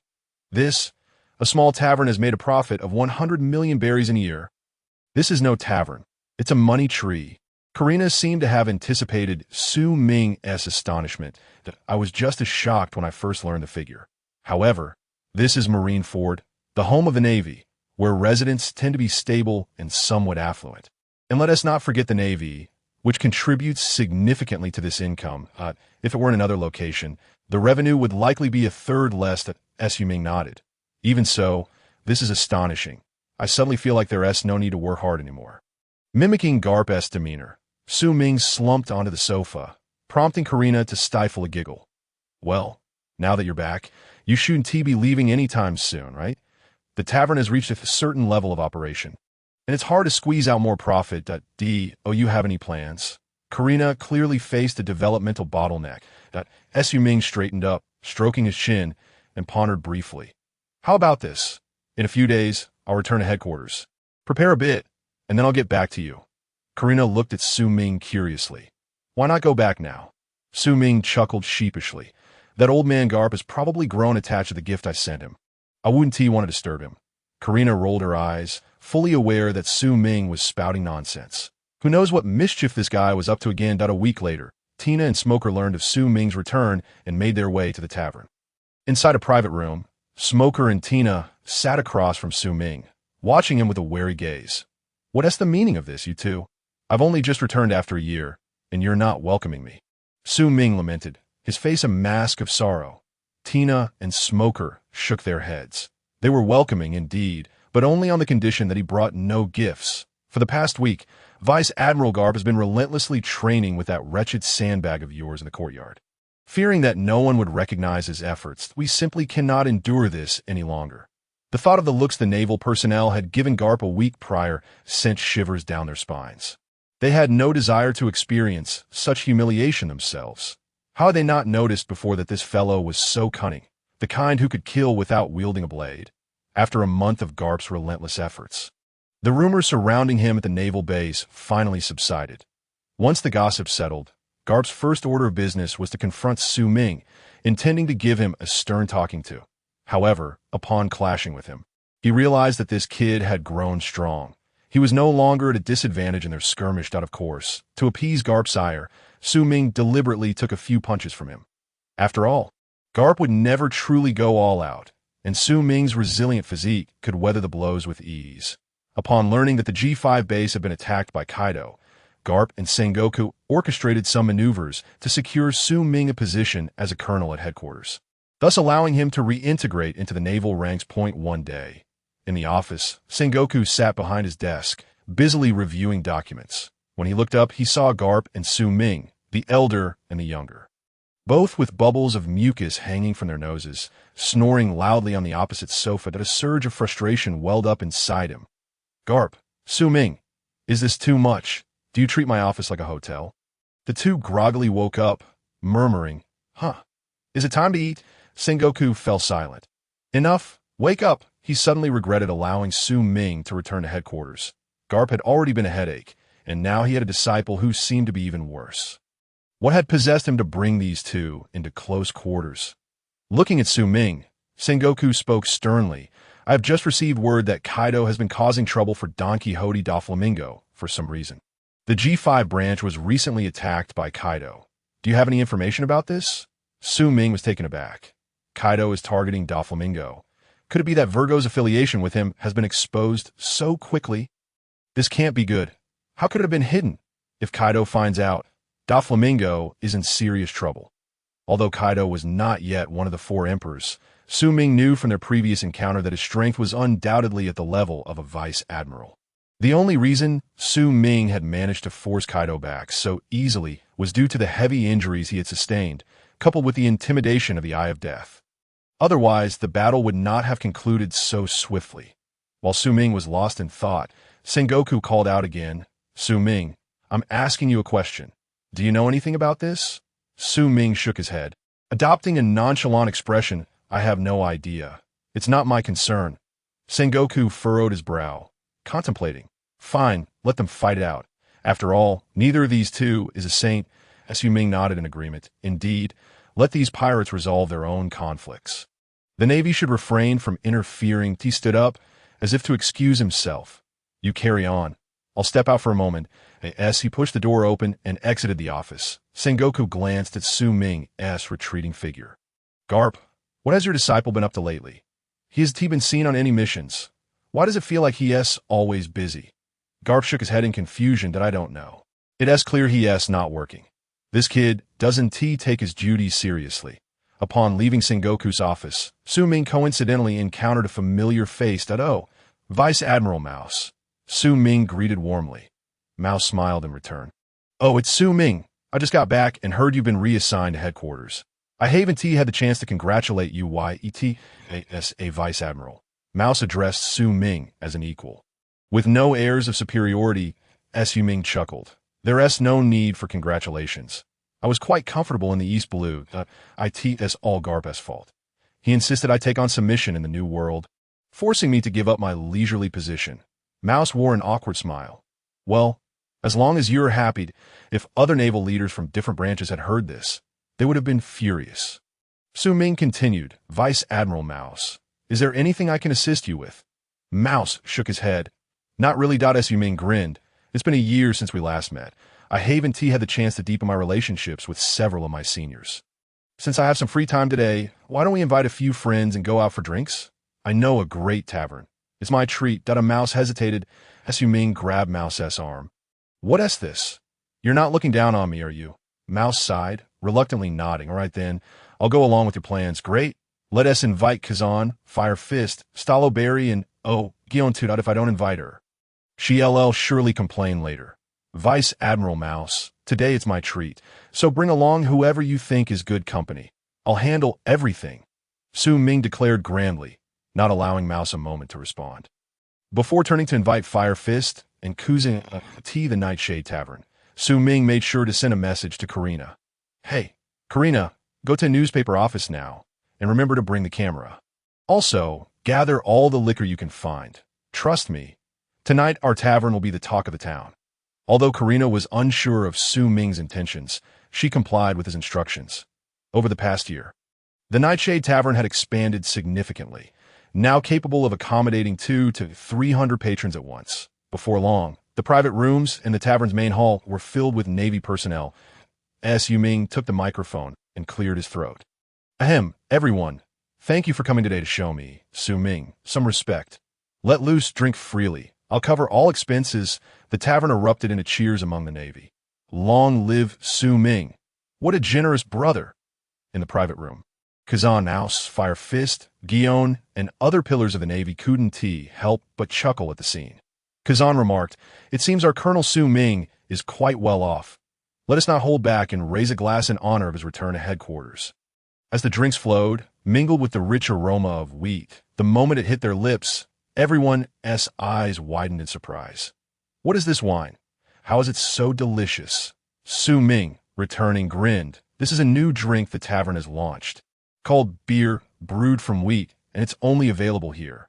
What do you think of the taste? This flavor is incredible. Good heavens, Su Ming, how did you manage to find such a gem? On board the ship, drinks were an essential commodity, and even Gon, a female officer, could hold her own. Under the influence of alcohol, the atmosphere quickly grew lively. After a few rounds, Su Ming quietly slipped out of the private room, signaling Karina with a glance. Karina approached, supporting Su Ming. What is up? Su Ming whispered, have the reporters come in and take a picture that I bought the front page for tomorrow's newspaper. It'll be titled Real Men Drink and Brave the World. Pair it with a photo of Mouse and the others raising their glasses, and remember to capture the naval officers' uniforms. I've spent so much money today. I need to recoup some of it from them. In the early morning, Vice Admiral Mouse and the others awoke in the tavern's private room, surveying the chaos around them, and shook their heads in disbelief. We really went overboard yesterday. Su Ming certainly splurged.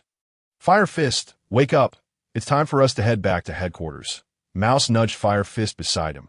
Just then, the door to the private room swung open, and Su Ming walked in with a smile. So, how did you all enjoy last night? The flying squirrel nodded, a polite smile gracing his face as he sheepishly remarked, I apologize, Colonel Su Ming, for indulging in more drinks than I intended. I have never tasted this wine before. Upon awakening, Xiao Shan and Stolo Bailey also displayed awkward smiles as Su Ming's expression turned serious as he replied, Gentlemen, if you speak in such a manner, it implies that you hold me in contempt. My invitation to drink was born from the belief that we share a camaraderie. I genuinely regard you all as friends. What is a mere banquet compared to friendship? To suggest that I am burdening you is to imply that you do not see me as a friend. True friends stand by each other, loyal and sincere. Su Ming's words resonated deeply, causing the flying squirrel and Xiao Shan to lower their heads in shame. How could they have spoken so thoughtlessly when Su Ming had treated them with such sincerity? The straightforward Xiao Shan suddenly sprang to his feet, exclaiming, Colonel Su Ming, no, Su Ming brother, from this day forth, you are my friend. Speak freely if you need anything. I shall not hesitate to help. Stolo Bailey chimed in, Indeed, I felt a connection with you during our last encounter at O'Hara. I'd hoped to get to know you better, but was reassigned. Now that you are back at the Navy headquarters. Brother, do not hesitate to reach out. Seeing his companions express their sentiments, the flying squirrel chuckled and shook his head. Su Ming, please disregard my earlier words. They were spoken thoughtlessly. From now on, we are friends. With their reassurances, Su Ming finally revealed a satisfied smile that I knew I could count on you. I have sent the other sailors back. They have training duties and cannot delay. My friends. Shall we indulge in another round? Su Ming inquired, glancing at the bottles on the table. The flying squirrel and the others quickly waved their hands. No. Although the wine is exquisite, we consumed quite a bit yesterday. Let us save it for another day. Su Ming laughed heartily. All right. I shall defer to your wishes. That I know you all possess great tolerance, but with tasks at hand, it is wise to refrain from excessive indulgence. Here, take these cards whenever you have time. Come by. I cannot promise much, but this private room is always reserved for you. The flying squirrel and his companions exchanged glances, feeling somewhat embarrassed. Having already indulged substantially the previous day, it seemed unreasonable for Su Ming to reserve a private room for them. Su Ming's expression turned serious. What is this? Brother, you shall not forget what was just said. Will you? With the conversation reaching this point, they could not protest further. Accepting the cards from Su Ming, they looked at him earnestly. Brother, if you ever require our assistance, do not hesitate to ask. Su Ming chuckled. You remind me of something. There's indeed a matter for which I need your help. The flying squirrel felt a twinge of apprehension. Do not be alarmed. It is not a grave matter. In fact, you might have already guessed. This tavern is mine, that I hope you can assist me in promoting it so that business flourishes. The flying squirrel, Xiao Shan, and Stolo Bailey sighed in relief. They had feared something more serious. Rest assured, Su Ming brother, your wine is so delightful that even without your request, we would promote it. Su Ming beamed with sincerity. That is not necessary. Just lend your support when I promote ITAS. Su Ming referred to them as brothers. They gradually lost themselves in the camaraderie, upon realizing how simple the request was. Xiao Shan declared, Do not worry. From this day forward, we shall be living advertisements for your tavern. If anyone dares to speak ill of it, I shall confront them directly. Should trouble arise here, I will ensure they are dealt with appropriately. Su Ming was elated to receive the response he desired and escorted them out of the tavern as they walked. The flying squirrel, Xiao Shan, and Stolo Bailey continued to marvel at Su Ming's character, agreeing that they should maintain close ties with him. Stolo Bailey remarked, Indeed, he is quite a remarkable brother. Xiao Shan nodded in agreement. It is astonishing how he has treated us.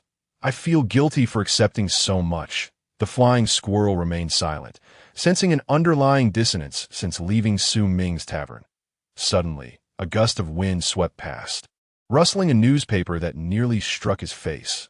Grabbing it, he was about to discard it when his curiosity compelled him to glance at the headline. By heavens! That fleeting glance elicited an exclamation from him. Xiao Shan and Stolo Bailey shot him disapproving looks. What is the fuss about? The flying squirrel stood there for a while, covering his face as he handed the newspaper to them. You should see this. It is today's headline. As they took a look, the atmosphere among the three became unusually silent. The newspaper headline boldly proclaimed, "Dare to explore the world, the choice of real men." The subheading detailed the intricate brewing process of the wine and its place of sale. Below was a photograph of the flying squirrel and his friends joyfully raising their glasses. Damn it, we were indeed tricked by this fellow. The realization hit them all at once. Reflecting on their earlier words, they recognized that Su Ming had anticipated their potential grievances and preemptively silenced them with his charm. 3 distinguished vice admirals of the Navy headquarters had been reduced to mere promoters for his tavern, all for the price of a single banquet. They felt foolish for having initially thought they could trust him, only to discover he was strategically forging connections while they were unaware. The 3 exchanged glances, feeling a sense of disarray in the wind. This seemingly unassuming young man held more cunning than they had anticipated. They resolved to be cautious in their future interactions with Su Ming, lest they find themselves unwittingly manipulated while counting his profits. The flying squirrel sighed and turned away, while Xiao Shan and Stolo Bailey nodded in silent agreement. They each mentally affixed a label of shrewd businessman to Su Ming. Before long, several days had flown by. Thanks to the advertising effect, Su Ming's tavern was now bustling with patrons daily. Monthly profits soared from 100 million berries to a staggering 1 billion. Even for someone accustomed to tumultuous seas, Su Ming was taken aback by the rapidity of success. It was akin to printing money. Meanwhile, in the office of Admiral Sengoku at the Navy headquarters, Karp was still napping on the couch, while Tsuru leisurely sipped her tea.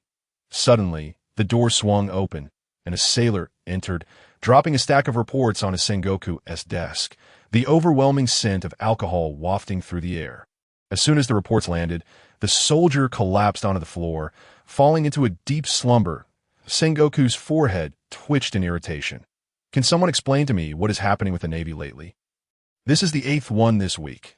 Have we initiated a special training regimen for alcohol tolerance? Sending a parade of drunks to deliver reports every day is unacceptable.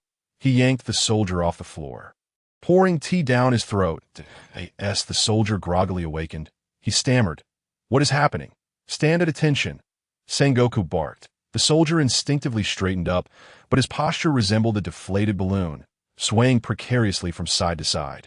Much to Sengoku's exasperation, rather than waste time with this half-conscious sailor, Sengoku decided to get straight to the point. What is going on lately? Why are so many sailors getting drunk in broad daylight? Where are you drinking to get into such a state? Initially, Sengoku had not paid much mind to the previous drunken sailors, but now he sensed the need to take this issue seriously. If this continued, the Navy headquarters would soon be riddled with alcohol-related ailments. Could this be part of a nefarious plot by some vile pirate? How insidious! In a state of exasperation, Sengoku found himself besieged by a cacophony of reports from the befuddled soldiers, who recounted the situation to him in a hazed tea. Oh, his astonishment! He discovered that a few vice admirals from the Navy headquarters were behind the promotion. Sengoku felt as though his lungs were about to burst with indignation. "Summon the weasels immediately, at once," he barked. Beside him, Crane observed Sengoku's fury and felt compelled to interject. Now, Sengoku, there's no need to be so irate. It seems your temper has been on the rise lately." Sengoku shook his head. "The Marshal is about to assume a position within the world government. I've already received notification that I am to be the next Marshal." The weight of responsibility suddenly felt heavier upon his shoulders. "Perhaps I have indeed been overly sensitive of late." As he spoke, Sengoku's gaze fell upon Karp, who was still sound asleep on the sofa, and he couldn't help but grind his teeth in frustration. While he struggled under immense pressure, This fellow appeared to be dozing off, as if it were the most natural thing in the world. It was infuriating. Crane, perceiving Sengoku's thoughts, smiled gently. There's no use in envying him. After all, he is merely a vice admiral, detached from the political machinations. However, the fact that he is nurturing several promising talents for the Navy certainly alleviates some of your burdens, so consider yourself fortunate. Sengoku nodded in agreement. Indeed, with Su Ming around, there's no need to worry about the next generation of the Navy lacking capable combatants, he huffed. Let us acknowledge, for now, that he has contributed somewhat to the Navy's future. With thoughts of a promising future for the Navy, Sengoku's mood lightened slightly. A series of knocks echoed from the office door. Sengoku resumed his stern demeanor. Enter. The Weasels, Wussmouse, Fire Mountain, and Stolo Berry. Enter the office. Heads bowed like children caught misbehaving. General Sengoku, you summon us? They ventured. Sengoku scoffed. You all seem to be living quite comfortably lately. What, did you not think to bring me a few bottles to sample? The trio's hearts sank. They had anticipated this moment. Following Su Ming's advertisement, his bar's beverages had swiftly dominated the entire Marineford market, their exquisite taste leaving no room for competitors. After sampling Su Ming's offerings, anything else seemed akin to drinking horse urine. Such practices naturally stirred discontent among many, but upon seeing his advertisements in the newspapers, those harboring ulterior motives quickly abandoned their thoughts of dissent. With half of the Navy's upper echelons featured in the advertisements, who would dare to provoke him? In the span of a mere fortnight, numerous taverns on the island faced closure or were compelled to sign agreements with Su Ming, purchasing his beverages to resell in their establishments. Moreover, the unparalleled quality of his drinks had ensnared many, leading to instances of sailors collapsing from intoxication during training. That it was evident that it was only a matter of time before Sengoku summoned them to his office. General Sengoku, please allow us to explain. We too are victims in this matter.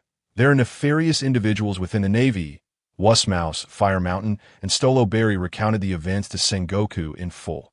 Seated behind his desk, Sengoku wore a grim expression, his head bowed. You may leave, he ordered. The trio felt as if they had been granted a pardon and hastily exited the office. Inside, Sengoku glared at Karp, who continued to slumber, an aura of resentment emanating from him, warping the very air. Karp. Sengoku's roar resonated throughout the Navy headquarters. 10 minutes later, Karp emerged, bleary-eyed. Sengoku, you old coot, have you taken leave of your senses to strike me? And with your devil fruit powers, no less, he exclaimed, rubbing his face in discomfort. Sengoku crossed his arms, his chest heaving with unspent anger. I struck you only because I was in a fit of rage. It was merely a courtesy extended to an old comrade. He gestured at Karp's apprentice. Look at your prized pupil. He is on the brink of ruining the Navy. Karp's expression turned quizzical, and beside him, Crane observed Karp's bewilderment, shaking her head. This situation cannot solely be laid at Sengoku's feet. She proceeded to recount the events she had overheard to Karp. What? This lad has such exquisite liquor and didn't bother to send me a couple of bottles. Karp sprang to his feet. That the crux of the matter. Sengoku retrieved 2 blood pressure pills from his pocket, trembling as he ingested them. Calming himself, he remarked, there is nothing inherently wrong with Su Ming selling his beverages. But the pressing issue is that it has severely impacted the combat effectiveness of the Navy. You and I must pay a visit to that lad and resolve this matter. We cannot allow him to continue supplying the Navy with such quantities of liquor. At this rate, our sailors will struggle to remain on their vessels.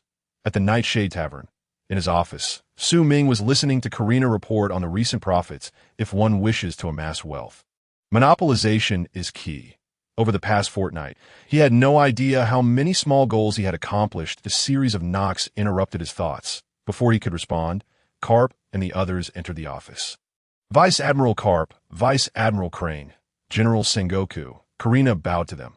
You may converse. I shall take my leave. Sengoku and Crane nodded in acknowledgement. Karp, however, wasted no time, plopping himself onto the sofa. You rascal! How can you hoard such fine goods without sharing them with me? Do you not understand the virtue of honoring your elders? Su Ming rolled his eyes. Old man, let us speak with some integrity. Did I not bring you gifts the last time I returned? That incident is not to be mentioned. Karp retorted, visibly irked. Sengoku quickly intervened. Enough of that. Let us discuss the matter at hand. Su Ming, ordinarily, we would not interfere with your sale of beverages. However, the sheer number of Navy personnel consuming your drinks has reached alarming levels, to the point of affecting our combat capabilities. A member of the Navy, I hope. Before Sengoku could finish, Su Ming waved his hand, interrupting him. General Sengoku, I comprehend your intentions, but to be frank, halting the sale of beverages to the Navy is out of the question. However, I do have an alternative solution that not only will not compromise the Navy's combat effectiveness, but may even enhance it significantly. Sengoku raised an eyebrow, scrutinizing Su Ming. What solution do you propose? A sly smile crept across Su Ming's face, reminiscent of a cunning fox. If Sengoku did not approach him soon, he might have to take the initiative himself. The tavern business is merely a small venture. The true opportunity lies in the Navy itself. Before we proceed, I have one question for you, General Sengoku. Are you interested in generating additional discretionary military funds for the Navy? Not much, just a few 100 billion berries annually. What say you, future Marshal of the Navy? Will you consider it? As Su Ming's words hung in the air, a profound silence enveloped the room. One could hear a pin drop. The usually composed Vice Admiral Crane's eyes glimmered with intrigue. A few 100 billion in military funds. This young man spoke so casually.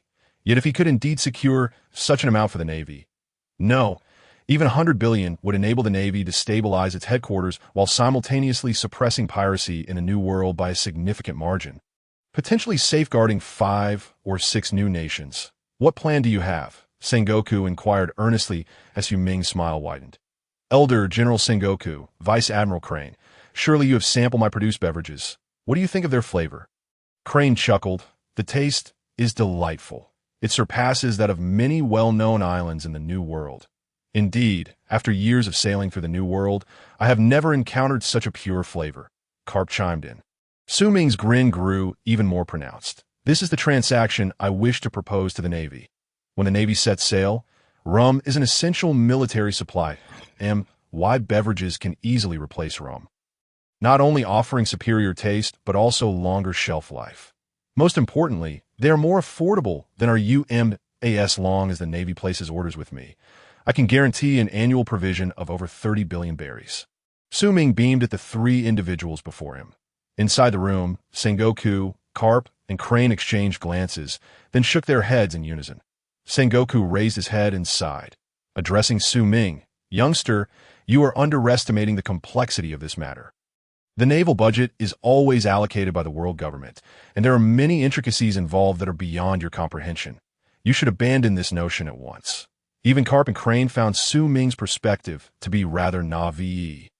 In a sense, the Navy serves as the military arm of the world government. The annual financial support provided to the Navy serves dual purposes, to ensure its continued development and to keep it in check. Should the Navy entertain thoughts of rebellion, the world government could swiftly cut off its funding. Thus, the world government would never permit the Navy to possess an independent source of income, especially not one that flows in from outside its jurisdiction. Karp, Sengoku, and Crane all understood this principle. You're still too young, and there are matters you have yet to grasp. Karp lamented. Su Ming smiled slightly. Unperturbed, I believe it is you who are overcomplicating this issue. To jest, if I were unaware of the world government's control over military funding, it would be a grave underestimation of my capabilities as the old fish king. Anyone with a modicum of intelligence and a hint of political acumen can comprehend this. However, since I dare to propose this deal, I am fully confident in my position. Su Ming stood up, retrieving 2 bottles of exquisite wine from the cabinet, along with several glasses. With a pop, the corks were released, and the rich aroma of the wine immediately filled the room. Karp and the others brightened at the scent. It must be said that despite Su Ming's somewhat innocent ideas, the quality of the wine was undeniable. Explaining the Navy's addiction to IT, Su Ming poured a glass for each of them and handed them over to In truth. You are merely concerned about the potential interference from the world government. However, I am not insisting on bypassing them to conduct my business. My wine is not only more delectable than the rum currently in production, but also more affordable. This is basic logic that even a child would grasp. We could easily establish a long-term cooperative relationship. When the Navy embarks on missions, the lower decks of their ships are often entirely vacant, providing the perfect opportunity to transport goods that it would be a waste to leave that space unused. Instead, you could assist me by transporting some of my beverages during each mission, and I would cover 10% of the voyage costs. Just imagine the savings for the Navy each year. Crane stood quietly, eyes closed, mentally calculating the figures. Su Ming, with a smile, extended 2 fingers, stating 200 billion, at least 200 billion annually. Crane opened his eyes, incredulously gazing at Su Ming, realizing that his own calculations had aligned closely with Su Ming's assertion. This young man was indeed speaking the truth. Sengoku regarded Karp's seemingly frivolous disciple with a scrutinizing gaze, as if he were attempting to reassess him. Yet even so, this sum of money would not remain with the Navy. As their expenditures decreased, the world government would correspondingly reduce their military budget. Ultimately, according to Su Ming's proposal, only he and the world government would profit, leaving the Navy to work for him without compensation. Shipping costs, labor costs, and various other expenses would all be spared by this young and by the heavens. Your calculations are blinding me. Su Ming had anticipated Sengoku's reaction and smiled gently. Since you are assisting in the transportation of my beverages, surely the Navy should provide me with some form of guarantee for such a substantial transfer of goods. This sum could be entrusted to you for internal use as a loan for me. Consequently, the world government would have no justification for reducing the Navy's funding. Whenever they consider cutting the budget, I would demand my dues, ensuring that the funds remain within the Navy.as for the world government. Should they agree to this arrangement, I would be willing to pay 5% of the profits from the beverages each year. Never underestimate this 5%. Once this business expands, even a mere 5% translates to billions of berries, equivalent to adding 10 new member nations without any cost to the world government. I find it hard to believe that such a lucrative opportunity would be turned down upon hearing Su Ming's words. Sengoku, Karp, and Crane fell into a contemplative silence. If Su Ming's proposal were to be taken seriously, it could indeed be feasible. This young man was nothing short of extraordinary, merely offering a suggestion that could potentially generate hundreds of billions in additional military funding for the Navy. After a moment, Sengoku exhaled deeply and looked at Su Ming. Very well. I will discuss this matter upon my return, though I cannot guarantee its success. Su Ming chuckled. Excellent. I shall await the good news from Admiral Sengoku. Sengoku, Karp, and Crane rose to leave. The impact of Su Ming's proposal on them was profound, requiring some time to process. They even momentarily forgot their initial purpose for visiting, just as Sengoku was about to depart. Su Ming recalled something and hurriedly caught up to him. By the way, Admiral Sengoku, I have noticed that the Navy's recreational options are severely lacking. I am considering contributing to this by opening a few entertainment establishments in Marineford, perhaps KTVs, dance halls, cinemas, and the like. If there is space available, I might even establish a snack street. A sufficiently large plot could certainly accommodate a commercial area. These facilities would undoubtedly enhance the happiness quotient of our Navy. Su Ming's excitement was palpable, as if he could already envision countless berries beckoning to him. The world government, he scoffed at their concept of capital. Are they really calling the act of human trafficking capital? Nonsense. From this day forth, I, Su Ming, shall monopolize the entertainment industry along the Grand Line. Sengoku's expression twitched as he listened to Su Ming's ambitious plans. Get lost. This young man was far more perilous than Roger. If this continued, he might genuinely bring the Navy to ruin. After seeing Sengoku and the others off, Su Ming returned to his sofa, content. Karina, noticing their departure, returned to her office. Upon entering, she found Su Ming whistling and wearing a satisfied expression. Did it work? Su Ming smiled. Not yet, but I'm confident that those greedy individuals within the world government will not refuse such an opportunity. After all, who would turn down free benefits? Karina sat across from Su Ming. Aren't you concerned that the profit from this venture might attract the world government's attention, potentially leading to your ousting? Karina had matured significantly since her earlier days, gaining a deeper understanding of the world around her. Su Ming chuckled. I am not worried in the slightest. I have provided ample benefits to the business owners who join us, ensuring they will earn more than before. You believe the world government would be willing to relinquish this profit to mere civilians? Every business requires management. If they're pushed too hard, those tavern owners could simply close their establishments. Ultimately, this is not a venture for those lofty individuals to undertake. If they were to attempt to seize control, it would result in everyone losing out. Of course, if they decide to send their informants to the streets to sell wine, I have no objections. Karina chuckled at the visual of world government agents from CP0 and CP9 selling wine on the streets. You are quite the character. By the way, were you serious about your plans to establish those entertainment facilities? Karina asked, recalling Sengoku's furious expression. Su Ming raised an eyebrow. Of course. This is a business with immense potential. How could I possibly let it slip away? But why open them at Navy headquarters? Su Ming stroked his chin, pondering, haven't you heard the saying? When a man has money, he turns bad. The individuals at Navy headquarters capture countless pirates and accumulate berries. Yet they cannot spend it. Over time, they will inevitably go astray. I am merely guiding them towards the right path. Henceforth, the Navy will earn and spend, taking nothing home, thereby promoting economic circulation. It sounds splendid. Does it not? The days devoid of wealth are akin to a hellish existence. Su Ming expressed, if I do not descend into hell, then let those who wish to do so enter. Karina gazed at Su Ming with excitement, silently offering a prayer for the Marine Corps that on their return from the warring states, thoughts of Su Ming's words lingered incessantly. After further discussions with Crane, Karp, and Zephyr, they ultimately resolved to report this matter to the world government. After all, the allure of hundreds of billions in military funding was simply too enticing. If this were to materialize, the Navy could finally breathe a sigh of relief amidst the current turmoil of the seas. In the holy land of Mariewa, within the castle of the Five Elders, Sengoku stood before the five venerable figures, bowing his head in deference. Sengoku, one of them intoned, we have heard from Kong that you insisted on meeting us regarding an important matter. While you may soon ascend to the position of admiral, you must also recognize your place. Reclining on the sofa, an elder clad in a black suit with wavy white hair spoke leisurely, his tone laced with a hint of admonition. Sengoku remained silent, his head still bowed. Very well. After all, Kong will soon retire, and we will meet in due course. Sengoku, what is this matter that necessitates your personal presence? Another elder, donned in a white samurai robe and cradling a long sword, interjected to ease the tension. Sengoku lifted his head and began, recently, a particular type of alcoholic beverage has gained popularity in Marineford, prompting the Navy to investigate. He conveyed Su Ming's intentions, of course, with certain embellishments regarding the military funding involved. After a brief silence, the five elders pondered the proposition. Engaging in trade with the world government?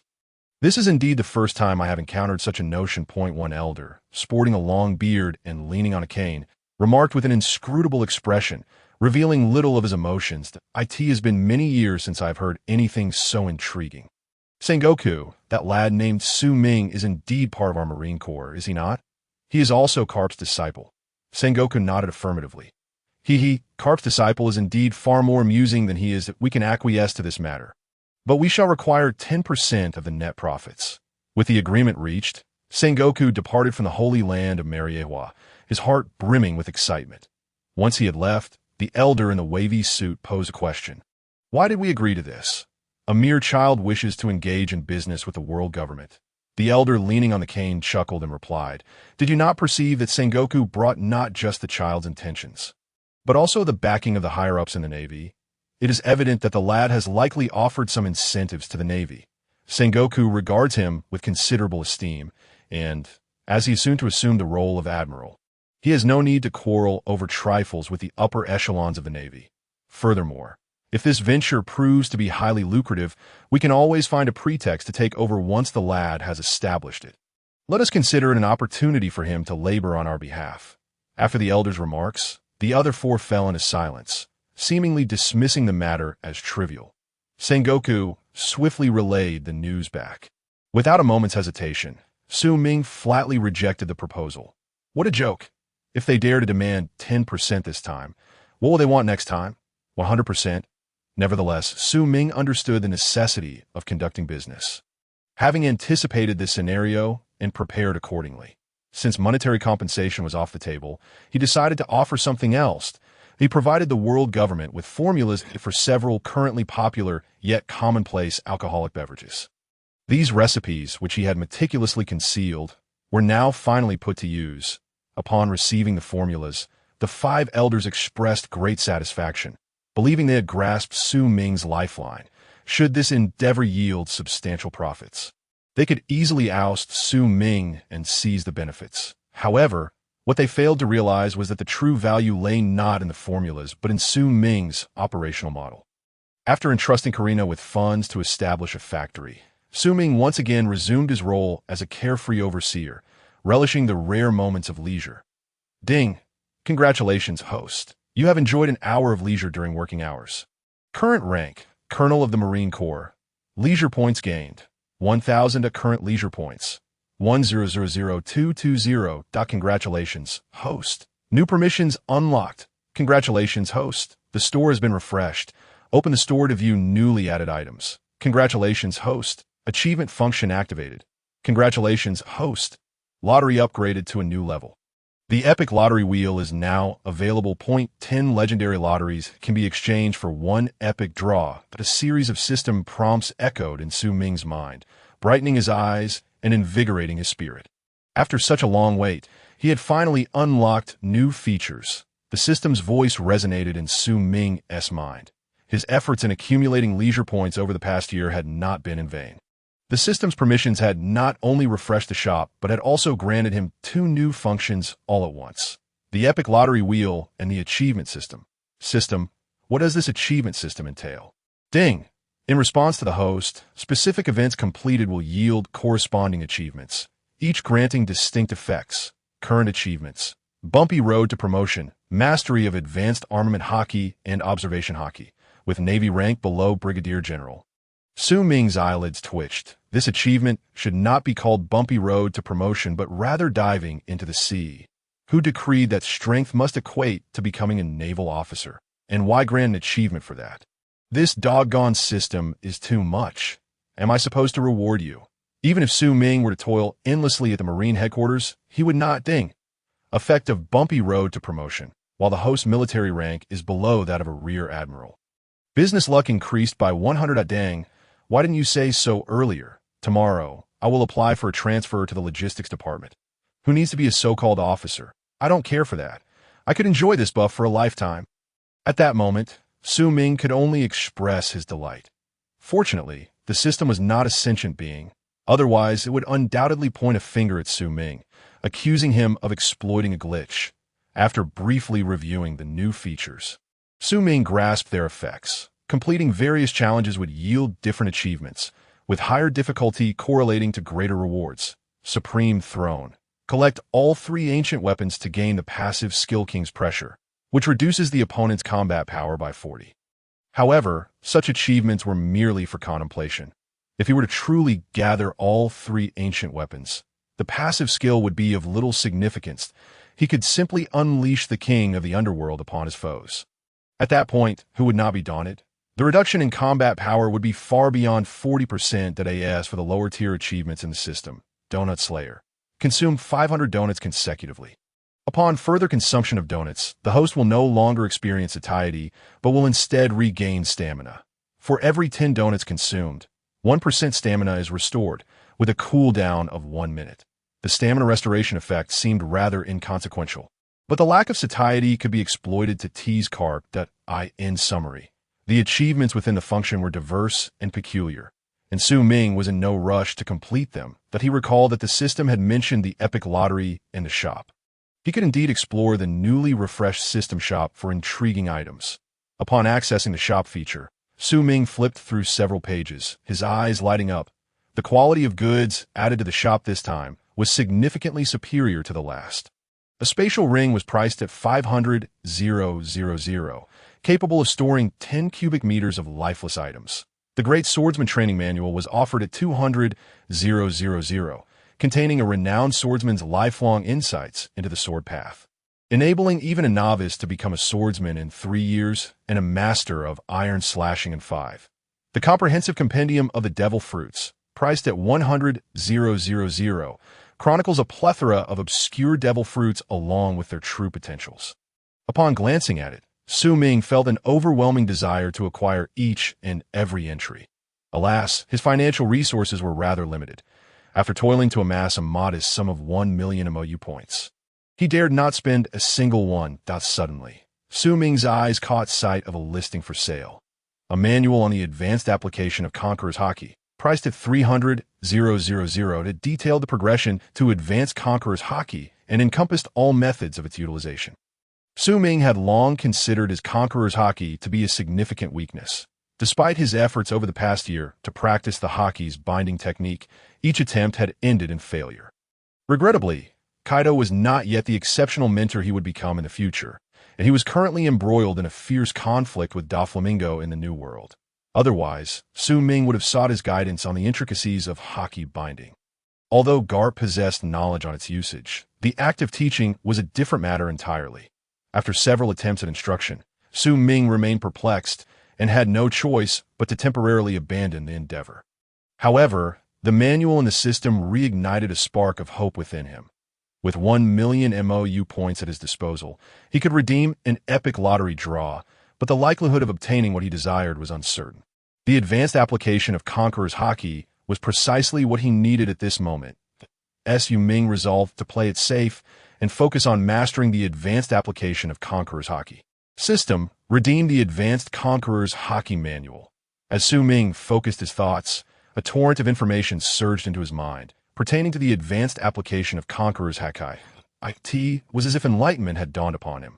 As he began to manipulate the Haki with his will, gradually channeling it into his hands, that moment, his clenched fist flickered with a flash of black lightning, only to vanish in an instant. It was the advanced application of Conqueror's Haki binding. Yet he was still only at the nascent stage of mastery, unable to apply it in combat. With a sigh of relief, Su Ming finally comprehended that to attain advanced Conqueror's Haki, one must not only improve gradually, but also engage in combat with those who had already mastered it, as it would expedite his progress, provided he could withstand the assault of advanced Conqueror's Haki. Suddenly, Su Ming understood why Kaido would later prove to be such an effective instructor. Luffy's protagonist aura, coupled with Kaido's relentless assistance in helping him overcome his addiction to Haki, allowed the young man to swiftly master advanced Conqueror's Haki. Reflecting on this, Su Ming realized that he had only 2 individuals around him who had achieved mastery of advanced Conqueror's Haki, Garp and Sengoku. However, it seemed rather implausible to expect either of them to attack him without reservation. Moreover, those who wielded advanced Conqueror's Haki on the high seas were exceedingly rare. As the old era transitioned into the new, finding truly elite figures akin to Garp and Sengoku proved to be a daunting task. Suddenly, a flash of inspiration struck Su Ming. How could he have forgotten? Considering the timeline, that notorious figure would soon escape from prison. What a perfect opportunity for experience. The individual he thought of was none other than the Golden Lion, who had recently been imprisoned and impelled down by the combined efforts of Garp and Sengoku. As a top pirate of the same era as Roger, he undoubtedly possessed mastery of advanced Conqueror's Haki. It seemed he would need to pay a visit to impel down. Days passed, and with the dual support of wealth and power, Su Ming's distillery was rapidly established, with just one production line. It churned out hundreds of thousands of bottles of liquor daily, and this was merely the beginning. Utilizing the Navy's warships, Su Ming's beverages began to reach markets around the world. Simultaneously, he had Karina contact several newspapers to launch an aggressive advertising campaign. Tightly intertwining his product with the spirit of adventure, the advertisements permeated the market. The act of drinking gradually became associated with freedom. A month elapsed, and Su Ming finally beheld the fruits of his labor. In his office, Karina feigned calmness as she held a notepad, adjusting her golden-rimmed glasses, exuding an air of sophistication. "This is the net profit for this quarter," she stated, placing the ledger before Su Ming. Ignoring the other figures, his gaze fixated solely on the final tally. Last month, the net profit from the liquor amounted to an astonishing 437 billion berries. Su Ming struggled to contain his excitement. This was far more lucrative than capturing pirates. After a considerable pause, he managed to regain his composure. Each bottle of liquor yielded approximately 200 berries in profit, meaning he had sold over 1 billion bottles within the month. Of course, there would be fluctuations in these figures, as he was also experimenting with more expensive, higher-profit beverages. After a moment's contemplation, Su Ming raised his head to Karina and declared, "Let us allocate 40 of this quarter's net profit. 40 will be returned to the owners of the bars that have joined us. The remaining 60 will be used to support some impoverished nations under our bar's name. The surplus will be retained to sustain the bar's operations for half a year, and then we shall continue to invest in expanding production." He added, "Moreover, we must exercise caution regarding unfamiliar faces. Now that our liquor enterprise is expanding, the world government is sure to take action." Upon witnessing the profits, Su Ming was initially taken aback, but his mind quickly turned to the world government. Previously, they had agreed to allow him to operate this business, unaware of its tremendous profitability. Now that the profits were becoming apparent, the true power brokers would undoubtedly seek to reclaim this lucrative enterprise. Su Ming had no intention of confronting them head-on. The world government was never lacking in formidable individuals. His strategy was to fatten the greed of the bar owners before the world government intervened. Should the world government take over the industry, the owners would surely find their fortunes diminished, leading to discontent that it wouldn't be long before the newly formed consortium would dissolve. Once the world government recognized their inability to manage the business, Su Ming could then demonstrate his acumen to reclaim the industry without any risks. Additionally, this approach held another advantage. The more forcefully the world government treated these bar owners, the more they would reminisce about the days of operating their own establishments. Once they realized the industry had returned to his hands, they would not hesitate to rejoin. Thus, he could secure an absolute dominant position within this industry chain. In the following 2 months, Su Ming's liquor profits continued to rise without decline, yet he consistently allocated 40 of the profits to the bar owners. Many of the bar owners, while pocketing their earnings, would curse Su Ming as a fool, even as their appetites grew larger. Over these 2 months, the Grand Line experienced a veritable revelry of liquor. As Su Ming had anticipated, the world government soon took notice in Mary Geos, within the residence of the 5 elders. One elder remarked, "You must have heard about the recent developments. That Su Ming's newly produced liquor is generating nearly 1 trillion berries in monthly revenue. Yet we only receive a paltry few hundred billion." The elder with wavy hair, who had previously opposed engaging in business with Su Ming, fumed, reclining on a sofa with a long knife in hand. Another elder spoke slowly. "This sum is substantial. It should not be allowed to flow outward. However, we hold the formula for his liquor. Let us offer him some compensation to relinquish this business, that if he agrees, then all is well. If not..."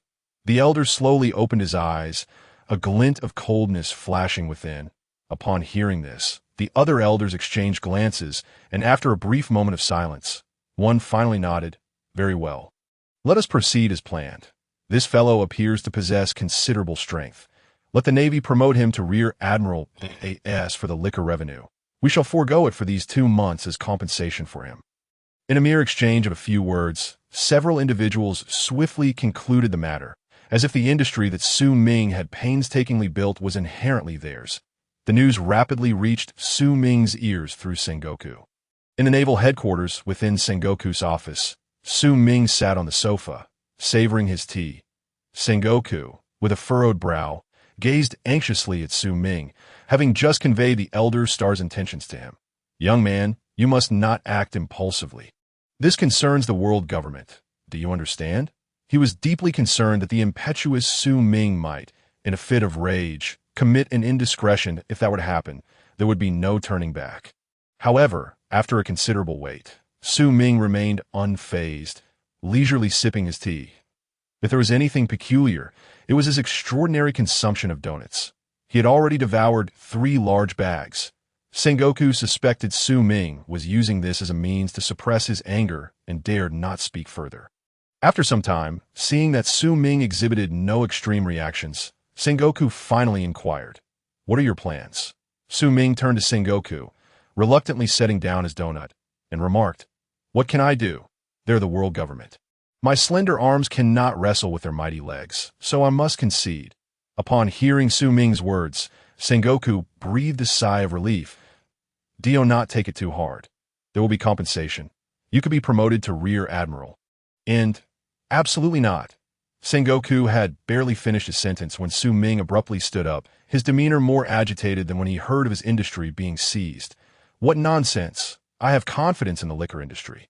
The world government will eventually return it. But if I were to become a rear admiral, I would lose my business acumen buff of 100. That would be a significant loss. I will not take the position of rear admiral. If they truly wish to compensate me, I have my own conditions. Sengoku regarded Su Ming, nodding. Speak. First, if they wish to take over the liquor business, they must publicly declare that it is entirely under their control, with no profit or operations related to me. Second, they must bear the costs of the distilleries during this period, and the liquor must be brewed by my people. Third, I want to assume the position of logistics minister at the naval headquarters, preferably stationed at Impel Down, as it is relatively quiet there. Listening to Su Ming's demands, Sengoku's eye twitched. You truly are a piece of work, even thinking of slacking off at a time like this. Is the allure of idleness really that compelling? Perhaps I should indulge in it myself? Suddenly, Sengoku shook his head, dispelling this dangerous thought. He looked at Su Ming with a hint of caution. Goodness, I must keep my distance from this lad. He's far too dangerous and could be contagious. I can agree to your demands, but are you genuinely unwilling to take the position of rear admiral? With both me and Garp here, you would not be given a mere token position. It would be far better than being logistics minister. Sengoku was earnest in his desire to compensate Su Ming. Su Ming rolled his eyes. What nonsense! A position with real power means daily missions. What if I inadvertently become an admiral? I would be perpetually busy. The thought of such a life made Su Ming shake his head vigorously.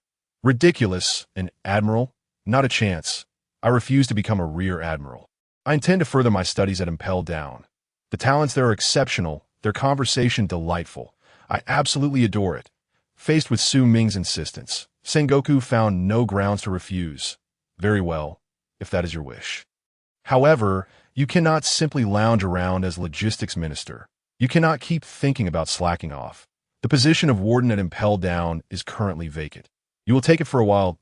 Su Ming returned to the sofa, exclaiming, Sengoku, I am a logistics officer, and you want me to become the warden of a prison. This is quite the leap. He was reluctant to take on this cumbersome role. Sengoku, exasperated, retorted, you are Garp's disciple. And even with your admiral-level strength, if you continue to dawdle, you will remain a logistics officer for life. Su Ming's eyes lit up at these words. Sengoku, you cannot go back on your word.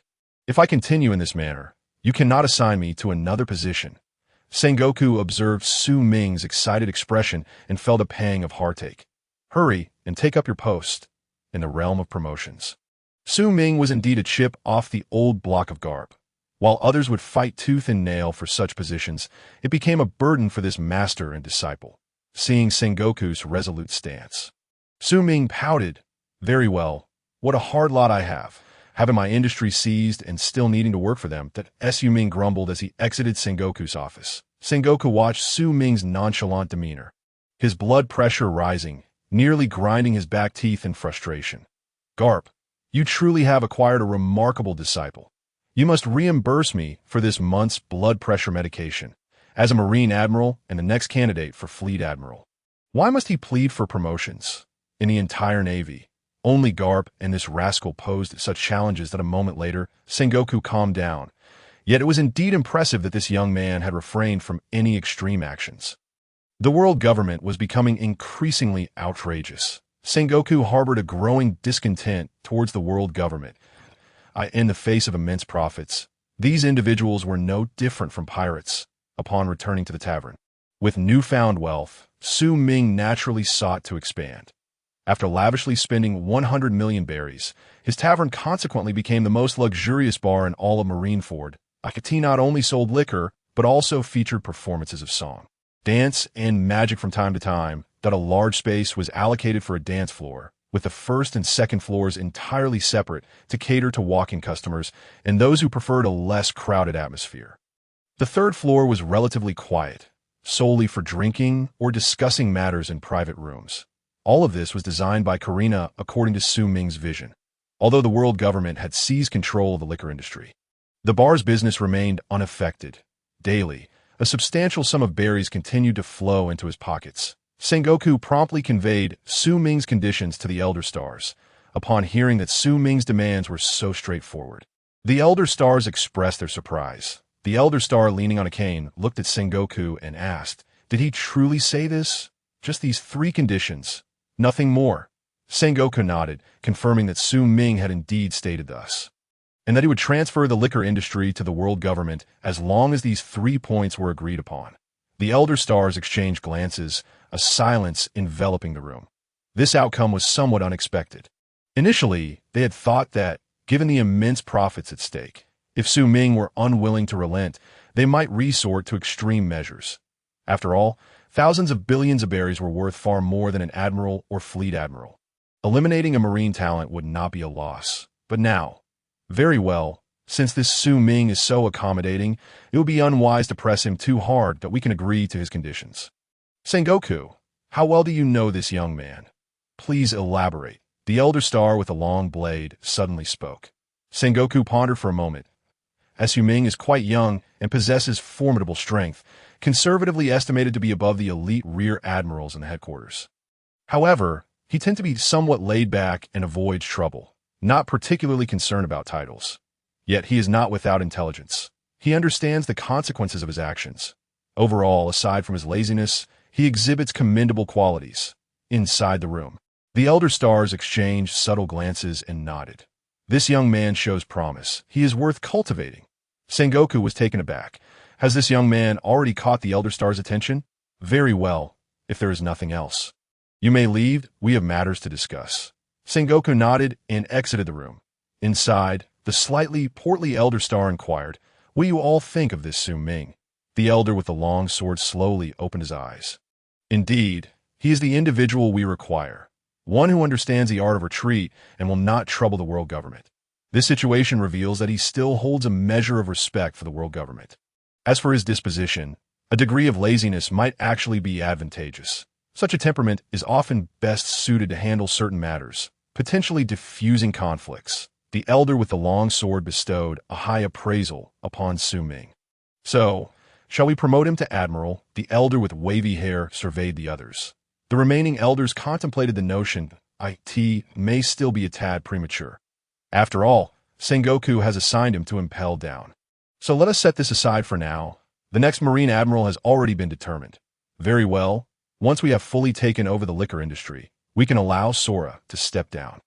As previously agreed, Sengoku would assume the position of Fleet Admiral, while Kazan, Sakazuki, and Borisolino would each be elevated to Admiral as Su Ming boarded a marine warship, making his way to Impel Down.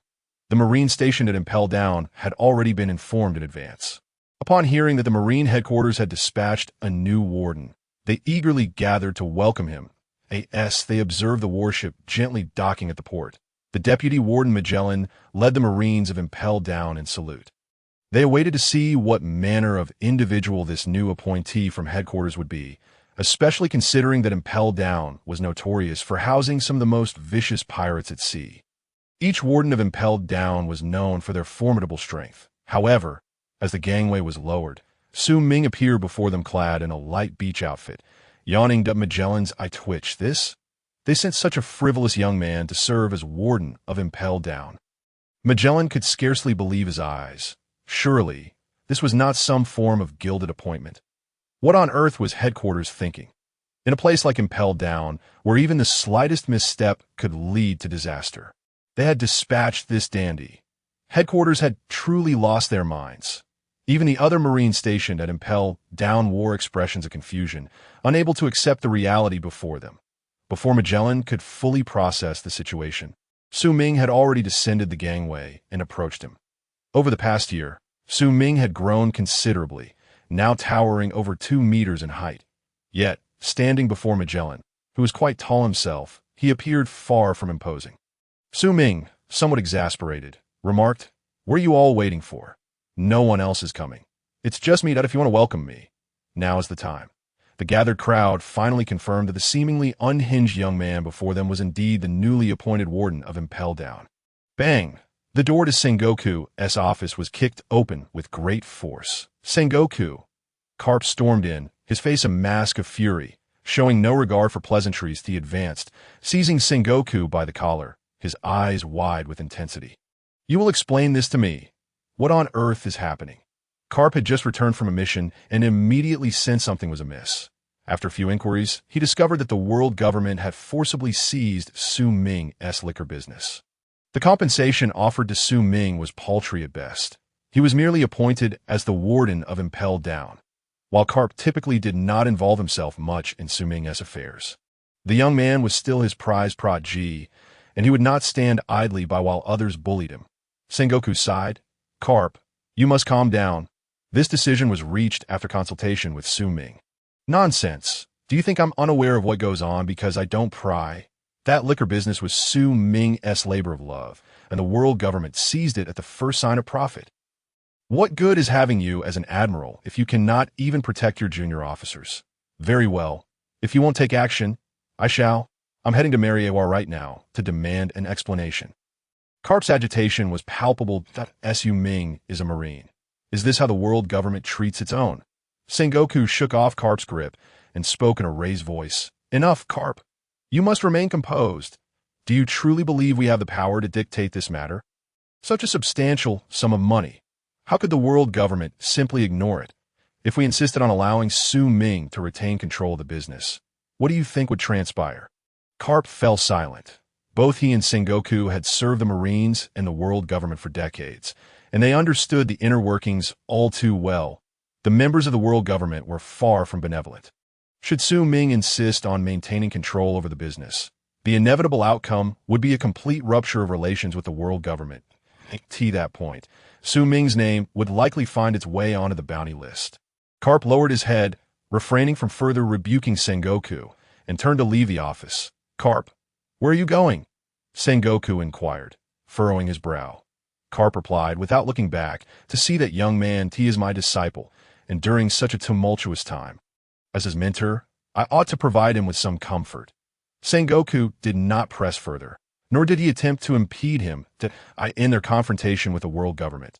This was the only means by which these old-timers could assist Su Ming.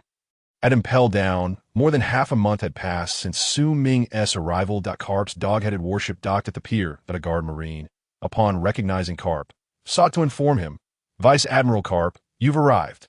I will go report to Warden Su Ming immediately. Karp waved his hand. No need for that.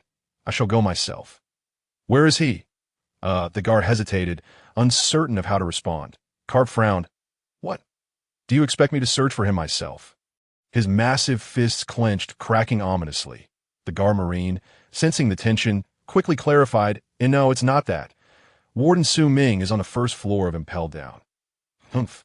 Karp shot the guard a glare before striding toward the entrance of Impel Down. The guard watched Karp's retreating figure, silently shaking his head.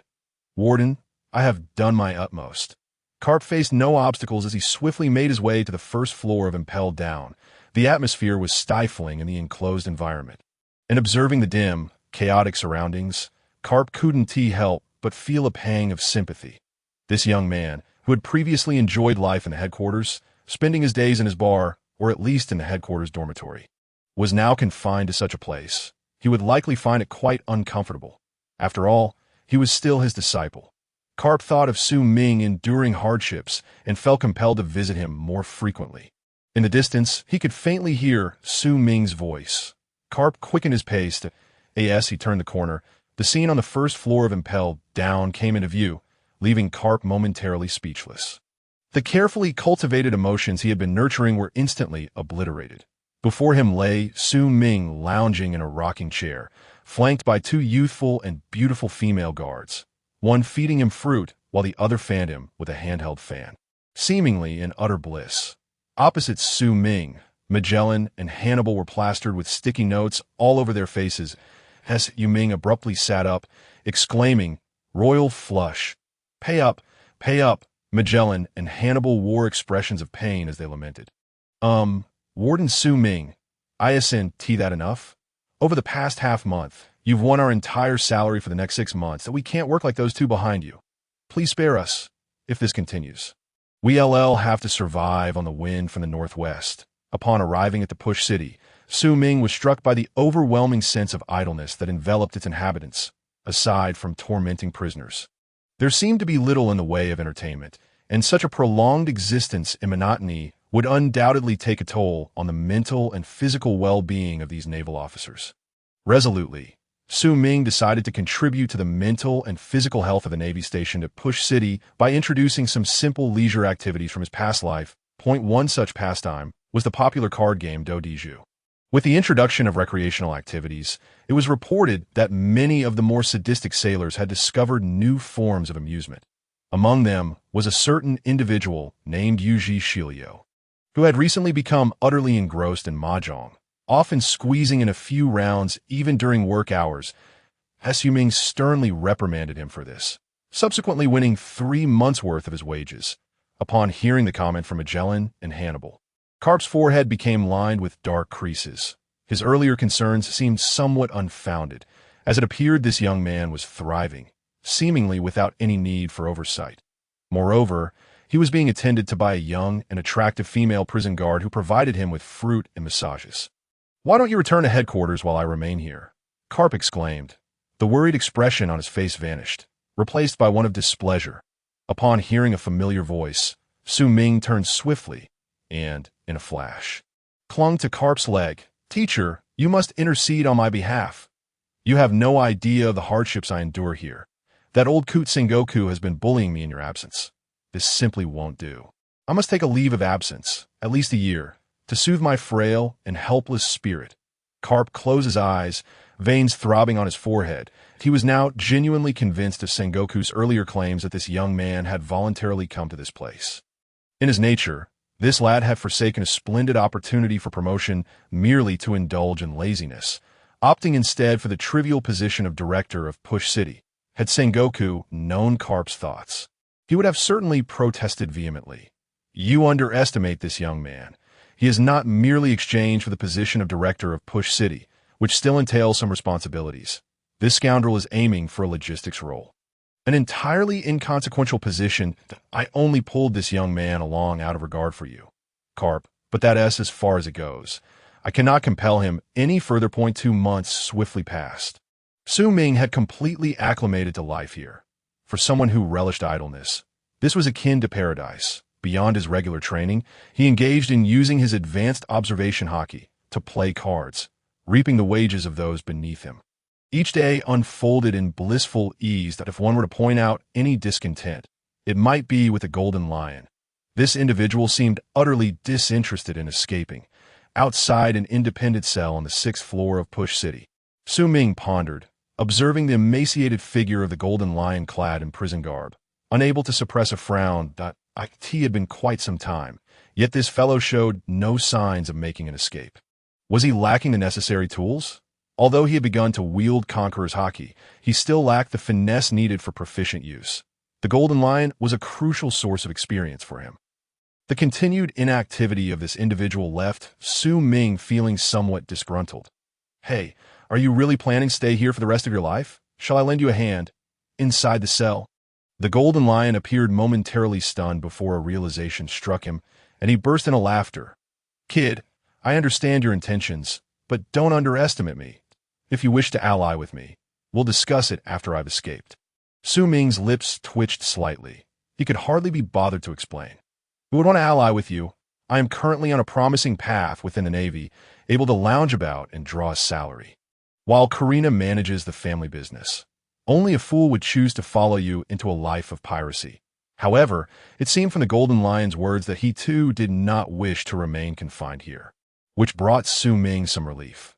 Returning to his office, Su Ming whistled casually as he picked up a newspaper prepared by his subordinates and began to peruse its contents. That a particular headline caught his attention. The world government was promoting a liquor sales campaign, slashing prices. That a smile spread across Su Ming's face. It appeared some were beginning to panic. Just then, the telephone bug on his desk chimed. Picking it up, he heard Karina's voice on the other end. It seemed they could no longer withstand the pressure. Recently, over 60% of bar owners had withdrawn from the franchise. The world government had cut the dividends previously allocated to these owners, leaving them with only a minuscule share of the profits. My telephone bug has been nearly overwhelmed with inquiries regarding when you will resume operations, Karina remarked, elegantly savoring a glass of red wine. Su Ming stroked his chin, a smile creeping onto his lips. Yes, that's so. It seems we are nearing a tipping point. Let us plan to take action in the coming days and apply some pressure on those old geezers in the world government. My resources are not so easily claimed. His gaze drifted to a Bible resting on the bookshelf. At the tea dinner, Su Ming, clutching a Bible, approached the Golden Lion's cell, observing the figure within who was still scheming for a way out. He rolled his eyes. Since this individual had been unable to find a suitable opportunity to escape for so long, it seemed he would have to extend a helping hand as the meal was delivered to the cell. Su Ming placed the Bible alongside it, eliciting a knowing smile from the Golden Lion. The path to redemption lies within. With that, Su Ming rose and vanished into the shadows. Furrowing his brow, the Golden Lion opened the Bible. A small, 1-inch saw fell to the ground with a clatter. Glaring at the mini saw in his hand, and then at the shackles on his legs, a look of resolve crossed the Golden Lion's face. Returning to his office, Su Ming settled back onto the sofa. System, can the small saw I exchanged truly sever sea stone? Rest assured, host, the system guarantees quality. This tool is a product of a technological world, and the saw blade possesses self-repair capabilities, capable of cutting through sea stone within a day, the system assured him. With this reassurance, Su Ming felt a weight lift from his shoulders. The world government could hardly withstand much longer. He needed to demonstrate his strength now to secure a dominant position in the upcoming negotiations. To ensure the Golden Lion could maintain his combat prowess and refine his Conqueror's Haki. Su Ming had invested 20,000 leisure points to rent the saw, a significant expenditure. By the way, system, is there any way to obtain the Golden Lion's fruit after eliminating him? As one of the top-tier devil fruits. Su Ming had no intention of relinquishing the Piao Piao fruit so easily. Even if he did not use it himself, he could cultivate subordinates to wield its power. Ding! An energy isolation device is available in the shop. Capable of completely isolating energy conduction, priced at 150,000 leisure points. The host may exchange for this item. Upon the Golden Lion's demise, his fruit and corpse can be placed within the device to strip him of his devil fruit ability.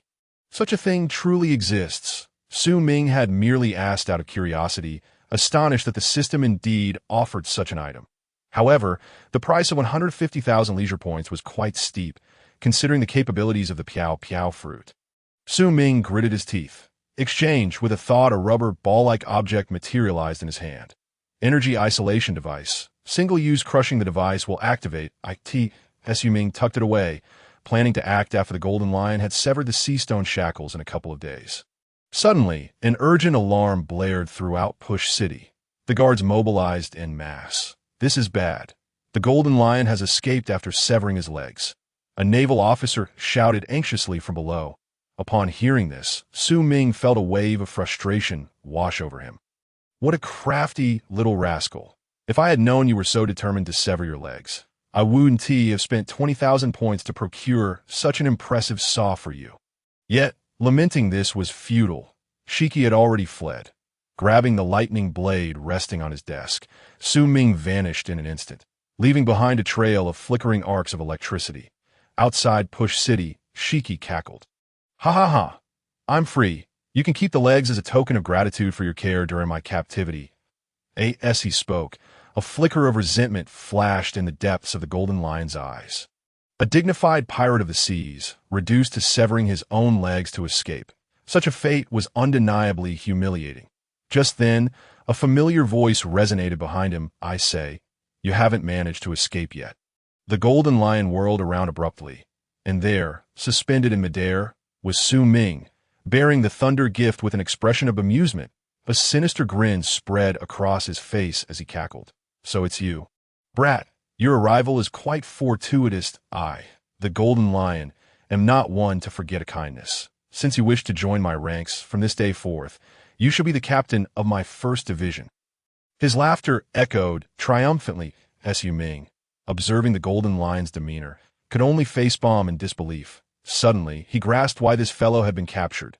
Clearly, he was not the sharpest tool in the shed. Who said I wanted to join your pirate crew? The Golden Lion was taken aback. What?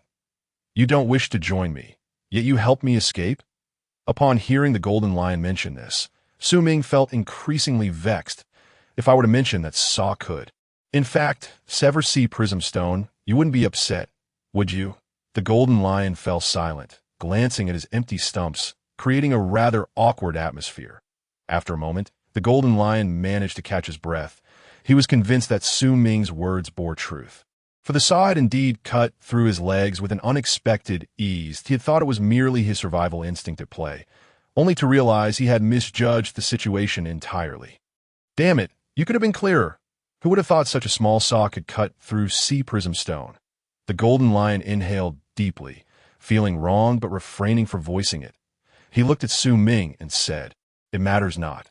Though I have lost my legs, I am unfazed. With the float fruit, my strength remains intact. Boy, you may still join my crew." Su Ming regarded the Golden Lion and asked, "Before you dismiss it, could you perhaps wipe away those tears? People often feel a sense of grievance when they realize they have sacrificed more than initially intended for something. Grocery shopping is one thing. After all, this old chap had just given up his legs."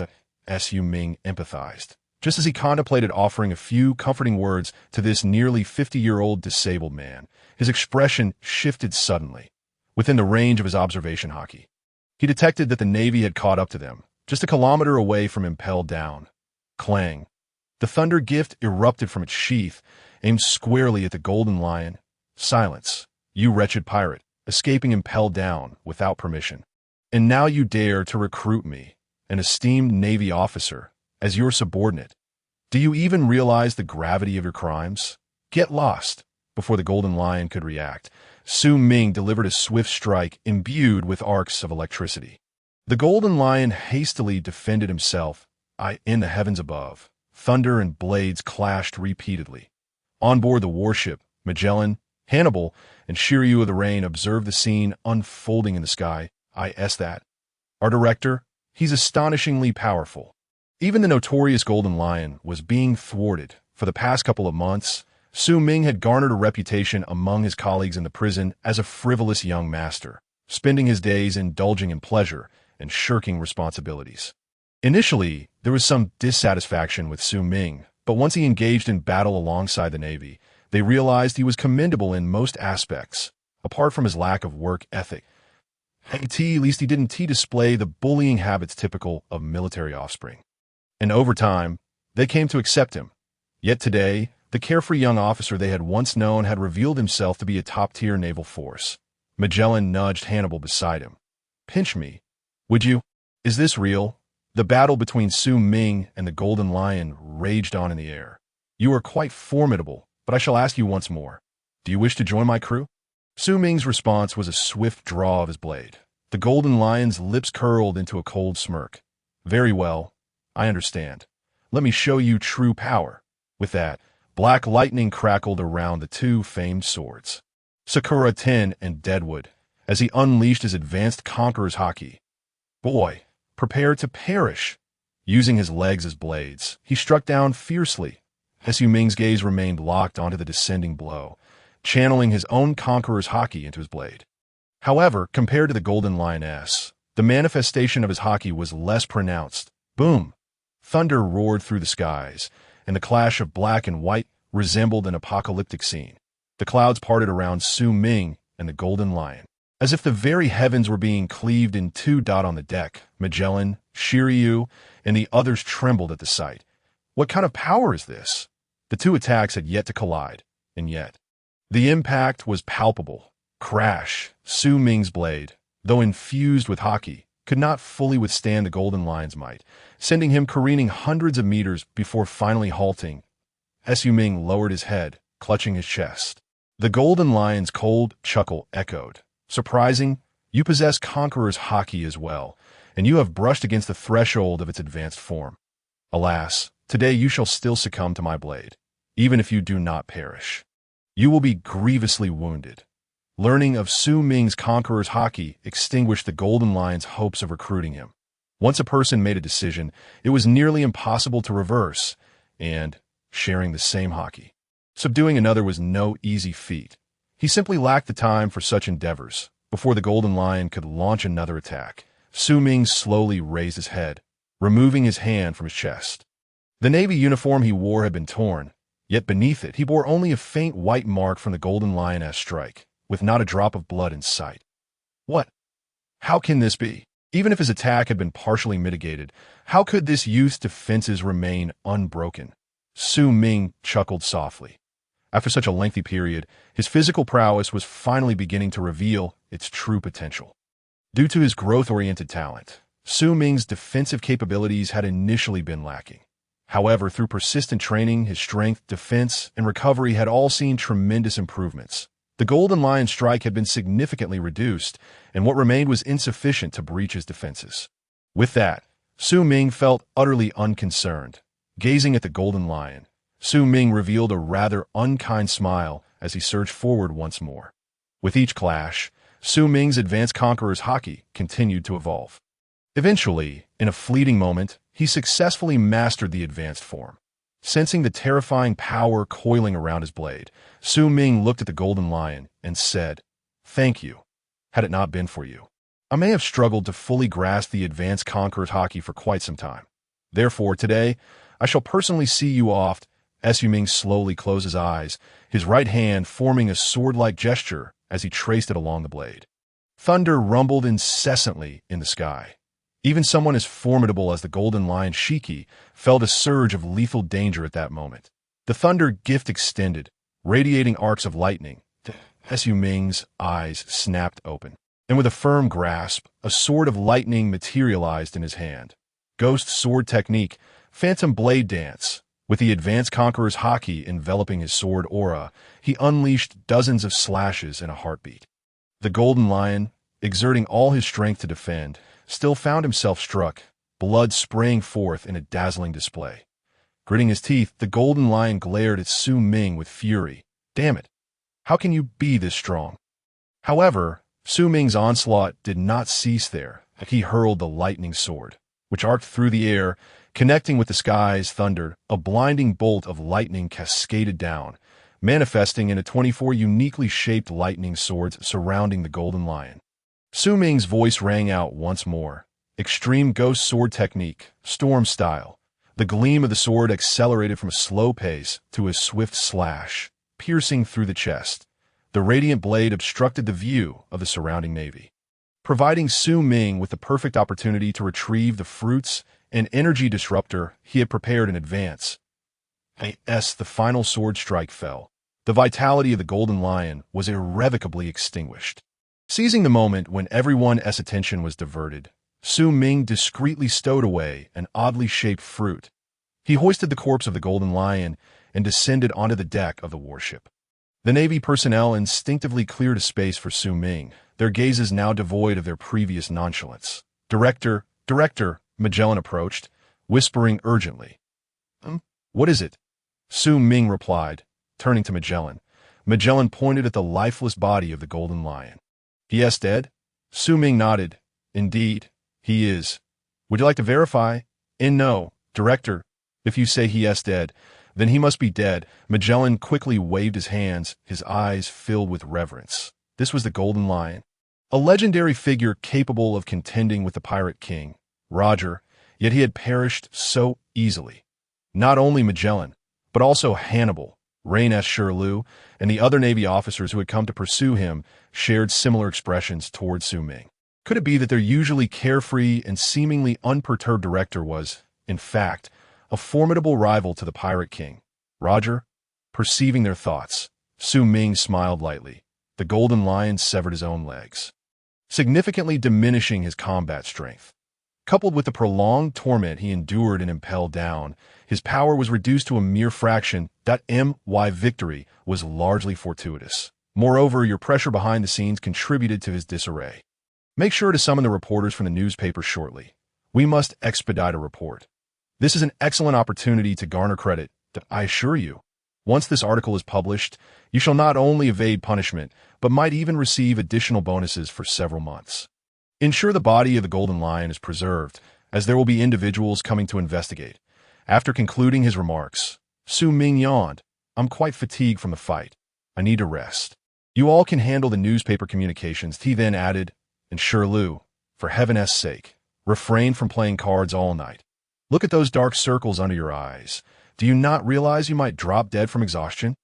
With that, Su Ming turned and retreated into the ship's cabin, leaving a group of Navy officers exchanging glances in bewilderment. I asked the director, attempting to share the accolades with us. Hannibal scratched his head uncertainly. Magellan, crossing his arms and gazing in the direction Su Ming had departed, declared resolutely, "I understand now. The seemingly idle demeanor of Director Su Ming is merely a fa. He intends to hone our skills." Upon hearing this, the other Navy personnel on the deck exhibited expressions of realization, as so it turns out we completely misapprehended Director Su Ming's intentions. How foolish of us to underestimate him. Yet one Navy officer who had just lost his salary the previous night voiced his confusion, but why does Director Su Ming deprive us of our wages daily? No sooner had he spoken than Rain-S Shirlu delivered a sharp slap to the back of the officer's head. "Smack! Fool! That is the commander testing our resolve that I recall the director once said. What was it? Yes, to achieve great things, one must endure hardship. That is essentially the gist of it." Inside the cabin, as Su Ming lay on his bed, he wore a peculiar expression. He had heard Shirlu's words. Yet when had he ever dispensed such motivational platitudes? Initially, he had simply won money from Shirlu and remarked that those destined for greatness do not sweat the small stuff. Even quoting that one must endure hardship to bear great responsibilities, which led him to dock Shirlu's salary for 2 months. To his astonishment, Shirlu had interpreted it as inspirational wisdom. "Goodness, I never realized you were such a motivational speaker." Rain-S Shirlu. Ignoring the commotion among the Navy on the deck, Su Ming reclined on his bed, relishing the mastery of the advanced Conqueror's Haki he had successfully grasped from this day forth. He could truly be counted among the ranks of the top-tier powerhouses. With both wealth and strength at his disposal, he could indulge in leisure more blissfully than ever before. However, before reveling in such pleasures, he first needed to reclaim what rightfully belonged to him, within the residence of the Five Elders. What on earth is happening?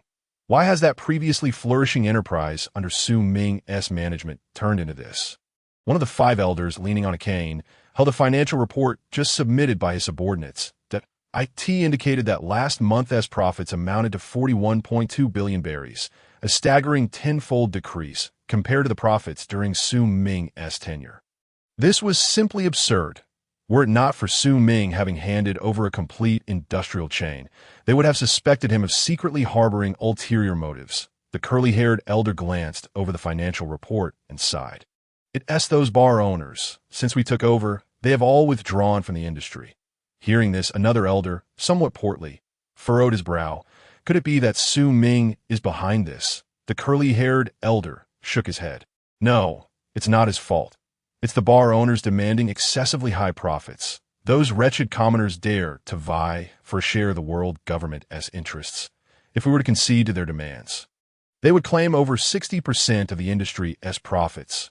Moreover, it would require a significant amount of our resources to manage this matter, making it utterly unfeasible." The elder, cradling a long sword, muttered curses under his breath. "Damn it!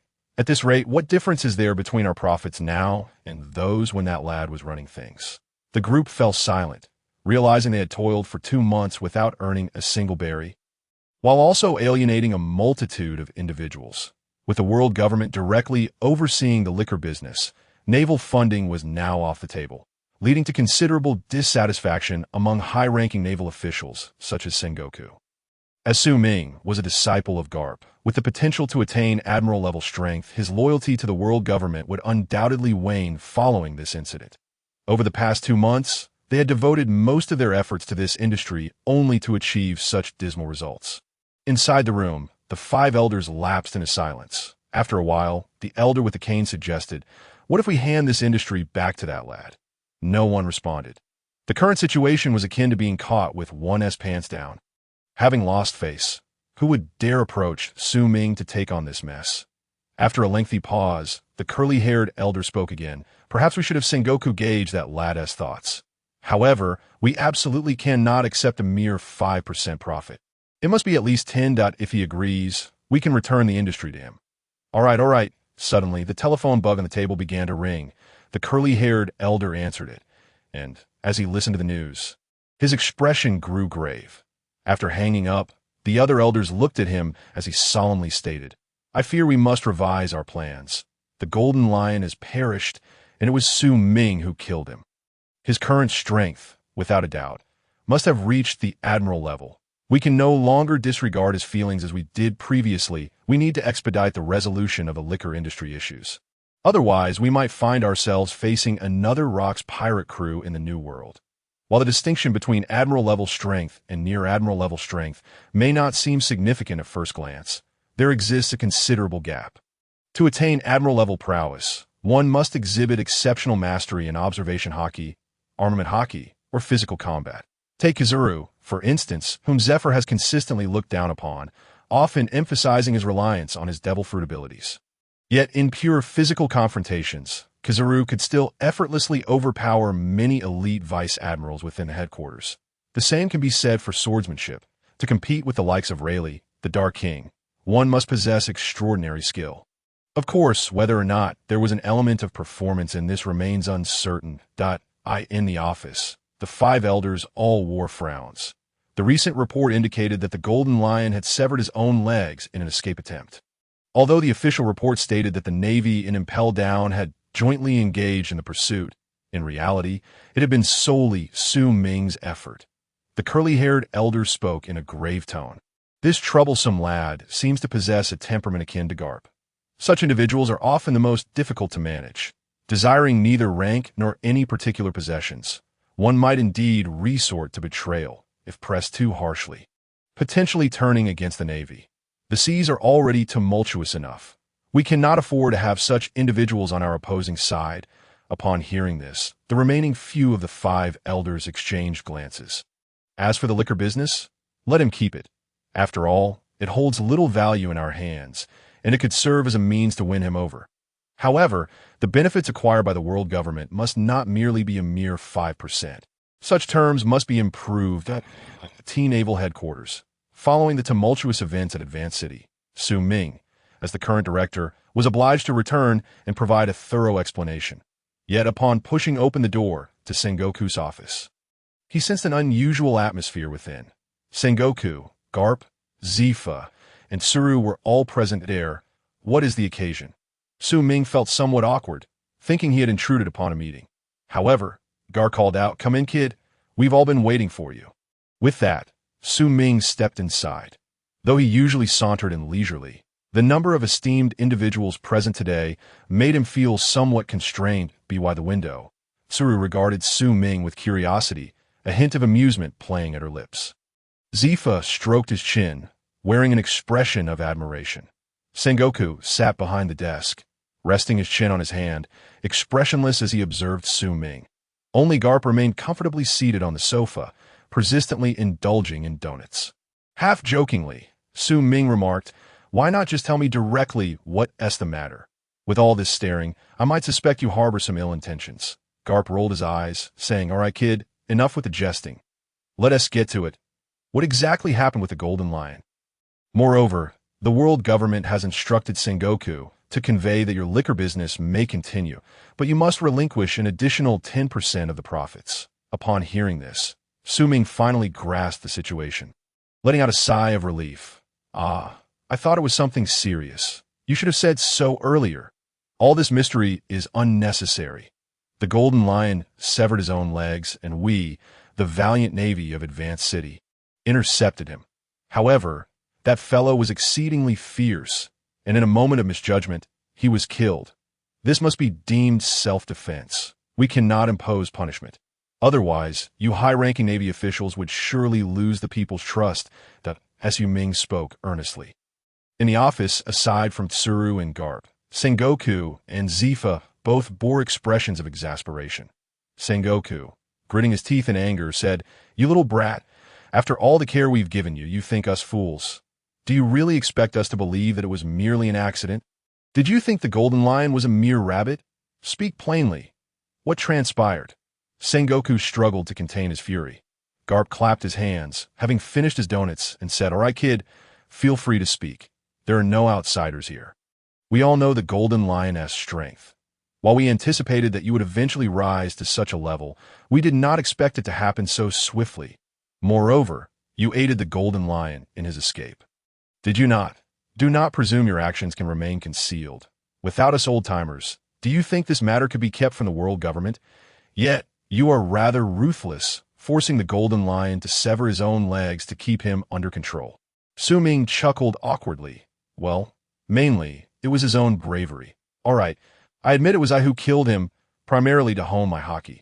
Furthermore, the world government has suffered severe losses since taking over the liquor business.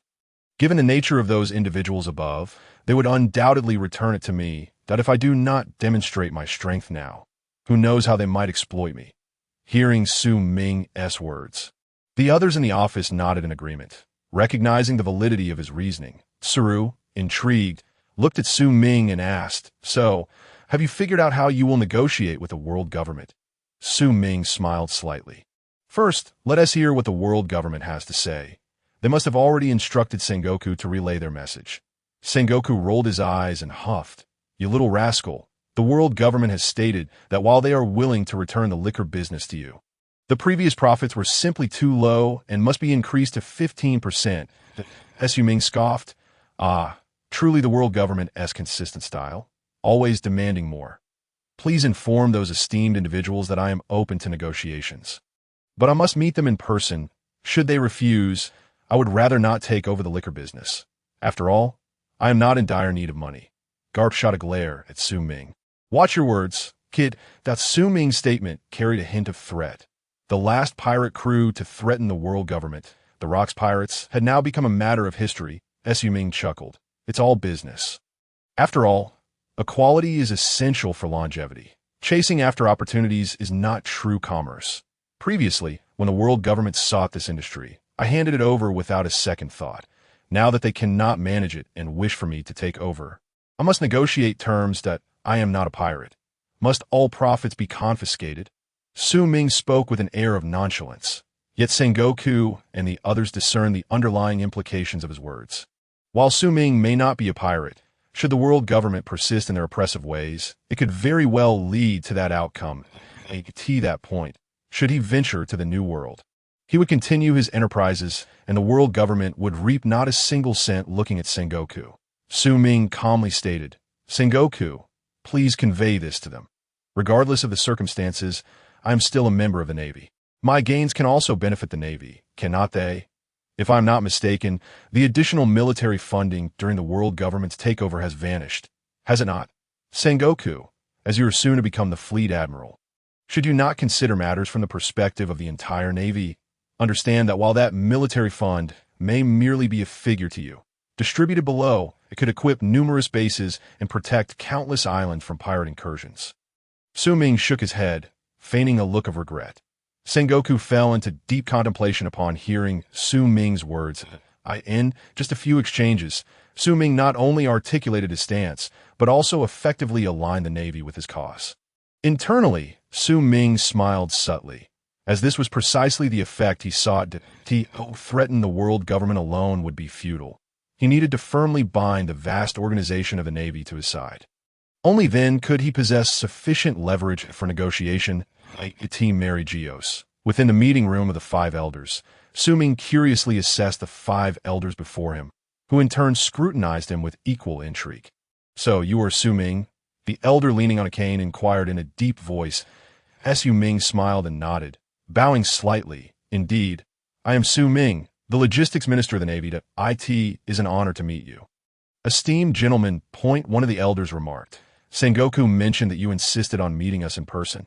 "Indeed," Su Ming affirmed, "that I believe certain matters are best discussed face-to-face, especially given the significant stakes involved." Speaking with poise, he took a seat across from them without awaiting their permission.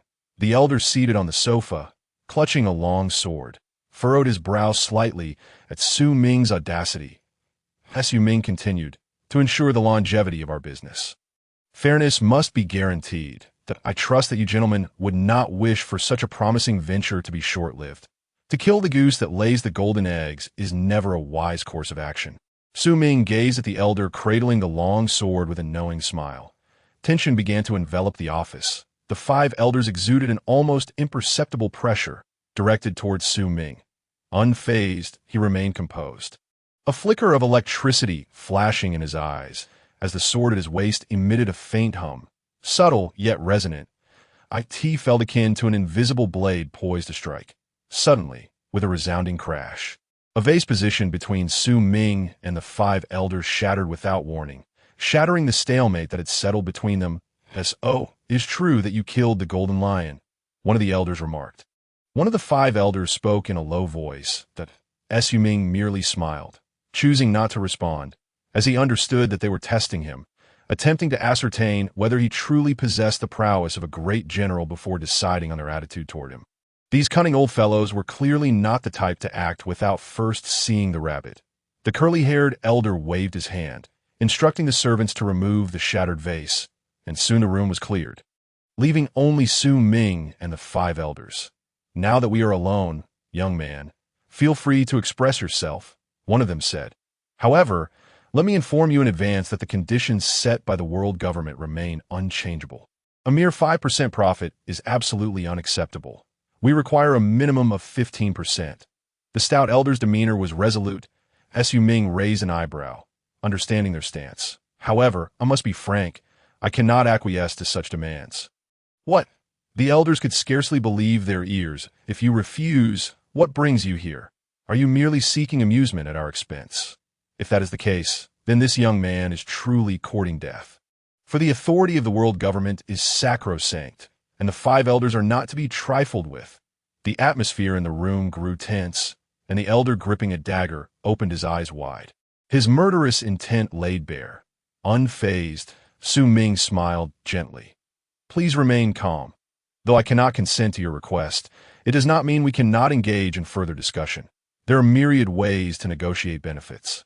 It need not solely involve berries. The elders, prominent figures indeed, should not confine their discussions to mere monetary matters. What else do you wish to discuss? Or do you possess something else of value that the world government might covet?" The elder with the gentleman's cane retorted with a cold smirk. Su Ming arched an eyebrow, clapped his hands, and responded with a smile.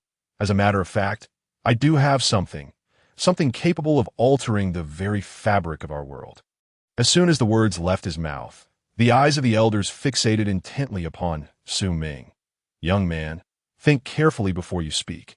Have you perhaps unraveled the secrets of the blank century or gained mastery over the sea kings or the underworld? In this world, those who dared utter such claims were often in possession of extraordinary circumstances. If that were indeed the case, then to acknowledge this business proposition would be to allow this young man to leave alive something that could potentially wreak havoc upon the world government." Su Ming spread his hands and raised an eyebrow, smiling lightly. "Why so tense? I merely intend to discuss the operational strategies of the world government." "Where did your minds wander?" The elders were momentarily speechless. "You young rascal, are you trying to frighten us? Do you not know that the nerves of the elderly should not be trifled with? Speak your mind all at once." The curly-haired elder gritted his teeth. "What on earth has Karp trained you to do? Surely you were not sent here to torment us," he continued. Su Ming chuckled softly. "Do you not think that the current methods of revenue generation for the world government are rather undignified and inefficient? I am unaware of the annual fiscal income of the world government, but judging by your attitudes toward berries, it cannot be substantial, and even then, a significant portion must be siphoned off by the celestial dragons. In truth, earning money can be a most respectable endeavor. Indeed, while plundering finances, the common folk could be made to feel gratitude toward the world government." The elders exchanged glances, and Su Ming shook his head regretfully. "Look at the current state. Tut, tut, tut. Such eloquence from a mere youth. Do you truly possess a superior method?" Su Ming offered a slight smile. "It is quite simple. Have you ever heard of taxation?" The elders glanced at each other. Puzzled. "Taxation? What is that?" "The political system of the world of One Piece is fundamentally flawed, to be frank." In Su Ming's eyes, each of these old men lacked political acumen. Their positions within the world government were more a result of fortunate circumstances than skill. If it were a matter of management, Su Ming, as a former executive of a top-tier company, would outshine them by a considerable margin. Su Ming explained the tax laws and various forms of taxation from his previous life, such as commercial tax, value-added tax, and consumption tax. The elders listened with wide eyes, their interest piqued. The world government could entirely eliminate fees imposed upon allied nations and the exorbitant charges extracted from the common people. opting instead for a taxation system to maintain stability. Once this policy was enacted, the world government would no longer need to fret over berries, of course. If you were apprehensive, you could initially trial this scheme using my enterprises. I shall implement this tax plan, and the revenues generated will be allocated to the Navy for military expenditures, the largest expense of the world government at present. During this period, the government could amass funds. And once the method proves effective, it could be rolled out on a larger scale. Su Ming revealed his true intentions from the outset. He aimed to secure his enterprises by binding the Navy to himself. The best approach was to begin with military funding. However, should he propose this outright, the world government would undoubtedly reject it. Yet, after presenting a more enticing proposition, what was once impossible transformed into a possibility. The potential gains from taxation were simply too substantial to ignore. However, the execution of this plan would necessitate a lengthy transition period. Without Su Ming's financial backing, the plan would be unfeasible. Moreover, even if funds were not required, he had specific strategies in mind. At that moment, the five elders re-evaluated Su Ming before them. This young man was not lying. He truly possessed a method to alter the world's dynamics. He could not be treated with the same disdain typically reserved for ordinary naval officers.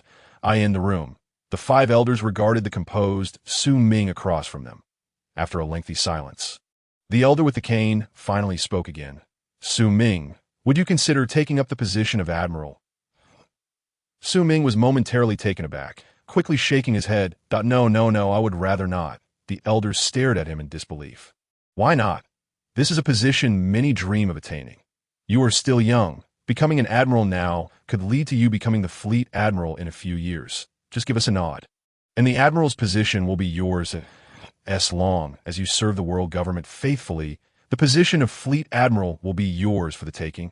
The elder with the cane insisted earnestly. The other elders considered this and nodded in agreement. I concur, Su Ming. As long as you agree, the position of admiral awaits you. An admiral under 20 years of age will surely make a name for himself across the seas. The elders coaxed him gently. Su Ming could not help but roll his eyes internally, offering an awkward smile as he scratched his head. Thank you for your goodwill, but I must decline the role of admiral. I tend to be rather laid back. Honestly, being a logistics officer would suit me just fine. It's much more leisurely that if you insist on making me an admiral, it would surely spell disaster for the Navy. Are you jesting? Why would I willingly take on such a burden?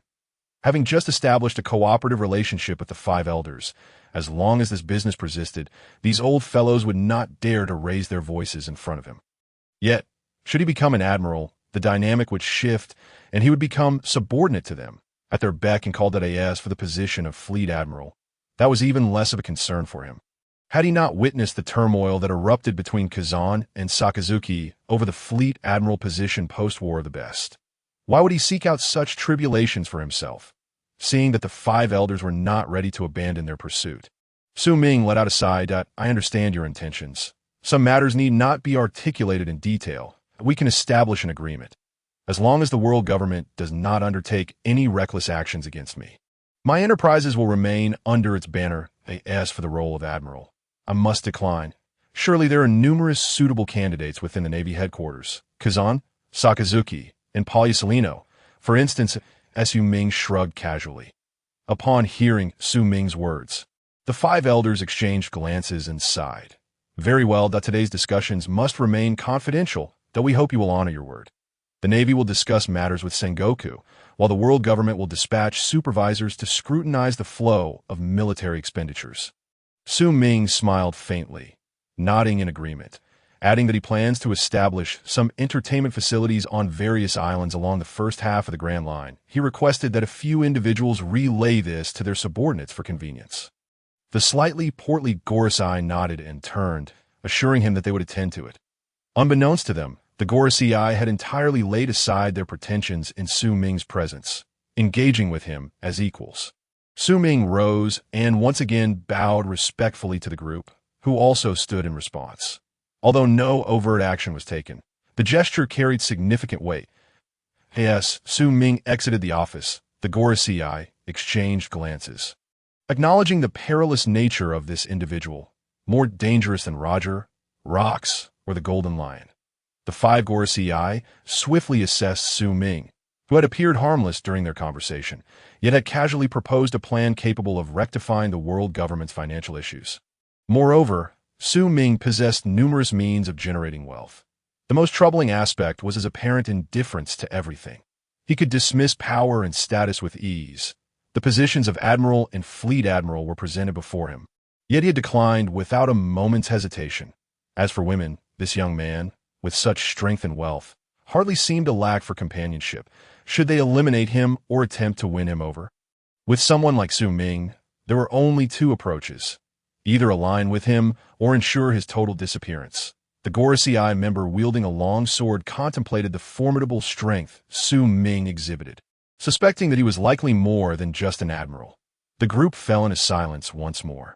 The Gorosei member with the long sword, noted for his superior strength among them, spoke up, indicating that Su Ming was indeed a remarkable individual. Furthermore, Su Ming was not alone. He was also a disciple of Garp. Any action against him would provoke significant reactions from Garp, Sengoku, Zifa, and even Tru. Thus, they could only consider an alliance. Yet, how could they win him over when he rejected even the position of Fleet Admiral? Suddenly, the Gorosei member leaning on a cane proposed, "Perhaps we should consult Lord M." The other Gorosei paused momentarily at this suggestion. Is it truly necessary to disturb Lord M for such a minor issue? The cane-bearing Gorosei continued, "I believe it is worth reporting. Perhaps this young man merits Lord M's attention. However, his proposed method indeed possesses merit, and at the very least, we should inquire whether this plan is feasible." After a brief silence, the remaining Gorosei nodded in agreement. "Very well. Let us seek Lord M's counsel." Deep within the holy land of Mariehua, in an ancient castle surrounded by flowers, a towering throne awaited. It represented the pinnacle of power, even beyond the reach of the celestial dragons. The Gorosei publicly proclaimed that the throne was an empty seat, surrounded by the remnants of weapons from the 20 kings who had fought to establish their covenant. Yet at that moment, a figure appeared upon the throne. Bathed in sunlight, only a vague outline was discernible. Tall and adorned with a crown featuring 4 towering spikes, the Gorosei knelt at the foot of the steps. Heads bowed, not daring to overstep. "Lord M, I humbly apologize for the intrusion, but there is a matter of great importance requiring your decision," the Gorosei member with the gentleman's cane stated, taking the lead.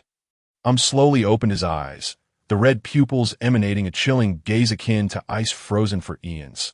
The Gorosei hastily relayed the details of Su Ming and his proposed plan, then resumed their respectful kneeling. Awaiting further instructions, with one hand propping his chin, lounged lazily upon the throne, and after a moment, spoke, "He is an intriguing character. I did not expect such an interesting individual to exist in this world aside from the D lineage. Let us observe him for a time. If he proves to be useful, he may be absorbed into the ranks of the celestial dragons. And you 5, it seems that young man speaks truthfully. After all these years, how could such a simple solution have eluded you? Truly incompetent."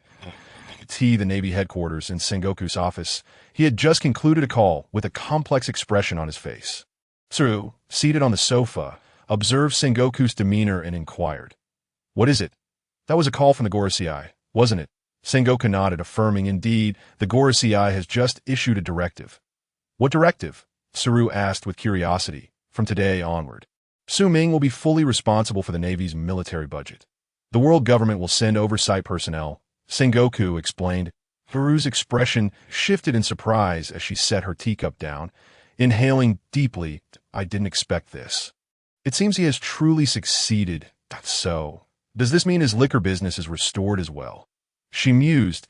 "It's the first time I've seen the world government bow its head in years. I wonder what he discussed with the Gorosei."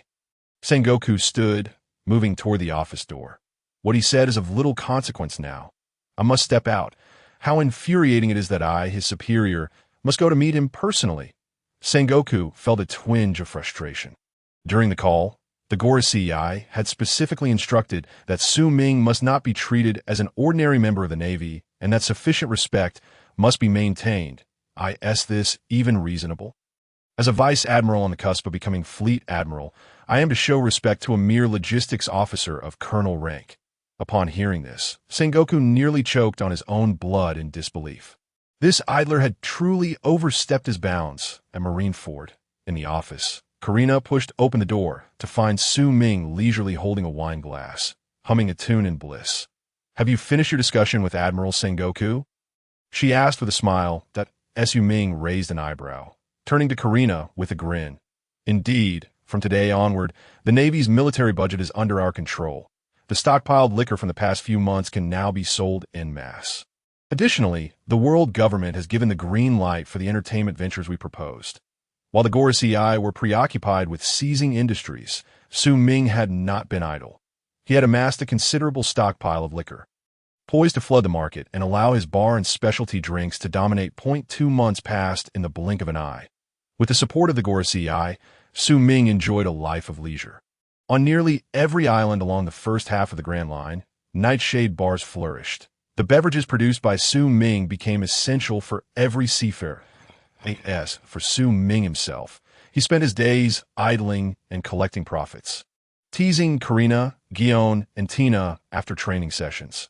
Life was exceedingly pleasant to prevent the celestial dragons from disrupting his business. Su Ming instructed Karina to produce a limited edition of liquor, although the taste was akin to ordinary beverages.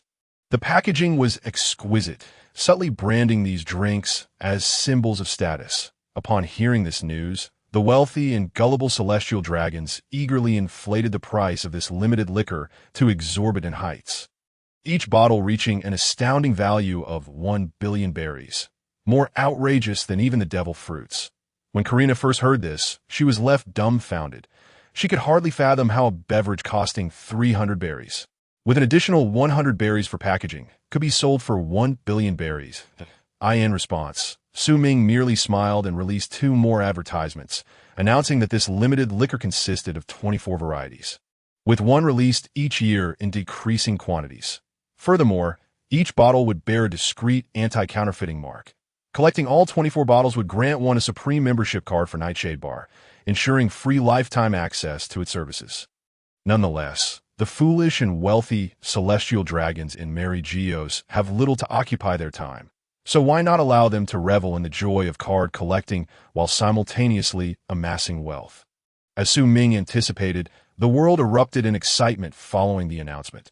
With the expansion of Su Ming's establishment, the Nightshade Bar had evolved beyond a mere tavern, with an array of entertainment facilities interconnected around it. Whoever manages to acquire such a membership card would be relieved of any worries regarding sustenance for the rest of their life. For the nobility, this card serves as a symbol of status. Presently, if any noble family lacks a couple of bottles of Su Ming's limited edition concealed wine, they would feel ashamed to greet others in their social circle on this particular day, after finishing his training. Su Ming returned to the private room to find Karp seated on the sofa, drowning his sorrows in silence. Raising an eyebrow, Su Ming took a seat opposite him and poured himself a drink. "What's this, old man? Have you come to drown your sorrows after a rejected confession?" Karp's expression stiffened as he shot a glare at Su Ming, remaining silent. Observing this, Su Ming chuckled softly. It appeared that this old man was genuinely troubled, and he decided to refrain from further teasing. "Speaking of which, old man, I haven't seen you around the headquarters for the past 2 months. Where have you been gallivanting?" Upon hearing this, Karp set down his glass and sighed. Kid, I need your advice on something. Tell me, how can one hide a person so that they remain undiscovered for a lifetime?" Su Ming raised an eyebrow. "You're hiding someone?" Huffed. Karp spat out his drink. "Focus on the matter at hand."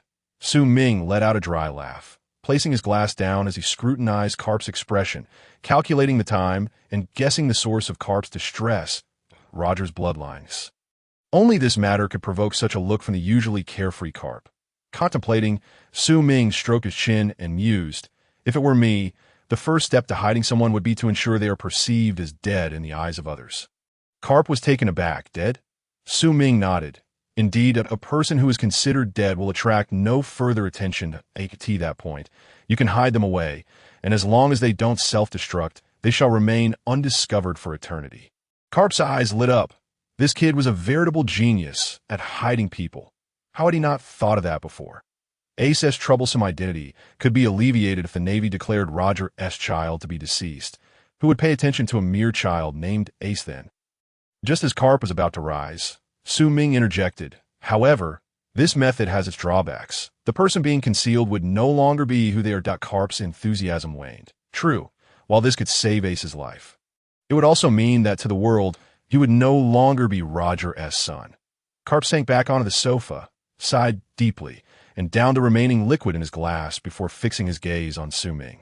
Kid, actually, Roger has another son. I promised him I would protect his only bloodline. You understand my meaning, don't you? Su Ming shrugged. So you found him? Karp nodded. Indeed, I have located him. Su Ming looked at Karp. And where is he now?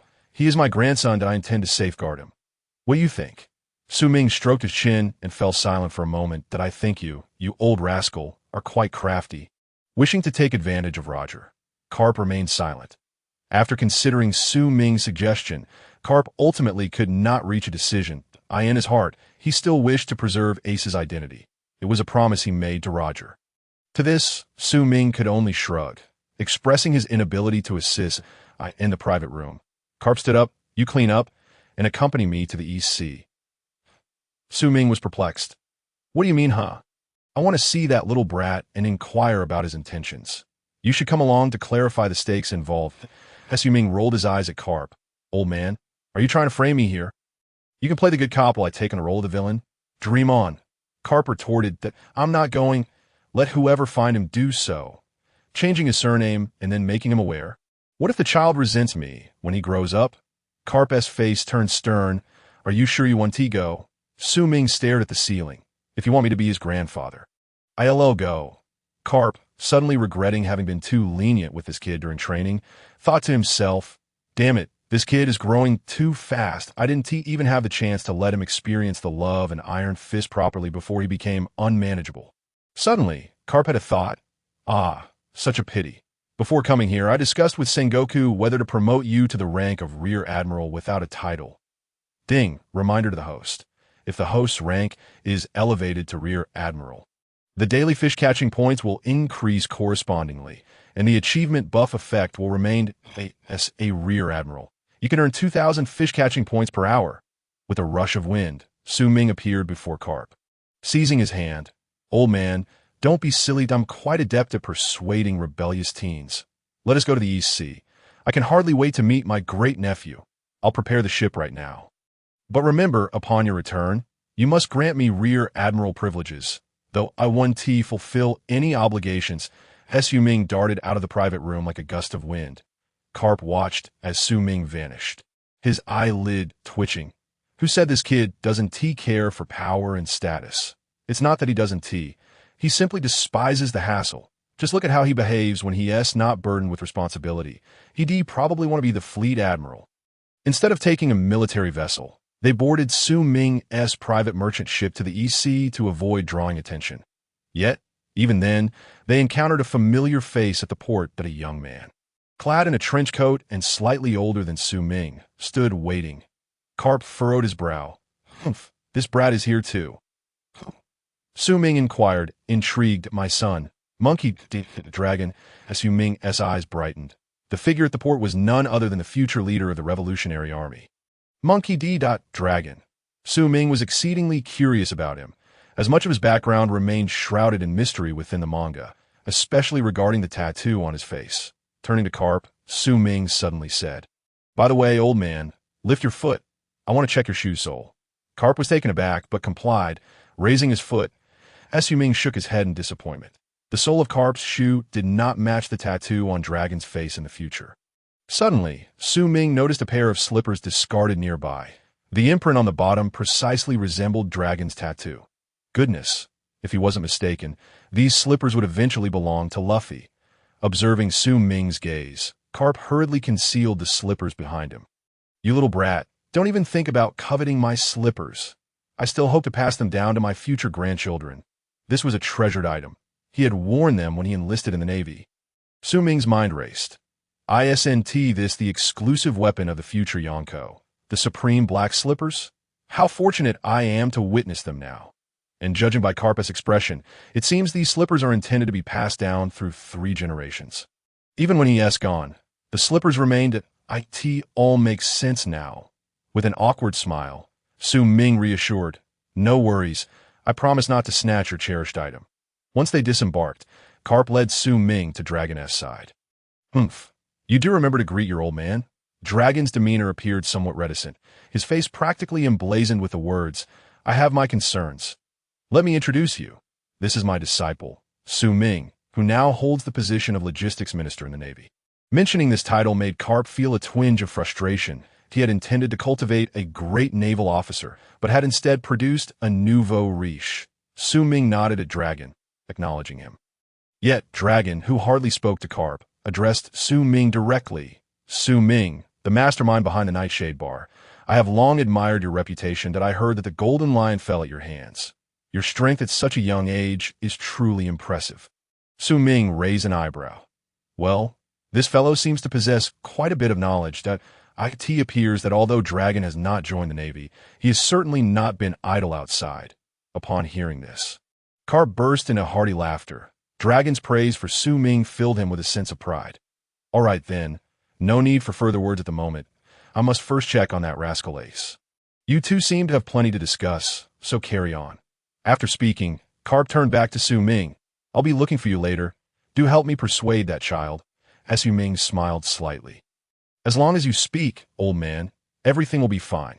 After Karp departed, Su Ming turned his attention to Dragon. Dragon flashed a smile at Su Ming. There's a bar called Nightshade on this island.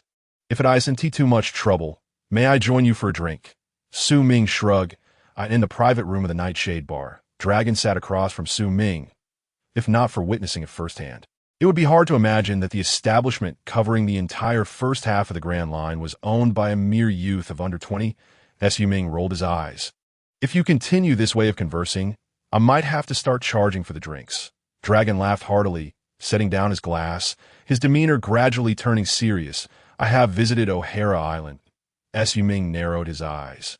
And then Dragon spoke solemnly. I have pondered deeply. Under the rule of such a world government, can the populace truly find happiness? I was once influenced by that old man, aspiring to become a Navy officer. But after witnessing the deeds of the world government, Su Ming, I know your story. You are unlike other Navy officers. You possess strength and intellect, and you do not blindly pledge loyalty to the world government. Since your rise, you have scarcely served them, and I believe you too sense the injustice in this that I wish to hear your unique perspective.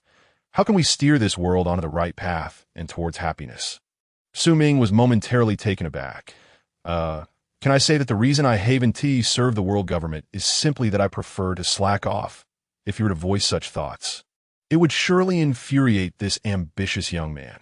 However, on the flip side, if Dragon were to establish a revolutionary army, it might not be detrimental to him that on one hand, it could apply pressure on the world government, and on the other, it would provide him with a significant client. Taking a step back, even if one day the revolutionary army truly overthrew the world government, he could leverage that connection to live a peaceful life while still enjoying his leisure within the revolutionary ranks. With this thought, Su Ming's perspective broadened. Looking at Dragon, Su Ming cleared his throat. Have you ever heard the saying? A single spark can start a prairie fire. The people of the world who yearn for freedom should unite.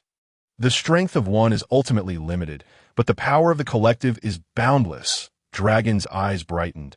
As if struck by inspiration, he stood and bowed deeply to Su Ming. That I am enlightened. Your Excellency, Su Ming. Would you be willing to join me in realizing this dream? Su Ming shook his head. It is not yet time. Saying this, he retrieved a business card from his pocket. Here is my personal contact information. Should you encounter any difficulties, feel free to reach out to me. Of course, I must charge for my services. You understand. Dragon cautiously took the card. I understand. This is to prevent the world government from becoming suspicious. Thank you for your efforts, Your Excellency. It seems you two are quite engrossed in conversation. Karp's voice echoed from outside the room. Su Ming calmly stood up, followed by Dragon, whose demeanor was filled with respect for Su Ming. Karp shot a peculiar glance at Dragon. Are you all right? Dragon shook his head. If there is nothing else, I shall take my leave. Karp waved his hand impatiently. Go on, go on. Humph, you are nothing but a source of annoyance. He felt a sense of helplessness towards his son. Initially, Karp had hoped to mold him into an outstanding Navy officer. The young man had been quite obedient, but one day, after stepping out for a while, He inexplicably changed his mind. Karp had not hesitated to discipline him for it. This kid is always so mysterious, Karp sighed, turning to glance at Su Ming. If only you were a bit more like this lad.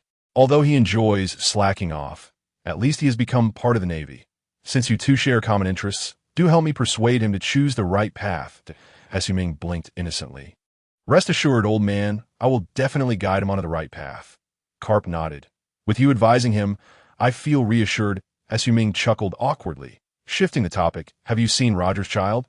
Karp's expression shifted slightly, and he sighed quietly. I have seen him. He is settled now. The rest is up to you. Karp added, I don't know how to decide, so let him make his own choice. Su Ming raised an eyebrow. Does that mean I should go speak with him now? Karp nodded. All right then, you old rascal, remember your promise. Otherwise, your salary will be delayed next month. Karp. Before Karp could react, Su Ming darted out of the bar. Karp grumbled, that little brat dares to threaten me now. How infuriating. He even wants to dock my pay. I must teach him a lesson when he returns. Despite his harsh words, a smile gradually crept onto his lips. What teacher would not feel a sense of pride when their disciple could stand on their own? Excuse me, sir. Please settle the bill for this private room. The total for the two gentlemen's consumption is 257,000 berries. Karp shouted, Su Ming, come back here and pay the bill before you leave. Outside the bar. Su Ming's figure had long since vanished. Karp turned to the waiter. What did they drink that cost so much? The waiter replied with a smile. The two gentlemen didn't drink much, but they packed several bottles of fine wine to take with them. Karp, in Windmill Village on the backside of the small island, Su Ming, clad in a black Navy uniform, approached a somewhat dilapidated hut. Bang, bang, bang. Ace, come out, Ace. It's your uncle. Inside, the mountain bandit Dayton sat opposite a child who appeared to be around 3 or 4 years old.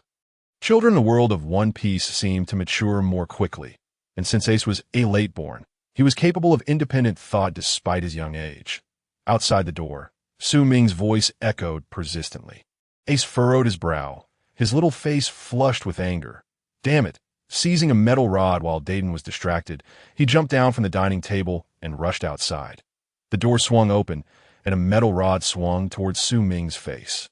Su Ming effortlessly blocked it, grasping the rod in his hand, and with a casual flick, he lifted Ace off the ground by his shirt. Ace, Dayton, and her band of mountain thieves were startled. Let him go. Do you know who he is? He is the grandson of Vice Admiral Karp. Dayton exclaimed nervously. Su Ming glanced at Dayton, noticing that while she had not yet fully rounded out, her face already bore signs of aging. With a few more years, she would have been quite the beauty. Su Ming chuckled. No need to be nervous. I'm not lying that I was sent by that old rascal. I am his disciple, and he is your grandfather, so you must call me uncle. Ace, still suspended by the metal rod, struggled. Who is his grandson? Let me go, you despicable guy. Su Ming raised an eyebrow. Oh, is this still up for debate? My name is Portgasted Ace, and I am certainly not his grandson. Su Ming smiled slightly, and in an instant his sword, Rizel, was unsheathed. Swish! A flash of cold light cut through the mountains behind them in that moment. It felt as if the very wind had stilled. The next second, the mountains a kilometer away began to slide slowly, collapsing like a landslide. Gulp, Dayton, her band of mountain thieves, and Ace could not help but swallow hard at the sight. What kind of monster was this to flatten a mountain with a single stroke? Su Ming smiled cheerfully as he placed the icy blade of Laitzi against Ace's neck, causing Ace to instinctively flinch away. So, what shall we call you now? At that moment, in Ace's eyes, the terrifying figure of Su Ming, grinning behind him, loomed like an abyss. Uncle, Ace stammered, struggling to speak. That's more like it. Su Ming chuckled heartily, sheathing his sword and releasing Ace. Before turning to Dayton, I have matters to discuss privately with my dear nephew. You all may. Dayton's group quickly stepped aside, allowing Su Ming to pass. Goodness, this young man appears even more fearsome than Karp. Previously, Karp's threats were alarming enough with just the tossing of cannonballs, and now here emerged someone capable of cleaving mountains in half, being a babysitter for children, this perilous. Inside the small cabin, only Su Ming and Ace remained.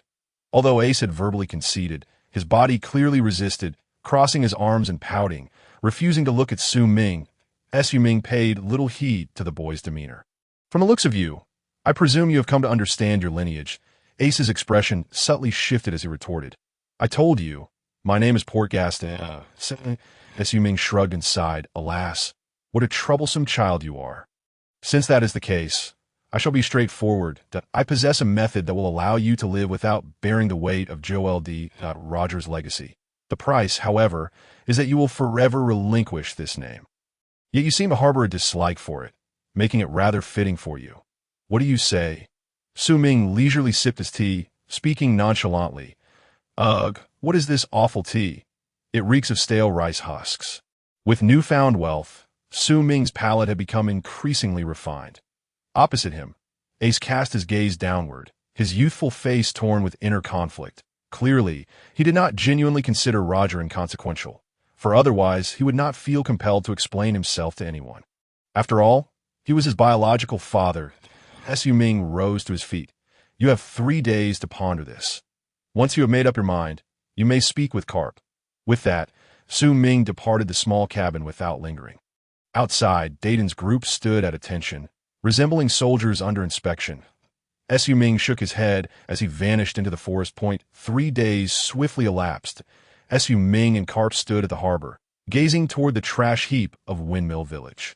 Karp's expression was a mix of complexity, worry, and reassurance. Su Ming raised an eyebrow. Old man, there's no need to wait any longer. The boy has made his decision. Karp sighed. Very well, since he has chosen for himself. I shall respect his choice. With no further words, Karp turned to board the ship. Su Ming smiled as he observed the dense forest in the distance. With a combined perception of his and Karp's Haki, he had already detected Ace hiding there. Yet some matters were destined to be resolved by the individuals involved. Shaking his head, Su Ming stepped onto the vessel. Leisurely days always pass swiftly, in the span of just 1 year. Under Su Ming's relentless efforts, the Nightshade bar had completely established its presence along the first half of the Grand Line, that on every inhabited island, one could catch a glimpse of the Nightshade bar. In the minds of navigators traversing the first half of the Grand Line, the Nightshade bar had transcended its identity as merely a bar. It had become a landmark whenever reaching a new island. The first stop was invariably the Nightshade bar for a drink, followed by inquiries into the island's news, becoming a default routine for every sailor. This not only filled Su Ming's coffers, but also provided him with a wealth of information. One day, as dusk descended outside Marin Fander, Su Ming sat in his office, idly polishing Latesy. The once silver blade had transformed into a deep, dark purple, entirely molded to Su Ming's essence. Opposite him, Kalina diligently organized the accounts, embodying the image of a capable secretary. Suddenly, Su Ming recalled something and looked up at Kalina. Has the intelligence network for the Grand Line begun to take shape? Kalina did not lift her gaze, but nodded. It has started to form, though progress is slow. While most of the franchise owners at the bar have been replaced by our own people, the lack of systematic training renders the intelligence gathering somewhat amateurish. Over the past year, Su Ming had seamlessly replaced most of the Nightshade bar's franchisees with individuals he had personally trained. Though it required considerable effort, it was entirely worthwhile. This not only allowed him to guard against the world government's intentions, but also to construct his own intelligence network. If one wished to occupy a high position while living securely, an intelligence network was indispensable. However, Kalina's concerns were indeed valid. Professional intelligence operatives were not easy to cultivate and required a comprehensive training system. The world government excelled in this regard, and even Su Ming lacked an effective solution at this rate. One could only wonder when his intelligence network would be fully established. Su Ming pondered this dilemma. Kalina, sitting across from him, tucked a loose strand of hair behind her ear and looked up at him with resolute eyes, seemingly having made a decision. Su Ming, I wish to join the world government. Su Ming nearly spat his tea across Kalina's face. Cough, cough, what did you say? It wasn't that Su Ming had misheard. He simply couldn't believe it. While he had established a cooperative relationship with the world government, there was an underlying wariness between them. Su Ming had always regarded Kalina as someone closest to him, and now that very person wanted to defect. Wasn't this a bit sudden? Observing Su Ming's bewildered expression, Kalina rolled her eyes. What are you thinking? My joining the world government is to help you. They possess a well-established intelligence organization, and if I could join, I could bring back their training methods. This would significantly expedite the establishment of your intelligence network. Moreover, with the industry expanding, I can't just be a bar owner, can I? I genuinely want to assist you. Kalina's expression was earnest as Su Ming gazed at the resolute Kalina. Feeling a surge of emotion, this girl truly had his best interests at heart. Yet, he still shook his head. No, this matter carries too much risk. The people in the world government are not easy to deal with. If it must be done, let someone else handle it. Before Su Ming could finish, Kalina interjected, how can such an important matter as the intelligence network be entrusted to outsiders? With that single statement, Kalina rendered Su Ming speechless. She stuck out her tongue at him playfully and smiled. Don't worry. I've been preparing for this. I began erasing my current identity a year ago while simultaneously constructing a new one. In all this time, no one will have discovered anything. Upon hearing this, Su Ming realized that she had long since planned for this. She intended to erase her identity and walk the world under another name. All to assist him, Su Ming stood and took Kalina's hand, pulling her into an embrace. Silly girl that I in that moment. Words failed to convey the depth of his emotions. A faint smile graced Kalina's flushed face as she leaned gently against Su Ming's shoulder, savoring this rare moment. From now on, the name Kalina will be known only to you. It shall be our secret. Su Ming nodded softly. By the way, what will your new identity be? I need to know. Kalina lifted her head and smiled at Su Ming. When we meet next time, you should call me Miss Califa. Su Ming's pupils constricted. Califa? What? Is that name not pleasing to your ears? Kalina asked, looking at Su Ming with curiosity. Su Ming shook his head. No, it's just that it bears a striking resemblance to someone I know. Su Ming scrutinized Kalina, her appearance gradually aligning with the image of Califa he held in his mind. Aside from possessing a touch more youthful innocence than the future Califa, she was nearly identical. Su Ming finally comprehended that the girl who had been by his side since childhood was destined to become a member of CP9, the mature and alluring Califa. It is indeed unfair to blame Su Ming for his sluggish reaction. The primary reason lies in the fact that Califa is still quite youthful, and the aura of a mature and sophisticated woman has yet to manifest. Furthermore, Su Ming initially assumed that Califa had been covertly nurtured by the world government, and thus did not consider that possibility.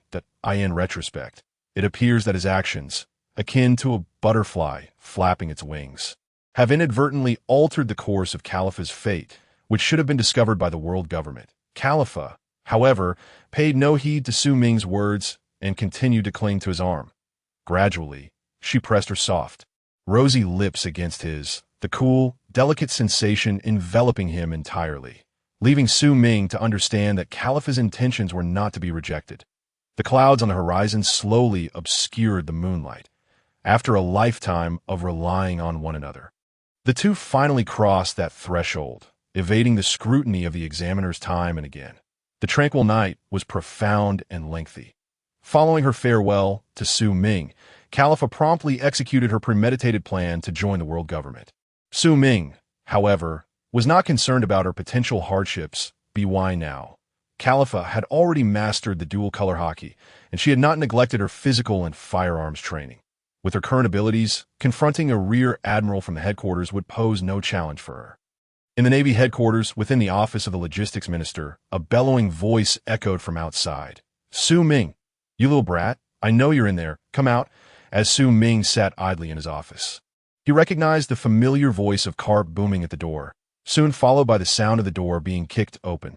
Lowering the newspaper that had obscured his face, he lazily regarded the old man, grumbling, this door is quite expensive, you know, crafted from the finest atom wood. If you break it, it'll cost you 2 million berries. That would be quite a loss for me. Karp shot him a glare and retorted, get lost. This is a perfectly normal office door that I don't know how many times I've kicked down doors for Sengoku. Don't think you can trick me. Su Ming awkwardly rubbed his nose, conceding, well, if you put it that way. I won't argue with you. Karp chuckled, you little rascal. Get up. I have serious matters to discuss with you. Su Ming rolled his eyes, sitting up. What is it? Have you had another grandchild? Karp paused, bewildered. What are you talking about? Su Ming smirked mysteriously. Haven't you noticed that Dragon has been making frequent trips to the East Blue lately? Karp suddenly understood. Damn, that little rascal didn't tell me. He quickly corrected himself. No, I'll deal with him later. I'm here to bring you good news. Karp looked at Su Ming with a grin. You are getting a promotion to... Su Ming was taken aback. A promotion? No, I'm quite content as the logistics minister. There's no need for a promotion. As he spoke, he slumped back in his chair like a legendary actor. Karp stared at him, his forehead lined with frustration. Taking a deep breath, Karp asked, Don't you have any dreams? Suddenly, Su Ming opened his eyes wide. His expression turning grave. I do. Of course, I have dreams. Karp felt a surge of hope. Having dreams is a good thing. Quickly tell me, what is your dream? Su Ming slowly rose from his chair, bowing his head and propping himself up. My dream. He abruptly lifted his head, filled with fervor, and shouted, to reap without sowing, to enjoy the fruits of others' labor, to receive unearned rewards, to ascend in one leap. This is my lifelong dream. Karp exclaimed, Zinni. He finally grasped that his disciple was utterly hopeless. After regaining his composure, Karp returned to his chair, taking a moment to calm himself. You little brat, let's get serious. Admiral Kong has been reassigned to the world government as the supreme commander of the entire military. And Sengoku will take over as the new admiral. Su Ming nodded. Isn't that obvious? Sengoku is being promoted to admiral, and you and Zifa are semi-retired. This doesn't concern me, does it? Aren't there good things in store for me? Karp rolled his eyes. There's also the latest order. The world government has created a position specifically for you. The chief logistics officer of the Navy. Your rank will be equivalent to that of a rear admiral. But your authority will exceed that of a typical rear admiral, allowing you to allocate the budget for admirals. Su Ming's eyes lit up instantly. That's splendid. After assisting Karp in persuading Ace, I've been eagerly anticipating this opportunity. It seems that the handover between Sengoku and Kong has been delayed, but now it's finally being implemented. Glancing at his idle earnings, he noted 960,000, just 40,000 more, and I could participate in an epic lottery. This is something I've long awaited. Observing Su Ming's excitement, Karp felt a surge of frustration at his lack of ambition as he prepared for the award ceremony.